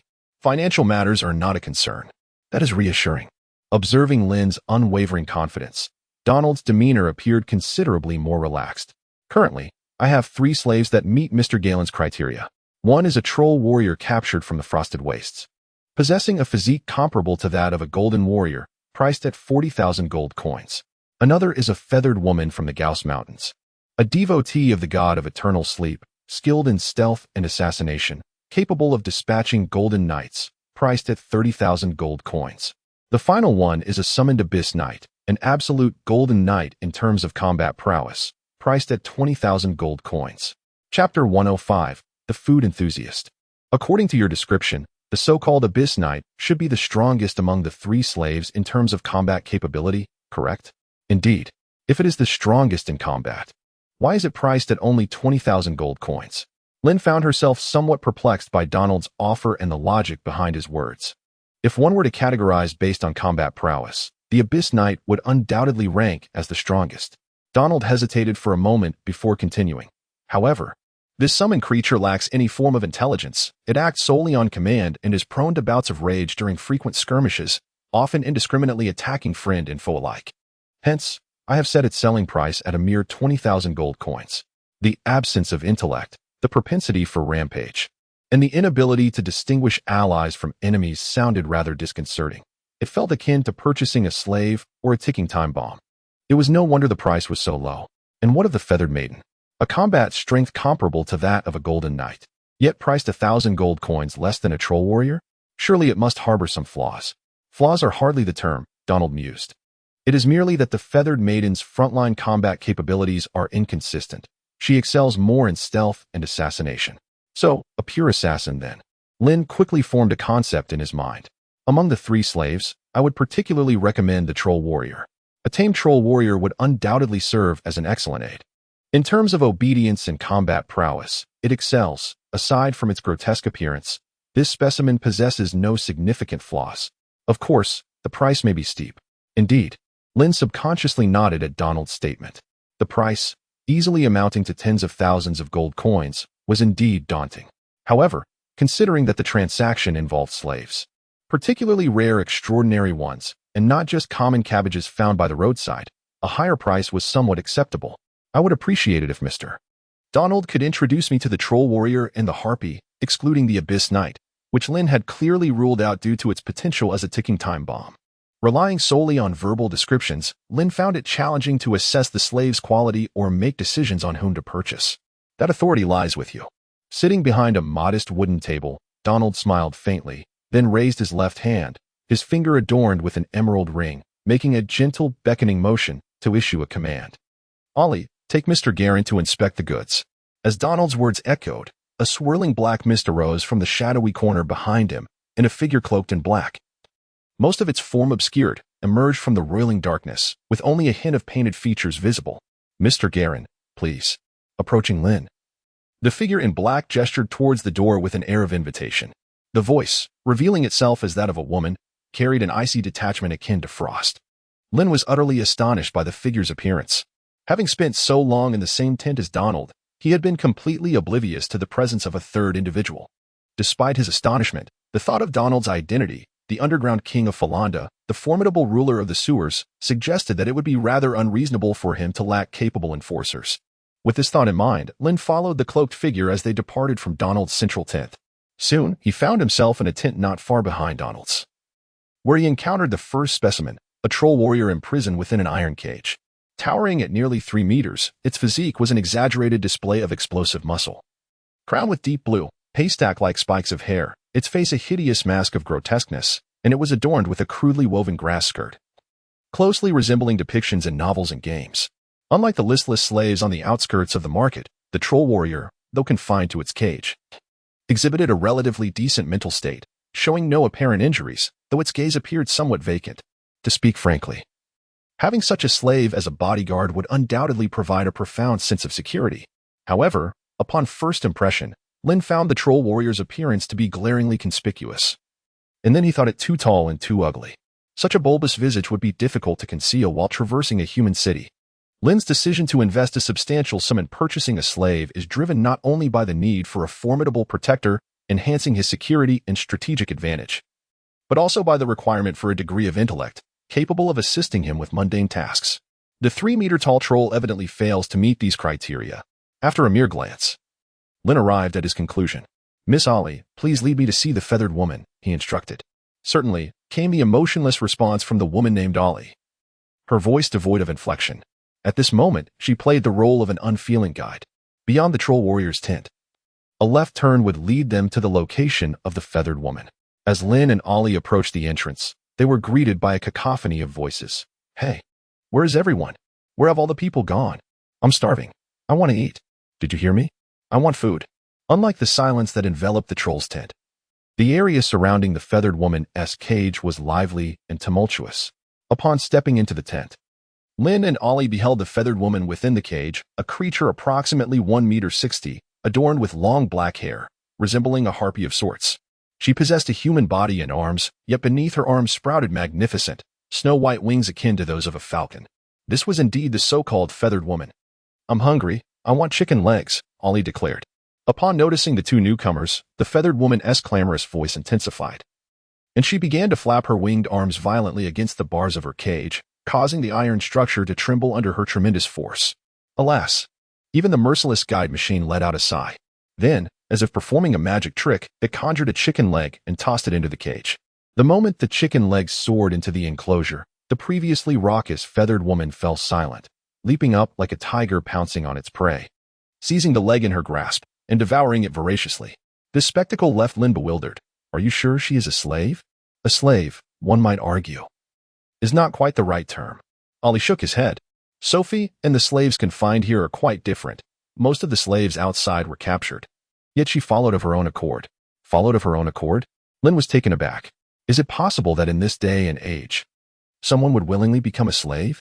Observing the disbelief etched across Lin's face, Ollie elaborated. A merchant caravan encountered the solitary feathered woman while traversing the Gauss Mountains. She exhibited little aggression, so the caravan leader kindly shared some food with her. However, after Lin truly did not anticipate such a fantastical turn of events within the narrative. He harbored some doubts regarding Ollie's words. Yet the demeanor of the feathered maiden seemed far from feigned. Lin felt somewhat perplexed. In the midst of their conversation, a chicken leg had already found its way into the stomach of the winged maiden named Sophie, as she gnawed on the bone clutched in her mouth. Her gaze towards Lin revealed a hint of wariness and resistance. What are you up to? Are you planning to sell me off? To this, Ollie refrained from responding. While Lin, bewildered, inquired, do you not wish to escape this cage? Why would I want to leave? Sophie retorted. Do you not desire freedom? Freedom? Sophie scoffed. What use is that? It neither fills the belly nor quenches thirst. With that, she spat out the bone devoid of any morsel of meat and continued. Leaving here means foraging for food on my own. The fare on the mountain is cold, hard, and unpalatable. How does that compare to this place, where everything is handed to you without lifting a finger? Such a compelling argument left Lin momentarily at a loss for words. Just as he faltered, Sophie's eyes darted mischievously. If you wish to sell me, then ensure I receive 3 meals of chicken a day. Chapter 106, Peering In. Rather than a mere transaction, it was more aptly described as a condition. Fortunately, the terms were not excessively harsh. Lin considered herself to be quite content. Although her direct combat capabilities fell short of the esteemed Golden Knight standard, she was, after all, a humanoid creature endowed with skills of stealth and assassination. Aside from her arms adorned with snow-white feathers reminiscent of wings, the qualities of the feathered girl seemed to align well with Lin's requirements. Cloaked in a dark robe, concealment would not pose a challenge. After contemplating the caged feathered girl for a moment, Lin reached a decision. It would be her. Excellent. Ale's voice remained devoid of any fluctuation. First, let us meet with Deputy Leader Donald. Once the payment is settled, the goods and the contract will be delivered into your hands. Understood. While they discussed matters, Sophie, the feathered girl in the cage, began to feel anxious. Hey, you masked one, you haven't answered my question. Will there be chicken? Lin, somewhat exasperated by her inquiry, replied, meals and accommodations will be provided. With chicken served 3 times a day, is that agreeable? That's wonderful. That's wonderful. With a reassuring promise, Sophie's face relaxed in relief. After calming the eager slave who wished to depart with Lin, they followed Ale back to the tent where Donald resided. Inside, Donald continued to drink alone. How goes the observation, my dear friend? Perhaps due to the considerable amount of alcohol he had consumed, Donald's somewhat ailing complexion now bore a flush of color. Feathered girl. Sophie. Lin did not hesitate and promptly made her choice. Donald appeared somewhat taken aback. My friend, I had presumed you would prefer the more robust and brawny troll warrior. That is the true treasure. It is rather conspicuous. Lin shook her head, her gaze remarkably serene beneath the mask. Very well, I respect your decision, Donald remarked, subsequently pushing a silvery white stone, engraved with arcane patterns, across the table towards Lin. This is the symbiotic covenant stone of Sophie. Merely a drop of blood is required to forge the contract. Once payment is rendered, it shall be yours. Excellent. Lin did not hesitate. He decisively retrieved 3 deposit certificates from the storage pouch and placed them upon the table. Picking up the 3 certificates, he scrutinized each one in turn. Only after confirming their authenticity and validity did a smile grace Donald's face. Truly, as a representative of the Winter family, your generosity is commendable, my friend. This contract stone now belongs to you. Before Donald's eyes, Lin drew forth his will and cut his palm, allowing his blood to drip onto the contract stone. As the crimson droplets fell, a soft luminescence emerged from the milky white stone. The light swirled around the stone for a brief moment before penetrating the rough wooden mask adorning Lin's face, settling into his forehead. In the next moment, Lin felt as though some powerful presence was casting its gaze upon her, followed by an overwhelming sensation of a connection between souls. The ritual proceeded without a hitch. Behind the wooden table, a smile emerged as 3 capital city promissory notes were neatly tucked away. A pleasant collaboration, Mr. Garen. A delightful partnership indeed. Lin's spirits were quite elevated. Although he had spent some money, he had indeed acquired a slave of considerable combat prowess. This transaction was far from a loss. While the two conversed, Alaric brought the feathered maiden, Sophie, to the tent where Donald resided. The shackles and chains that bound Sophie had been removed, and her status had transformed from that of a mere product from the sewer to Lin's slave. You shall accompany Mr. Galen shortly. From this day forth, you are no longer a mere commodity. Henceforth, Mr. Galen will be your master, Donald declared, holding a wooden goblet. Sophie, however, seemed indifferent to his words. Her only concern was to satiate her hunger. Whom she followed or what she was required to do mattered little to her. Nearby, Lin's gaze remained fixed upon Sophie. Despite her striking resemblance to a human girl, she was, in essence, not human but rather an otherworldly being, her large, snowy wings a conspicuous feature. Such a bold departure was evidently inappropriate. After a moment's contemplation, Lin addressed Donald, who sat behind the wooden table. Mr. Donald, if it is convenient, could you provide her with a black robe? Of course, Donald replied. A black robe was a trivial matter for him. He snapped his fingers lightly. An ally promptly presented a pristine black robe. Thank you for your assistance, Mr. Donald. Until we meet again, Lin said. Until we meet again, Mr. Galen, Donald echoed. Watching as Lin and Sophie exited the tent, it was only after their figures had completely vanished that Donald, seated at the wooden table, spoke with keen interest. Have someone investigate the background of this Galen. I wish to know his connection to the Two's family. Understood, came the response, and with that, Ally's form dissolved into the swirling black mist. Once she had departed, Donald retrieved the capital bonds that Lin had traded, delicately rolling one between his fingers. A playful smile spreading across his face. A servant of the Winter family, possessing mastery over Earth-based energy, holding substantial capital bonds. And possibly linked to the fallen Two's family, Galen was indeed an intriguing individual. Having left Donald's tent, the recent intelligence transaction and the slave trade reached a temporary conclusion. Lin still wore that rough wooden mask, maintaining his familiar appearance. In contrast, the winged maiden Sophie trailed behind him, adorned in a flowing black robe that concealed her figure. Hey, masked one, your name is Galen, right? Do you have any food? I'm starving. Hey, respond to me. Where are we headed next? Despite her status as a slave, Sophie exhibited no awareness of her position, chattering incessantly behind Lin, her talkative nature fully on display. Lin, somewhat disconcerted by the noise, lowered his voice and said, Please be quiet for now. Once we leave this place, I shall take you out for a meal. Upon hearing the mention of food, the astute Sophie fell silent. For those who cherish a good meal, it is evident that no issue cannot be resolved with a hearty feast. If there are any problems remaining, it is likely due to the inadequacy of the spread. After soothing the latter, Lin had no intention of lingering in the sewers any longer. He sought out Lucas once more, and after offering a gold coin as a reward for guidance, the 3 figures retraced their steps along the same path. Unbeknownst to anyone, in an inconspicuous corner on the outskirts of the central market, a figure clad in a black patterned suit, adorned with a wide-brimmed hat, and obscured by a heavy metallic mask, clutched a polished serpent-headed cane. This person gazed at the retreating backs of the trio, an inexplicable shadow glimmering in his eyes. Chapter 107. The ambush. Lucas was akin to an old hyena, his primary role being to usher newcomers into the sewers. He was well acquainted with the labyrinthine paths of this place. Under his guidance, Lin swiftly returned to the initial alley. This shall suffice, he declared. Upon exiting the sewers, no further guidance was necessary. Lin halted at the mouth of the alley. Should you wish to return to the sewers, seek me out here again. After uttering this, Lucas retreated into the shadows of the alley, waiting like the other hyenas lurking nearby for the next wave of patrons to arrive. Having bid farewell to Lucas, Lin did not linger. He departed from the alley's entrance, walking a considerable distance before finally coming to a stop. He removed the coarse mask that had concealed his face. Lin's expression appeared considerably more relaxed. At last, we have emerged, he murmured softly. Perhaps it was due to the cramped confines of the sewer or the unsettling dimness of the light. But even though Donald did not exhibit any overt malice, There was an undeniable sense of oppression and discomfort while within the depths of the sewer. Fortunately, the relief upon exiting was palpable.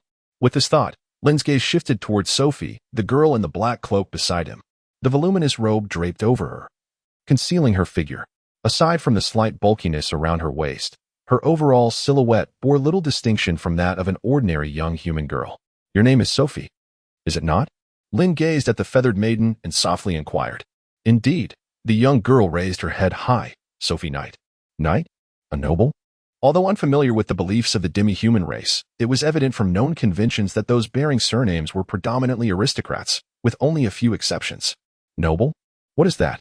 Can one eat it?" A hint of bewilderment shimmered in Sophie's eyes as she posed her profound question.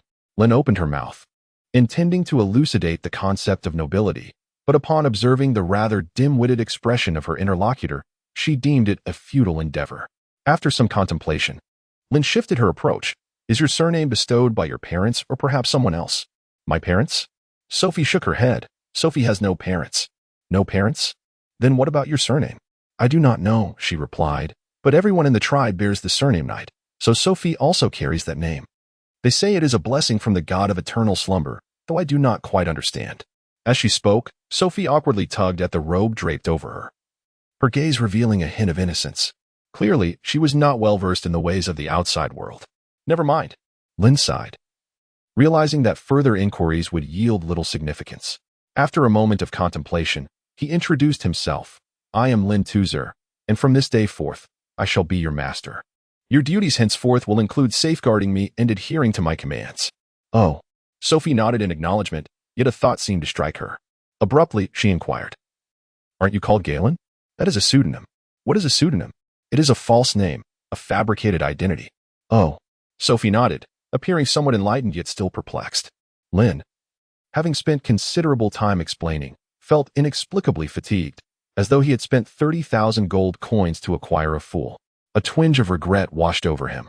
However, aside from Sophie, the other two companions, a mindless abyss knight and a foolish troll warrior, did not appear to present better alternatives. "Well, I've made my purchase. What use is lamenting now?" Just as Lin was musing, Sophie's clear yet naive gaze suddenly sharpened, as if sensing an imminent threat. Instinctively, she warned, "Be careful." Before the words could fully escape her lips, a thick black mist surged forth from behind Lin, followed closely by a razor-sharp black staff that lunged violently toward the spot just behind him. The attack was sudden and devoid of any forewarning. Before Lin could even muster a shred of resistance or reaction, the obsidian cane, sharp as a blade, struck his back with unerring precision. The tip tore through his garments effortlessly, yet instead of the anticipated sound of rending flesh, a dull metallic clang resonated. Propelled by an overwhelming force, Lin was hurled uncontrollably through the air. Under that tremendous momentum, Lin's body soared 6 or 7 meters, toppling trash cans along the way and startling a stray cat dozing atop one, before crashing violently into the alley wall and collapsing onto the ground with a heavy thud. Dazed by the sudden assault, Lin's mind reeled, yet the searing pain relentlessly reminded him he had been attacked.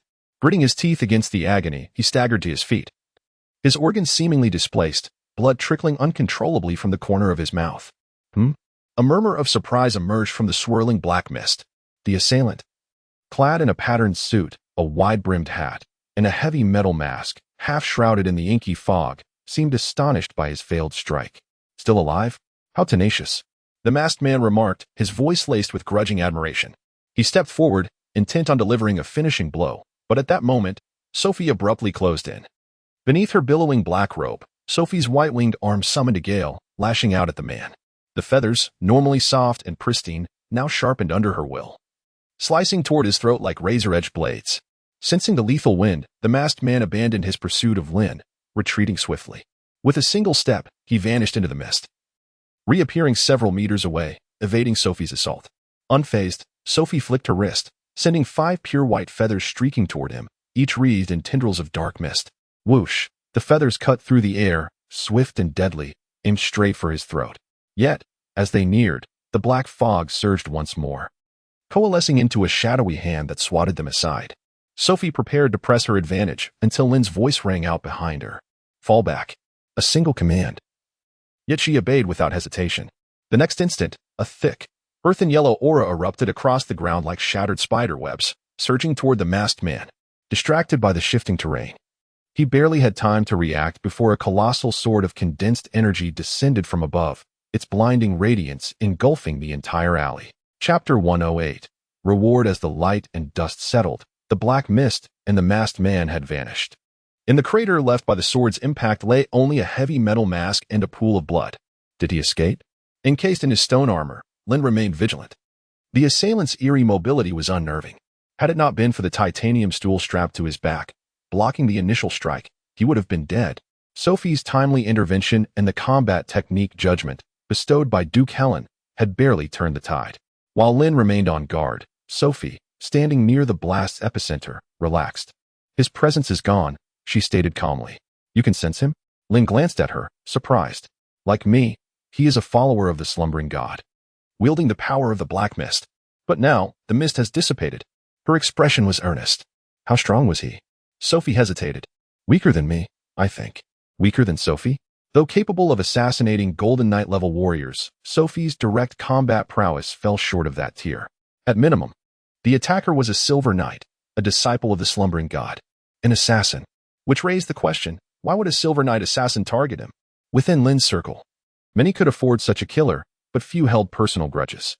Charleston and Madame Marlene were possibilities, yet they had just agreed to establish a new guild together. With deposits paid, sabotage would serve no purpose. Could it be Donald? Dismissing Charleston and Madame Marlene, Lin considered the name, but quickly dismissed it. Had Donald wanted him dead, Lin would never have left the sewers. And if the underground ruler of Furlan truly sought his life, a mere Silver Knight would be insufficient, unless it's a frame-up. Moreover, the assailant's words still alive? How tenacious, suggested a prior attempt had failed. Since his transmigration, this was the first such attack, meaning the grudge originated with the original Lin. That narrowed the suspects considerably. Lin's previously chaotic thoughts suddenly became considerably clearer. However, these remained mere conjectures without any substantial evidence. Bring me that mask, Lin instructed Sophie. Lost in contemplation. You go get it yourself, Sophie replied, seemingly reluctant to be commanded. I'm injured, Lin stated calmly. It's rather inconvenient for me to move at the moment. Despite her evident resistance, Sophie conjured a large hand from the swirling dark mist and retrieved the mask left behind by the suited man, presenting it before Lin. Thank you. Lin took the mask and, after a moment of contemplation, retrieved a large piece of white, milk-free candy from her storage bag, offering it to Sophie. Well done. This is your reward. Tonight, you shall have an extra chicken leg. The recent situation had been urgent. Had it not been for Sophie's intervention, Lin would not have had the opportunity to respond. What is this? The feathered girl's face was filled with confusion as she received the candy from Lin's hand. It was candy, a sweet delicacy that could be enjoyed once its outer layer was removed. Lin offered a brief explanation, and his gaze quickly settled upon the imposing metal mask. However, what captivated his attention the most was a small cobra emblem engraved within the mask, which appeared to be some form of insignia or emblem. Lin discreetly etched the pattern into her memory. Meanwhile, Sophie, adhering to Lin's guidance, peeled away the sugary coating of the milk candy and tossed it into her mouth. As the confection met her palate, a delightful blend of creamy richness and sweetness enveloped her senses. How sweet! The girl's ebony eyes widened in astonishment, narrowing like pinpricks. Clearly, this was an entirely novel experience for her. She eagerly savored the soft, sugary essence, and within moments, the milk candy had melted away entirely. Was it delicious? Lin tucked the mask away into her storage pouch and inquired with a smile. The feathered girl nodded eagerly. Sophie has never tasted such exquisite food before. I want more. She tugged at Lin's arm, her face radiating longing, resembling a child yearning for sweets. There is none left. Lin, with a gesture of exasperation, remarked that the large white milk candy was a reward for protecting her in a moment of peril. A reward? Sophie replied with an uncommon seriousness. Sophie is capable too. Sophie wishes to reward herself, but she is unsure how to proceed. The notion of a reward elicited a barely perceptible twitch at the corner of Lin's mouth. Although misinterpreted, she grasped the essence of the statement. Only obedient children receive sweets, and surely Sophie would comply. Yes, yes. Sophie nodded vigorously. Excellent. Then you must hide for now. Stay close to me, and as long as you behave, I shall grant you another piece of milk candy later. To entice a gourmand, one must naturally use the lure of food. Despite her gluttony, Lin found Sophie relatively easy to manage with snacks at hand. Understood. Sophie will hide now. The prospect of receiving milk candy motivated Sophie to exhibit an unusually enthusiastic demeanor. As dark mist swirled around her, Sophie's figure vanished into thin air. Nevertheless, due to their symbiotic pact, Lin could sense her presence within a few meters, though she was nearly invisible to the naked eye. Utilizing the black mist was indeed a remarkable ability. In the context of a game, it would equate to an assassin's stealth. The man in the suit had likely approached Lin unnoticed by employing this very tactic, clad in rock-armored protection and wielding a titanium alloy staff. Coupled with Sophie's concealed vigilance, Lin felt considerably safer. Even if the suited man attempted a surprise attack, Lin was confident in his ability to counter it. However, the likelihood of that occurring was slim. The pool of blood on the ground indicated that the assailant was probably injured. And given the loud commotion from the recent judgment strike, considering the security of Farron City, a patrol squad would likely arrive shortly. Timing suggested they would be arriving soon. Indeed, amidst a cacophony of footsteps, a small squad of armored soldiers came into Lin's view. Chapter 109, The Goddess of Light. Upon seeing the patrol soldiers, Lin's previously anxious heart finally settled. What transpired here? As they approached Lin's vicinity, the patrol soldiers raised their spears, their expressions shifting to one of alertness. The squad leader inquired, "Who are you?" "I am a servant of the Winter family. I was just attacked, but the assailant has fled." Lin pointed to the Winter family insignia hanging on her chest, providing a brief account of the events that had transpired. A servant of the Winter family? Attacked? The squad leader was taken aback. He scrutinized the emblem on Lin's chest, surveyed the battlefield around them, and after confirming her identity, he asked, "What did your assailant look like?" "I do not know him, but he was clad in a suit, wearing a mask, and wielding a black cane. He is also an extraordinary being, a devotee of the god of eternal sleep." Lin succinctly described the characteristics of the assailant. The patrol leader meticulously recorded these details and subsequently inquired, "What is your name?" "Lin Tu's, a stablehand of the Winter family," came the reply. "Understood," the leader nodded. "We shall report this matter upward." Given that this incident involved an attack by an extraordinary individual, it evidently exceeded the capabilities of these ordinary patrollers. Their sole recourse was to provide an accurate report. This was precisely what Lin required. Farron City, being the grand capital of the North, could not dismiss such brazen attempts on a life, particularly when the target was a nobleman, albeit one in decline. To those aristocrats, their noble status not only represented their societal standing but also served as a protective talisman, something to be firmly clutched. Today, if an assassin dared to slay a fallen noble in Farron City, tomorrow he would not hesitate to target the scions of nobility or even true nobles themselves. This represented a profound affront to the social hierarchy and the established order. Once reported, the